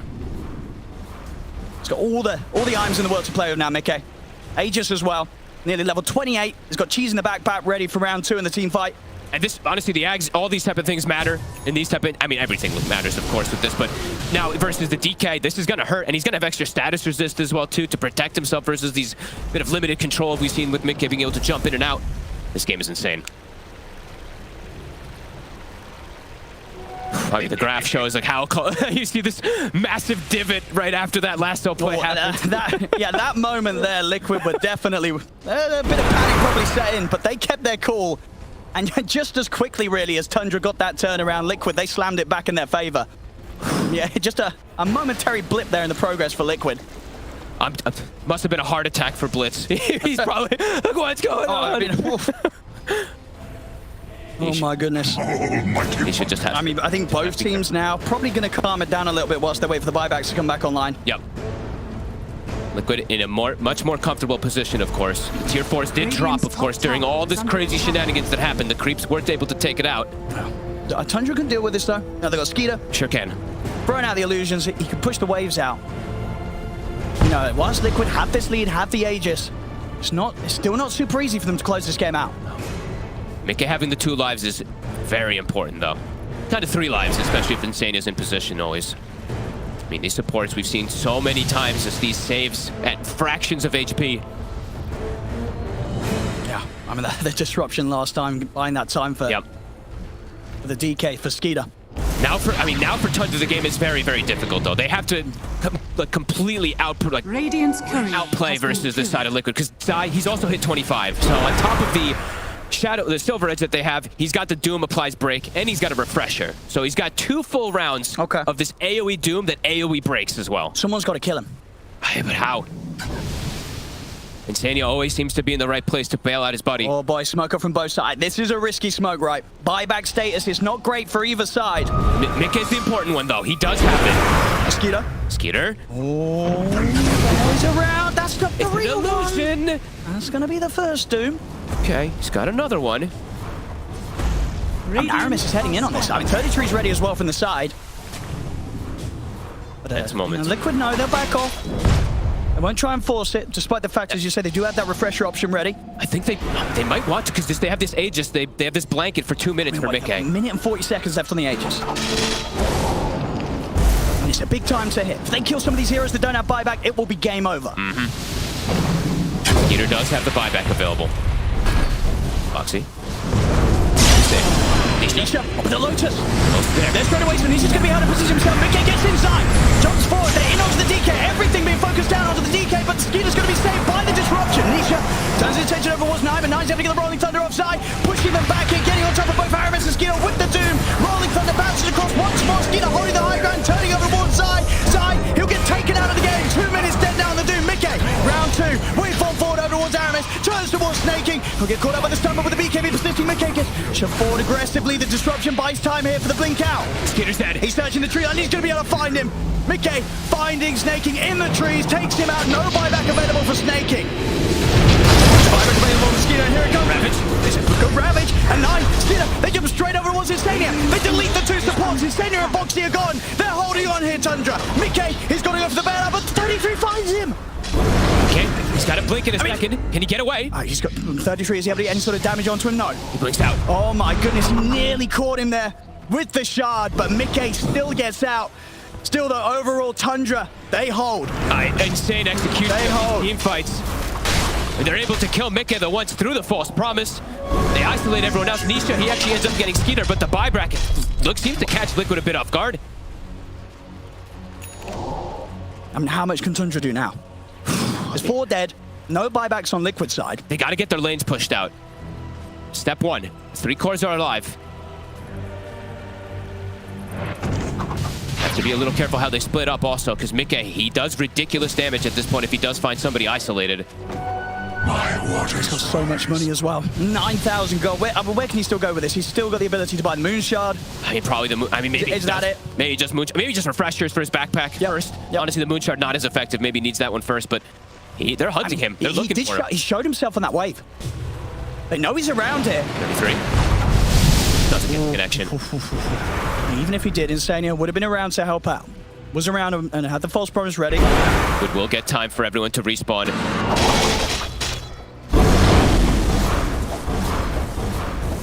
Oh my god, this game. And you can feel it. Tundra. You really can. They've got to put everything into this. We know historically how much they've struggled to take a series against Liquid. But here today, and of course with their stand-in with Aramis, maybe just a little bit of a difference. It's able to sort of change the outcome.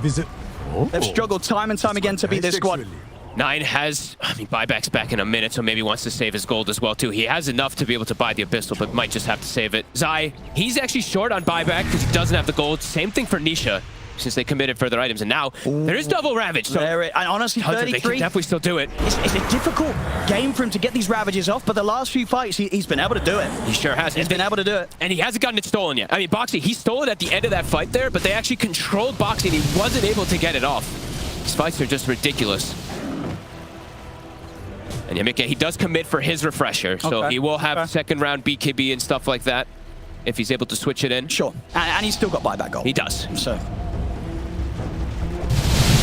potential, like, hey, what, for Liquid, do they just want to try to farm up these buybacks? I mean, it's difficult because you're scared to get picked off. Everything's about the fights at this point. It's just so scary to show yourself in a lane. You know, if you start to push out one of the lanes on your own, Tundra, they're going to go straight for you. Everything is going to be up to execution still here. Yeah, they're the main buyback in question being Skeeters right now. He has to be very careful. Yeah, Nisha and Zai, they're just about 1,000 gold away from their own buybacks each, but yeah, for Skeeter, it's still nearly 5 minutes. How's the smoke situation looking like again? I'll check it for us. There looks like there is a smoke available for the side of Tundra in a second. Liquid, I believe they also have one smoke. Yep. Okay. I think they have one in the shop too in a second as well, but okay, looks like Liquid, they are trying to farm their buybacks for these two cores, for the Batrider and the Doom. They're playing near each other as well, so they're trying to be as careful as possible to have the numbers in the next fight. But it is giving opportunities, of course. Tundra's buybacks, most are coming back up. The important one, of course, Skeeters, is going to be on cooldown for some time. Yeah, but I mean, we've seen from Tundra, they're not afraid to fight. Even if they don't have that buyback ready. No, I mean, they know this is the sort of window where they might catch Liquid by surprise, because Liquid aren't going to expect them to go aggressive. Yeah, and everyone's doing so much damage. Yeah, no, they're going to smoke up. There's no fear here from Tundra. They're down 28k, but they want to fight. They break it. They back away. Scanning. Smoke on smoke.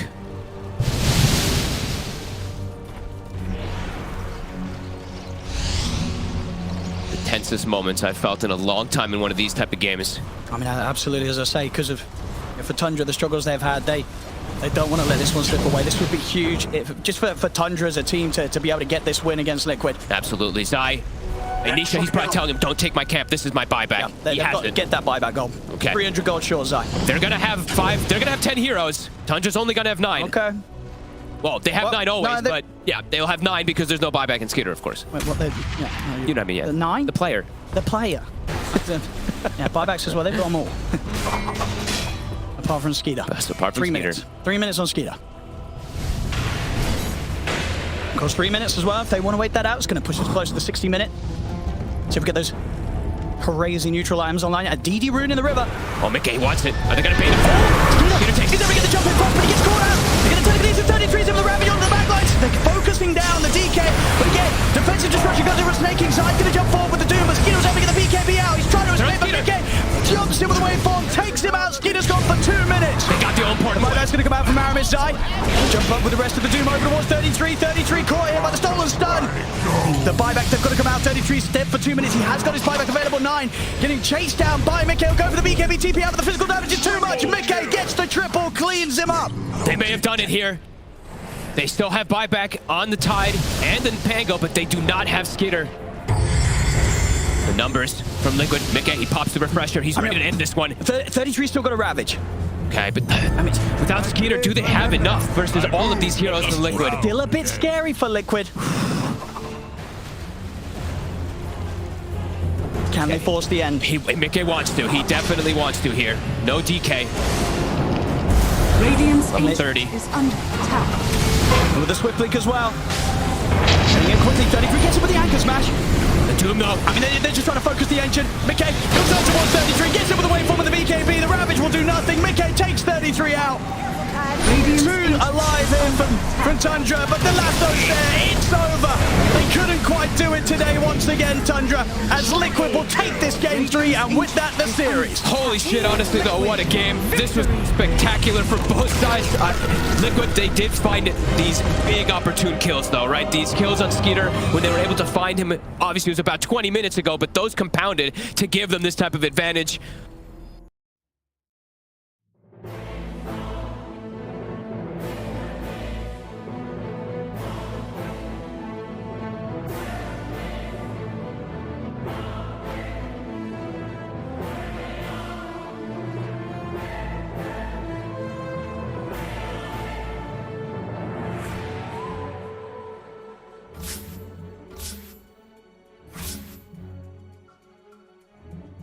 Cloud. If he's got these hawks coming through, you know, if there's no... we'll come back to this as they get the dive on, and everything I was saying is now inconsequential because Cloud has gone down, so Kami has to move away from these multiple kisses. There is still that buyback to the Beastmaster though. Let's see. Wants to get himself back into this. The dive onto the back lines with the vortex as well. There's going to be a real nice dismember. The hooks come. Nice save though. He saves it. Cloud gets himself back into this now, and Kami is losing so much. Kami's going to go down. They do get the kill onto Leppington there as well. So Mira with that freezing field, Mira will go down. Going down to the hooks. Yatsuro still in that push roll. He's getting them back. They get the buyback out from the poke and Storm Spirit. Everybody from the side of Hydra. They don't want to be giving this one up now as well, but they take down Leppington once again. That's the dieback on the Disruptor, and Yatsuro, what can he do? The poke, it's going to be blocked mid hook.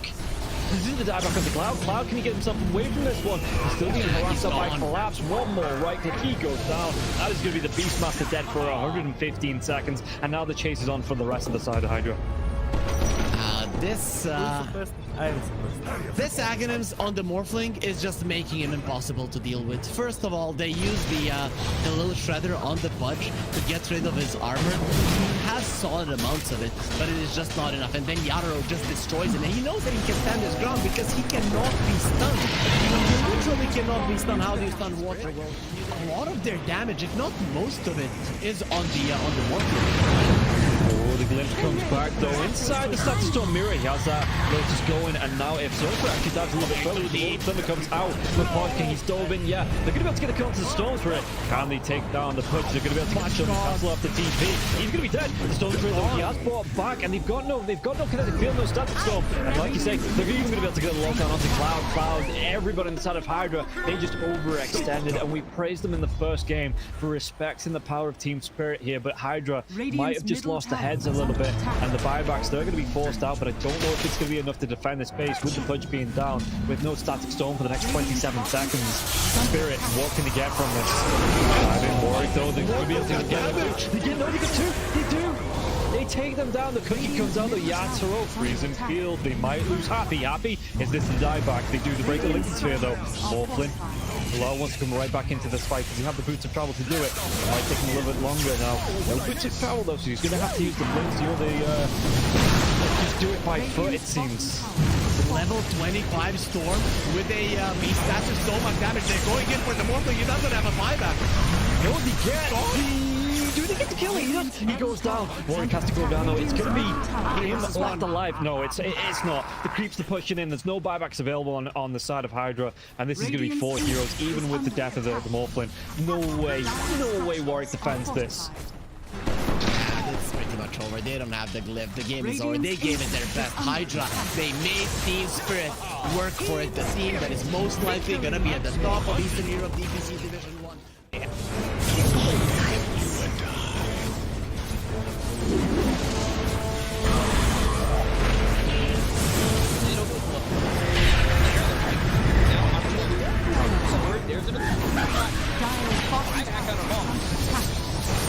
Radiant's middle barracks are under attack. Radiant's middle barracks has fallen. You want to commit. There's just not enough damage. Crimson Guard, Atrophy Aura, Rubik's Fate Bolt, all this damage reduction. Let's see the combo. Bit of Malice. Strong in by the Disruptor, and now we're going to be hitting the win. It's back up once more. Bit of Malice, and Sumail is in it. They'll lose him in mind control. Right back towards tomorrow. Trying to run from everybody on the side of Gaimin Gladiators. Radiant's middle barracks are under Siphoning attack. and getting back into the base. Has fallen. Alive. Yeah, I think when it's time to call it, it is time to call it. They have no business left in this. And didn't get the tether off or something. I think it got broken. Either way, I like the Ghost up to purchase. That was pretty heads up, but we are back, and there's a smoke action. There's a divide right there. They're going in on Q. Where's the hit? Okay, get that hit off. 123. Knocked. What damage? He's dead. Oh my god. Nothing. Less than 10% of his health. I mean, I'm assuming that's just the game. That, yeah, 100%. There's no point in talking about the rest AU of it. picks it up. I got it, bro. It's the dive. Let's go away, you. Oh my god. Victory!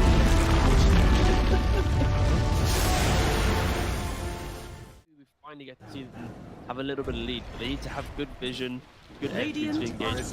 We're down up on high ground. Bulbica, Red Panda, this would be huge if we can find Ascetic Storm before the Tombstone. Not bad. Stun from Lulu. He's thrown now over the Bulbica. There.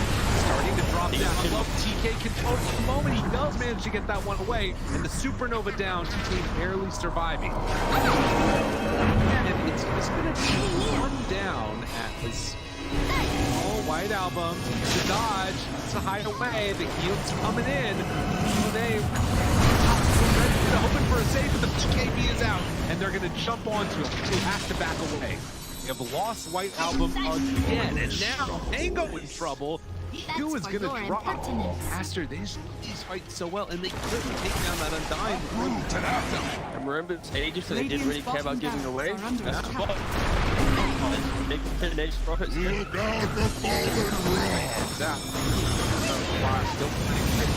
Stun is out on the play. Didn't have a BKB available. Bulbica dropping low, but and on back in. They have another off Bulbica. Doesn't look like it because the black hole is there. That's on the agent. He doesn't have multi to come back to fight. And Aster, they might take full advantage. Move. Radiant's bottom Rax has fallen. Up the bottom. Finally, Aster full advantage. They're building. Radiant's middle tower is under attack. Oh, just for a brief second, had more network. There it is, back again with the higher network. When you click on the L, it's not really an inspiring network. Blink, BKB, Radiant. You might be able to get on top of a hero, but that's not the shot. That's able to 100-0 here. Like even this Undying inside Static Storm, able to then get up with Slash God and from away. On that, they have that trying to keep him alive.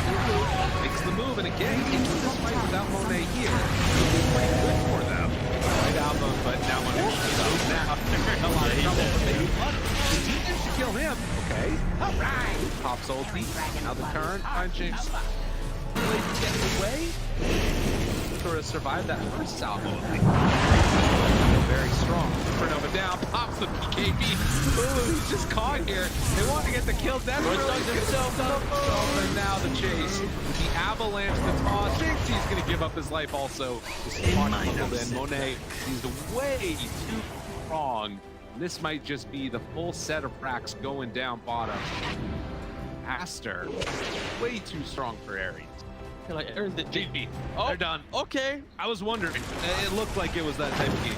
Yeah, it kind of was. It's like a game where you're an out, not really ever been in the league, he hasn't really never protected himself.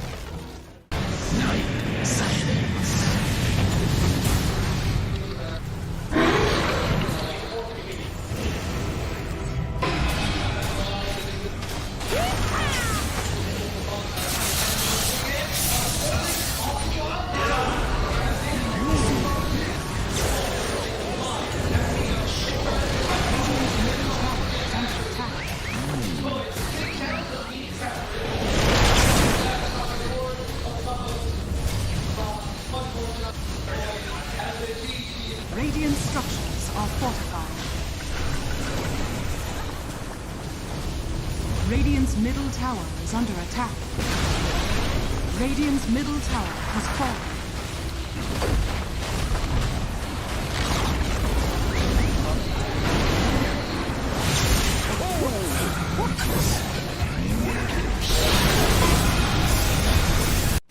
Boom. Everyone's just standing. How are they just standing right now? I can't help but fidget with my hero half the game. I'll be running around in circles. Yeah. Pirouetting on the spot, the song, blinking from Pure. They see Yatoro, 3 lined up. Potentialized path play. They're trying to go in. Toronto Tokyo, blown up by Collapse, has to buy back. Yatoro gets up with BKB, Pure with another song. Sprints in. Who are they aiming for? Where is the target acquisition? They can't catch anybody. Collapse, BKB runs down south. Lol being chased out as well. Oh my god, Nightfall. Hazy on disc refresher, blinks to high ground, gets away from danger for now. Pure, what's he up to? He's back to the high ground too. Mirror image out, Aegis claimed, lol in the fire, still surviving and blowing up GPK. Team Spirit, nothing to do. Sprinting out their base, they don't catch Nightfall on the way out, he's blinked out of the range of Mirror. They're still hunting though, and he's gonna find Toronto Tokyo. Who cares, Gem? I see Jakiro. Eon disc popped. And with his rapier damage of like short work and a twin-headed dragon. Unstoppable. Larl the collapse waiting in the back line actually worked. He stormed out of the tree line and he just then started eviscerating the two supports with the help of Larl. He completely jumped over. They dodged everything that Naga was trying to set and prep there. And Yadro was also just firing the cannon from the top there. Did the combined damage of Collapse and Larl together. He is a monster. Oh, pure. Lol. Oh, God. Nightfall's gonna get a bit of vision here with the Hawk. Imagine. Can they? Imagine. Will they? They have to do something kind of crazy. They're gonna be losing their base pretty soon. Lash has buyback. Naga Beastmaster have to get back to base to defend. Drow Rangers up here. Tier 3 gone. Barracks to follow. There is no buyback and collapse though. That's a big one. And Mira. Radiant structure. Look at all the wolves. Look at all the summons. It's multiple. Mira gets away from there. Help of the Glimmer Cave to jump in from Lol. Disruption and self-save. Barracks taken out. Lol. Oh, tries to fight. Nightfall. He'll just pop, but he can't get any control of Lol. It's Lol. Puck is all over the place. Now they go into the GPK though. Aiming for the puck. They're going to find him at long last. They get him and the rapier's on the floor. He messed up the phase shift. He canceled it. Oh no. Oh, you see that? I'm not crazy, right? I don't know. Yeah, he phase shift and accidentally ended it. There's an Axe Blessing recipe. There's a rapier. There's all sorts of stuff everywhere. An Axe Blessing recipe. What's that there? Okay. Not sure what the story on that one is. Meanwhile, Save, I think he had a refresher charge, right? Because Laurel dove him, he disrupts himself, and he tries to kill him again after it Save just refreshes, and then uses it again. How have they not got the Rapier? Now there's another DD. I don't think they care. You know what, Toronto Tokyo's going to take it, is he? Oh yes, the Jakiro with the Rapier. Coming to feed it back to them, guys.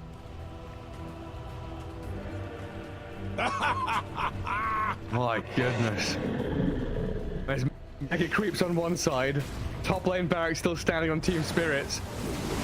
We're waiting for next Roshan, Trent. I don't know. I don't know. I feel like BetBoom have such a good chance of winning these fights right now.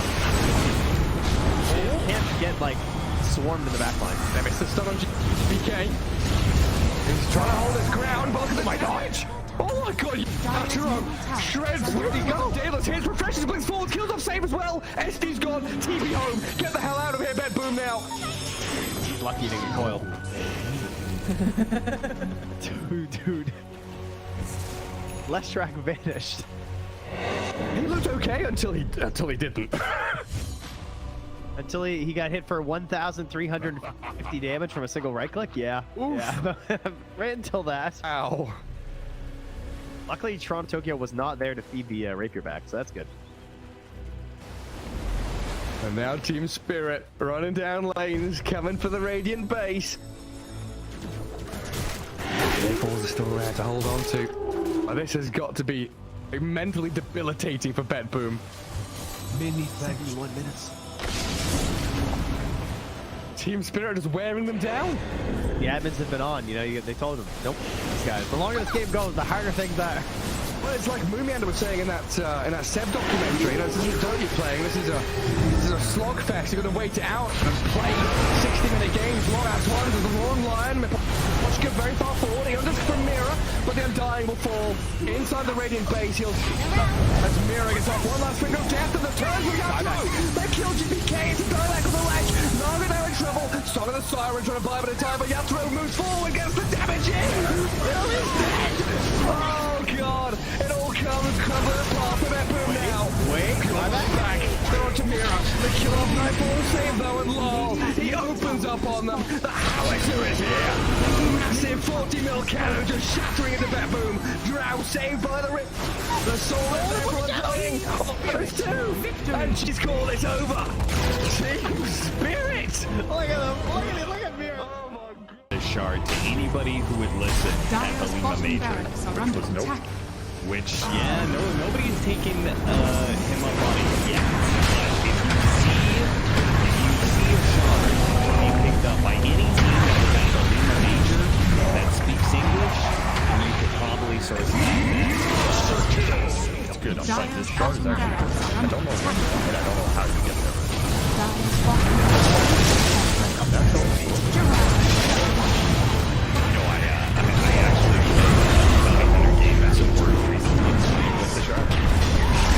Pretty good.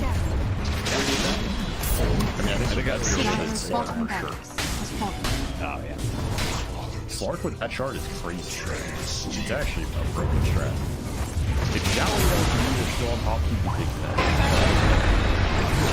Maybe that's everybody needs to get back on top. Shadow Walk is way back to the top. And then you read it over 1,000 comments, but because I say it and nobody tells me. I will say the other thing about is we've got two different memes here. The Bounty Hunter Shard, the Magnus Ags. He does have extremely high base. And again, he probably has highest base armor, special base armor in the game, which can make him really good at the laning phase for trading. Yeah, he's versatile. Terrible. Oh, yeah.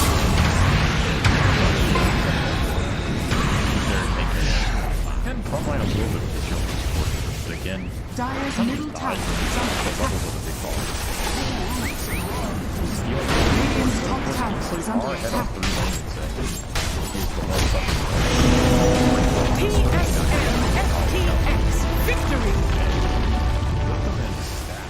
Midas was being, so they have an inkling that this is going on, but they jump forward, find the Star Spectre. The Doom is there, Force Staff, keeping him alive and on the other side of the fissure, but there's way too much damage, and the rundown is going to be there. MC is gone, GH is gone, and looking for more. 9 jumps back in, finds Kuro too, tries to get out of there, does not have a way to escape. Mar is completely under control, he too is gonna die. Buybacks are coming in. Amar realizes he can't do that kill from TP, but eyes on the prize. Tundra trying to close this one out, close this series out with a quick 2-0 as they set their sights now onto the tier 4 towers. There is a buyback still on Spectre, and no Doom available.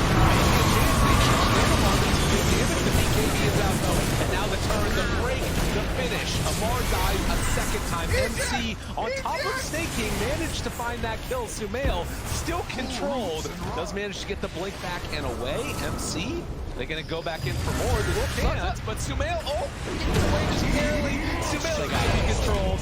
They got him there with the Gleipnir, and it's only MC left alive as Tundra start hitting these tier 4 towers. With this Unleash, with the damage coming through from the sidekick now as well. Watch Buckle though, it's actually going to be the Morphin stealing that Pango form. And he's doing anything about this because it's going to be hexed out. Could he have the damage to kill him off? It looks like this one's going to get low. The drive back now as well, but he's not going to be able to get the kill. In fact, he just drag him closer to him, be able to clean up the side of one move. They have no cores now. Aincrad, the only one left alive in terms of cores. 3 heroes dead for the next at least 70 seconds. And this is going to be it. Yeah, Bedroom just come in. They're going to start to go up the base. Not even needing to go for Baggers here. As you can see, they just want to end it here and now. In fact, even diving into the bounce now as well, where the hook comes out. Morblin is going to be a good. He's got a Satanic. He's going to force that away to tell him to save coming out from space. He's then really cocky on this Morblin, but it's paying off, and yeah, they're just going to be able to dive into the farming once again. And the bouncing farm these heroes, cleaning it up. GG is going to be called after 45 minutes here. One move. They look great in game number 1. They look pretty good in game number 3 here as well, but Bedroom, they just had enough out of them in game number 2.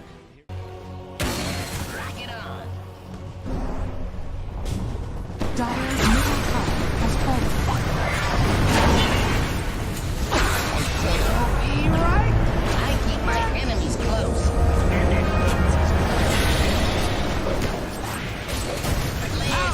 Mixed up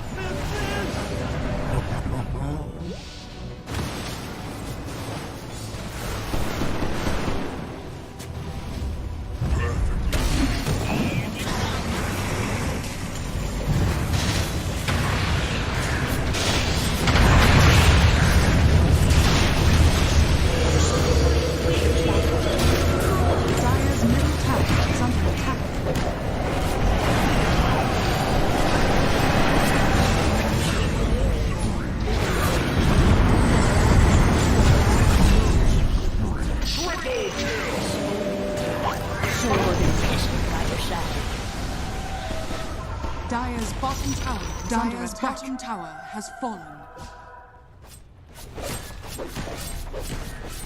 Radiant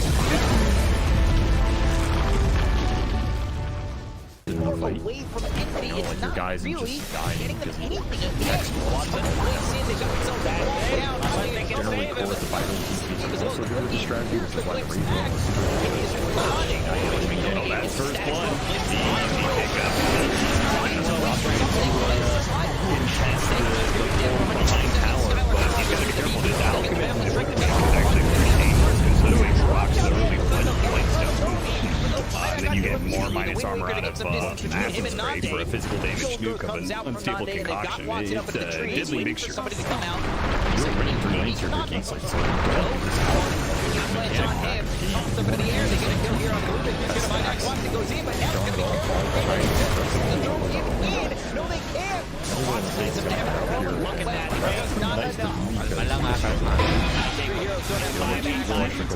You're gonna have to play to defend power. Won't finish him off. Lots of Radiant's bottom That's going to be 2-0 here for the side of Dream's not having a whole lot of fun with this. 10 stick charges, and he did manage to at least hit the Jingo stacks off of Mountain Strength.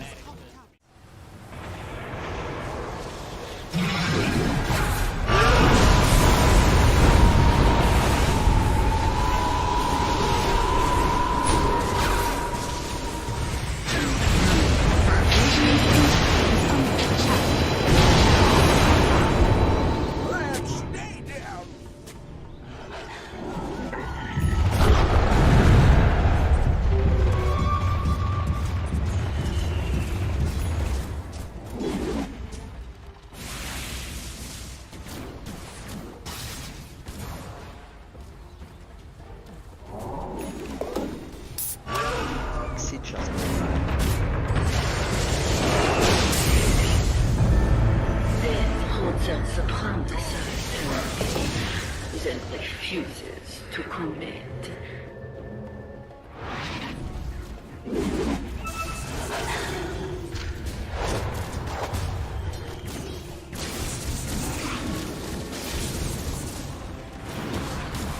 Sanaba.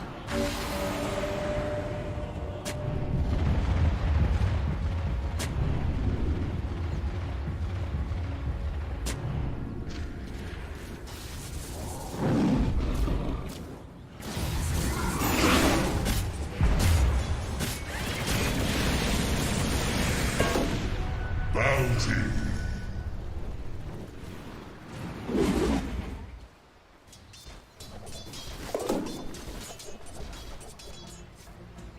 Vanish.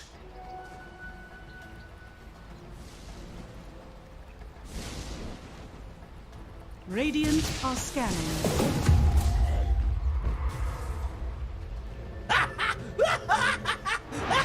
Dire are scanning.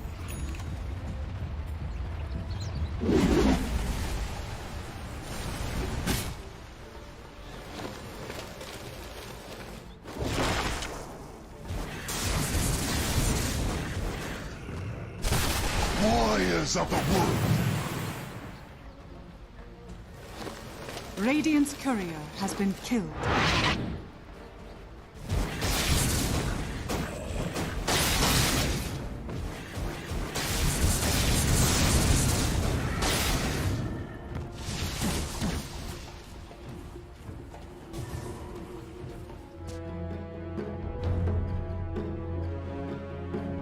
Evil geniuses turn to pick.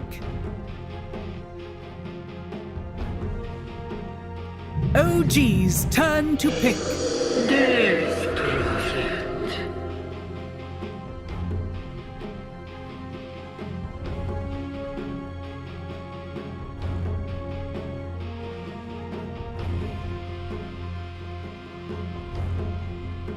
Ten seconds remaining. 5 seconds remaining. OG's turn to pick. Invoker.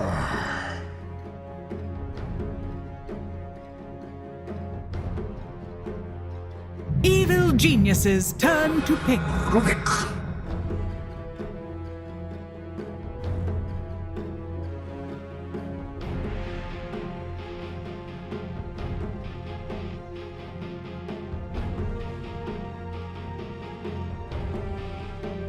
10 seconds remaining.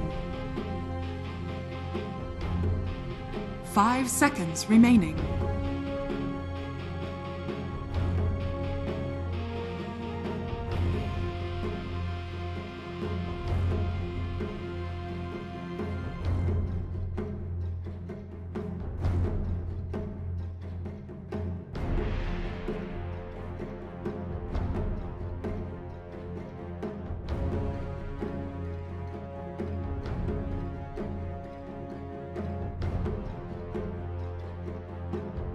Evil geniuses, turn to ban. Templar Assassin. OGs, turn to ban.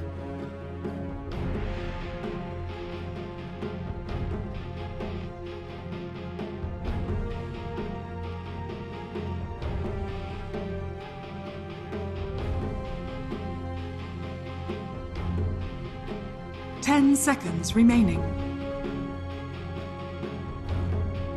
5 seconds remaining. Evil geniuses, turn to ban.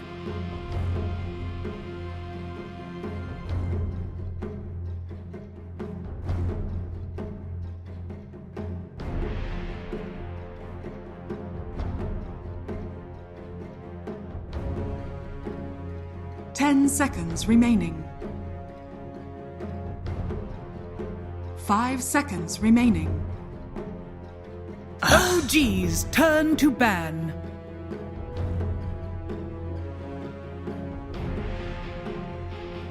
Evil geniuses, turn to ban.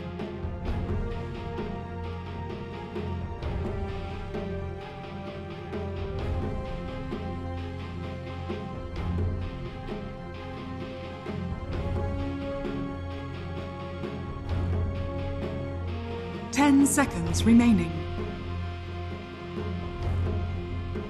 5 seconds remaining. OGs, turn to ban.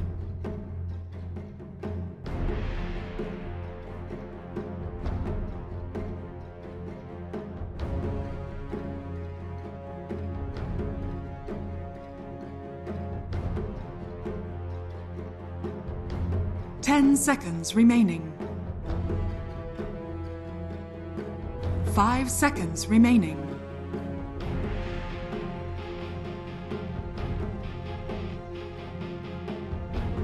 OGs, turn to pick. Evil geniuses, turn to pick.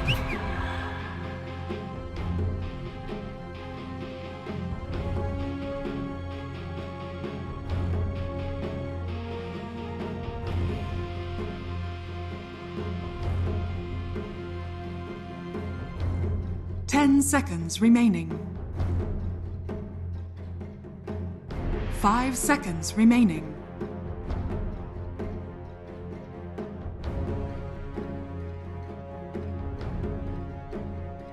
Evil geniuses, turn to pick. Dusk.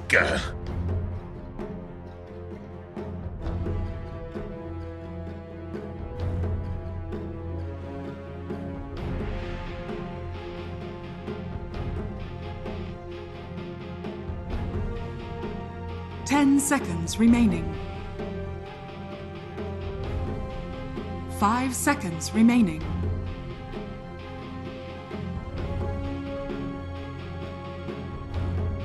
OGs, turn to pick. Silencer.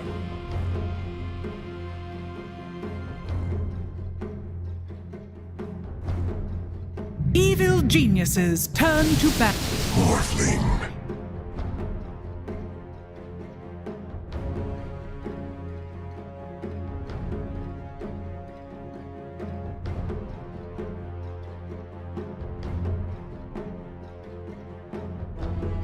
Ten seconds remaining.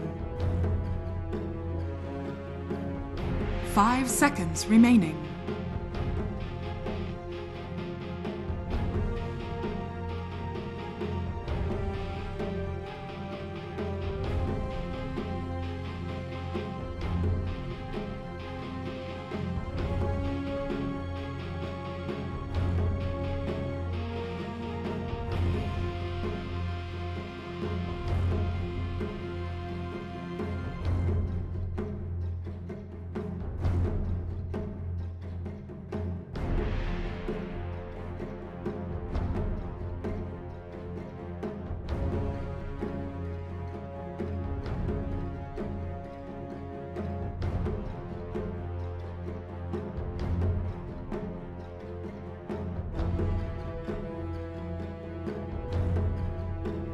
OG's turn to ban.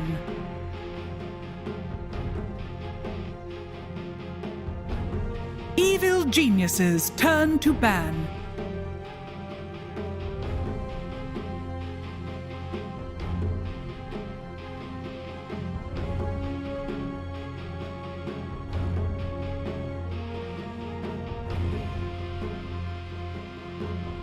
Ten seconds remaining. 5 seconds remaining.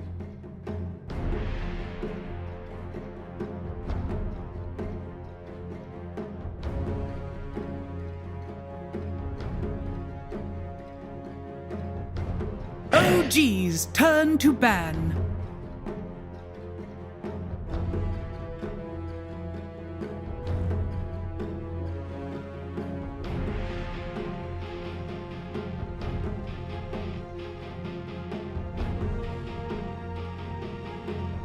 Ten seconds remaining.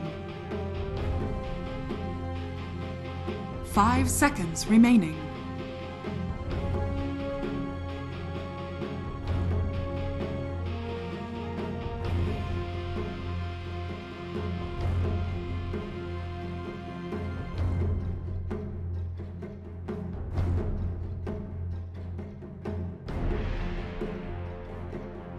Evil Geniuses turn to pick.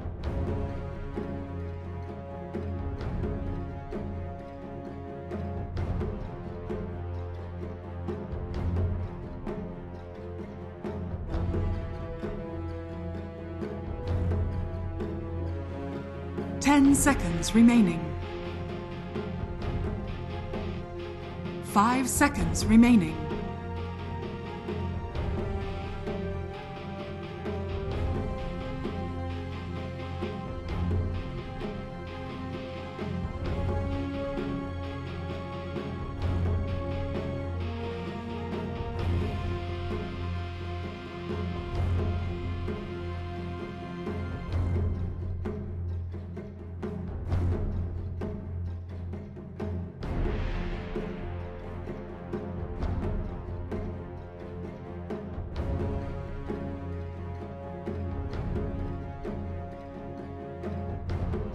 OG's turn to pick. I speak for the trees.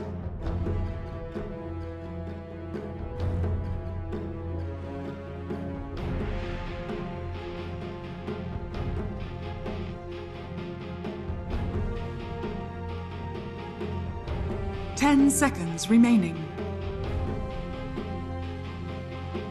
5 seconds remaining.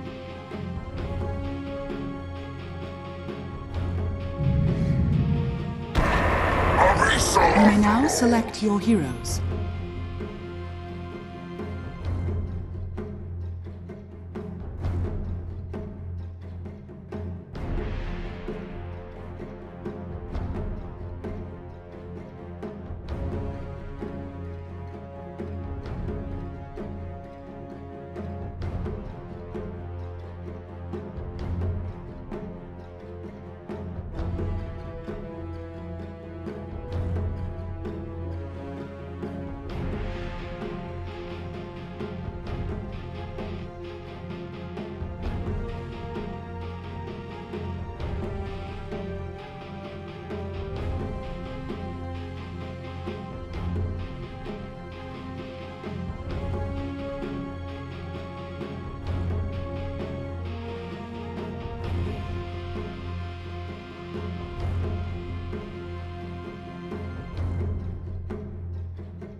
It feels good to be this. It feels good to be this good. Are you okay?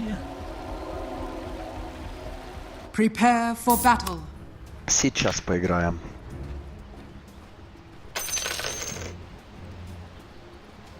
What's the worst that could happen? It's gonna be fine.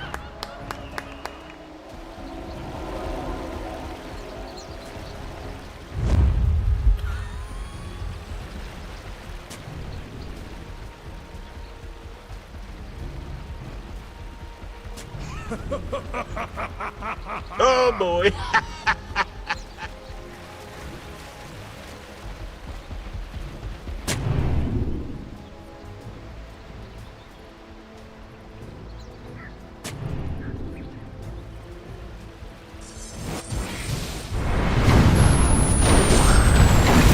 Blood. 30 seconds to battle. Play Dota, just play Dota, guys.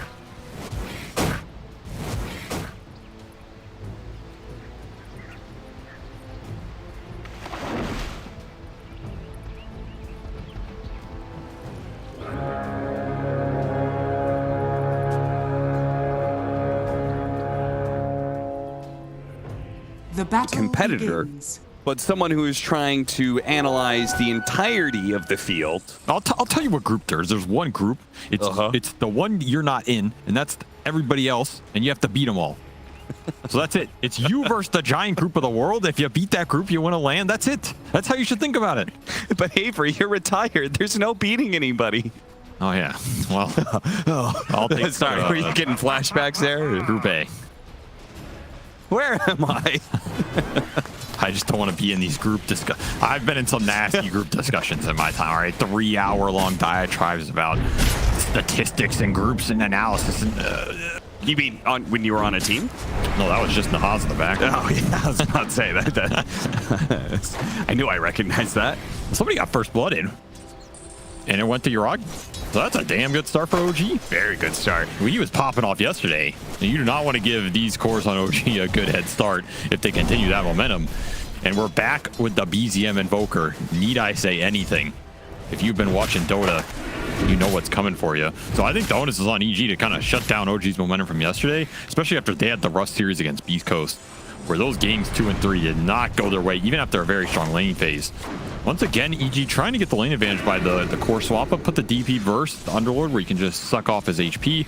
And then you get this Furion Morphling matchup, which is one of at least my favorite offlaners versus the Morphling in general, because you can almost always have a free lane, get pretty high level, and out CS the Morphling, whereas most offlaners do not pressure this hero that well. So I kind of like this core switch up by EG. I think it could do well. You just have to think about these Furion rotations and where you want them to happen.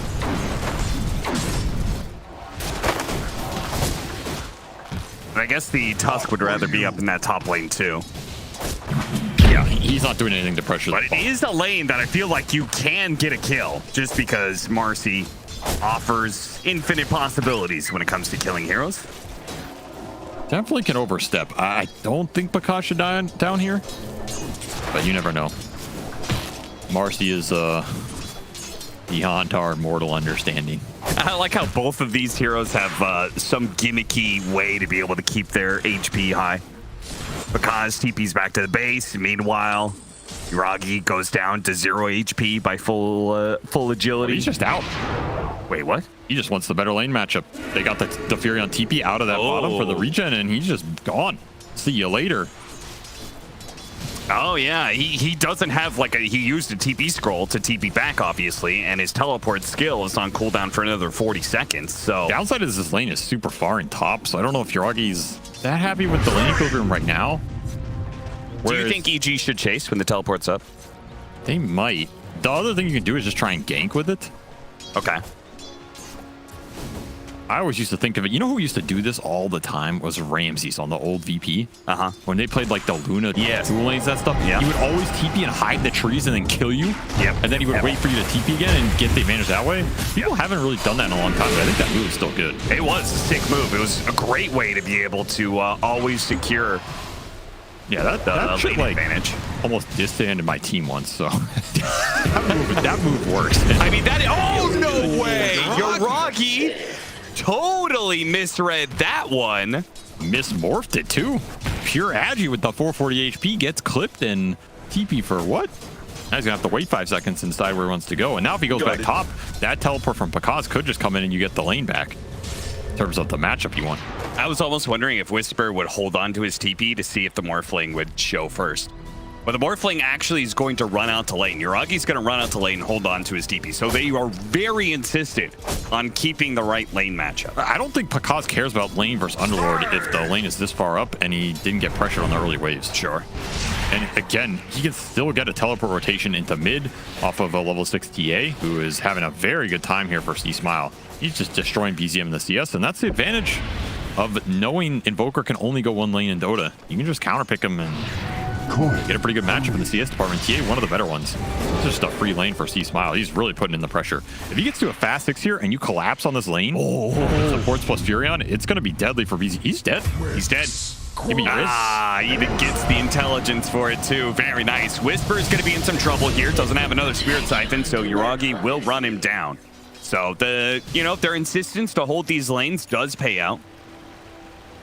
They're just getting out CS across the board, and this mid is getting out of control very fast. C-Smile is going to be half a level ahead and he is literally 1,000 gold ahead of BZM right now. Wow. That is a large early net worth difference. As long as this can happen to X or Invoker, you definitely fall behind in a lot of the early ways, especially when you're counterpicked and you're going that Midas. So I'm not too concerned, but what it's going to do is it's going to create an opening for EG on the map where you can collapse the Furion, collapse the supports. I'll see your nice pick up there on Panda. So more side lane kills for OG, offsetting the CS advantage that Evil Geniuses are getting. Cross back to putting Matthew out of position. Nice snowball away to the side. Gets away from the waveform too. Really smooth moves by Matthew, dodging 2 different abilities that probably would have put him down. I don't know how much of that was Matthew dodging. How much was Hiraki just clicking the wrong part there? Well, I mean, another game coming through, pressuring BZM. He's feeling it in this early game. This is going to be 6-minute rune going C-Smile's way unless Chu steals it out. 50-50. How good's your coin flip? Well, they're bringing everybody. They're going for the kill. Jeez. C-Smile. Nice ball, not on the mark. Oh, the teleport's coming in. They might be able to catch BZM with Pakaz cutting through the trees. No, just the Sprout and the right clicks. That's good enough. They'll get him eventually. Still, though, trading mid heroes cannot feel good for EG when they were, holding such a big advantage in this lane. And BZM got XP on that big TA kill. Yeah. OG just read that really well, bringing the supports in early, bailing out this lane. That's a big turnaround. They get the Furion port. Pakaz is happy to clean up that core and get a lot of XP himself, but now you're opening up a free lane for Underlord, and that tower's not taking any pressure off that rotation, which is what you really want if you're EG here. Another trade coming up. Might go for it. He's gonna. That should help. Dragi's having a. Did that waveform even hit? I actually can't tell. Yeah, I don't he think used it his stick. I'm not sure how big of a stick it was. You can recalibrate the sights a little bit. You got some time. But yeah, that mid play felt like Pakaz should have been TPing in earlier if C-Smile wanted to make that dive. I don't know if Chris. I keep calling him Chris Smile, man. Yeah. This guy's messing with me We, so of much. course, are talking about Chris Luck, A.K.A. C-Smile. I was just saying, I don't know if Chris Luck knew he was going to make that dive. I think it just kind of happened. Yeah, just instinct. Chu tries to hop away. Does manage to hit the stun, so they'll trade out support. All these skirmishes on the side lanes, and we still haven't seen any Sunstrikes. Maybe that's just another product of that mid pressure. Yeah. You feel like you have to play this lane, keep your eyes on it with the CS battle and getting ganked, and it hasn't resulted in any Sunstrike. I was like, wait for it. Wait for it. For a second there, I thought it wasn't going to ever come. The Nature's Wrath eventually strikes down Taiga. And they brought Matthew down here, so they probably want to try and kick DM out if they can. Supports can cut through the slug here. Whisper getting gone out at the same time. That's going to be the last of his siphons. They're doing a decent job of just forcing out these siphons, putting him in a position where he has to play a little back. As Powell, what music? That's for this arcane rune. The most dramatic arcane rune of the tournament. Oh my lord. Well, C-Smile better do something epic with that. That was an epic rune grab. It did not end up super delayed. Should be a free Taiga kill. Extra intelligence. Panda's getting a lot of it. +2. I would have been happier if they just stacked some Ancients for C-Smile here too, though. I don't really like these mid TAs when they don't have the triangle to fall back on. Maybe they're going to get it up now. All right, they're listening to the cast. What can you do? But still, I think even just having 2 to 3 here would be pretty nice. Yeah, they seem more concerned about shutting down the Invoker and trying to like maybe pressure that tower than they are making sure the TA scales to Radiant's middle tower a big mid-game point. Or I think you can do both. Who's to stop you? I think you can make these mid rotations while still getting up a couple ancient stacks because the Furion can always join it and be that 4th hero. Another Wrath of Nature up here. Is under attack. This is just a forced play. EG are gonna try and jam their heads through this Underlord. They may not know about the DM TPing in, but they knew about the Rubik thanks to the ward behind the tower. Matthew, he's gonna be struck down here. The snowball can only do so much. OG ready for it again? Just pre-TPing the heroes to defend these moves for their mid Invoker. Probably a wise decision. If you let EG get away with these moves, the map's gonna crumble very fast. And not only did they get the kill, but that was also the reveal of the Observer ward they just planted. So Taiga's been countering a lot of wards. EG, they might end up being a little bit blind here in the coming minutes. Decent protection. Oh, damn. EG has done a lot, too. Is that even accurate? I think the wards destroyed includes sentries. Yeah, it has to. I don't even think you have 8 obs. Yeah. Chu is dead. Exorcism is going to work here. Let's see if they can do anything about Yuragi. Whisper almost stepped into the portal. DM's going to stop him with the pits. Taiga could not get close enough for the telekinesis, though. Maybe if he hits that, maybe they could have gone for him. I actually hate that. When they summon the portal behind you, you're right-clicking to run away. Yeah. Click the portal. It's something you definitely do purposely now. I think more pros are aware of it, actually. Is under attack. I've seen it in a couple games. You just mess with somebody. Still poking this Invoker mid, but that big collapse move has not happened. And all of these tier 1s staying up for OG, they've done a really decent job of just protecting the early towers against this Furion Death Prophet. Another reason why I think the ancient stacks are nice, because sometimes the aggressive game plan doesn't always come together. It's nice to have a little bit to fall back on. Sure. Just accelerates you to the next item here. Get some extra XP for your support, so you're not forcing some move that, all right, the 3rd time's the charm, and then they're all there again. You might just lose the game off that. Because you're still in a decent position here if you're EG in terms of your cores and all the items are going to be able to contribute. And fast, early Orchid on the menu for Pakaz. Pretty interesting. This is not the build we're used to on this Furion. In terms of Gleipnir or Ags or Midas, or early BKB even. Is that specifically against the Morphling? Morphling and Invoker. It's going to prove dividends against both these heroes who are not going to get the Dispel for a very long time if they lose map. Teleporting in on a BZM. He's going to be caught by the Walrus Punch, slowed down. I'm sure they have sentries, even if he could get off Ghost Walk, which he couldn't. You were out of your weight class. Aggressive Observer paying dividends. It's also going to time out here in the next 30, so OG might not even get the gold for the deny. Those are the types of moves Pakaz wants to come into. And that's where the Orchid's going to really help. Because he can make these aggressive moves while C-Smile continues to farms up.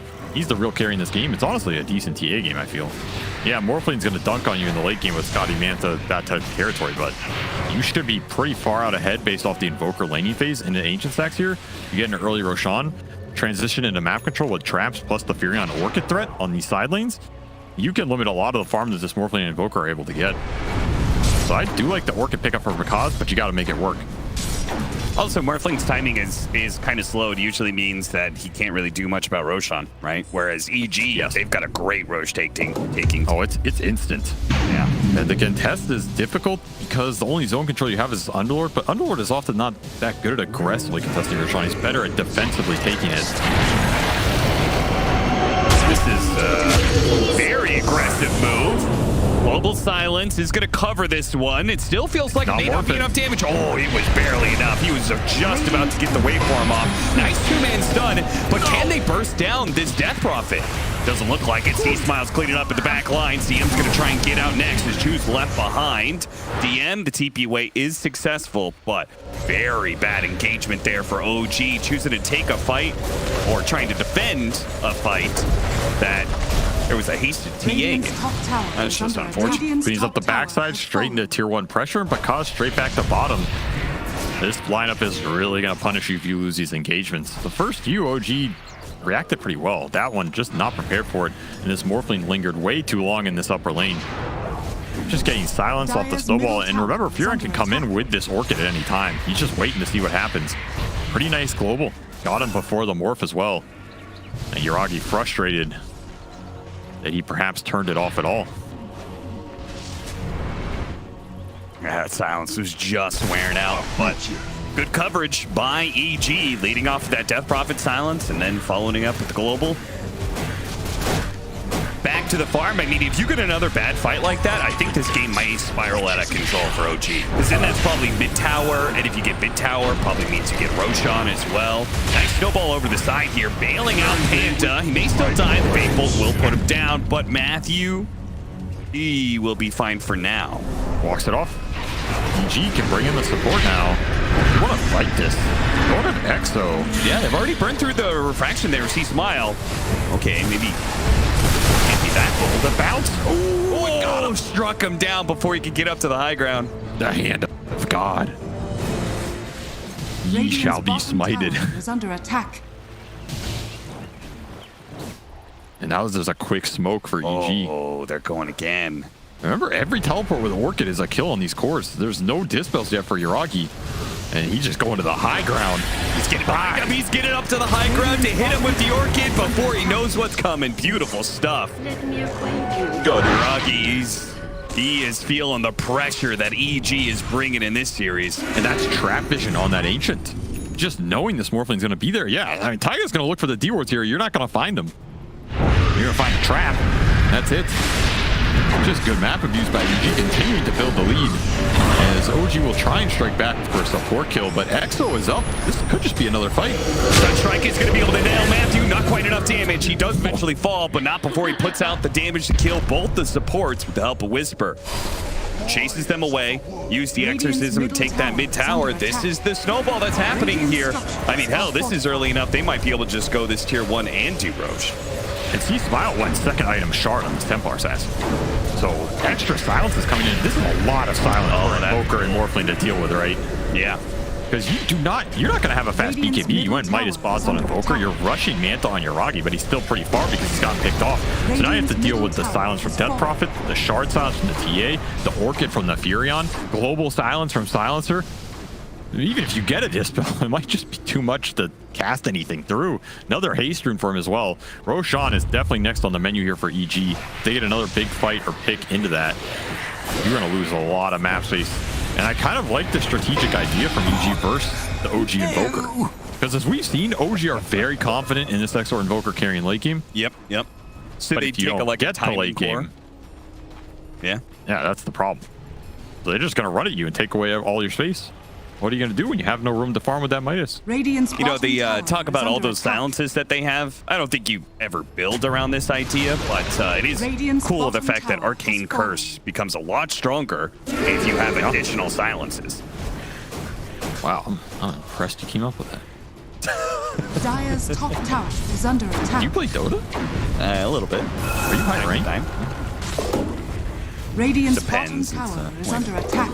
It's all based on your viewpoint. You know, there were a couple pubs that you got in with me. Yeah. And by like the second or third one, I was like, who is this guy? He's just griefing games. And then I thought it was you. Like, why does this guy keep picking trash Zeus and Clock? Ruining games, these low rank scrubs, and I thought it was you. And then my brain had to retract the statement. Dire's structures. Okay, I'll allow that one. I'm washed up. Silences, all those silencers can't do anything to stop a big slug stepping through the portal. Radiant's bottom tower. I mean, EG are just cruising to BKBs right now. That's still coming out for C Smile soon. You're going to have an early BKB on Whisper after that Grease. Jeez, these the punches pickoff continues. Do not stop. They're just going high ground. Level 2 Exo's up in 2 seconds here. What's stopping you? The Morphling and the Invoker are not ready to fight a base defense. And EG know it. Might as well put him to the test. They got half a tier 3. Okay, I'm always excited by this move, but no team ever commits all the way and saying, oh, we're going to take this. Was it even worth it to hit that tier 3? There's a couple teams that have committed to that play over the years. Okay, well, not in the last, like, some great quads. I would say the old Enigma used to do that high ground maneuver. Okay. Yeah. The old Swindle Melon's Complexity. Yeah. Some of the greats of our time, or a past time, rather. Those are the two that come to mind. I'm sure there's some others. Taiga. Yeah, too much. Arcane Curse takes him out because tries to catch an additional hero with the Sprout. Not quite good enough. And the Rubik's Stolen Traps can slow down some heroes here. BZM. They detect it. He has it. They do have the sentry. They're going to be able to kill him. BZM goes down. Uragi's going to try and fight through this one to be able to kill Matthew. But he gets the Force Staff over the shard. There's so many silences. He does have that Strength Dwarf going, but he Another can't actually get away. Oh my god. He got silenced 3 or 4 times. I like the attempt to snowball save your Invoker there. That was pretty cheeky, but once you're engaged with this Morphling, there's no words coming out. No. This is a very fast game for EG. It's something this team is known for. They are happy to punish your greed whenever they feel like you're committed to it on the table. And maybe this first phase Invoker, just telegraphing OG's game plan from the get-go. EG were ready for it. It's the TA into some fast early objective taking. Silences galore. Big BCM. Oh, the shard does have him locked in. They know he's around here. They spotted him. They got him with the snowball. He's underneath a different sentry, the one placed on the high ground. Silence after silence after silence after silence. Can't speak. Just wanted to say hello. It's too bad this isn't a stadium match. Because, you know, there's so many OGs fans out there. Be a great time for one of those, you know, EG silencing both OG and the fans. You know, Twitch chat is not under attack. Dire's bottom tower is under attack. That whisper cap.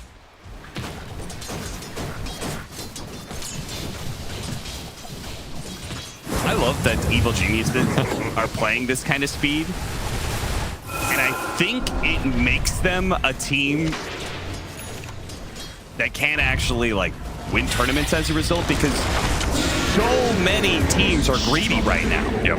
If you can play this kind of style and play it really, really well, I think a lot of teams are so used to the pace of the game as it is right now. And the structure and the, you know, just like the... This is South American Dota. Further advantage. Yeah. We saw it yesterday with Hector just going ACs and then going to end the game. Yep, true. You know, I don't know, maybe OG was watching the Tundra Liquid that just finished. Oh, these games are going to go 50 minutes, our Invoker will win. They're like, oh, this is such a beautiful game. Such pure Dota. EG don't give a damn. They're just going to run at you. EG just kicking the door.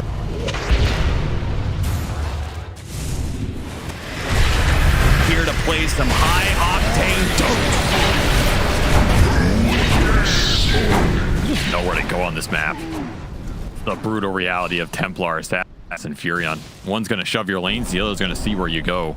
And the pickoffs just become too easy. Whereas the moves for OG to come back are that much more difficult. Now, there is still a reason that not everybody plays this style, right? It is super easy to slip up, and if you slip up like once, the game becomes really hard to actually close up fast enough, right? Yes, that would be that Reddit alluded comeback mechanism. I thought you were gonna say, when did EG throw last.com? I think that site's still up, actually. Dedicated Dota fan right there. This guy's just been running it out of his basement for 20 years. We salute you, sir or ma'am. Did he change the URL now? Or is it still EG? No, I think it's still EG. He's just happy having this team throw instead of Shopify. You think he'd take this site down? You know, as long as EG stays in the Americas region, you are guaranteed some throw. I don't feel like this EG squad actually throws that much, though. You don't think so? No, I feel like they either just win solidly or they just kind of slowly lose. I don't feel like they throw big games, you know? Target spotted. He's waiting for Bakaz to give the go-ahead to make the initiation. Bakaz joins in with the Orchid, get the pick off on the support. Just got to make sure they don't tread a little bit too far. Can't step into that enemy base just yet. Stolen refraction. Not gonna do much, but he gets it. It's cool looking. I mean, we already have AC up for because this is the base pusher. So now you have BKBs, you have Boots of Barry plus AC. So you have the armor to shred and you have the attack speed to compound it. Aegis for 40 seconds here. Probably want to use it up if you're C-Smile. Yeah. Just don't want to end up too deep. Yeah, honestly, I bet he wished the Sunstrike landed. I tank it for the boys. Radiant's bottom tower. These pits are so annoying. I mean, he kind of needs a reset. I feel like going high ground it sets him up to potentially die inside the base, which could be really bad. Okay, Whisper's just in.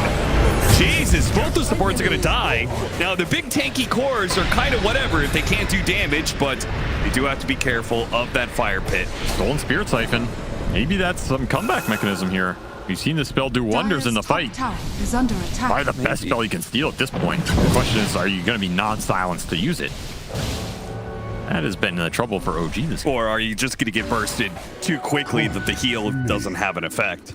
That's another problem. Because we've got some serious deso charges for C-Smile already.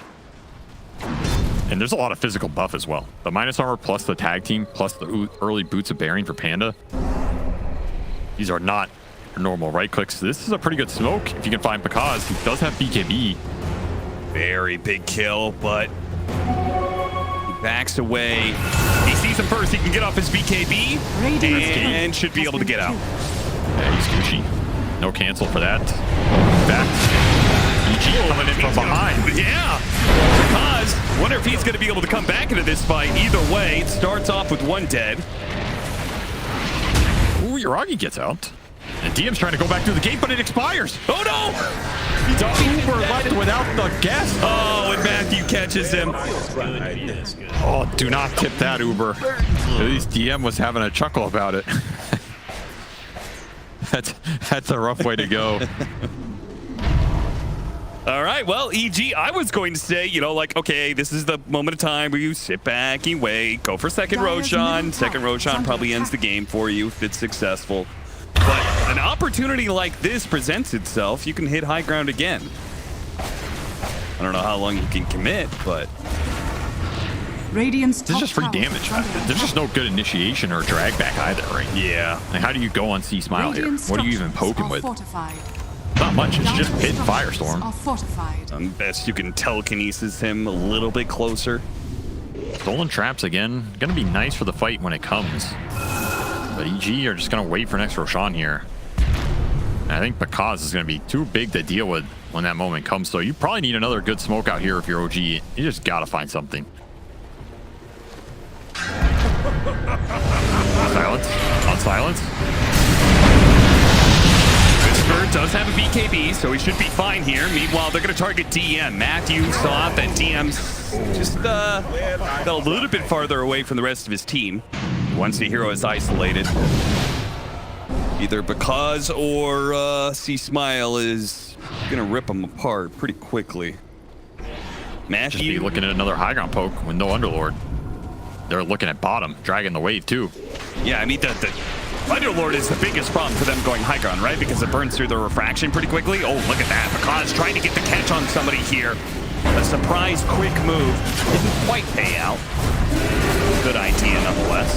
Radiant's bottom has fallen. Look at that attack speed. Bottom barracks has fallen. Is that the Boots of Bearing or what? Yes, yeah. No. Boots of Bearing, plus all the extra agi this Nature's Prophet has from the levels in Van Brace. It's hitting quite hard. They showed the Templar Assassin bottom lane, I think, so that's why OG trying to go outside, see if they can catch somebody. For staff, Matthews still going to be brought down. It's an opening. Can you do anything with it? Small opening. C-Smile has been running his way back to his team. So it's back to a 4 versus 4. OG certainly not favored now. The other thing about this TA Furion dual core versus the Invoker is it cuts off a lot of the split push wrap potential in this Exort that can maybe stall the game with 4 spirits running down lanes and getting you in a position where you have that comeback potential like we've seen in a lot of these games. You just can't do it versus the course when you fall behind. They cut it all off. They have the vision, they have the lane control, they have the global ability. And then the second you get cornered in your base, they abuse you with the Roshans. Right. It's just a very nice answer to this Exor Invoker that OG have abused all tournament. Strategically well played here from EG. And if OG as a strategic victory. Yeah. The seeds of fortune. If OG were able to do better split pushing, they still have more tools. They could get like Aghanim Scepter on TA. We never got an Ags on the Nature's Prophet. Oh, there's a lot of scalability still in the tank. Yeah. He's hanging on to that shard too. He says none of my team deserves it. Whisper could take it. Matthew could take it. Silencer. Big white click silence.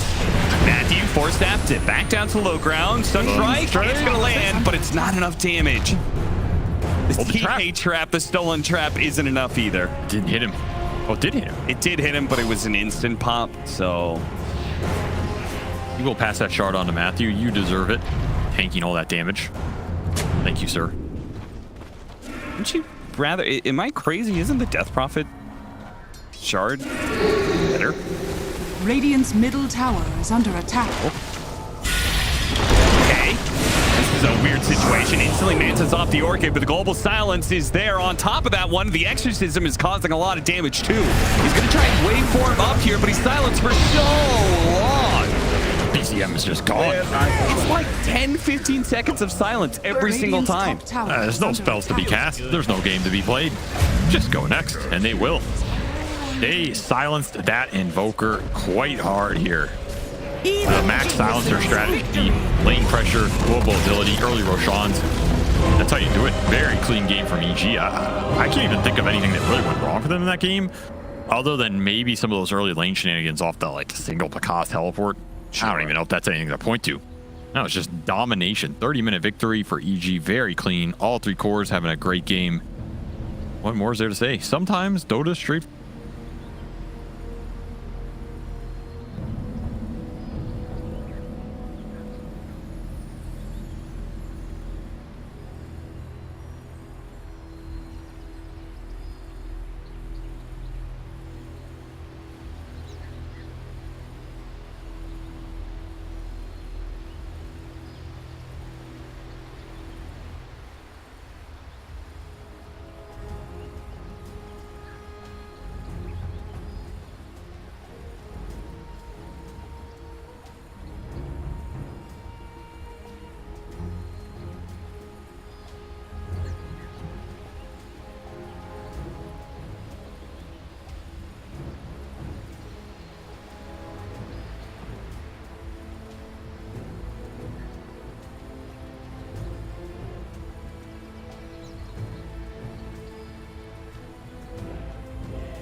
Cloud, if he's got these hawks coming through, you know, if there's no... We'll come back to this as they get the dive on, and everything I was saying is now inconsequential because Cloud has gone down, so Kami has to move away from these Mortimer Kisses. There is still that buyback for the Beastmaster though. Let's see. Let's get himself back into this. The dive onto the back lines, he's into the Vortex as well. It could be a real nice dismember. The hooks come. Nice save. Though. He saves it. Cloud gets himself back into this now, and Kami, he's losing so much. Kami's going to go down. They do get the kill onto Leppington there as well. So Mira with that freezing field, Mira will go down. Going down to the hooks. Yatsu still in that push roll. He's getting them back. They get the buyback out from the post and Storm Spirit. Everybody from the side of Hydra. They don't want to be giving this one up now as well, but they take down Leppington once again. That's the dieback on the Disruptor, and Yatsu, what can he do? The hook, it's going to be blocked mid. Hook. This is the dieback of the Cloud. Cloud, can he get himself away from this one? He's still being harassed up by Collapse. One more right click, he goes down. That is going to be the Beastmaster dead for 115 seconds, and now the chase is on for the rest of the side of Hydra. This Aghanim's on the Morphling is just making him impossible to deal with. First of all, they use the little shredder on the Budge to get rid of his armor. He has solid amounts of it, but it is just not enough. And then Yatoro just destroys him. And he knows that he can stand his ground because he cannot be stunned. He literally cannot be stunned. How do you stun water? Well, a lot of their damage, if not most of it, is on the Morphling. The glimpse comes back. back though. Inside the Static Storm mirror, he has that Lotus going, and now if Zofra actually dives a little bit further, the Thunder comes out. The Pod King, he's dove in, yeah. They're going to be able to get the counter to the Storms for it. Can they take down the Punch? They're going to be able to match him. Cancel off the TP. He's going to be dead. The Storm Trader, he has brought back, and they've got no kinetic field, no Static Storm. And like you say, they're even going to be able to get a lockdown onto Cloud. Everybody on the side of Hydra, they just overextended, and we praised them in the first game for respecting the power of team spirit here, but Hydra might have just lost the heads a little bit, and the buybacks, they're going to be forced out, but I don't know if it's going to be enough to defend this base with the Pudge being down, with no Static Storm for the next 27 seconds. Spirit, what can they get from this? I've been worried though, they're going to be able to get it. They got two, they do! They take them down, the cookie comes out, the Yatoro, freezing field, they might lose Happy. Is this the dieback? They do the break the Lincoln Sphere though. Morphlin, Bilal wants to come right back into this fight. Does he have the boots of travel to do it? It might take him a little bit longer now. No boots of travel though, so he's going to have to use the blinks, just do it by foot it seems. Level 25 Storm with a beast stats of so much damage. They're going in for the Morphling. He doesn't have a buyback. No, they get do they get the kill? He goes down. Warwick has to go down though. It's going to be him left alive. No, it's not. The creeps are pushing in. There's no buybacks available on the side of Hydra, and this is going to be 4 heroes, even with the death of the Morphlin. No way Warwick defends this. It's pretty much over. They don't have the glyph. The game is over. They gave it their best. Hydra, they made Team Spirit work for it. The team that is most likely going to be at the top of Eastern Europe DPC Division 1.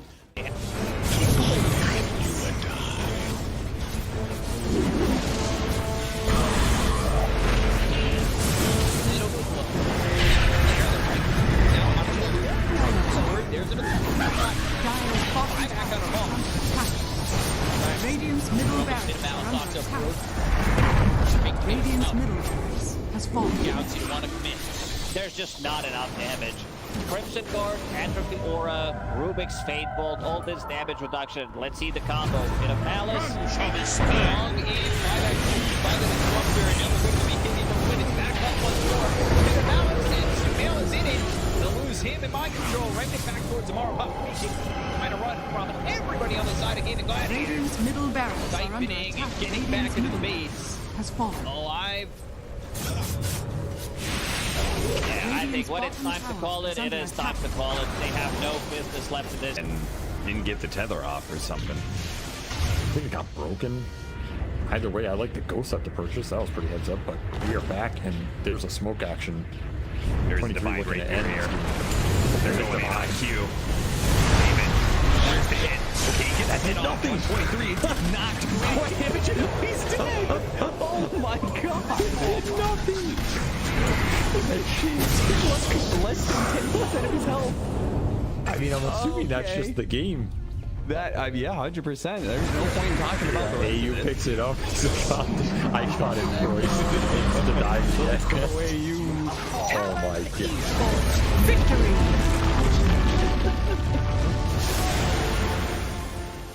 We finally get to see them have a little bit of lead, but they need to have good vision, good entry to engage. We're down up on Hydra on their Bulbaca. Red Panda, this would be huge if we can find a Static Storm before the Tombstone. Not bad. Stone from Lulu. Gonna be thrown now over the there.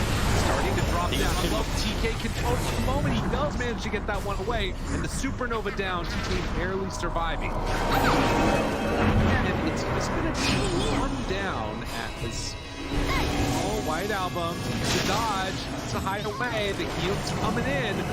They hoping for a save, but the BKB is out, and they're going to jump onto him. They have to back away.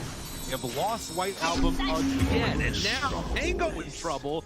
Q is going to drop faster. These fight so well, and they quickly take down that Undying room to that. And remember, it's ages, so they didn't really care about giving away. Big finish for it.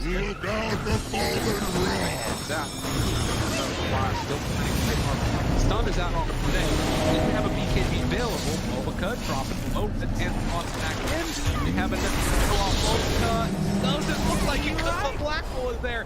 That's on the edge. He doesn't have multi to come back. And after, they might take full advantage. Move. Radiant's bottom Rax has fallen. Up the bottom. Finally, Astro full advantage. They're building. Radiant's middle tower is under attack. Oh, just for a brief second, had more network. There it is, back again with the higher network.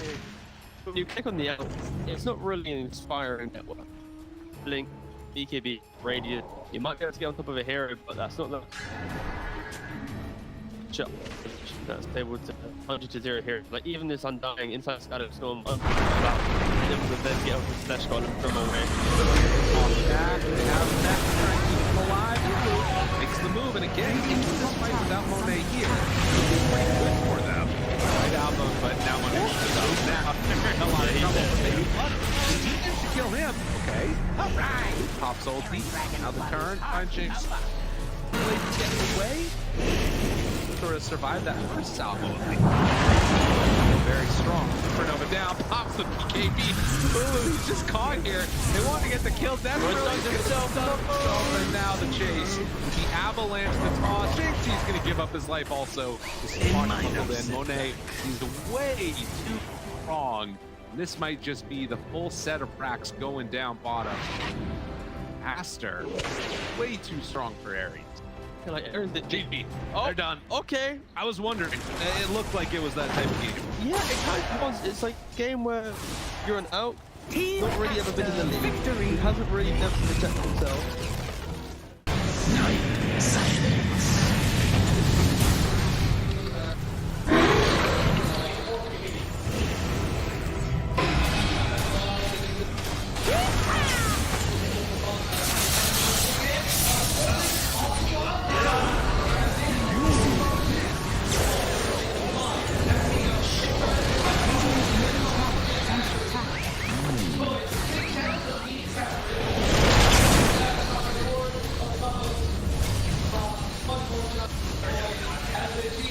Radiant structures are fortified. Radiant's middle tower is under attack. Radiant's middle tower has fallen.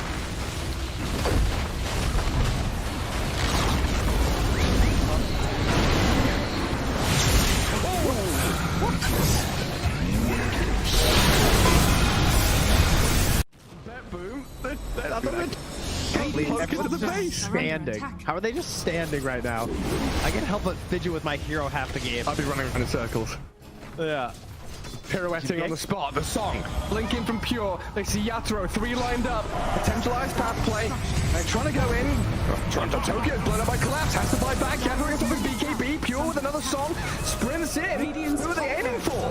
Where is the target acquisition? They can't catch anybody, Collapse, BKB runs down south, Lol being chased out as well, oh my god, Nightfall, Hazy on disc refresher, blinks to high ground, gets away from danger for now, Pure, what's he up to?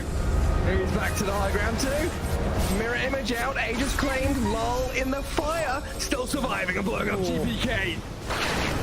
Team Spirit nothing to do. Sprinting out their base, they don't catch Nightfall on the way out, he's blinked out in the range of Mirror. They're still hunting though, and he's gonna find Toronto Tokyo. Who cares, Gem? I see Jakiro. Eon disc popped. And with this rapier damage will make short work of a twin-headed dragon. Unstoppable. Laurel the collapse waiting in the back line actually worked. He stormed out of the tree line and he just then started eviscerating the 2 supports with the help of Laurel. He completely jumped over. They dodged everything that Naga was trying to set and prep there. And Yatoro was also just firing the cannon from the top there. Did the combined damage of Collapse and Laurel together. He is a monster. Oh, Pure. Lol. Oh, God. Nightfall's gonna get a bit of vision here with the Hawk. Imagine. Can they? Imagine. Will they? They have to do something kind of crazy. They're gonna be losing their base pretty soon. Lash has buyback. Naga Beastmaster have to get back to base to defend. Drow Rangers up here. Tier 3 gone, barracks to follow. There's no buyback of Collapse though. That's a big one. And Mira. Radiant structure. Look at all the wolves. Look at all the summons. It's vulnerable. Mira gets away from there. Help of the Glimmer Cave to jump in from Lol. Disruption, self-save. Barracks taken out. Lol. Oliver tries to fight. Nightfall. He'll just pop, but he can't get any control of Lol.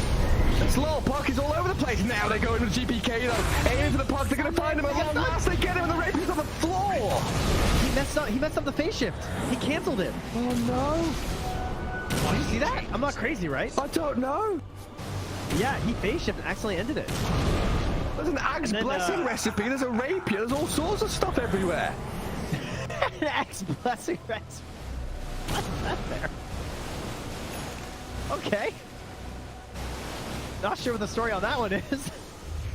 Meanwhile, Save, I think he had a refresher charge, right? Because Laryl dove him, he disrupts himself, and he tries to kill him again after it. Save just refreshes and then uses it again. How did they not got the rapier? Now there's another DD. I don't think they care. Toronto Tokyo's going to take it, is he? Oh yes, the Jakiro with the rapier. Coming to feed it back to them, guys.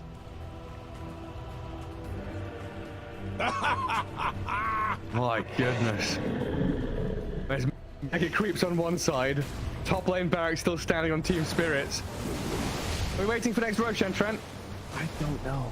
I don't know. I feel like BetBoom have such a good chance of winning these fights right now. They can't get, like, swarmed in the back line. They missed the stun on BK. He's trying to hold his ground, but look at the dodge.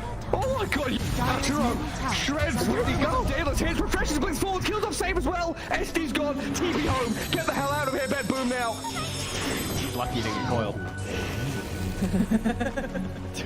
Dude.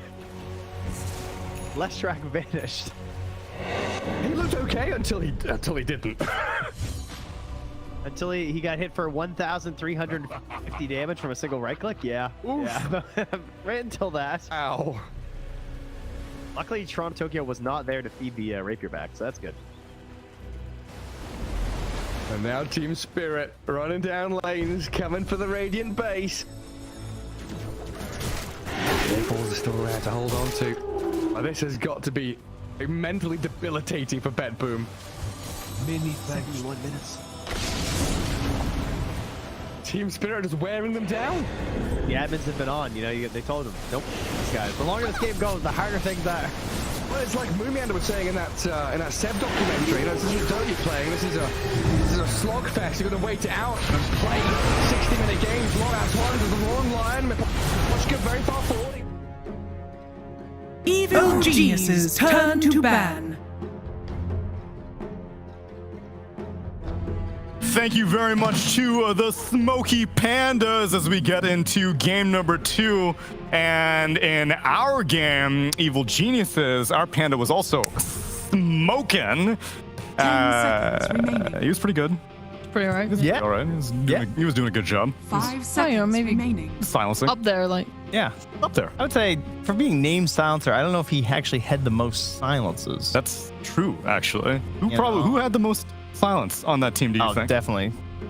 Definitely. Definitely. I don't know. I was like, Paka's actually quite a few clutch orchids. I don't know. But surely it was the traps. I feel like. But Orchid was probably the first one to get dispelled, though.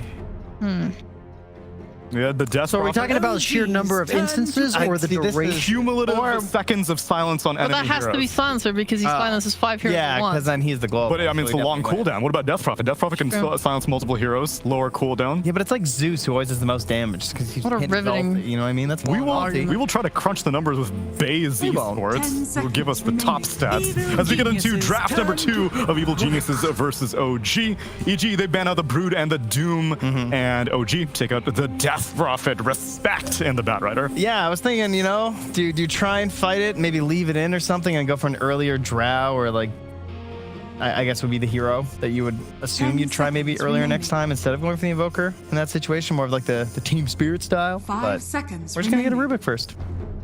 I like it. I also like how his stonks have gone up now that everyone realizes that he's just really good against Disruptor. My spells are just better than your spells. XD. I just take them. I have 500 extra cast range. It's called spell steal, but it's just spell copy. It's like borrowing. He's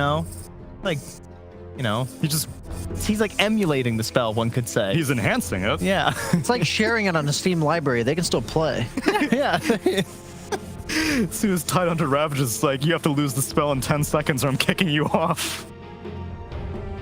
But yes, he has definitely been rising in prominence throughout this tournament. Even during the DPC, he was an off-again, on-again pick. It was Disruptor. That was the support of the DPC globally for me. But I'm definitely seeing Rubik rise to prominence. By far the most picked hero in competitive. It's like not even Of all close. time, yeah. Yeah, it's like... He has like 6,000 more games in second place. Yeah, he's going to be doubling up on people, you know. At this rate. Hero's a little too good, but... Oh, my goodness. That's a nasty couple of heroes to open a draft with. I gotta say, that's an EG-only draft right there. You know what Matthew's going to be able to do this game that he wasn't able to do last game? Do it. Play Ricky. Oh, they muted me. That's I heard a little No, bit. I heard it. How dare they? They silence your silence? There you good. I'm surprised they haven't snap picked Beastmaster yet. I feel like there's no other hero OG's gonna pick here. Why? I say that with utter confidence. Show your work. Both Lesh and Ricky deal very poorly with the summons, and even though Lesh has his AoE, he doesn't. He's usually not able to walk into the roar. But that is a beast.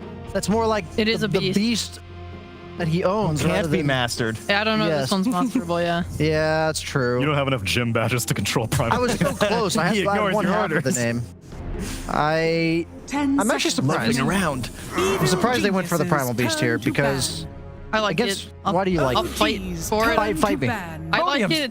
I like it because if you look at last game, what did OG lack? They lacked the ability to fight EG early. They got ran over and they couldn't do anything about it. Now they're gonna run over them. Now Primal Beast, he can do both. He can either be the aggressive guy that runs into EG and messes them up, or he can counter gang. You know, like when EG overextend, you just hear a loud roaring sound and suddenly a Primal just comes in and breaks your neck. Ryan, counterpoint. Counterpoint. My issue is like in the mid to late game, they have a lot of casual control already coming out from the Ricky. Like the fact that you go in, you're gonna force out very little spells and then have to pop a BKB. That's my concern. Well, he always has to use a BKB to go in anyway. That's just Primal Beast in a nutshell. So Ricky doesn't really change the flow of that per se. Retort. Okay, You know, all their right. goal is we're gonna. I mean, he doesn't even need to charge it. He's just gonna have a blink dagger. I would just like to say we're just gonna ult someone. that I saw a sheep debate Purge the other day, and I said I did not want to be caught debating with her and yet here at we any are. point. I don't stand a chance. Ryan, you're just wrong. I'm telling you now. This Primal Beast is gonna destroy. I'm already convinced that I'm wrong. So I think the debate is sufficiently over. at this Brian, I can give you an out.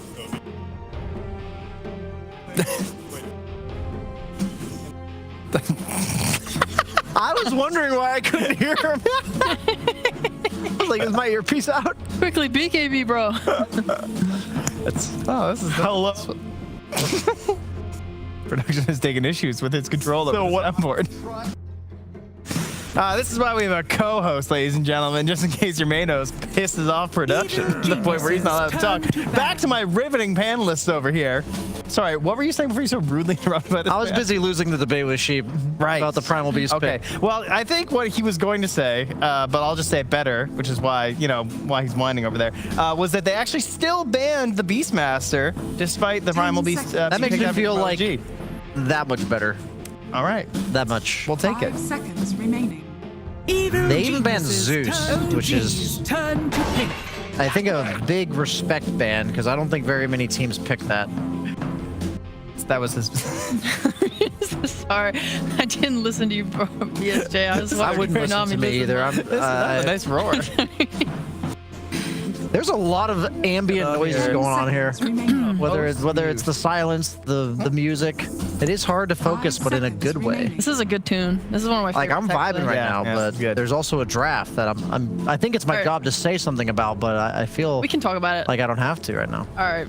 I was actually thinking when they were taking their time with their response in first phase, like EG, it felt like a lot of their openings have been were taken away with the DP bat. Like they would pair a clock with a bat, for example, and that would be one of their openings. So it's nice to still see clock coming through. You talked before about like these ranged cores and how they compare nicely with heroes like this. So maybe EG is setting up for that by picking clock here, because the Ricky's going to Matthew, right? So this is going to be a safe lane clock. Force staff's looking pretty damn good for OG right now against Clock Ricky support. Yeah, and the telekinesis shard as well. OG's turn I mean, to very genius. helpful this game. Oh my god, ET into Clockwork. That is a painful matchup. Okay, but they have shit tons of not disengage, but counter engagement, whatever, punishment, whatever. If EG runs at them, you're playing into Elder Titan Stomp, you're playing into a Primal Beast. There's a lot of ways to be punished. I remember Purge mentioning on the panel the Elder Titan Spirit plus Nature's Prophet ulti. Oh, wow, yeah. Your magic resistance and gives the vision. That's yeah, nice. Right. That's a lot of damage. And then Primal Beast obviously has a lot of magic damage as well. Yeah. So there's certainly a lot of work you can do with the Spirit. You just can't get bogged down by Clockwork, which is very easy to have happen because I think it's got to be the worst matchup for ET. I don't even think it's close. Like, it feels terrible. You just get battery assaulted and you don't get to play Dota anymore, much like our host doesn't get to host his panel anymore. Really? You only need one host. Yeah, I agree. I think this is kind of just an experiment because at the end of this, we're going to be like, oh, it was better without him? Yeah. And then we can just fire him. We could just like put this like nice plant up there instead. Oh, yeah. And be like, like, look at that. Isn't that nicer? That's so pretty. It's contributing just as much. It looks prettier. Only downside is it can't grow a beard. So we would be a beardless panel at that point, unfortunately. Give me about a month and a half. I'll take care of that problem. Okay. That's about how long it takes me to grow a beard. That's not bad. I still can't grow that beard. What is it now? If I start November now, I could probably get there, I think. Nice. Yeah. Okay. Yeah. 10 seconds remaining. All right, well, we get an Ember Spirit. Another that means less off lane. It was still flex up until that point. Remaining. That's true. Kind of interesting they chose to put it off lane. Usually ranged heroes, they don't want to lane them against Nature's Prophet because they don't have the innate damage block against the trees. Lesh does struggle to deal with them until he's level 6. So might be a bit of a rough lane matchup bottom, but they can always do like the lane creep cut shenanigans with Ricky, one of the best 4s at kind of just making the lane not a lane. If you know what I mean. I know what you mean. Evil geniuses turn to bad. Getting your vibes. Turn to bad. Couple of quick. I'm glad we're on the same page now because I'm already 0-1 on the debate, so. I was like, you're wrong. You're like, yes, sir. Solid looking Ember game though, right? Not a lot of control they have to worry about too much here. Essential itemization, but I mean the support duo, like sure, Rubik's got telekinesis, but yeah, it's fine. I mean, that is a longer. Like you need the shard first of all, and then there's the talent for the extra range on it later down the line. Like this is something that comes out kind of slowly. If we look at the way EG played last game, then they're having the same issue again. Like this Ember, this Clockwork, like Clockwork's gonna ensure you're laning against Primal. Like Primal's gonna have a rough time against Clockwork in general, and you're playing against this and Ember Spirit. Like Ricky's always gonna be out on the map pressuring you, making you feel terrified. It's hard to play like supports and stuff that want to sit back into these heroes. That is a rare one. It's not rare. It's OG. Well, I mean, I guess to see it in a situation where you don't really know what the matchup's going to be. Yes, well said. You need to read his lips and tell us what he's trying to say, Trent. Oh, I can't. It's a good thing he's silenced right now. That would not be appropriate. Actually, Trent, he said, fuck you. Oh, thanks. Final pick for Evil Geniuses. We're looking for a safe lane carry. What's Pekaz gonna get his hands on for this one? I see it every time. CK. And I was thinking an illusion hero, CK, Naga. Abba. Yeah. All these heroes kind of stand out to me. Even like PA looks pretty decent. I'm thinking like a Dispel. Okay, they go the Naga. That was like my number one. Nice. I think Naga, she's going to get very little pressure on her. The only hero that's capable of initiating this pressure is the Primal Beast. You love illusion heroes against Veno because the worst thing to deal with Veno is to actually have to be in the lane yourself and just have him hit you. Yeah. So like one minute Naga hits level 5, she's just going to push out the lane and ignore the Veno. And if Veno's not consistently using his Poison Sting to harass you, this hero's pretty underwhelming. Yeah, I mean, that's typically why... Like, there's teams that will pick it, and there's teams that will only pick it when they see the matchup. Right? Oh, of course, yeah. For Veno. So it's just that, I don't know, it's tough. Like, it means you have to have a real game plan around the Venomancer and understand all the other strengths of the hero other than just like, I won my lane and will build auras. Because, like, most offlaners can do that, but OG are hoping that, with DM skills on the hero, they're going to get more out of it. Yeah, like we saw the Veno versus Ursa against Team Spirit, and that's a big difference. When you see that matchup, you know you're going to have a crazy good lane, and DM did kind of carry the first like 20 minutes of that game.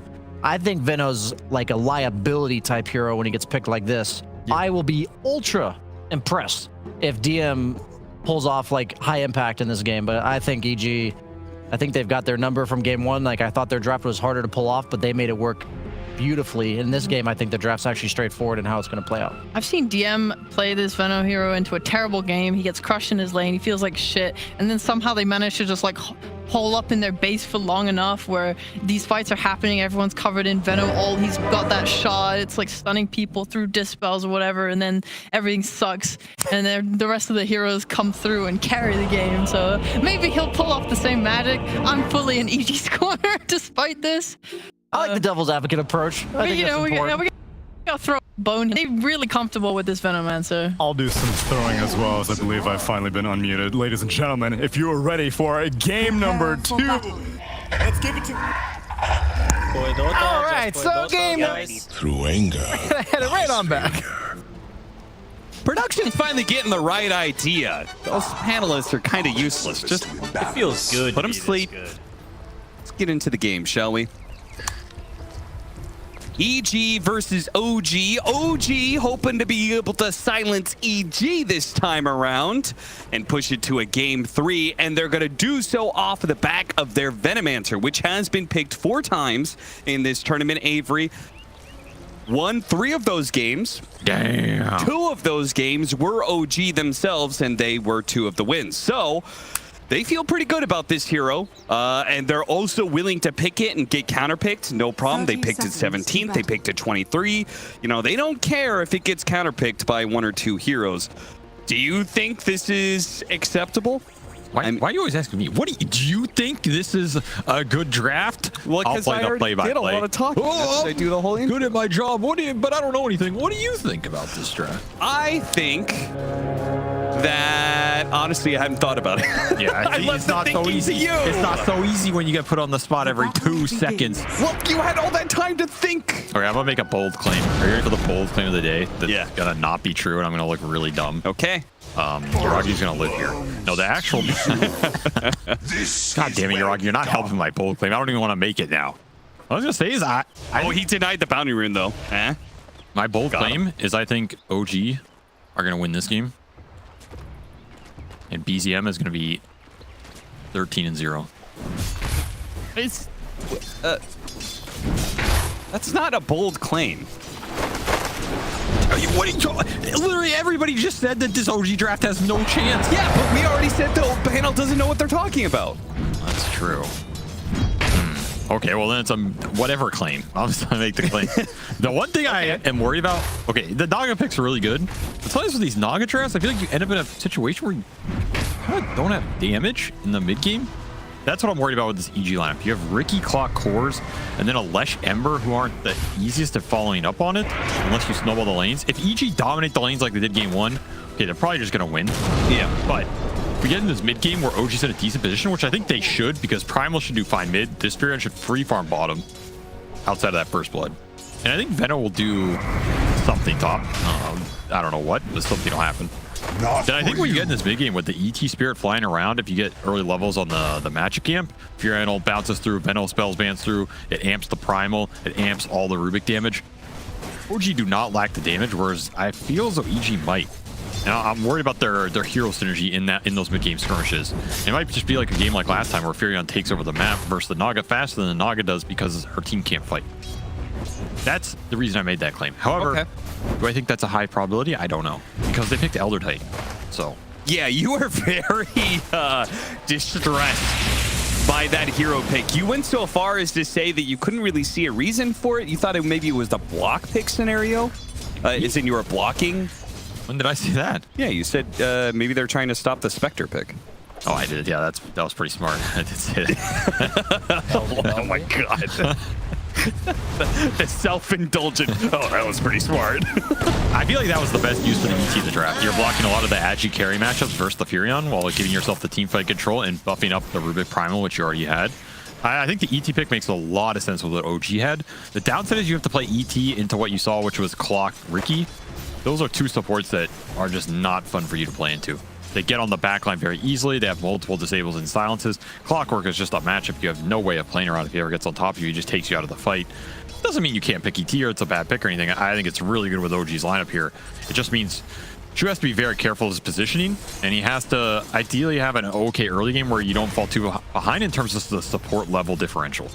If the EG supports get fast sixes in this game, it's going to make the map a nightmare to play for the Rubik ET. But if you can keep them low level by not feeding too many kills, not giving them the extra XP on the lanes, then I can see this mid game going pretty well for that support duo. Oh, Panda. Just a second too late here, or maybe he's going to be able to get him with some battery assault hits because BCM walked back and he's stuck. Ember's going to come in, Slight to finish him off. He's smile. So the 13-0 BCM prediction about that one, you know. Yeah. There's a margin of error. You know, 13-0 plus and minus. Right, 13-0, 13-1. They're yeah, the same. Like, I mean, it's whatever. We're obviously not going to count kills before the 6-minute mark. Nobody does that. Yeah, nobody does. So you said you liked Elder Titan with OG's lineup. I'm going to say I like Elder Titan with Primal Beast because that hero does tons of magic damage and you amp that up and you get the combo of ultimates. Just beautiful. You didn't That sounds pretty nice. Coming. Yeah, beautiful. What? Yeah. And I like it with the Venomancer pick. What? Yeah. So that's it? Okay. I just got done explaining this hero's good with her whole lineup for like 5 minutes. As long as I think you don't listen to me, bro. I listen. No, you don't. I just think that sometimes, you know, I need to reinforce what you're saying because the audience doesn't respect you. Oh, okay. Now it comes out. Now it comes out. Listen, son, you need help, and I pray you get it. Every night I go to sleep, I pray that you get the help you need. And so does the Dota community. Ooh. Matthew, that was a chunk of damage right there. He still had Fairy Fire. He's just baiting out the damage so he can leave Whisper here for the solo XP. Like I said, the lane's going pretty well for OG. I don't know why they were downing this Veno lane. Did I not explain that DM is a Veno Grandmaster? You know how many Veno lanes this guy has played? He plays them in his dreams. When he wakes up, he doesn't brew coffee. He brews the latent toxicity. This man is born and molded in the Venomancer. As Chu goes down to Whisper, that's rough. Well, after a hot cup of Joe, DM is going to find yet another kill, it seems. Be careful with the eyes. They get him. Okay, they do. I think they even paused to like hit him together. Yeah, you make sure you double hit that.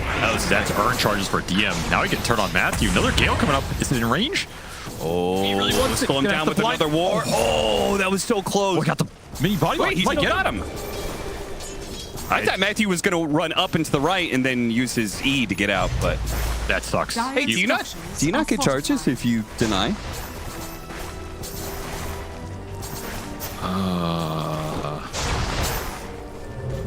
I'll get back to you on that. Okay. I don't think you do. I have a feeling you don't either. Yeah, I think you have to get the kill as a team. I mean, he did not get denied there. But that other kill on the Ricky was really important because DM wanted to earn charges back. When you go this earn on Venom, you want to keep snowballing off every kill. That said, he's still having a very good laning phase up here. Just not being pressured. It's a product of Naga Clock. This is just a do-nothing lane. You have no kill threat. You just got to play for pulls, try and give as much solo XP to Naga as possible. And this is also what I mean when EG supports can end up out of this laning phase very low level. Because I don't see Ricky Clock getting a lot done on the map in combination with their cores versus what OG are presenting on the lanes. Oh, BCM really wanted to use this haste rune somewhere. He didn't find it in the top lane, so he goes for it in the... Oh, nice little sidestep there. And yeah, finally gets to use that haste rune to get a kill. He wanted the Naga Siren, but she had already backed up. So instead, TP's bottom, gets a Whisper kill. Very nice for BZM. That is terrifying. Hasted Primal Beast. Maybe only rivaled by Hasted Batrider in this early game. This is pretty much a guaranteed core kill. I don't think you can avoid it. Yeah. That's a good core to get. Whisper was having a decent time down there. He's back towards mid. Does get caught by the pulverize. Of course, he should be... Oh, he doesn't have a remnant now. Is under attack. I mean, still should be fine, but... Give him the old stapler. I think Chu should go for extra natural order points this game, like earlier on. I think you can go 2-point stop, maybe a 2-2-3 build, something like this. I think it would be pretty sick with their lineup. Dire's top tower is under Good catch attack. here from Whisper and Matthew, finding Uraki while he was doing a bit of jungle. These are dangerous core kills to give up. It's a lot of XP to the Riki. He's gonna be able to get a lot of setup if he gets a fast shard from the extra assist gold as well. This is what you want to limit right now if you're OG. Just keep playing around the primal with the fear of being able to connect in. Let Veno do his thing. BZM is strong. He just needs the help. You really gotta up the. Oh, he's gonna get the arcane rune top. Oh no, and Panda's on the wrong side of the cogs too. He's gonna be thrown back even further. The smoke screen does not save him as the Nature's Wrath comes through and clears out the mid lane. DM is just pushing aggressively in the jungle early, forcing the Kaz to go to base on this Naga Siren. Really just taking it to him with the regen burn. And this is a good sign because DM has gone up 1,000 gold off this Veno versus Naga lane. And this was your counter pick. This is a position you want to be in with Veno. I've said it before, but Veno can dominate any lane if the support is not messing with you in the early waves, because he will out damage and out harass anybody. And that's pretty much what happened. So now he's in a good position where you can take this top tower, swing it on towards mid. You have the Furion to accelerate all these moves. And does EG have the ability to fight you back on these objectives? This is going to be a nice early game lead for OG. As long as BZM ends up with 13 kills.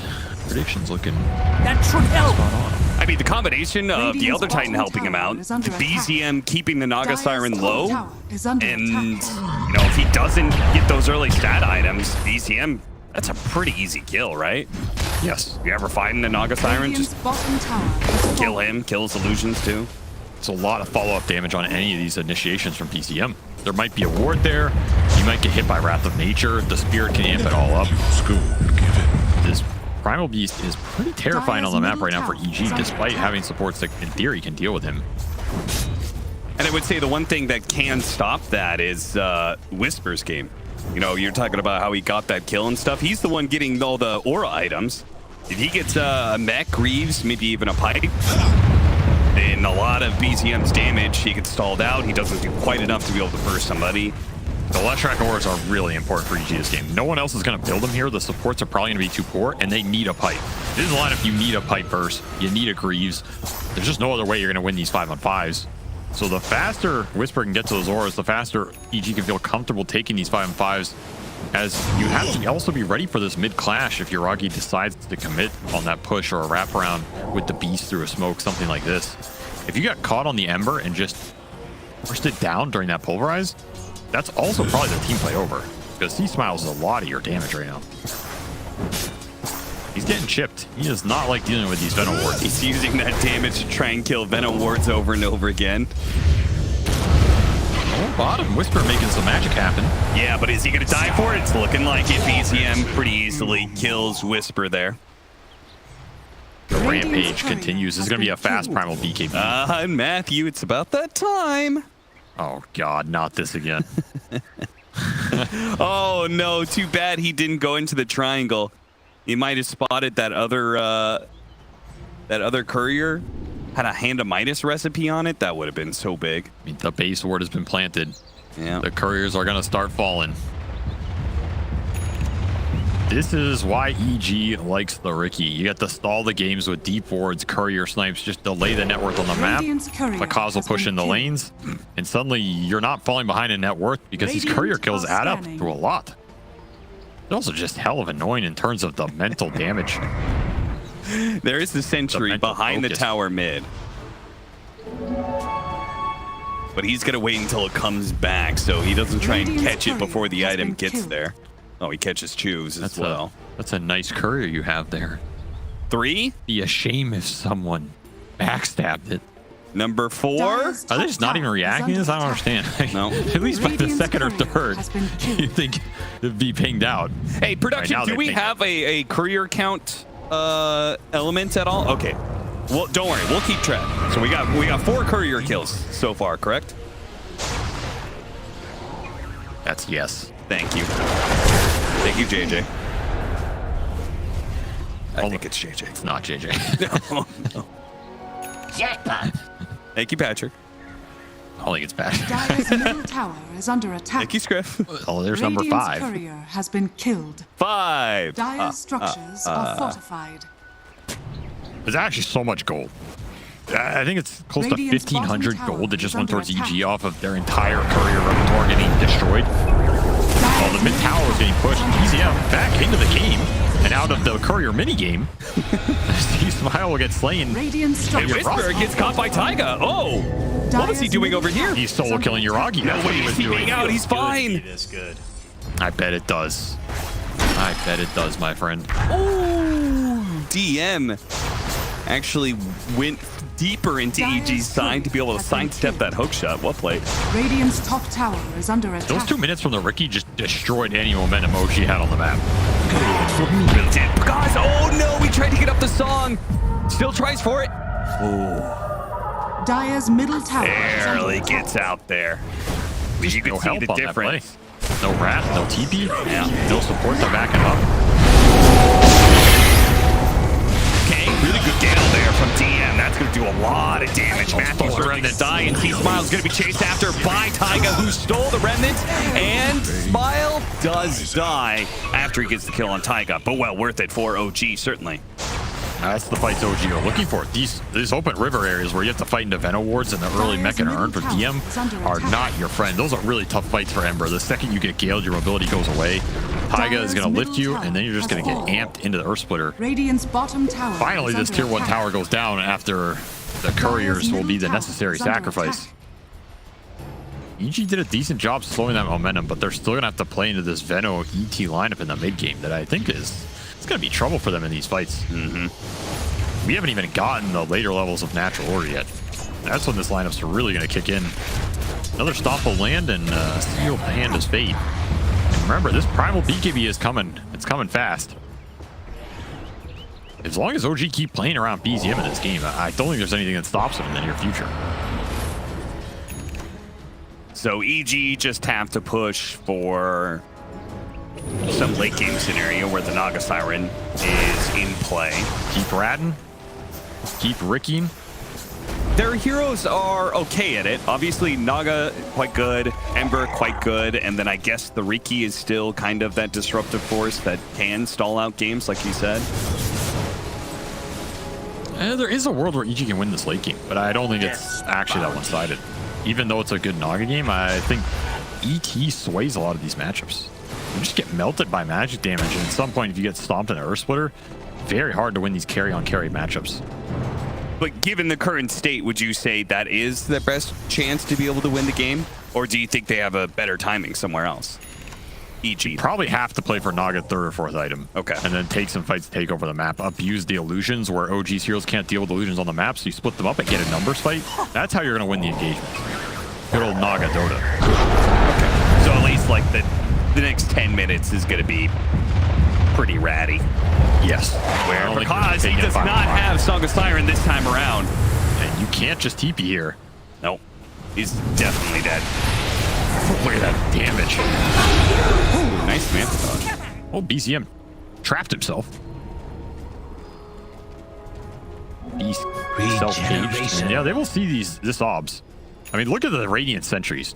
I think Chu bought out the entire pool of sentries and just sentried everything he could on his side of the map. Oh, they see Matthew. They don't want to let him keep existing. This is how you around deal with here. this. This is what you should do. Oh, the Stolen Ensnare. That's a nice pickup for Rubik, especially with that extra cast range. Meanwhile, mid lane, EG, bad fight here too. OG getting some tremendous momentum going now, it seems. I don't think EG have the damage to take these fights. I think it's the product of their lineup. You have to push it towards second, third item on all of your cores here. Question is, how much are you going to lose until you get to that point? You need the Ember to start ratting. You need the Naga illusions to go to work.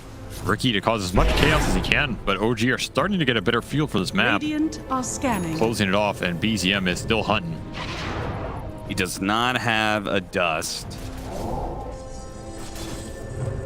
Taiga might be able to help him. I think the smoke may have expired naturally. Okay, they're gonna go for this and see if they missed the stun, and he's got BKB, so he was never in danger, and now he is the danger. You gotta be careful here. Pulverized quickly. Oh, my God. Nature's Wrath plus Pulverize plus Fade Bolt. That's a lot of burst damage in just a half second. Here. And DM's coming as well. They're going to handle all this damage. You are not taking that fight. And they got the dust on Matthew, too. Good response from OG. Cleaning up the end of this engagement and maintaining the map pressures. Matthew will try and skirt away, but he's going to tick out. You didn't see that coming. And the issue right now is you have Greaves on Whisper, but you don't have a pipe. You don't have the early magic resistance from BKBs on these cores to take the engagement into the overwhelming magic damage for OG. Normally this type of overwhelming damage would get punished by those items, but it's just not. And OG have to take every one of these skirmishes they can get. He is going BKB on Whisper. He also went Greaves instead of like Mech into pipe. Do you think these are... He's dead again. Radiant's middle tower is under attack. I am honestly surprised that OG is not at like a 10k net worth lead right now. Oh, at a 5k one. Those are some back-to-back deaths for Naga. That is going to build the lead pretty fast because you're not getting the lanes in all of a sudden, and you're taking the highest rate of farm hero off the map, which will allow you to close out these areas. Map is closing in for EG. You have to start finding picks soon, but you're just the ones getting jumped on. BZM does not care who he sees. He's charging you. 2 fights happening. Yuragi onto the triangle. Trying to clean up Whisper at the same time. DM uses the Nova to see if he can kill C Smile.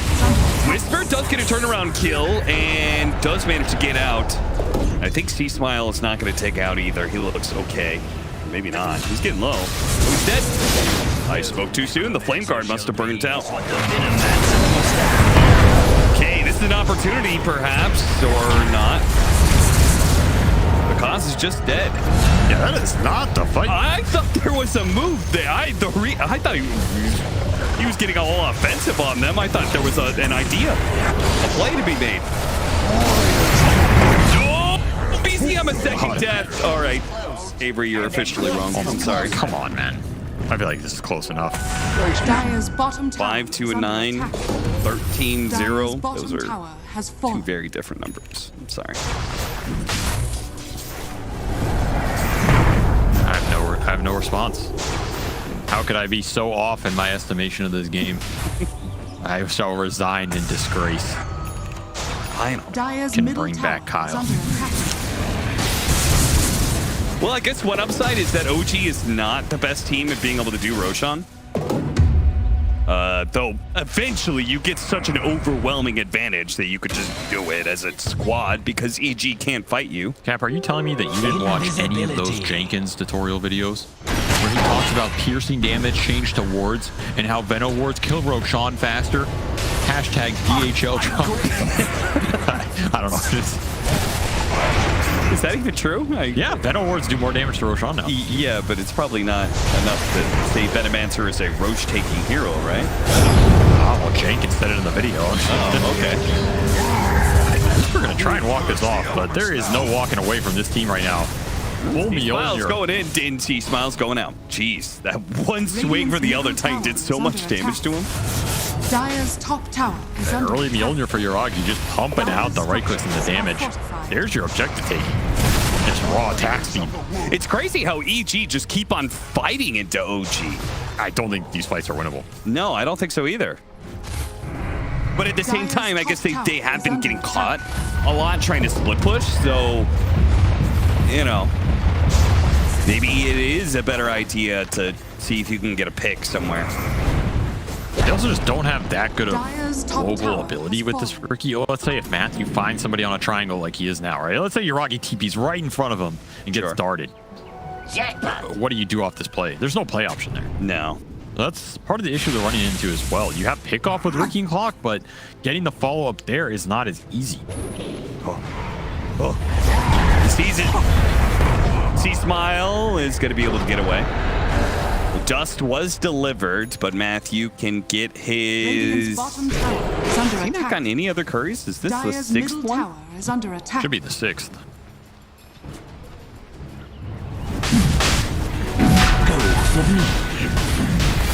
All right. Well, it's about that time. OG do have that overwhelming advantage, 9,000 net worth lead, and all of EG is up. They could be a 5-on-5. They just, OG doesn't care if it is.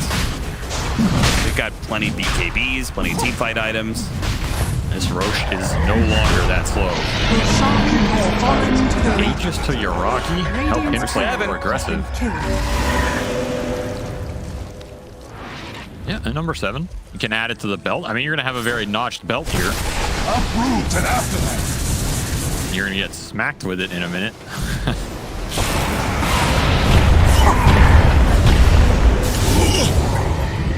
I mean, they don't kill C-Smile, but they are kicking him back every single time he shows his face somewhere. Definitely giving him a concussion. Cool. Hard finish for Naga. Here we go. I don't really know what that changes at this point, but it means your illusions are a little more annoying on the map, so maybe you can start to buy more time. You can get deep out on the space, try and abuse some vision that Matthew's providing. Pretty much still your best hope here. I don't think you can win the 5-on-5 yet. I'm honestly not sure at what point you can. I think you have to find the numbers engagements. But if you don't have map threat, that's not working for you too much either. Do you think Matthew has said anything to his team in like the last, like when he's doing this? I think every time he gets a courier kill, he screams something absolutely obscene. And then he goes absolutely back to saying nothing. Just like a random bird. Radiant's courier. Dire's middle tower is under attack. You know, sometimes the downside of these types of strats, when you're the captain and the biggest shot caller, is it is hard to make calls because you don't have any feel for the game. Yeah, your only feel right now is the courier mini game you're playing in Super Mario Party 30 or whatever, and you're like, oh, I know exactly where these couriers are. But then the rest of your team is waiting for you to make calls of where are you supposed to play on the map, where are you killing, and your shot caller is busy killing couriers. Sometimes these things kind of backfire a little bit. It's great when they work, and it feels really bad when they don't. That'll be another courier. I mean, he's getting a lot of them. Is that 9? Yeah, that looks like number 9.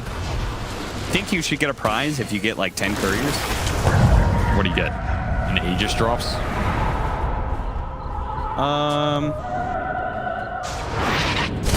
No, it needs to be taking something away from the enemy team.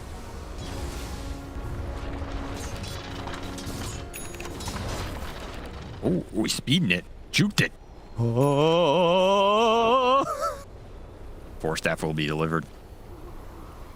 Whisper just gonna run into Chew. This is one way to start a fight. They're so distracted by the couriers and trying to save them to get caught in a fight. Or maybe they're just stronger. BZM marching through, chasing after the Naga Siren. Now needs to back away. The Sprout's trying to get in front of him a little bit and is doing so because it's hit by the Gale. No, he's there. They're gonna try and run him down. Another BZM is nice little hop there from Panda. Used the hook shot to get up into the base. Ooh, fancy moves here. See you later. Too slow on the primal. Where's your couriers at?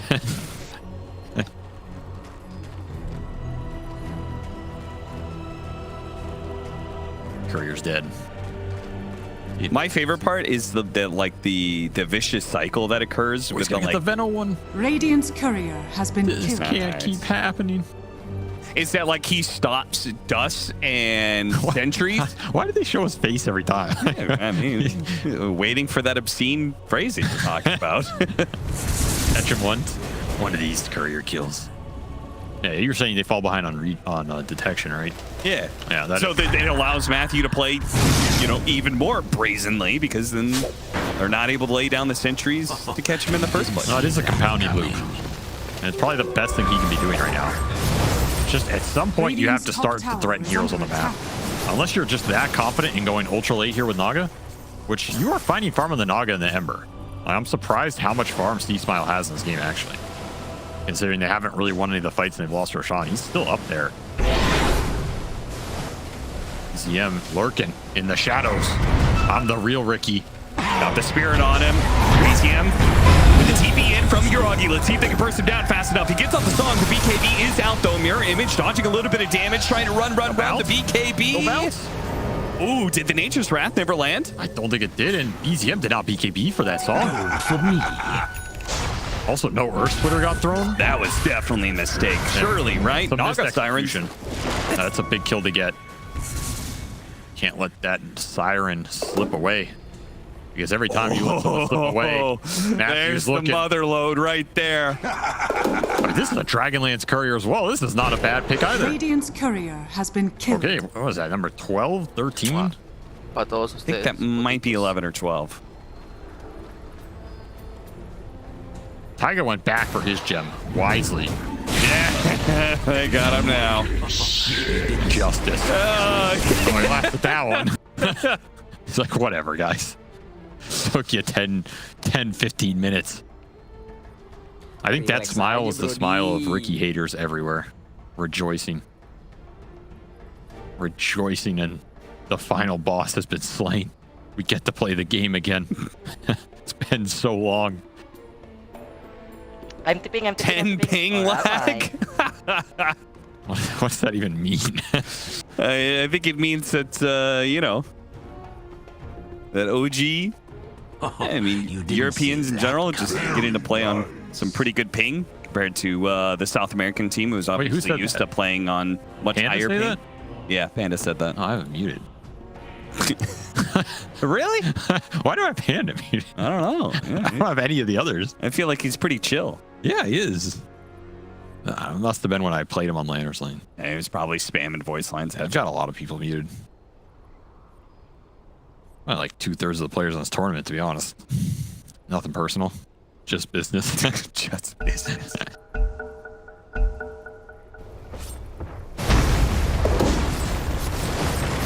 I wonder if we could tell how much net worth is missing off the courier kills.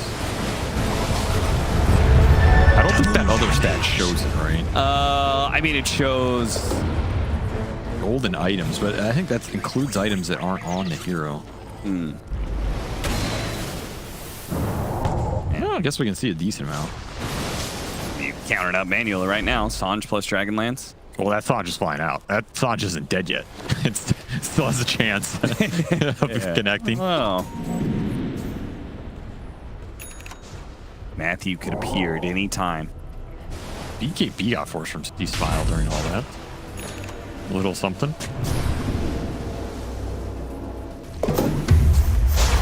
Next for Roshan is what OG wants here. Probably end the game with throw it on Yuragi and go high ground or find that Naga pickoff. Because is still looking for all of the survivability he can get in this game, going Heart into Mage Slayer into BKB with Elven Tunic on top. He just wants his illusions to live as long as possible. Are you going to do damage, though? That's my concern. Now look towards Taiga. They do have numbers here. The Rocket Flare giving him the vision and quickly jump up. They do catch him, but now see Smile is stuck, pulverized. Do they have any follow-up? Ooh, that was super close. I thought one of those right clicks might have followed him too. Lucky to get out of there in time.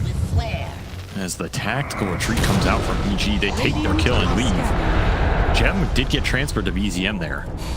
He is hunting. Hunting with vision. He slips on by. He's getting into courier killing territory. They're stalling this game out. They are. The win probability has gone nowhere in the last 10 minutes. It's flatlined. Death's bounty. Bounty rune for his Radiant's efforts. middle tower is under attack. That's a nice courier you have there. Radiant's courier has been killed. Nice little courier kill. At what point do you just stop using them? I mean, surely, shouldn't you, you send it out, have it go down? Yeah, you go down the tree line. Down the tree line. This is just lazy micro by OG. Yeah. And they're paying a hefty economic premium. There's a reason these EG cores are still pretty high on net worth. It slows your game down. It gives you some extra gold. It means a lot of these items that OG wants to abuse, find more momentum with, they don't have. Not to mention that lack of detection. Another problem when you're playing against Ricky and Glimmercape. And it does not have a force stab, so he's actually going to just hook shot back into Yuragi. Cause a little chaos and might actually be able to get away as a result, but Bakaz gets a little close there. Telekinesis throw back. They follow up. BCM does blink forward and gets him with the pulverize. Of course, but Kaz is very tanky, like you were talking about. So OG can't quite threaten him. They stick together as a unit. All 5 heroes hanging out together. There's no real poke from this EG lineup. That's kind of the downside right now. You can dart somebody, you can throw a Lesh stun, throw a slide in, but you're not chipping anything away for OG. So you're at some point you're just gonna have to man up and take the man fight with the Naga, with the Ember. Try and burst one of these OG cores. Post BKB, I want to say, I don't think they can ever die in BKB. And you don't really have an easy way to prevent them getting that off until you get to layer Hex or something. Jetpack! Telekinesis, that's why. Thought it was some weird pulverized interaction there for a second. All right, so Matthew is inside of the base. He is slowly cutting his way 1 tree at a time. Oh, nice Daedalus! Radiant's courier has been killed. Yeah, I mean, that's a baker's dozen, I believe. 14 couriers. Radiant's top tower. You know, I think OG got interviewed about what they want to see in the next patch. I have a feeling this game might have changed some of those things. Remove the tree line. Remove couriers. Items now instantly teleport. You can keep killing couriers. You can keep evening out this lead, but you're no closer to taking the final 5. That's my worry here. What is the solution to that part of the problem? That would be Aegis and Shard. Radiant's middle tower has fallen. Yuragi, certainly you do not want this Shard, man. Give it to somebody else. Primal Beast would be happy to take it. Toxicity, Rubik save. Yeah. Well, they're going to keep running couriers out here because, I mean, you know, it didn't work the first 15 times. Number 16 is sure to be the ticket. Just unlucky. What can you do? He's got Ochre Steel Totem. It's not that easy to catch him, but there was a clear. I mean, you know what? Matthew's having a fun time. And they are just terrorizing OG. Even if OG wins this game, I have no doubt it's going to leave a mark. Radiant structures are fortified.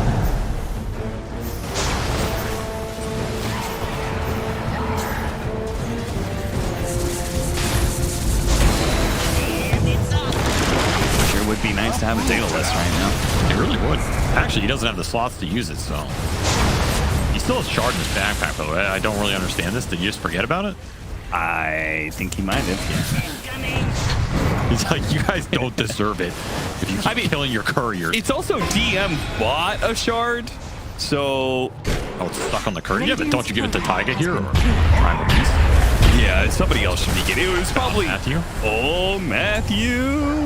Run! He's got a BKB for this. I'm sick of you, man. He's gonna get him, though.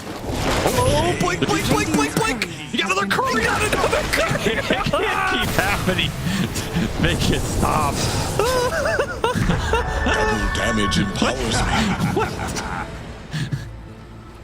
Just run them on the tree lines. Please. Just shift click it. No. You don't even have to manually do it. You just shift click twice and it runs the whole way. No. They need to show that they can beat it. Enemies. They need to show Matthew that it won't win him the game. Even when he's trying to live, he still gets the courier. Courier just comes in. Oh God. I hope OG are enjoying this as much as we are, because they will likely still get the dub in this game if they don't mess up the high ground push. That was also Ags completed for Chu, by the way. I love this Elder Titan Ags. I mean, they have the Bloodthorn. There's your damage. Some damage, yeah. Just got to connect it on a hero without Dispel, BKB, 4-staff, Greaves going off. Radiant's bottom tower is under attack. But they've got the Bloodthorn. And they also have this Shard Splitter, which is really annoying for the high ground. OG are having trouble. Apparently, Yuragi doesn't seem to care. Meanwhile, C Smile is split pushing your bottom, and he's kind of doing it at an even pace. It's caught by BCM with the Date Strap bouncing through. So much burst damage that can happen in an instant. Okay.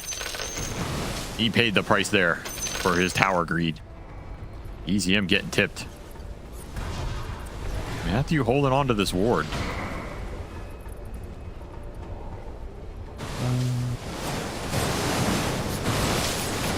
another way that OG can scale versus the Naga.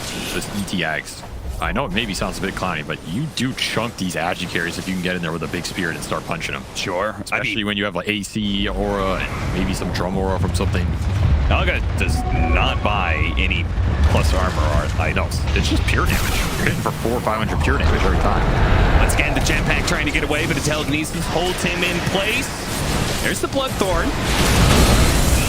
Really just does not do that much damage. It's too much utility right now.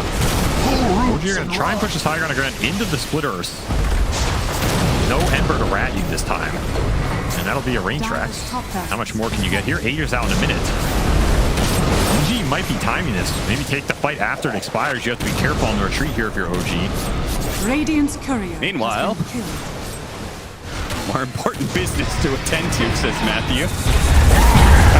Jump in, PCM. Cause telekinesis as well. They're getting a lot of control here. This is too much damage over time. Way too much AoE. The illusions get cleared out. The real hero dies. The buybacks are coming into play, and they're going to go again here. See if they can kill PCM. But he does have Enrage. Is able to get himself outside of the ensnare. The Ember Spirit committing for it. C-Smile needs his kill so badly. Got the chance. It got the kill. But now he's going to be stopped. Now he's silenced by Yuragi. He still has buy if you want to commit it. It's just because can't walk in and hit anybody. There's way too much AoE and utility from OG right now. This Naga, where is the right click? It has to come soon. You're falling way too far behind despite the infinite courier kills. And it was trying to chase after him. Now the buybacks come into play, but their catch is a little limited. Oh, never mind. They got the Nature's Prophet.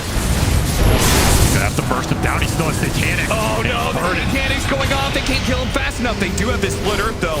They're stacking him up here. They get a force staff away. The damage comes through. Is getting low. The Satanic is no longer there, and he finally does die. Chu is doing some hefty damage, though. He is banging on heroes right now. Matthew gets up to the high ground with the Ogre Seal Totem. It looks like he may take out Chu.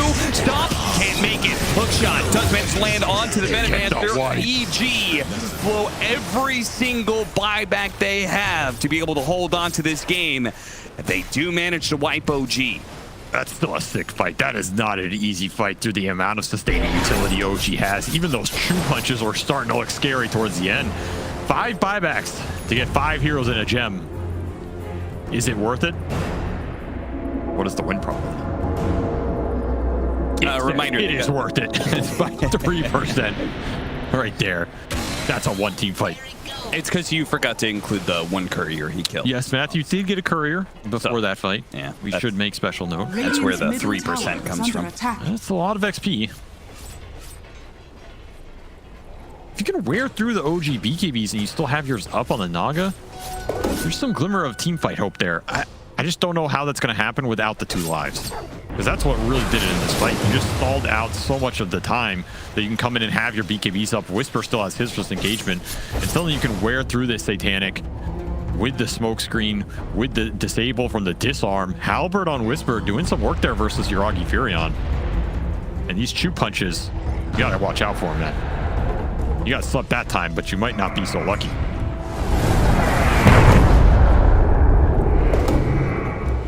Never refuse gold given.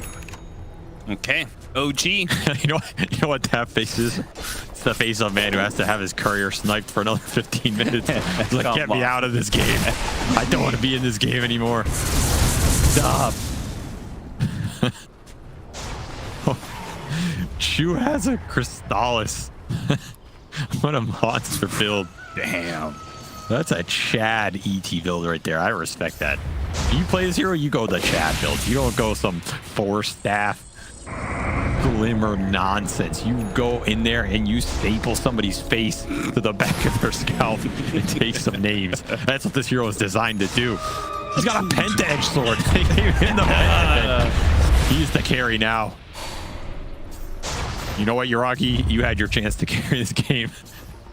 It's time. The Earth Forger showed you how to do it. We'll see if he Radiant how much more damage he gets. Oh, he didn't want that one. He only wants the couriers that have items on him, I think. Doesn't want to reveal his position. Tell him, whatever. Keep in mind, Matthew has gem on him right now. So he also does not want to lose this gem for a single courier with nothing on it. Yeah. And Yuragi holding double damage on top of full 6 slots with an aesthetic cap and permanent cooldown teleport. Oh, butterfly. Furion. That's a bit of a timing. That's gonna make things much more interesting when it comes to killing the Naga. Nice versus the Furion, but the rest of their lineup doesn't care, right?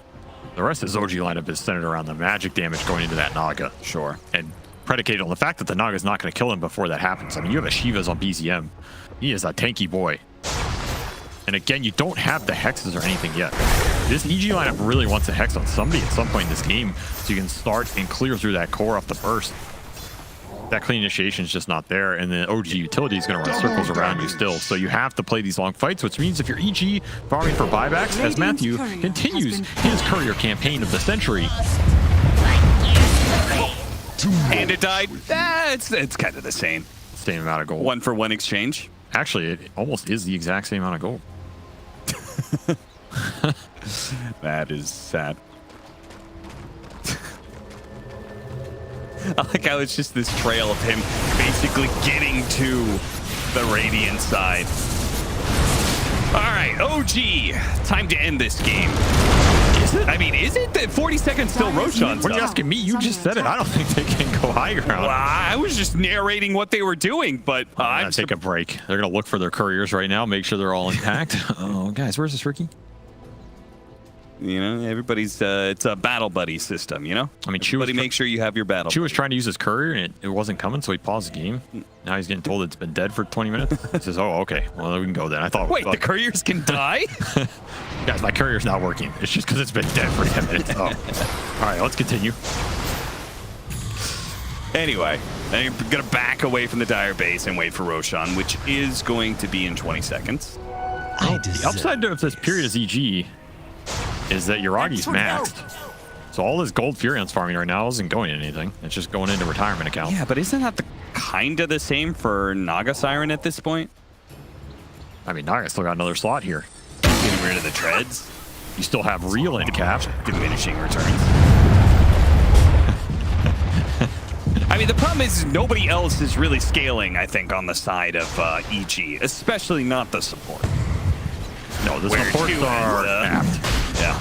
I mean, Whisper can scale. He starts getting into the late game territory with some Bloodstone Octarine nonsense, whatever. Nihilism could prove to be pretty interesting on this Leshrac. And Ember can always keep scaling off the level 25. He has double Sleight of Fist. He has a lot of room to grow with a Refresher, perhaps Octarine of his own. Finishing up a Gleipnir in that late game. There is room for growth on CG lineup. Whereas I think OG kind of want to end the game with this period right now. You're not going to be too happy going ultra late with the Veno, for example. It's just going to put more and more emphasis on the ET and the Furion, as well as the Primal Beast to pick up the slack. I think it's good Chu started to go carry him this game, and they might need it at some point. Radiant's middle tower is under attack.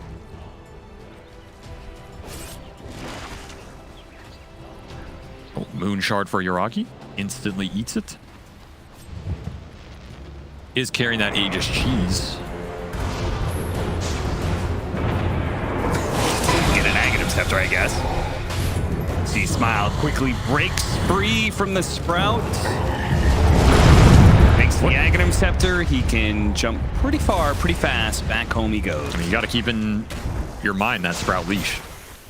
Do not want to get caught in that in the middle of a fight. Oh, now they're doing a little courier hunt, huh? Dire's bottom tower. Yeah, how's it feel?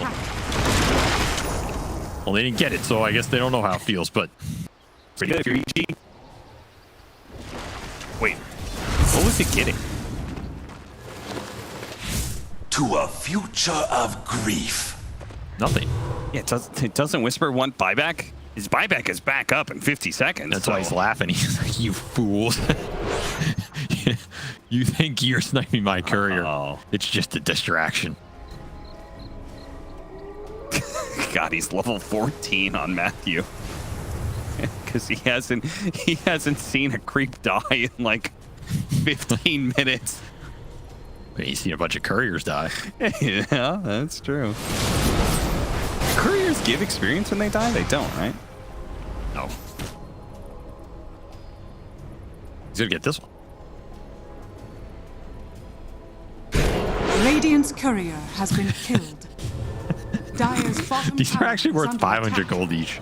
So you got 4 TPs out of OG.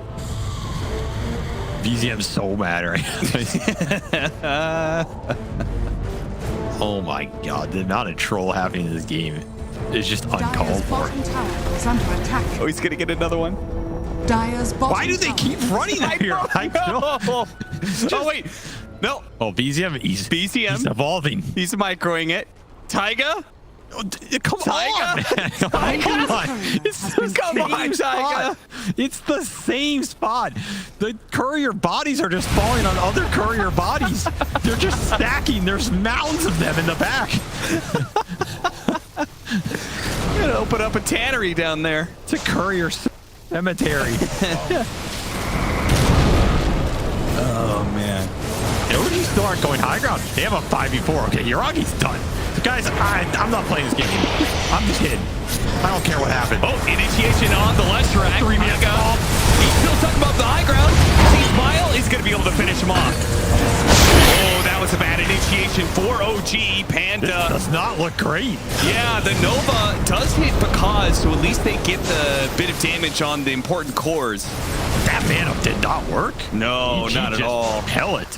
They didn't even have to use Bakaz BKB or any of C-Smile's items. That looked kind of rough. This game's getting weird, man. I don't know how else to phrase it. This game is getting really weird right now. You can't go high ground if you're EG because the split earth plus Naga illusions plus slight is too annoying.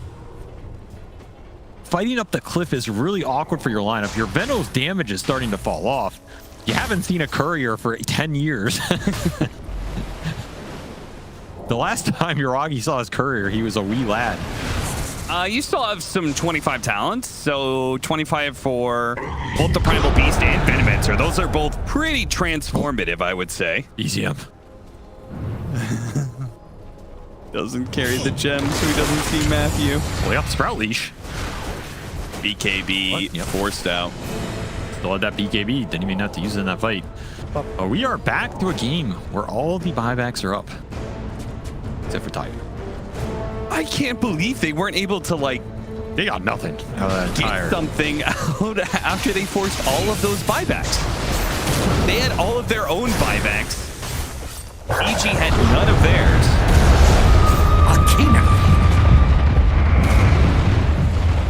You need hexes. I feel like when you're in these weird games, hex is what breaks it open. For either team. Throw some damage on this block, but... Someone help Panda? No. Kinda chill. Okay, somebody can. Bakaz can. It's gonna heal him up a little. Are they gonna have a split earth ready in time? Nice. Two-man's done. Beautiful timing. The gem dropped on the ground, too. Bakaz man it up. He does start going for that damage. Okay, his BKB is wearing out. I think he wants to reset a little bit. They got to play around their high ground. Smile poking at him even further, and he does manage to get the kill on Taiga. Taiga forced that forward through the Remnant. Yuragi gets a triple refresh. He turned around, does have a satanic field of use, but he gets a hook shot. Oh, Cheese goes off just in time. C-Smile needs to be able to back away. Another round of this Splutter, and it is just crumbling OG. Because is he gonna live with the heart? He missed 3 hits on the Elder Titan. Because lives. The evasion from Butterfly plus that cloak. Just too much Junior. It's an MKB. What is his evasion at? 48%. He needed one more hit to finish off this Naga, and it could not land. The stapler is not big enough. 3 coin flips in a row. And that's a Benno buyback that does not get you anything here, as EG don't even have to use anything. Oh, what if... I mean, there's no...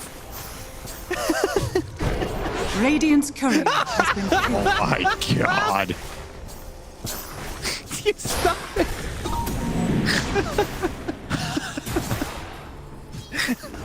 Matthew's actually every courier kill. It's like -5 sanity to OG. They're failing the sanity rolls. What if Freaky had a talent or like a shard or something that gave him a permanent buff every courier he killed? This man would be absolutely yoked. He's got like 25 courier kills, right? I mean, I hate to say it, but EG have a net worth lead in this game, Cap. And I cannot help but believe that a decent 5 or 6K of that is off the courier snipes. This game got out of OG's control. They just don't know how to end it. And now they are in a tough position. Because as long as EG has buybacks, I think it's hard to go high ground. To the impurities. And suddenly, I think you are getting outscaled. I think the Ember Lesh Tricore is starting to kick in this late game. C-Smile is killing you on the backside of these fights with all the remnants and slights. He has the talents. Where's the damage going to come from in this OG lineup right now?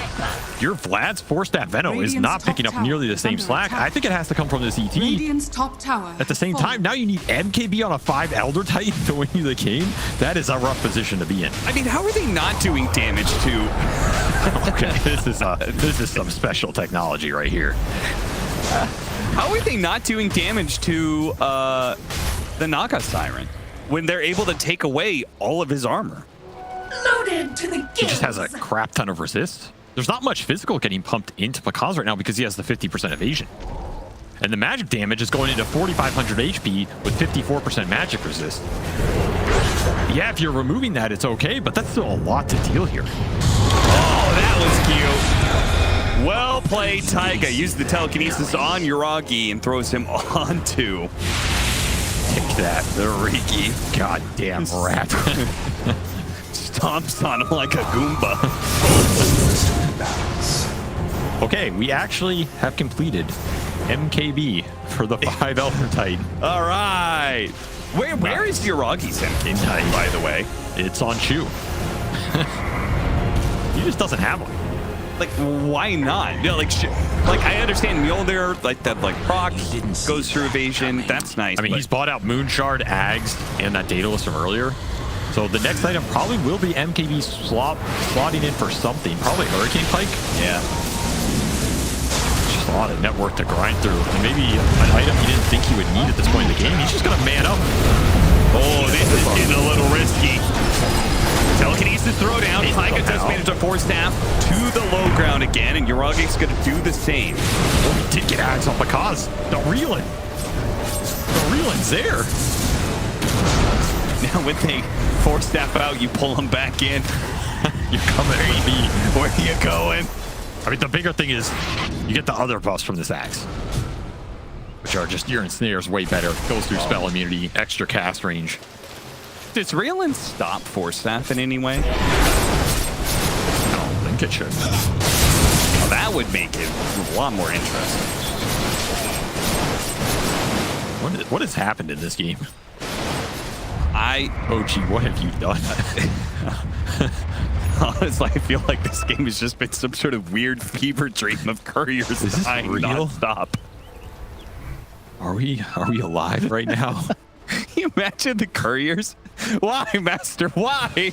Why do you keep sending me out in the same spot? When you leave that base and you slowly fly over the corpse valley, riddled with fallen brothers and sisters slain for the last 60 minutes. My God, what happened here? You gaze upon their souls and you think, am I next? Is this my fate? And then all of a sudden you hear that noise, the sound of Riki. That slow laugh.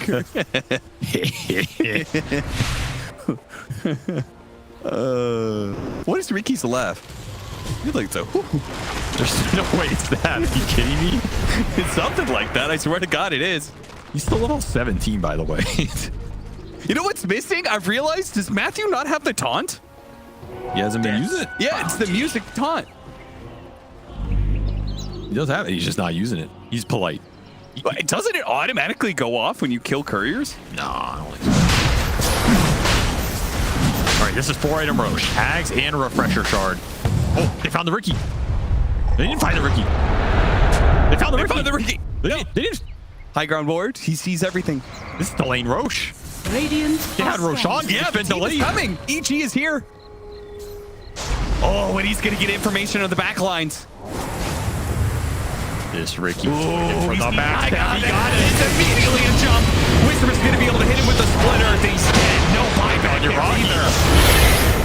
Jumping around, BCM's going to march away. Yuragi is caught inside of the cogs right now. Can't see the clock working. As soon as he does, he actually blows up. But Kaz is here. Oh, MKB. Look at that damage. Whoa, but that is not your fight, son. Get the hell out of there. Choose the real carry. You got to respect the stapler right now. Yuragi gets slept. Trying to reset. That stomp. The stomp. Sleep on sleep. Is that going to stop him from being able to TP away? Is that going to stop him from getting out? Is that going to allow BCM to be able to catch up to him? Mr. Blake, turn around. He maybe kills him. No, BCM's going to be able to march through that one. He grabs the wrong one. Real Bakaz is getting away, but the uproar now. 2 right on top of him. Hit him with another stop. Doesn't he? Got the Ember. And he got the Ember off of that. Ember refresh goes around. 5x galore for EG. Going after DM, and Matthew's going to join him. Whisper, they're killing all the backline heroes right now. The Furion got away, yes, but that was a DM dieback. He's dead for 120 here. EG has the numbers advantage. I mean, you got Naga by. You have to feel at least a little good about that if you're OG. Yeah, but they're going to get Roshan. Dire's middle tower is under I think EG just gets Roshan. I agree. It's going to be ages for Bakaz on top of Ags and Refresher Shard for this lineup. Who can even take it, though? Is that Ags going to Whisper for Nihilism? It has to be. Oh, Yuraki's going to fight for this one. He's actually trying to kill the Ricky. Matthew, he hit him with the smoke. 3 buybacks for OG. They do not want to give up Roche right now. They feel like this is the game. It's their time. Nice stop.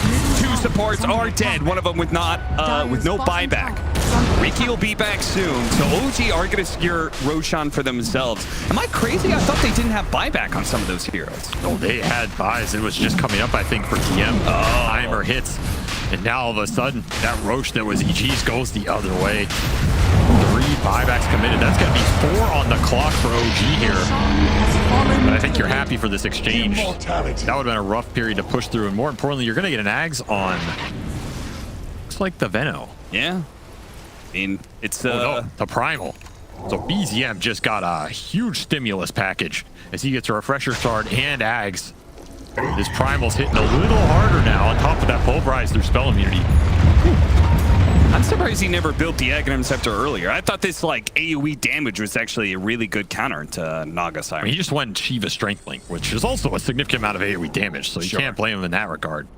And it ends up working better this way. You also get a Cheese on Chu, and we've seen Chu manning up in these fights. Cheese on this Elder Titan could prove to be a big deal. There is no bonus armor on this Naga Siren, so when Elder Titan is in range and Furion is right-clicking him, he just dies. Looking for the lift link. They want Whisper. He does have buy, though. He does have BKB as well. In fact, he gets the stun onto the Furion, gets a force staff away from the split Earth that was coming through the second time around. Stomp. Earth Splitter looking on the cause. No follow-up. He will walk it off. It is very hard to walk into these splitter spams that are happening. Dire's with the slight, there is so much garbage on this ramp. I don't even know whose is whose. Dire's middle tower has That's stolen shard split Earth as well, by the way. So half of those are your teams, half of them are the others. Try and guess. It's a DMZ right there. Do not enter the DMZ. My God. Decent stop. Yuragi trying to man up here. He needs to find a leash. Once he needs to find Smile something. spotted Tiger, he goes straight for that kill if possible. Matthew just walk fighting him away. All of them? How did that work? Yeah, Matthew's in the back lines here. Yuragi starts leading into that damage. C-Smile still chasing after and does manage to get it. Matthew jumped in and actually got the pulverize away. With the A on disc, he managed to get away. Oh, they found you. Carry, eat cheese. Yeah, but they also found Bakaz at the same time. Who's going to be winning in this carry matchup? Use the song. He knows he can't stand toe-to-toe to both the Nature's Prophet and the Elder Titan. He's not getting very far away, though. Force Staff will get him up to that high ground, so he's good now. He wants to turn. Does he know BCM's going to chase after? Got him with the Chiba. And that burst damage. See you later. Woo! Chu. He's hitting hard now. No Naga Siren. There is no way C-Smile and Whisper can hold it by themselves. You say that, but they're doing some work here. Split Earth going to town, take out Chu. No buyback on him. This is a 3-man show for OG if they can end the game. And the question is, do they feel confident to go throne? Can they go throne into all this poke? Hex up for C-Smile as well. Do not underestimate the damage right now. Dire's middle tower. Got a hero. Panda's going to join him too. Remember, 2 minutes still in this Aegis for Yuragi. You're going to have to kill him twice. Hold them in place. See if they can get those split Earths, the reoccurring ones, to keep landing. Poke at him, poke at him. Question is, you're spending a lot of time right now. You get the leash on Ember. Big. They got him. Yes, bye. does have buyback there to chase after Whisper. Whisper already super low. Does have a BK. Does have give that off. C-Smile immediately goes back into the play. What the Furion? Profit. Whisper's going to join it, but he got off the BKB. Satanic, and now Whisper dies. It couldn't even burn through that Aegis. He buys back as well. They turn to BCM instead, but the road is dying. Yuragi is focusing on the objectives, and he will have it soon. The clip goes off. Stalled up a little bit. Hurricane pushes back C-Smile. He's taking tons of damage. Flight dodges a little bit of it, but he needs to get back to base, but the base is dying currently. OG will take it in the end. Game 2 will be won off the backs. The mountain of corpses.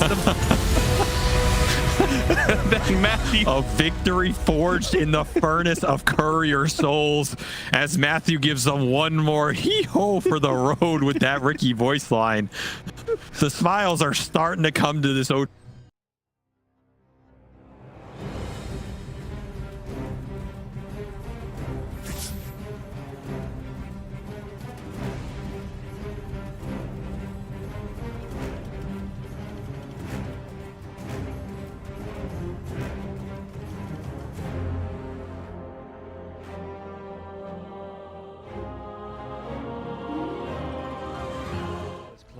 If he's got these hawks coming through, you know, if there's no...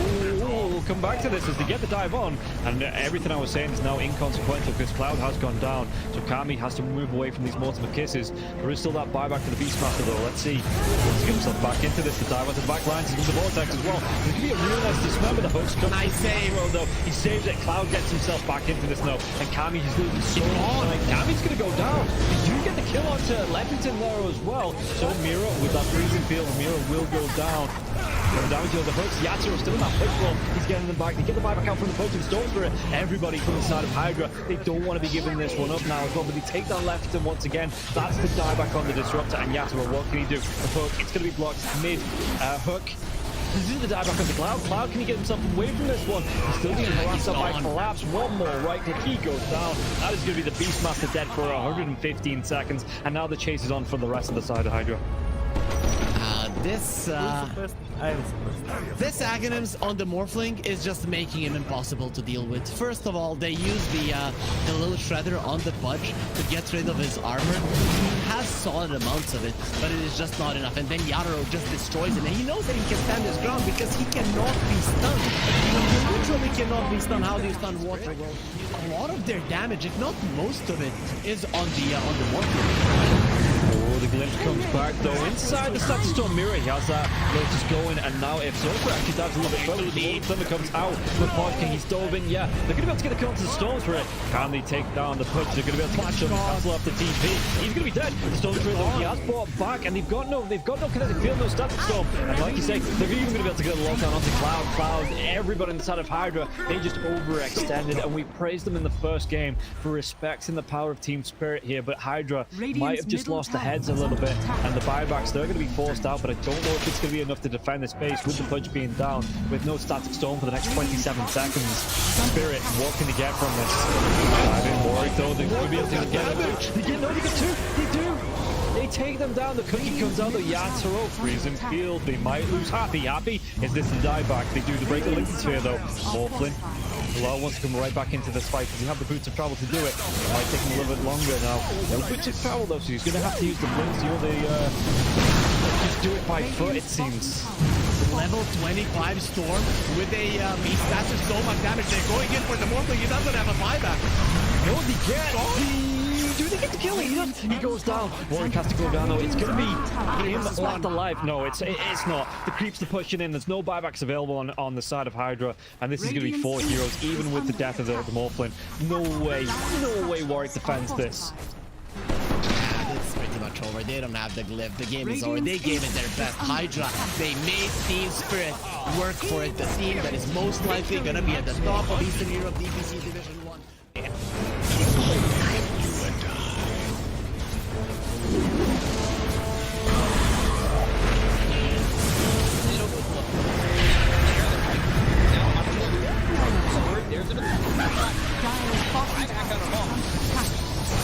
Radiant's middle barracks are under attack. Radiant's middle barracks Scouts, you want to commit. There's just not enough damage. Crimson Guard, Atrophy Aura, Rubik's Fate Bolt, all this damage reduction. Let's see the combo. Bit of Malice, Shiny Strong in by the Disruptor, and now we're going to be hitting the winning back up once more. Bit of Malice, and Sumail is in it. They'll lose him in mind control, right it back towards Tomorrow. Trying to run from everybody on the side of Gaimin Gladiators. Radiant's middle barracks are under Siphoning attack. and getting back into the base. Has fallen. Alive. Yeah, I think when it's time to call it, it is time to call it. They have no business left to this. And didn't get the tether off or something. I think it got broken. Either way, I like the ghost up to purchase. That was pretty heads up, but we are back and there's a smoke action. There's 23 Divine looking right to end here. here. They're going in on Q. There's the hit. Okay, get that hit off. 123. Knocked. What damage? He's dead.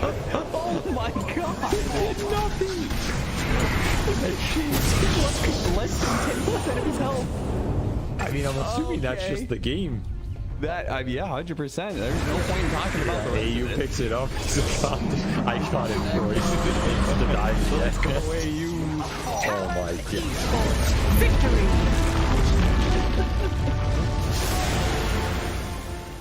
We finally get to see them have a little bit of lead, but they need to have good vision, good entry to engage. We're down up on high ground. Our Bulbaca, Red Panda, this would be huge if we can find it. Static Storm before the Tombstone. Not bad. Stun from Lulu. He's thrown now over the Bulbaca. There. Starting to drop down. I love TK control for the moment. He does manage to get that one away. And the Supernova down. TK barely surviving. And it's just been a run down as White Album, the dodge, to hide away, the heal's coming in. They hoping for a save, but the PKB is out, and they're gonna jump onto him. He has to back away. They have lost White Album again, and now Mango in trouble. Q is gonna drop. Aster, these fight so well, and they quickly take down that Undying. And remember, it's ages, so they didn't really care about giving away. That's what. Make the next profits. Still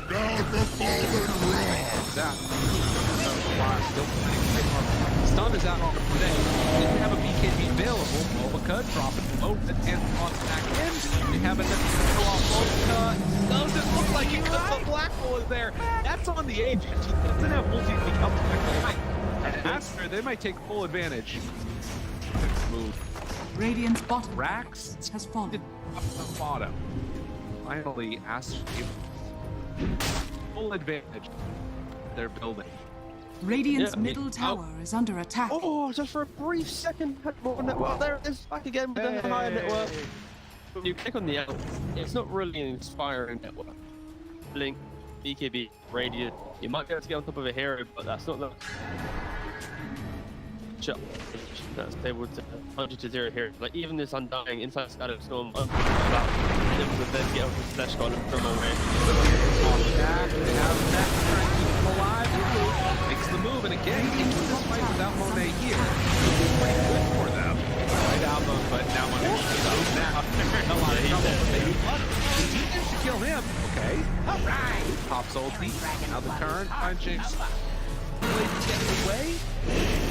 Sort of survived that first salvo. Very strong. Supernova down. Pops the PKB. Ooh, he's just caught here. They want to get the kill. That's really himself up.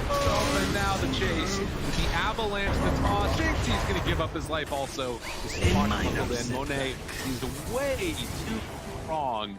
This might just be the full set of racks going down bottom. Aster, way too strong for Ares. Like Aaron the JP. Oh, they're done. Okay. I was wondering. It looked like it was that type of game. Yeah, it kind of was. It's like a game where you're an out. Not really ever been in the league. Victory. He hasn't really never protected himself.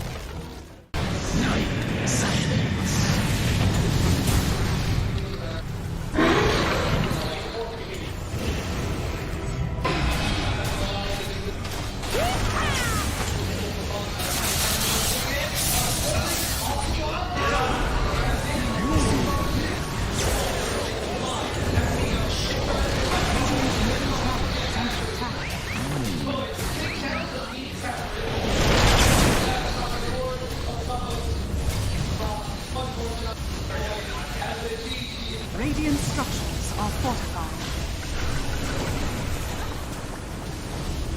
Radiant's middle tower is under attack. Radiant's middle tower has fallen.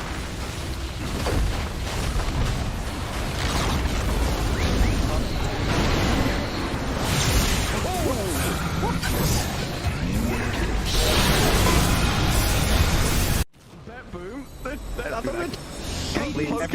Standing. How are they just standing right now? I can't help but fidget with my hero half the game. I'll be running around in circles. Yeah.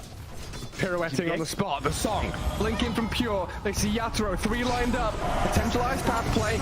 They're trying to go in. Toronto Tokyo blown up by Collapse. Has to buy back. Yatoro gets up with BKB. Pure with another song. Sprints in. Who are they aiming for?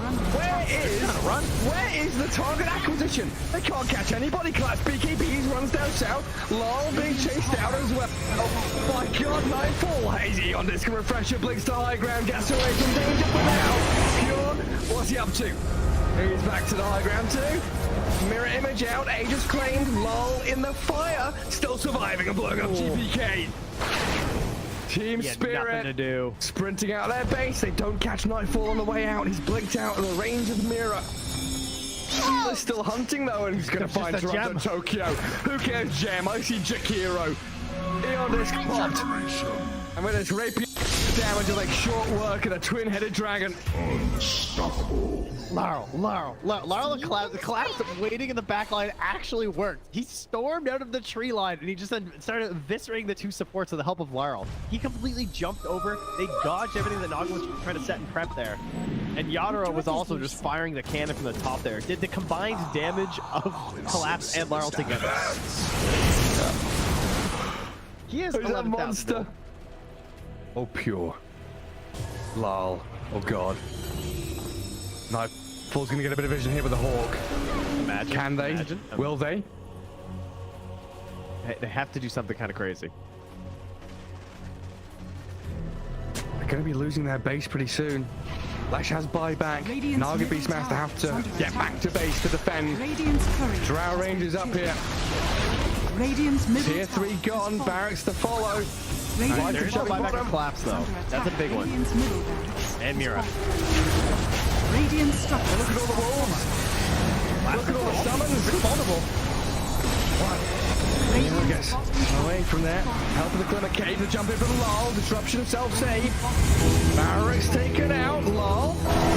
Open tries to fight. Nightfall. He'll just pop, but he can't get any control of the Lol. It's Lol. Puck is all over the place. Now they go into the GPK though. Aim into the Puck. They're going to find him at long last. They get him and the Rapiers on the floor. He messed up the phase shift. He canceled it. Oh no. Did you see that? I'm not crazy, right? I don't know. Yeah, he phase shift and accidentally ended it. There's an Axe Blessing recipe. There's a Rapier. There's all sorts of stuff everywhere. An Axe Blessing recipe. What's that there? Okay. Not sure what the story on that one is. Meanwhile, Save, I think he had a refresher shard, right? Because Laurel dove him, he disrupts himself, and he tries to kill him again after it Save just refreshes, and then uses it again. How did they not got the breaker? Now there's another DD. I don't think they care. You know what, Toronto Tokyo is going to take it, is he? Oh yes, the Jakiro with the Rapier. Coming to feed it back to them, guys.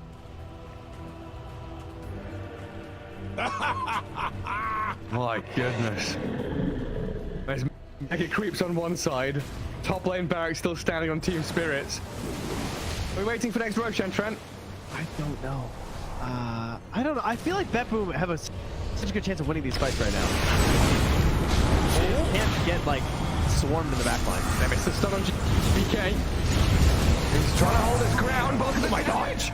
Oh my god, Yatoro shreds. Where'd he go? Daedalus hits, refreshes, blinks forward, kills off Save as well. SD's gone, TP home. Get the hell out of here, Bet Boom now. He's lucky to get coiled. Dude. Leshrac vanished. He looked okay until he didn't. Until he got hit for 1,350 damage from a single right click? Yeah. Oof. Yeah. Right until that. Ow. Luckily, Toronto Tokyo was not there to feed the Rapier back, so that's good. And now Team Spirit running down lanes, coming for the Radiant base. Balls are still there to hold on to. Well, this has got to be mentally debilitating for Bet Boom. 71 minutes. Team Spirit is wearing them down. The admins have been on, you know, they told them, nope, these guys. The longer this game goes, the harder things are. Well, it's like Moomiander was saying in that Seb documentary. You know, this isn't Dota you're playing. This is a slogfest. You're gonna wait it out and play 60-minute games, long ass ones. There's a long line. Watch go very far forward. He'll just from Mira, but the Undying will fall inside the Radiant base. He'll as Mira gets off one last finger of death, and the turns will go through. They kill GPK. It's a Dialect on the ledge. Naga now in trouble. Song of the Siren trying to buy a bit of time, but Yatro moves forward, gets the damage in. Bill is dead. Oh god. It all comes crumbling apart for that boom now. Wait, back.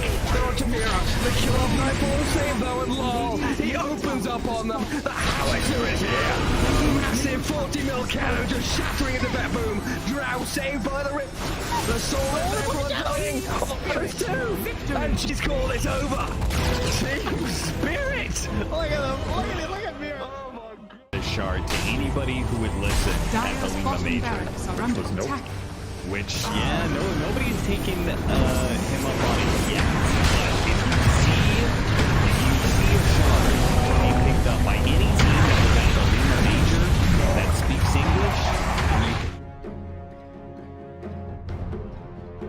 OG's turn to ban. Thank you very much to the Smoky Pandas for bringing in us to our third game of series number 3 of today. Evil Geniuses versus OG are upon us. And I'm on the edge of my seat to know how OG are going to react. Are they all cool and collected after winning game number 2? Or are they shook after getting rickied for 45 minutes straight plus?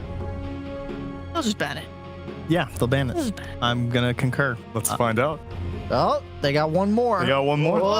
What's it going to be? Maybe a Snapfire ban, Ricky ban? I would actually rather ban the DP. Death Prophet ban. Okay. Hear me out. The thing with the Ricky is they usually pair it with Lesh, DP, or Batrider. Right. All right. And I hate this Lesh. I'm not a fan of it in the offlane. Tell me why. Show me your work. Because usually when you see a Lesh, like the two main things it's able to do are run in and not die and kill everyone, and like split push lanes using boosted travels. But Lesh is really good at that, right? Yeah, he's great at those two things, but when you put him in the offlane and he's buying a Greaves, how often do you see Whisper just explode and die instantly every single fight? Pretty often. I feel like it's so hard for him to fight. He has to play like the outskirts of fights and like wait to use his stun on like Ricky's setup.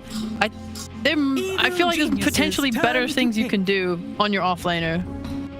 I mean, you're a Beastcoast fan. Like, they do it too. I don't like it when they do it either. I'm wondering, like, you gotta enter their minds, though. Why does the SA region as a whole still believe in the offlane Lesh? Because we saw a lot of offlane Lesh prior to the nerfs, like maybe like 3 or 4 months ago, and they keep nerfing him and nerfing him and nerfing him, and people are now only playing it mid, pretty much with IO. But SA, still 3 position, no IO, no help or anything. What do you think? Like, what do you think's happening there? I think they just like it. Like, they find it fun.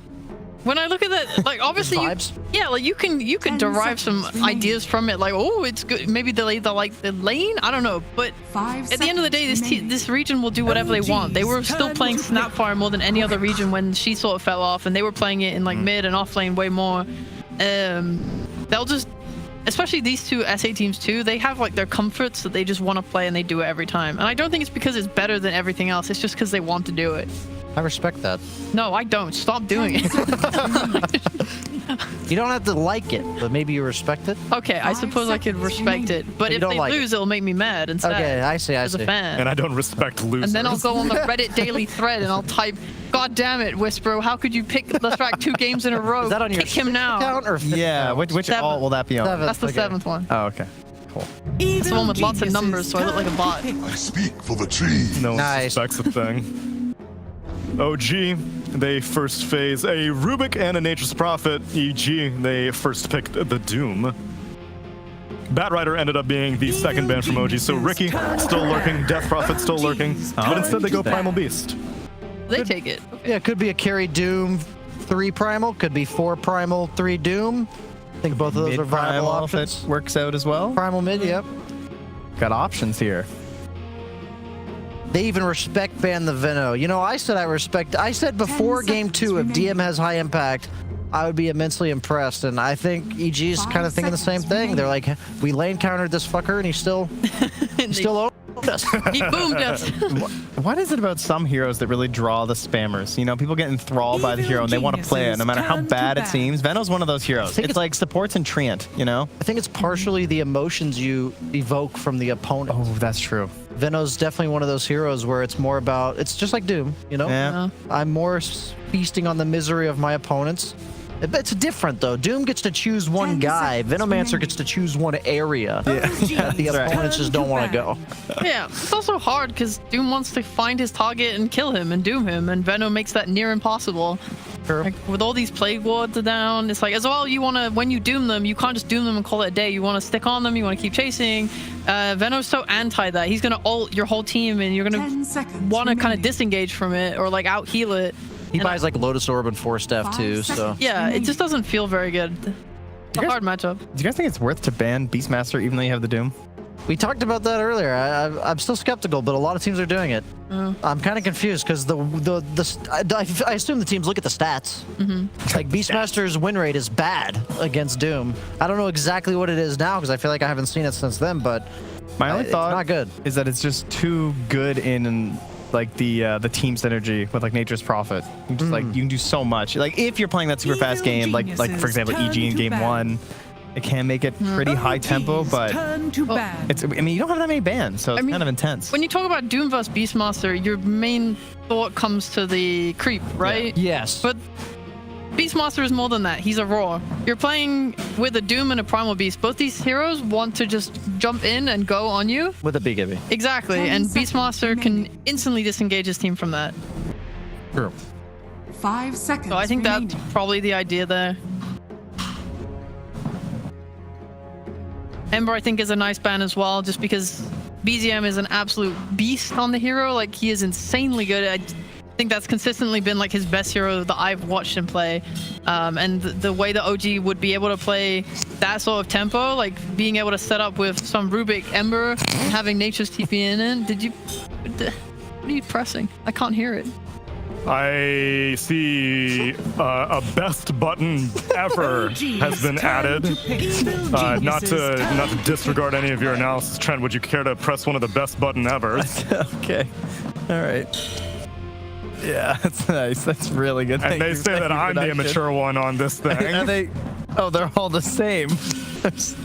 Well, it's the best button ever. Of course they would all be the same. 4 of them. Remaining. They're just Welcome to DreamLeague Season 19, everybody. Professional. I hope you're enjoying the show. Yeah, guys, I found a really good one over here, though. That one's nice. I could just hold this the whole time. Just as that post-mute. Nice. Yeah, and then we don't have to worry about it anymore. That's not bad. So he says to Mabel, I says, oh, okay. What do you say to my daughter? Is that really her name? Yes. Oh. It's a Simpsons. Nice snipe. Clearly where I got it. Clockwork picked up for OG. I don't remember where I left you off, Sheepstick. I don't care. BSJ, predict the next hero! I was gonna say Clockwork for EG, but then OG took it, so damn. I don't know what they're gonna pick. Maybe Undying? Maybe... He's banned too. Wait, oh, he's banned out themselves. Yep. Holy Silencer's crap. banned out also. What's Panda gonna do? They actually own him here. He banned his own hero. They banned 3 of them and then did pick the other. What's left? I actually don't know. Io. Whoa. Plus Leshrac, perchance? Oh no, you already have offlaners. Interesting. Okay. Well, Panda I'd much rather see the Storm if they want to go like an IO pairing right now. Just because all of your core so far, if the Primal is a core, yeah, there we go. It dies the clock. He's so good at predicting, guys. This guy is on another level. Out of the 2 heroes people have picked with IO, I nailed it. You did nail it. You could have gone from past experience and guessed Lesh, but you didn't. You veered off and grabbed Destiny with your own 2 hands. So brave. I mean, a classic IO pairing was IO CK. I would have given you credit for that one also. Oh no. He's back. The BZM Puck. Does anyone ever buy Orchid on Storm anymore? We did see it once earlier this tournament, specifically against Puck. It didn't work that well, though. I don't remember what game it was, but 10 seconds remaining. yeah, the problem with this matchup for Storm is that Puck does not have to buy any items to kill you, while you do have to buy items specifically targeted at Puck. That doesn't sound very fair. Yeah, but if the IO's in position, it's going to be a lot of weight on, I believe, Choose Shoes, who will be playing the Clockwork, to make sure he cancels the reload. I think that's his primary responsibility, because if they manage to save the Storm and have one of those like short distance relocate. Yeah. Excuse me. I'm sorry. I lost focus there for a second. I didn't press that button. I swear I didn't press it. Oh yeah. Okay. It wasn't me, guys. Likely. Was the camera on him? We know it wasn't him. It was Fart Yeah. He's being honest. Poor Fart Studios. Pour one out. Fart one out. Let it rip. Thank you. Seriously, man, it's kind of gross now. It's only game 3 of the first series. This is only We're not even 3. halfway through the event yet. There's a lot more Dota that needs to be played here at DreamLeague Season 19. She's putting up the barrier Yeah. to protect herself from the stench. There's a fan upstairs Yeah. we could bring down. Centaur War Runner banned out, and OG finally do succumb and take out Matthew's Ricky in the final ban phase. Wow, wait.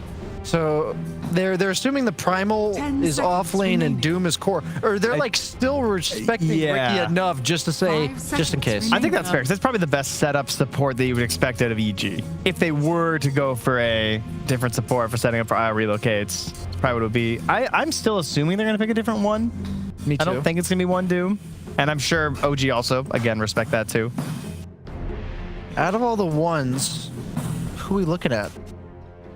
I mean, there's OG's turn to there's Faceless Void, but I don't think the damage into Chrono's that great. I'm leaning towards, maybe a Luna, maybe a... Do you want another IO partner? That's the thing. Just like, it's nice if you have it in lane, but then in the mid game, the IO's playing with the Storm. You can still go the CK. They could one DK. IO CK? Yeah. I'm down for that. CK or DK? But you might be dealing with a DM last pick. I assume it is going to be a DM last pick, but even then... That's what EG are expecting. But even then... My issue is that your Primal's mainly good against Prophet as a core, maybe not as much as a support, so if they do pick the carry in the last pick here, then... What about Annie? Oh, there he is. What? I saw it come up first. I'm sorry, Trent. Yeah. You were just reading off the screen. Would Yeah, that's what it was, yeah. Would either of you care to explain why? Yeah, after you read off the screen, what were you thinking? Yeah. No, actually, I'm not gonna lie. I was gonna say for OG. I was thinking it'd be kind of hype if they swapped it to like a DM, like just depending on what the matchup was going to be. I thought it would look pretty good for them. But you know what? It looks great for EG as well. So there you go. Maybe they kind of had to pick Anti-Mage as like a deny pick if they leave it in, you know? Yeah, but I also... like they either ban it or pick it, right? Because they're against Doomstorm. Yeah. Disappointing.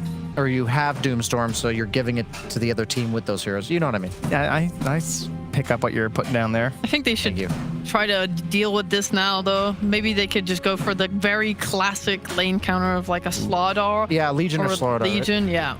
I would maybe like Slardar a bit more because... Or actually, no, they both work for me. Because I'm thinking Slardar's nice because he doesn't really care about like Doom and stuff, and he'll just hit you. And well, I mean, you're not doing him anyway, but yeah, it's just nice. We've been the waiting Ampure for this Nature's one. Prophet, and just then you can both just turn and there and sit and hit him, and he feels bad being in the middle of that. These are the classics, the best two heroes in the game versus Anti-Mage by a large margin, because not only do they have against him, because they have damage that comes from passives that don't require mana. Boom. But then also they're both like 90% physical damage, and they don't have stuns that can be blocked by counterspell.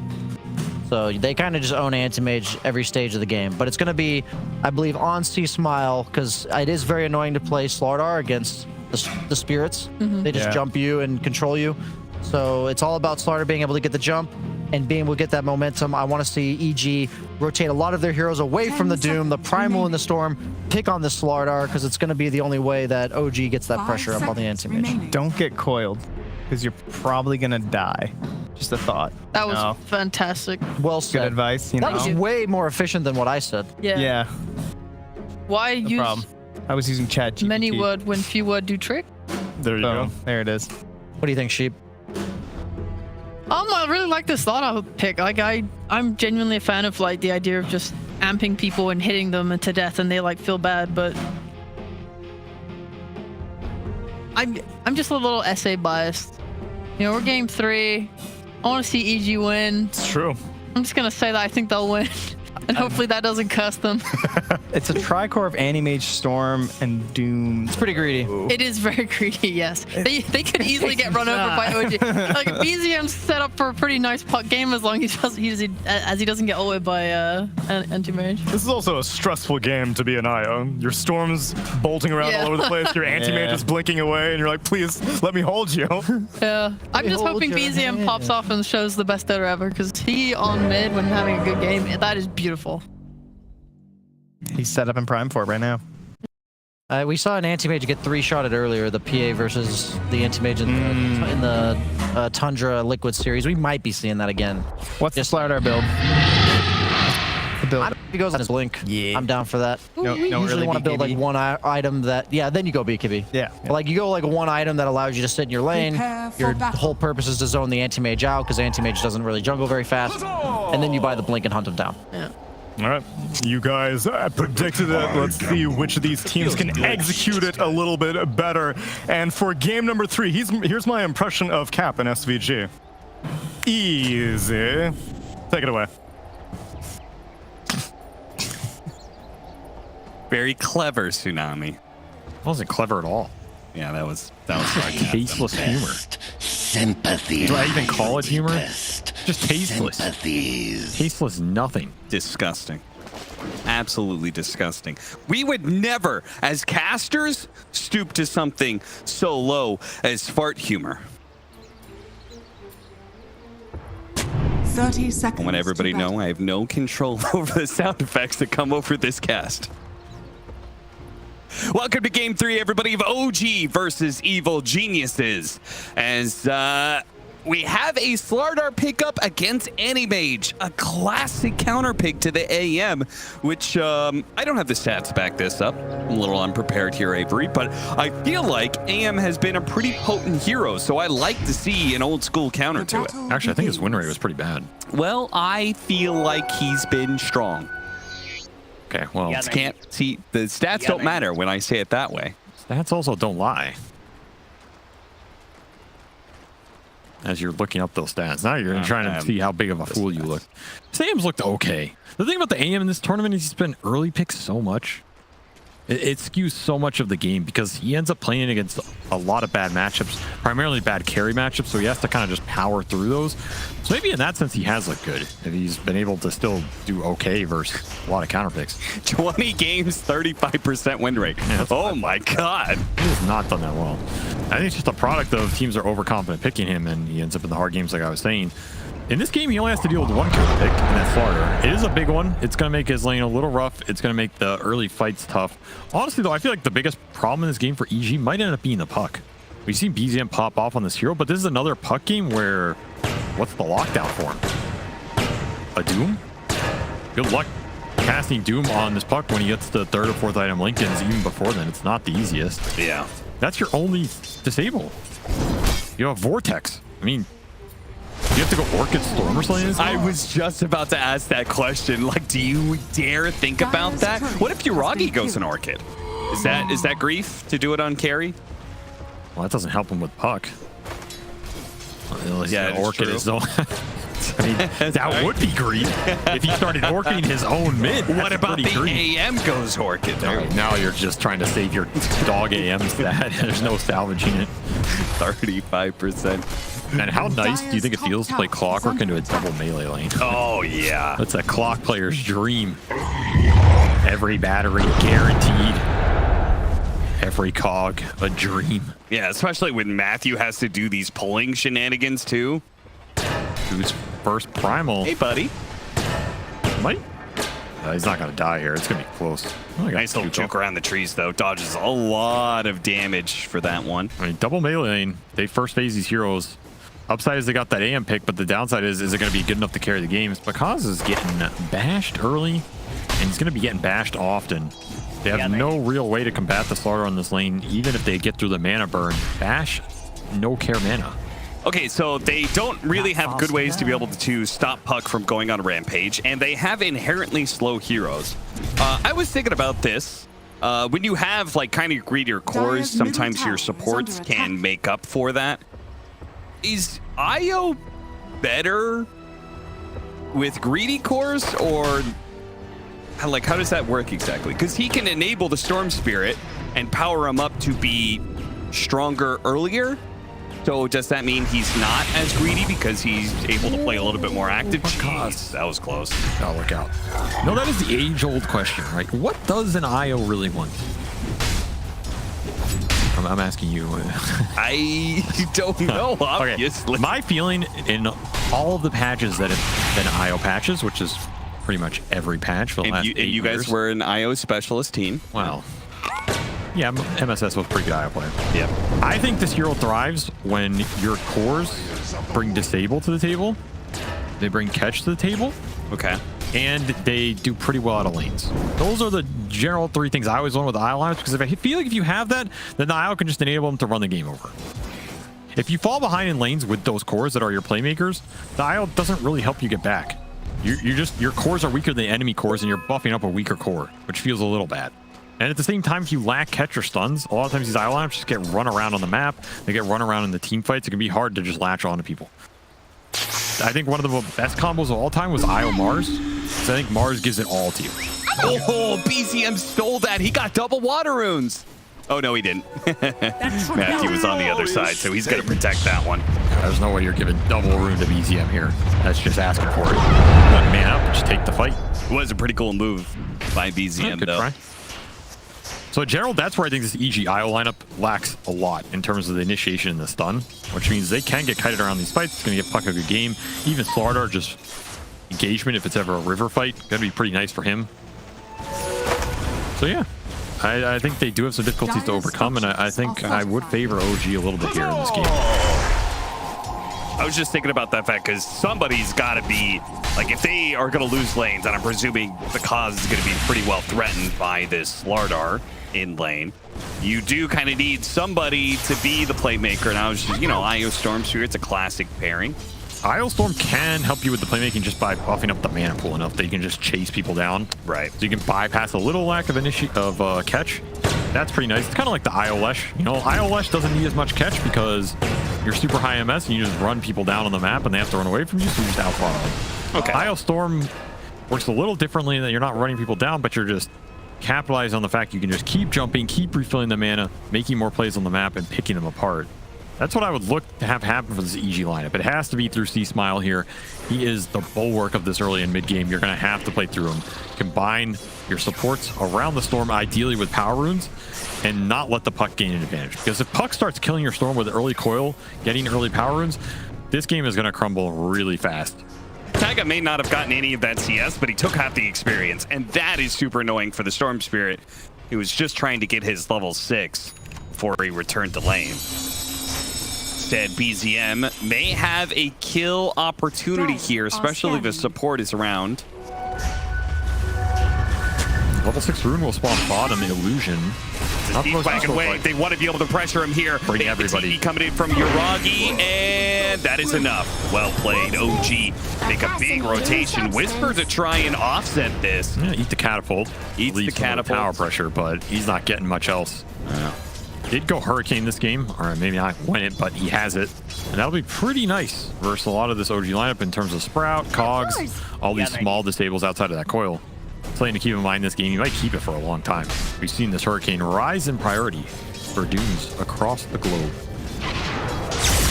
Radiant's top tower early rotation. Gets the Rubik. Whoa, what I Did not immediately kill him, but they'll get him eventually. A little extra assist gold going Pakaz's way and relieving some of that Slardar 1v1 potential. These are the types of early moves you can make with the Storm IO and not get punished as hard as you can just regen his mana straight back up.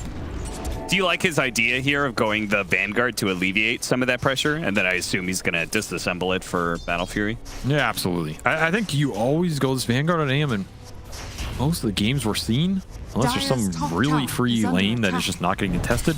But again, you have to remember this AM is basically getting counterpicked in all these games, so I think it's pretty rare. You can just disassemble it for the Battle Fury anyway. I feel like it pays itself back.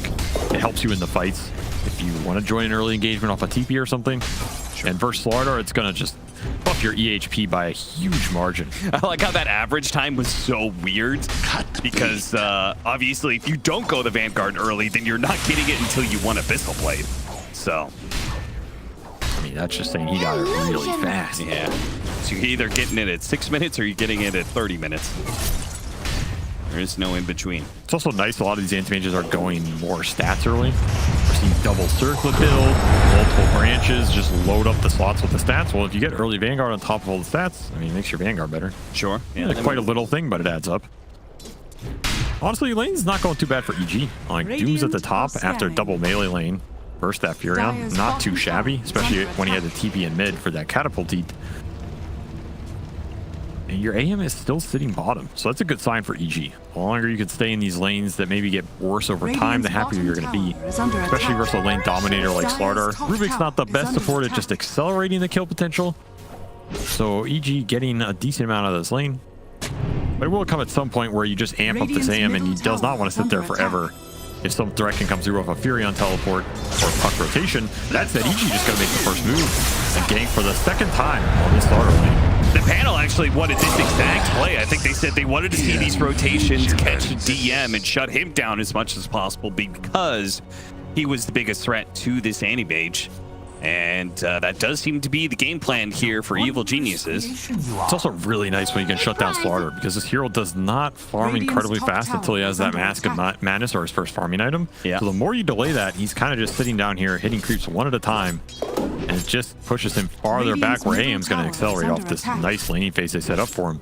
On top of that, you got there before BZM did. That was a gank OG we're looking to commit on the anti-mage, so by going there, you're also just waiting this aggression from them.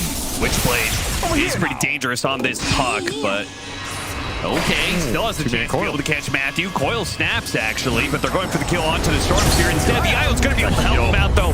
Big heal, and they'll the turn. Good thing for OG, though, that Yuragi didn't get caught, because if he dies there as well, then that would have been something else.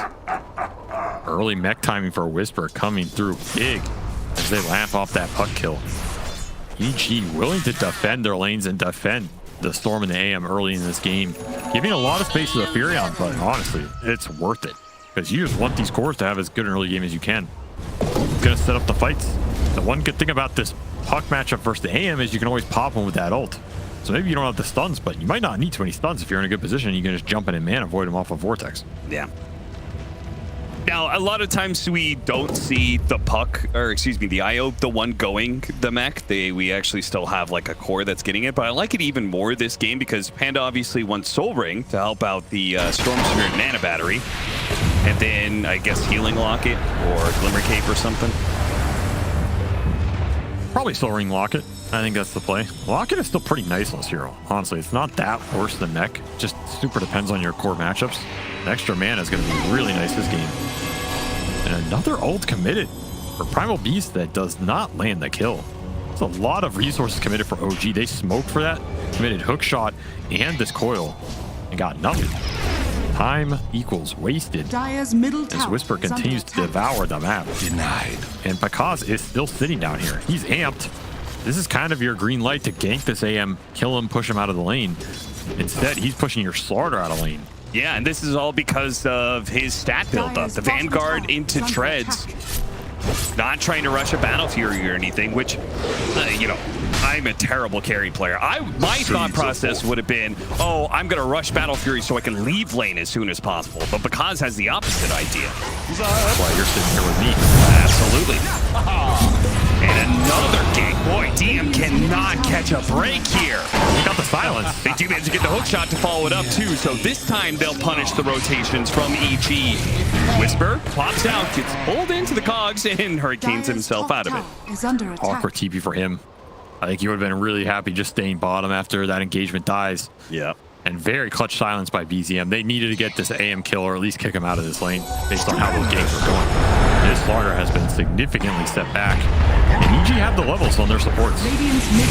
Matthew found him off of taking mid for a long time while the Storm was off lane. BM back. You want to fight with these early amps. BZM might. He is in this. Oh, some Courier revenge from last game. Yeah, how's it feel? Not so good. Oh, he flipped him on the orb, John. BZM does have a coil, but he may not get a chance to use it. Day shift, another orb, but no. early group up, just punishing OG in these fights. Yeah, they just break 5 heroes to any of these engagements. I guess that's one way to stop the Furion trying to get the numbers advantage on you. I don't think Dragi's joined anything, right? He has ult up as well. Well, he's tried. I mean, he joined that bottom lane, but he also joined that one jungle fight that was terrible. Dire's middle tower is under G playing this early game pretty well. I do feel like OG had some decent lane matchups, but if you make the moves first, you just bring the numbers. Lane matchups don't mean a damn. Radiant's Now you're in a bottom decent tower position. is under attack. Keep playing around this storm. He is going Orchid. Look at that. Dire are scanning. Cool stuff. That's some old school right there. And I think the IO enables it because he doesn't need to go some heavier mana item or some cheaper buildup. You can just go for the greedier lockdown that's going to make Puck's game as hard as possible. Not to mention it'll be decent for Furion on the map. Even the clock when he hooks in, if you get a fast Orchid off, can stop that cog coming out for his other cores. I like it. Also just decent right clicks with the IO overcharge. That's a significant amount of damage.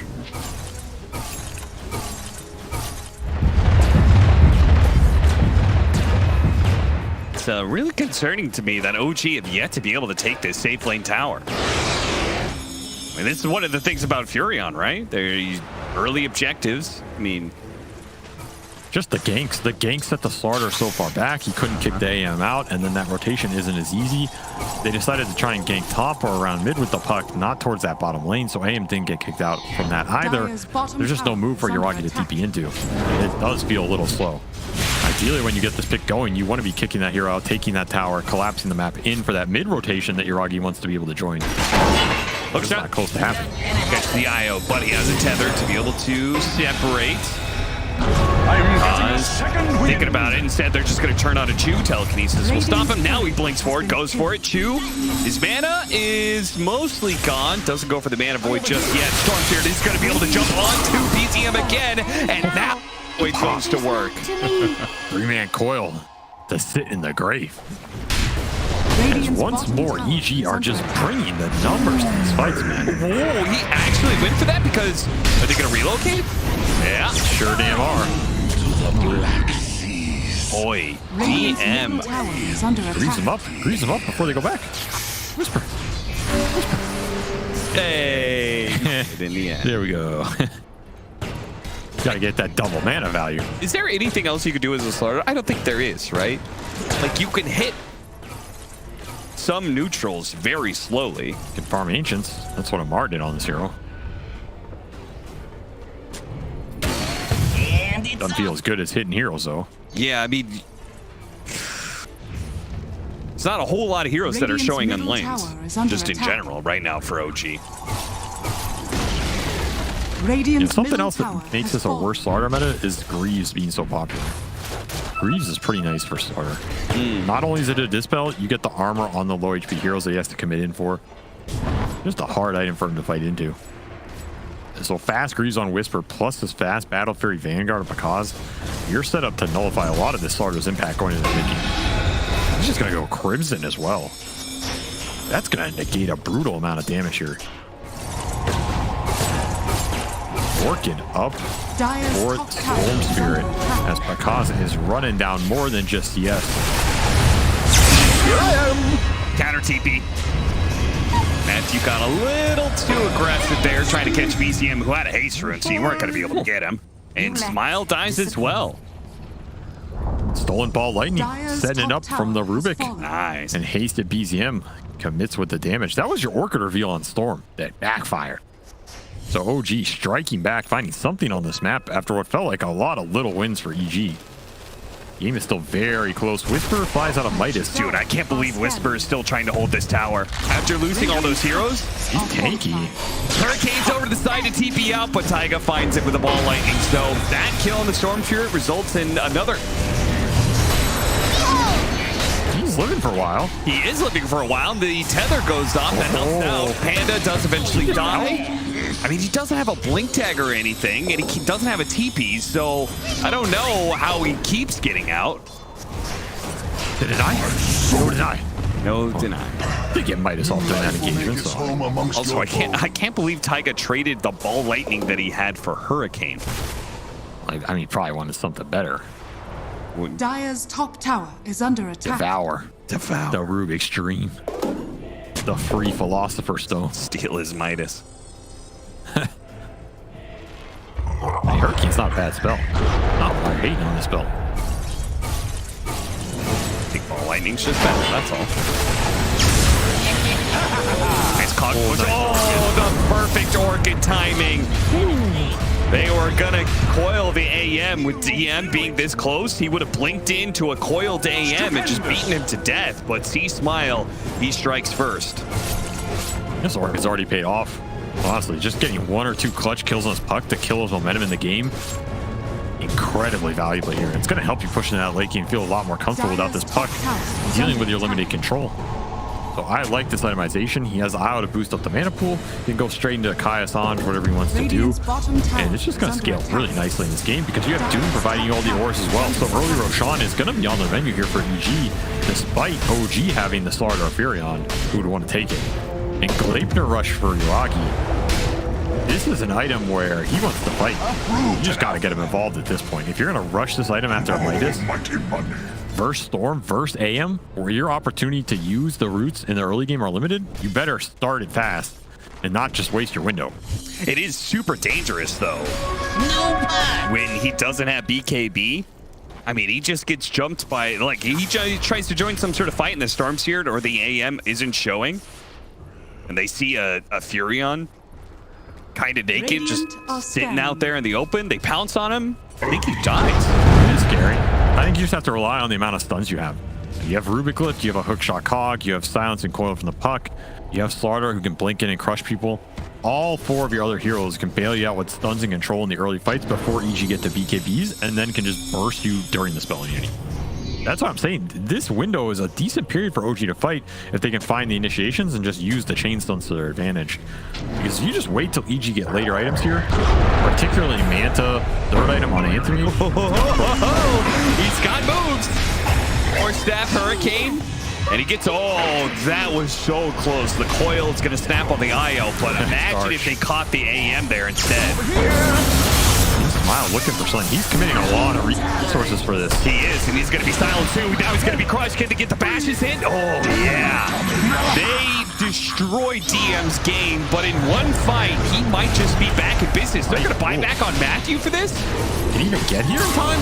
I don't know, but I certainly can. Matthew does arrive in time. Goes for the pulverize. He gets bashed instead. Breaks free from the tree. Starts running himself away. DM's going to chase after him.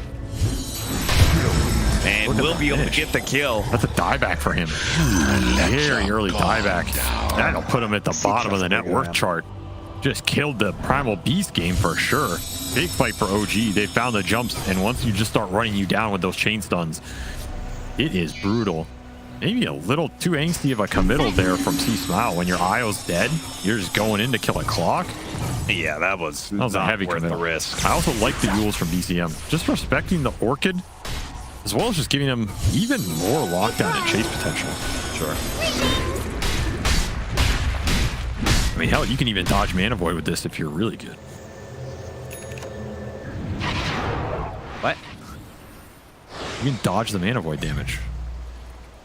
Really? I'm pretty sure, yeah. Isn't it instant? I'm pretty sure it acts like, maybe it is. What? No, I think like if you get it on the frame, when the Mana Void hits you before the damage procs and your Yules, you have an iframe. I don't believe I'm starting to doubt this too. Yeah, I don't believe this for a second. I mean, also, it has though. a mini stun, so it's like... Refuted, though. I think it always... I think most of the time it doesn't all spells work that they do the stun first and then the damage. So if you get hit by it, you're getting stunned, and then you can't take it You, there's a hidden iframe in there.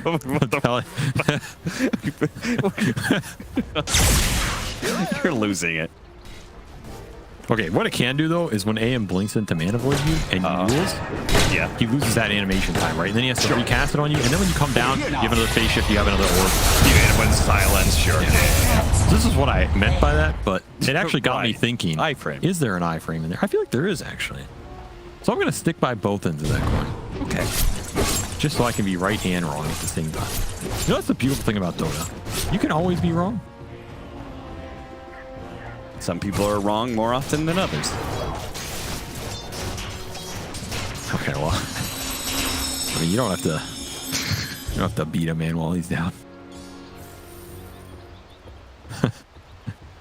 You know what the funniest part is? We're gonna finish this cast, and we're gonna get people reporting messages. Avery's right. There is an Yeah, iFrame. somebody's gonna go test it. Someone's already testing it right now in a lobby. And I'm gonna. And what if it works? What if it works? Blow my mind if this ends up being. I'm telling true. you, there's an iframe in there. I'm convinced. What if he does it in this game? Will you pay me $10,000? I will pay you $10 if he does. Okay, well, I'll take that. More than I've gotten in a while. Big smoke from EG. Crimson Guard finished for Whisper. Locket finished for Panda. This is a big time to strike in terms of Taiga ability. was not the kill they wanted. No, but the thing is they just want Roche. This might be enough to do it. I mean, Bakaz is really far, man. He has Manta, Basher closing in on Abyssal. AM is out of control in this game. Yeah, I mean, he's outpacing Furion right now. The lack of lockdown against the puck, AM solves this problem for you. Yeah, if you get this fast in Abyssal, it's easy cleanup time. Is under attack. Yule's iframe or not. Because I also think PZM has to go himself to get a good coil for DM to get the damage in the first place. Aim this with the Yules. Or it won't last so long, but the two will last a little bit longer. He'll eventually die because make sure of that. Magic myself out of That bait did not go as planned. Trying to reel him in, get the Yules, you get the turnaround with a slaughter jump. But not if you just get doomed. Reel him in was the last game.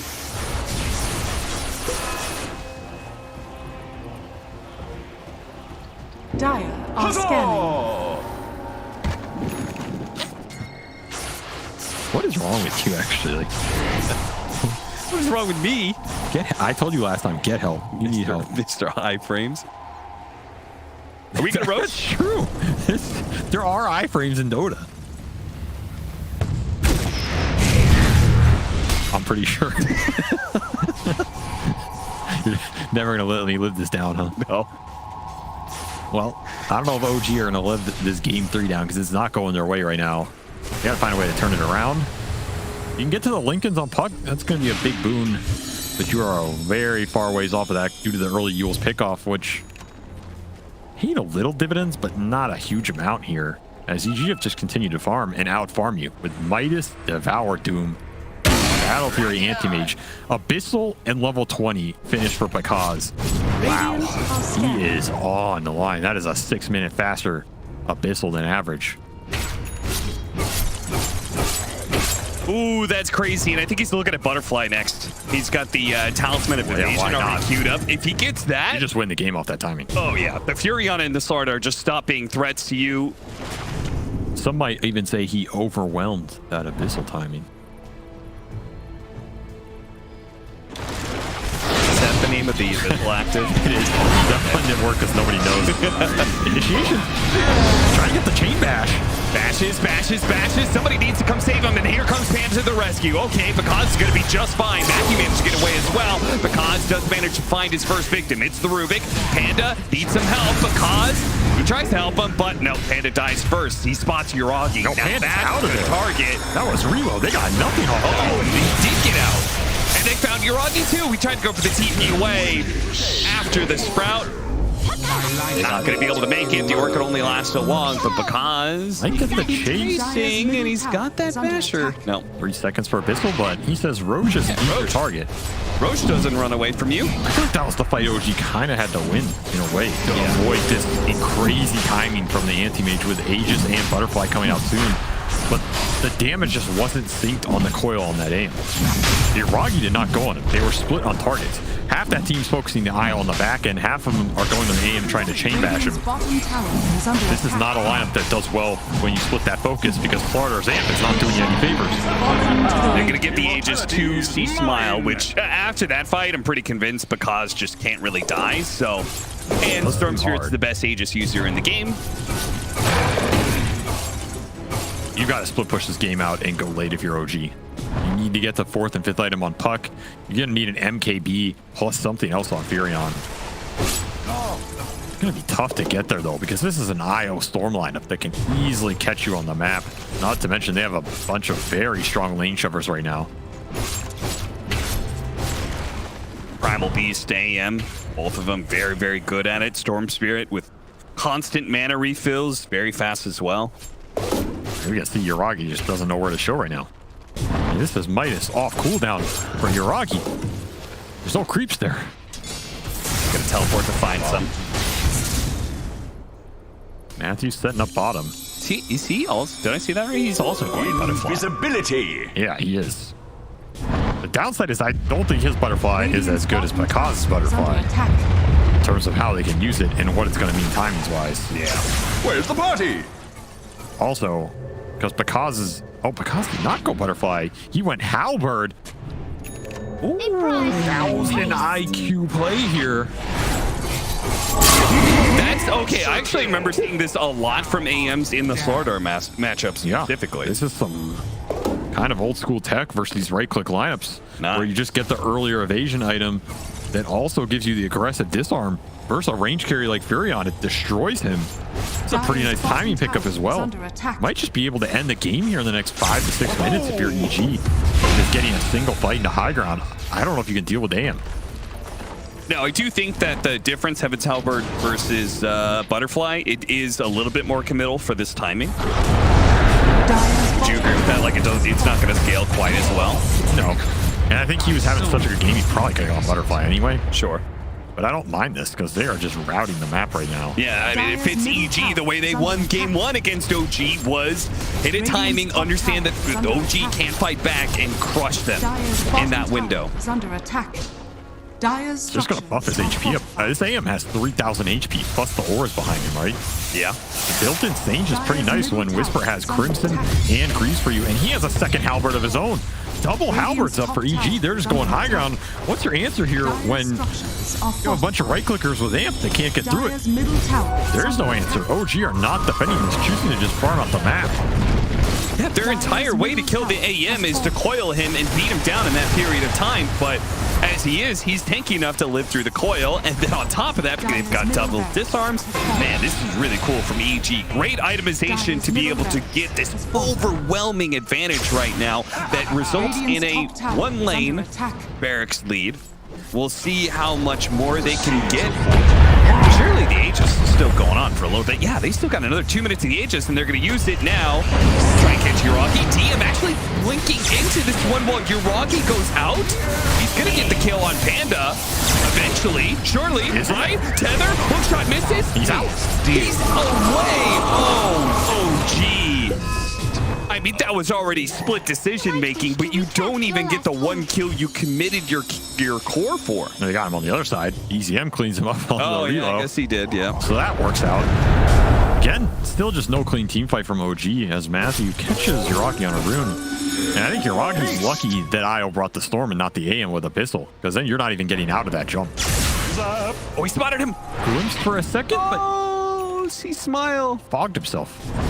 Yeah. The iframe.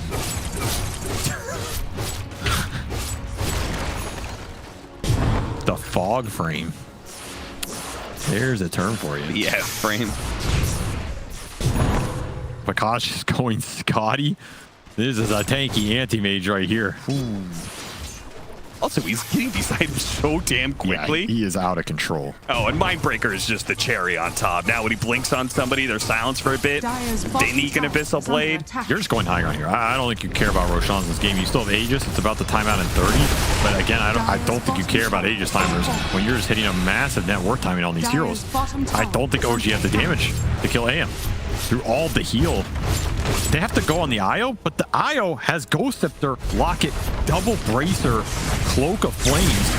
Oh, Tiger trying to sneak up the side. But Kaz finds him immediately. The PG team looks so good when they play these climbing push lineups. Oh, yeah. They're brutal. The game's just going to end without that Lincoln. It's never going to get to it. Radiant's courier has been killed. He's hitting the tier 4s while they're going for this kill. What is there to stop him? Are you outright clicking this man? You have a silver edge to break him. Going for the eye opener. Gets Ghost Scepter off first. Well, the three of them. Halberd. Another Habit's Halberd. The Clock's pushback. Beautiful stuff from Chu. Actually breaks two of them. And the Doom might not have actually fall from this when he used the Hurricane to be able to push himself a little bit farther. While A.K.A goes to work on the back line. T-Rog's already dead. Now he targets DM. Clicks through his mana. Bashes him up once or twice. And gets the non-godlike double kill. Making a triple. Ultra, perhaps? No. They're going to GG out first as Taiga runs down the mid lane. EG, excuse me. EG managing to take game 3 and take the series over OG. The way they did it too, I think was very cool. I think it was very much EG style and kind of a way that I'm not sure if any other team in this group stage that's left would play like that. I like this team when they end it. When they just play aggression, hit a timing, and just end the game. Yeah. I think it's when they look